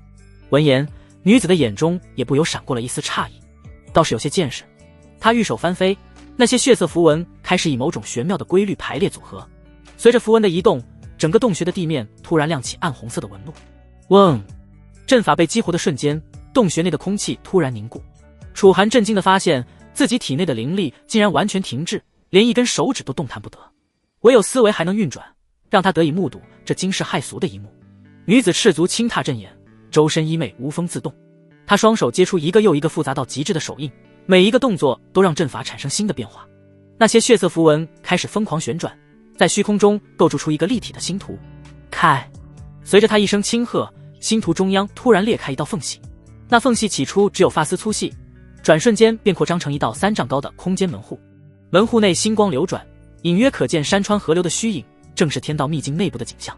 楚寒的心中顿时掀起了惊涛骇浪，这哪里是什么普通传送阵，分明是以星辰为引，以精血为媒，强行打通空间壁垒的逆天手段。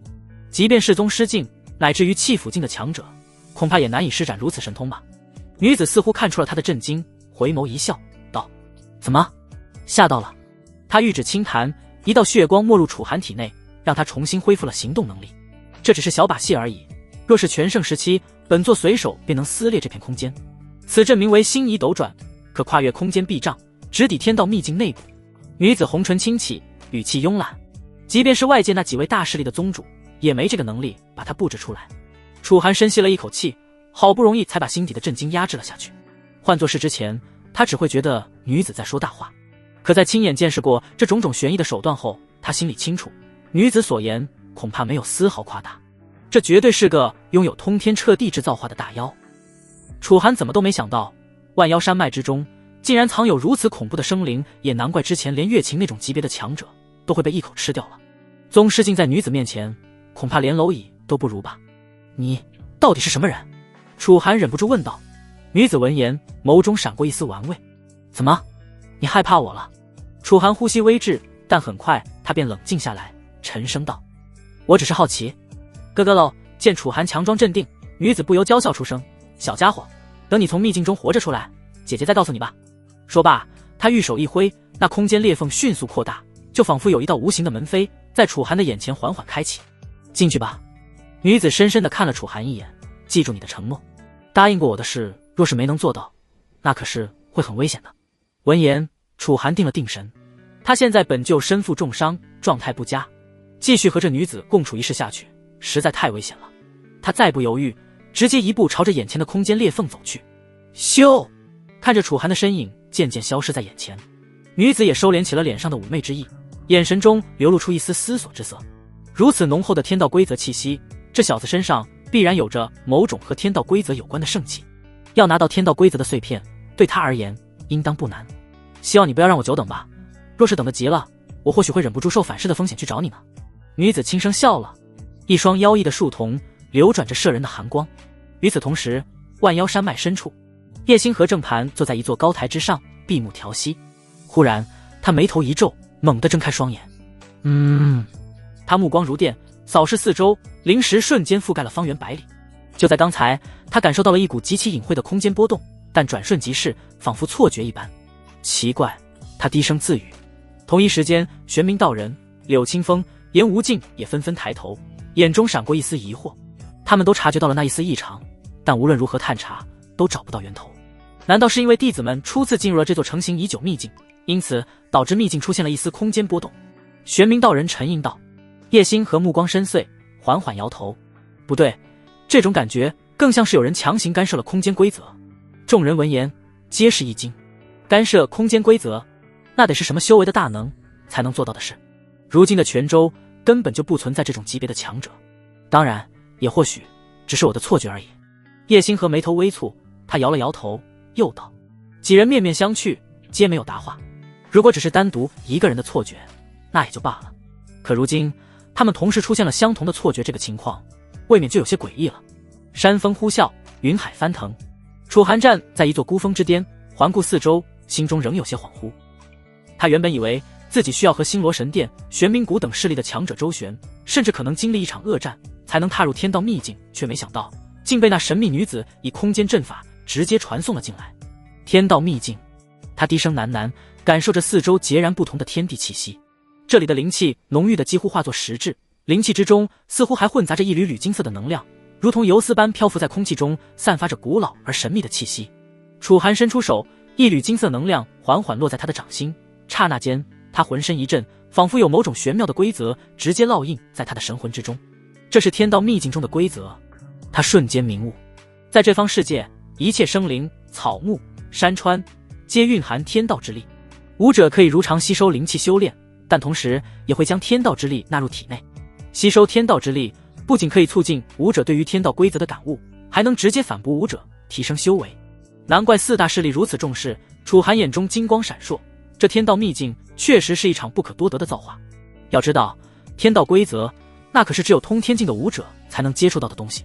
当然，也有部分得天独厚的武者在气府境乃至于宗师境的时候便受到天道赐福，从而成功感悟了天道规则的力量。这不仅为他们之后的道途修炼铺平了道路，还因为他们提前领悟到了规则层面的力量，从而在同境之中横推一切，堪称无敌。虽说天道神兵之中本身就存在着完整的天道规则，但那种规则远不是楚寒现在能掌握的，甚至就算让通天境级别的大能来，也多半掌控不了天道神兵的力量。因此对于天道规则的参悟，还是得循序渐进才行。而若是可以在秘境中接受天道赐福，提升对于天道规则的感悟，即便仍旧无法彻底参悟天道神兵中的规则力量，但至少也能提升几分对于天道神兵的掌控。这对于现在的楚寒可是无比重要的。天道神兵是他手上唯一的至高杀器，唯有提升自己对于太初神剑的掌控，自己才能更好地发挥其中的力量，甚至自己日后说不定还能自行引导出其中的天道规则来进行感悟，那可就太方便了。想到这里，楚寒不再犹豫，当即盘膝而坐，五心朝天，体内阴阳太玄合道真经开始徐徐运转。随着功法催动，他周身毛孔舒张，犹如无数细小的漩涡，开始疯狂吞噬周围的天地灵气。呼，浓郁的灵气如潮水般涌入经脉，在功法引导下沿着特定路线循环周天。然而那天道之力却如同狡猾的鱿鱼，在灵气洪流中若隐若现，极难捕捉。每当楚寒的神识即将锁定一缕天道之力时，他便灵巧地游走，重新隐没在浩瀚的灵气海洋中。功法运转1周天后，楚寒内视丹田，发现只勉强捕获了3缕细若发丝的金色能量，正缓缓融入混沌灵海之中。这3缕天道之力虽然精纯，但数量实在少得可怜，太慢了。楚寒睁开双眼，眉头紧锁。他估算了一下，按照这样的吸收效率，即便在这秘境中苦修1个月，恐怕也积攒不到足够的天道之力。更何况他也不清楚这座刚成型的秘境能维持多久，他绝不能将宝贵的时间全都浪费在打坐修炼上。楚寒长身而起，锐利的目光扫过远处连绵起伏的山林，那里古木参天，藤蔓缠绕，隐约间似乎能听到妖兽的低吼声传来。既然修炼效率低，那就猎杀妖兽。楚寒眼中寒光一闪，他心中很快便有了决定，身形如电般掠向山林深处。根据神魂感应，这秘境中的妖兽体内可同样蕴含着天道之力，而且越是强大的妖兽，天道之力就越浓郁。显然在这秘境之中，弱肉强食才是最快的进阶之道，屠杀妖兽所能获得的天道之力，恐怕会比苦修所得要多不少。密林之中，古树参天，枝叶密密麻麻，几乎连天光都透不进来。潮湿的空气中弥漫着腐叶与泥土的气息，粗壮的藤蔓如巨蟒般缠绕在树干之间。楚寒收敛气息，悄然前行。忽然他脚步一顿，目光锁定前方的一处灌木丛，那里有几片叶子正在不自然地颤动着，与周围静谧的环境显得有些格格不入。沙沙，伴随着细碎的声响，灌木丛的枝叶被一只利爪拨开，一头通体赤红如血的妖狼缓步而出。他周身弥漫着宁元境巅峰的气息，壮硕的身躯堪比成年公牛，森白的獠牙上还挂着未干的血迹。吼！妖狼猩红的双眼死死锁定楚寒，喉咙里发出低沉的咆哮声。他前肢微屈，后腿肌肉紧绷，随时准备扑杀眼前这个闯入领地的人类。楚寒面无表情，右手并指如剑，一缕剑气瞬间凝聚，咻！破空声骤然响起，剑气如白虹贯日般激射而出。妖狼甚至来不及做出反应，那道剑气就已经洞穿了他眉心处的鳞甲。他的瞳孔瞬间放大，眼中的凶光还未散去，就凝固在了那里。砰！庞大的身躯轰然倒地，震得地面上的枯叶四散飞扬。一枚拳头大小的赤红色妖核从妖狼体内缓缓升起，悬浮在离地3尺的空中。妖核表面布满了玄奥的纹路，内部有上百道金色流光如同活物般游走，散发出精纯的天道气息。楚寒五指微张，一股吸力将妖核射入手心。当妖核接触皮肤的刹那，上百道金色流光立刻顺着经脉涌入体内。他的混沌灵海微微震颤，将这些天道之力尽数吞噬，化作丹田中一缕缕精纯的能量。果然，猎杀妖兽后获得的天道之力数量明显更多。楚寒眼中不由闪过一丝喜色，他正欲继续寻找目标，忽然背后猛地传来一阵刺骨的寒意，吼！一声震裂山林的咆哮，宛如雷鸣一般，骤然在头顶炸响。只见一头足有3丈高的黑影撕裂树冠，裹挟着漫天之叶轰然砸落。那对蒲扇般的巨掌擦着楚寒的后背拍在地上，顿时土石迸溅，地面被砸出一个丈许深的巨坑。楚寒身形一闪，堪堪避开。轰！他原本站立的地面顿时被砸出一个巨坑。待尘埃稍散，楚寒这才看清了来袭者的真容，那赫然是一头通体漆黑如墨的巨猿。此刻他正捶打着胸膛，碗口大的鼻孔喷出2道白气。灵海境妖兽。楚寒目光一凝，这头巨猿的气息赫然达到了灵海境3重。巨猿双目猩红，死死盯着楚寒。他突然暴起，一拳轰出，目标直指楚寒。砰！空气炸裂，拳风如浪。换作寻常灵海境3重的武者，只怕完全不敢招架这势不可挡的一击。毕竟这头巨猿的力量看起来着实太过惊人，一个不慎便可能当场被砸成肉泥。然而楚寒却不闪不避，苍冥剑瞬间出鞘，一剑朝着巨猿斩去。枪！剑光流转，下一刻与巨猿的拳头狠狠碰撞到了一起。吼！巨猿吃痛，拳头当场被斩出一道深可见骨的伤口，但浓郁的血腥味却刺激得他凶性更盛。只见他怒吼一声，双拳疯狂锤击着地面，一时间无数碎石如暴雨般射向楚寒。楚寒身形如电，在碎石间穿梭，同时剑势一变，九霄惊雷剑诀骤然施展。咻！苍冥剑上骤然缠绕起紫色电芒，随着楚寒旋身斩出，一道雷霆剑光撕开空气，几乎是在瞬息之间便洞穿了魔猿的胸膛。噗嗤！鲜血喷溅，巨猿发出凄厉的哀嚎，庞大的身躯轰然倒地。一枚漆黑的妖核从他体内缓缓漂浮而出，其上竟是蕴含有超过150缕的天道之力。楚寒一把抓住妖核，将妖核中的天道之力缓缓涌入体内。果然，妖兽越强，天道之力便越多。照这个速度下去，吸收天道之力的效率可要比静修要快多了。楚寒握了握拳，感受着体内澎湃的力量，不由在心中暗道。而在斩杀了这头灵海境的大妖后，四周的密林顿时重归于寂静之中。此地的动静太大，附近的妖兽似乎尽数被吓跑了。见附近再没有妖兽的气息出现，楚寒只好继续向着天道秘境的深处掠去。天道秘境就像是一片遍布天道规则之力，却广阔的无边无际的空间，没人知道这片空间有多大。至少以灵海境的修为，要想将整座天道秘境走遍，几乎是不可能的。也不知道苏清寒进来了没有。一路上，楚寒见周遭一个人都没有，他的脑海中不由浮现出了苏清寒的身影。眼下即便苏清寒也进来了，可他又要如何找到他呢？在如此广阔的世界之中找人，那简直无异于大海捞针。归根到底，还是得找到那枚天道规则的碎片才行。那枚碎片才是整个天道秘境的关键，一旦掌握，说不定便能控制整个秘境。如此一来，找人自然也就不难了。楚寒在心里思索着，整个天道秘境都是由天道规则的一枚碎片演化而来的，不难想象，这碎片才是重中之重。如此说来，那女人倒是提到过，想让我拿到秘境中的天道规则碎片。她莫非是想让我把这座秘境的控制权拿到手？楚寒微微蹙眉，一想起在洞穴深处见到的那个神秘女人，他心中便感受到了沉甸甸的压力。连宗师境都能一口吞掉，那个女人简直强大的离谱。楚寒摇了摇头，深吸一口气，让自己不再多想。如今我身上的伤势倒是恢复的差不多了。由于凝聚出了混沌灵海的缘故，哪怕只是赶路，楚寒的灵海也仍旧一直在吸收着四周的天地灵气，疗愈着体内的伤势。再配合上疗伤丹药以及混沌道体那不可思议的恢复速度，楚寒虽然还没恢复到巅峰，但身上的伤势也已经疗愈了50%之多。50%就已经足够他应付灵海境中的大多数敌人了。而秘境之中又不存在灵海境以上的强者，现在的实力已经足够他自保了。说起来，既然秘境本身就是由天道规则构成的，那我若是在这片秘境之中引动天道规则的力量，那又会有什么效果？楚寒的脑海中忽然掠过了一个想法，这处秘境只是由碎片演化而来，而他手中的天道神兵，那里面可蕴藏着最完整无缺、最至高无上的天道规则。若是在秘境之中驱使太初神剑，会不会把整个秘境都给撕裂开来？虽然以楚寒现在的修为还没法彻底驱使太初神剑的力量，但引动一丝倒是不成问题。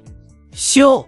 楚寒当即打算实践一下，他的身形很快便落在了一片峡谷之前。眼前的峡谷看起来很大，四周缭绕着云雾，无比空旷。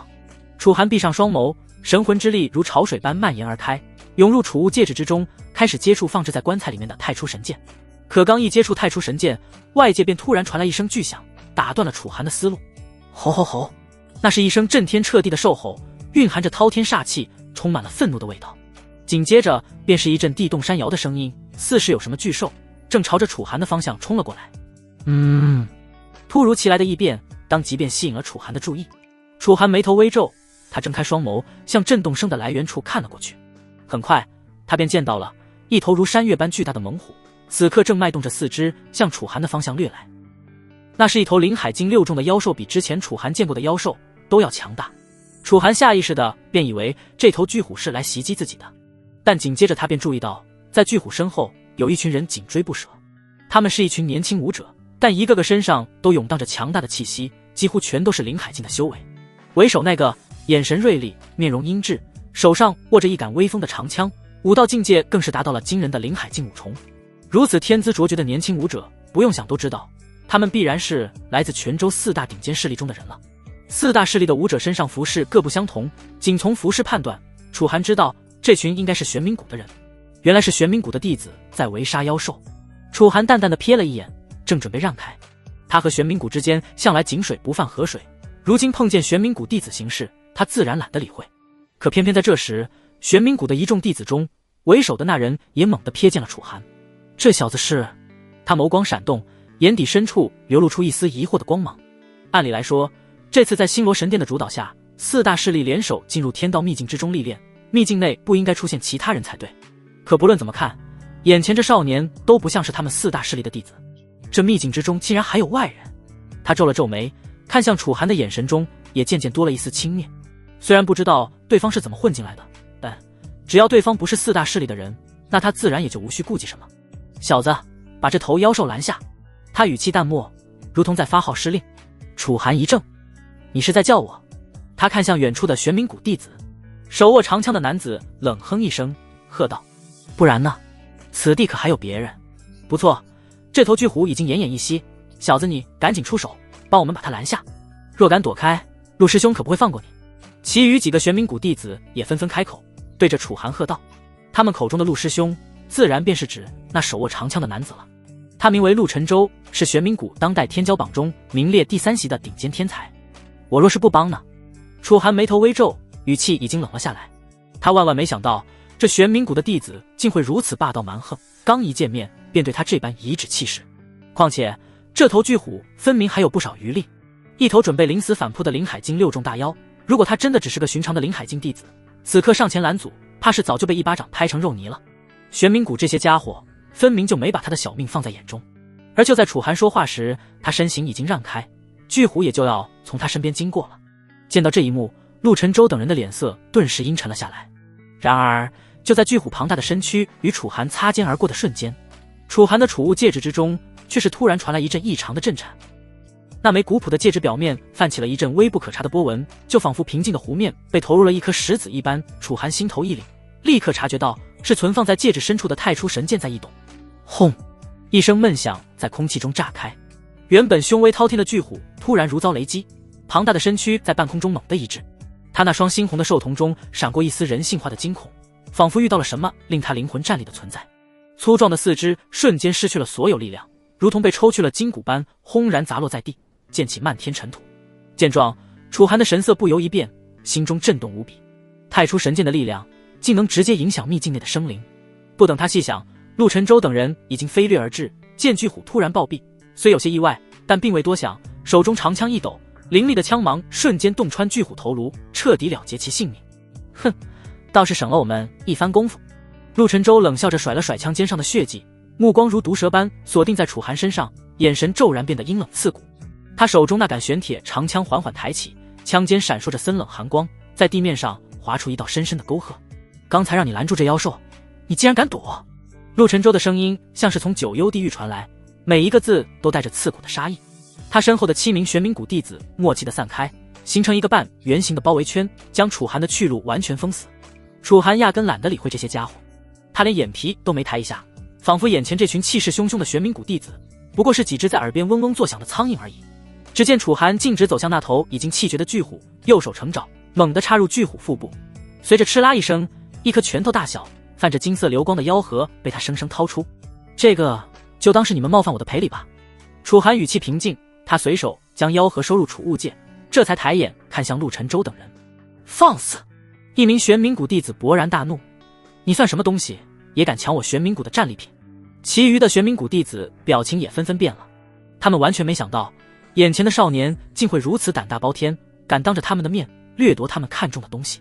陆晨舟眉头紧皱，眼底深处寒光翻涌，东西虽好，也得有小命拿着才行。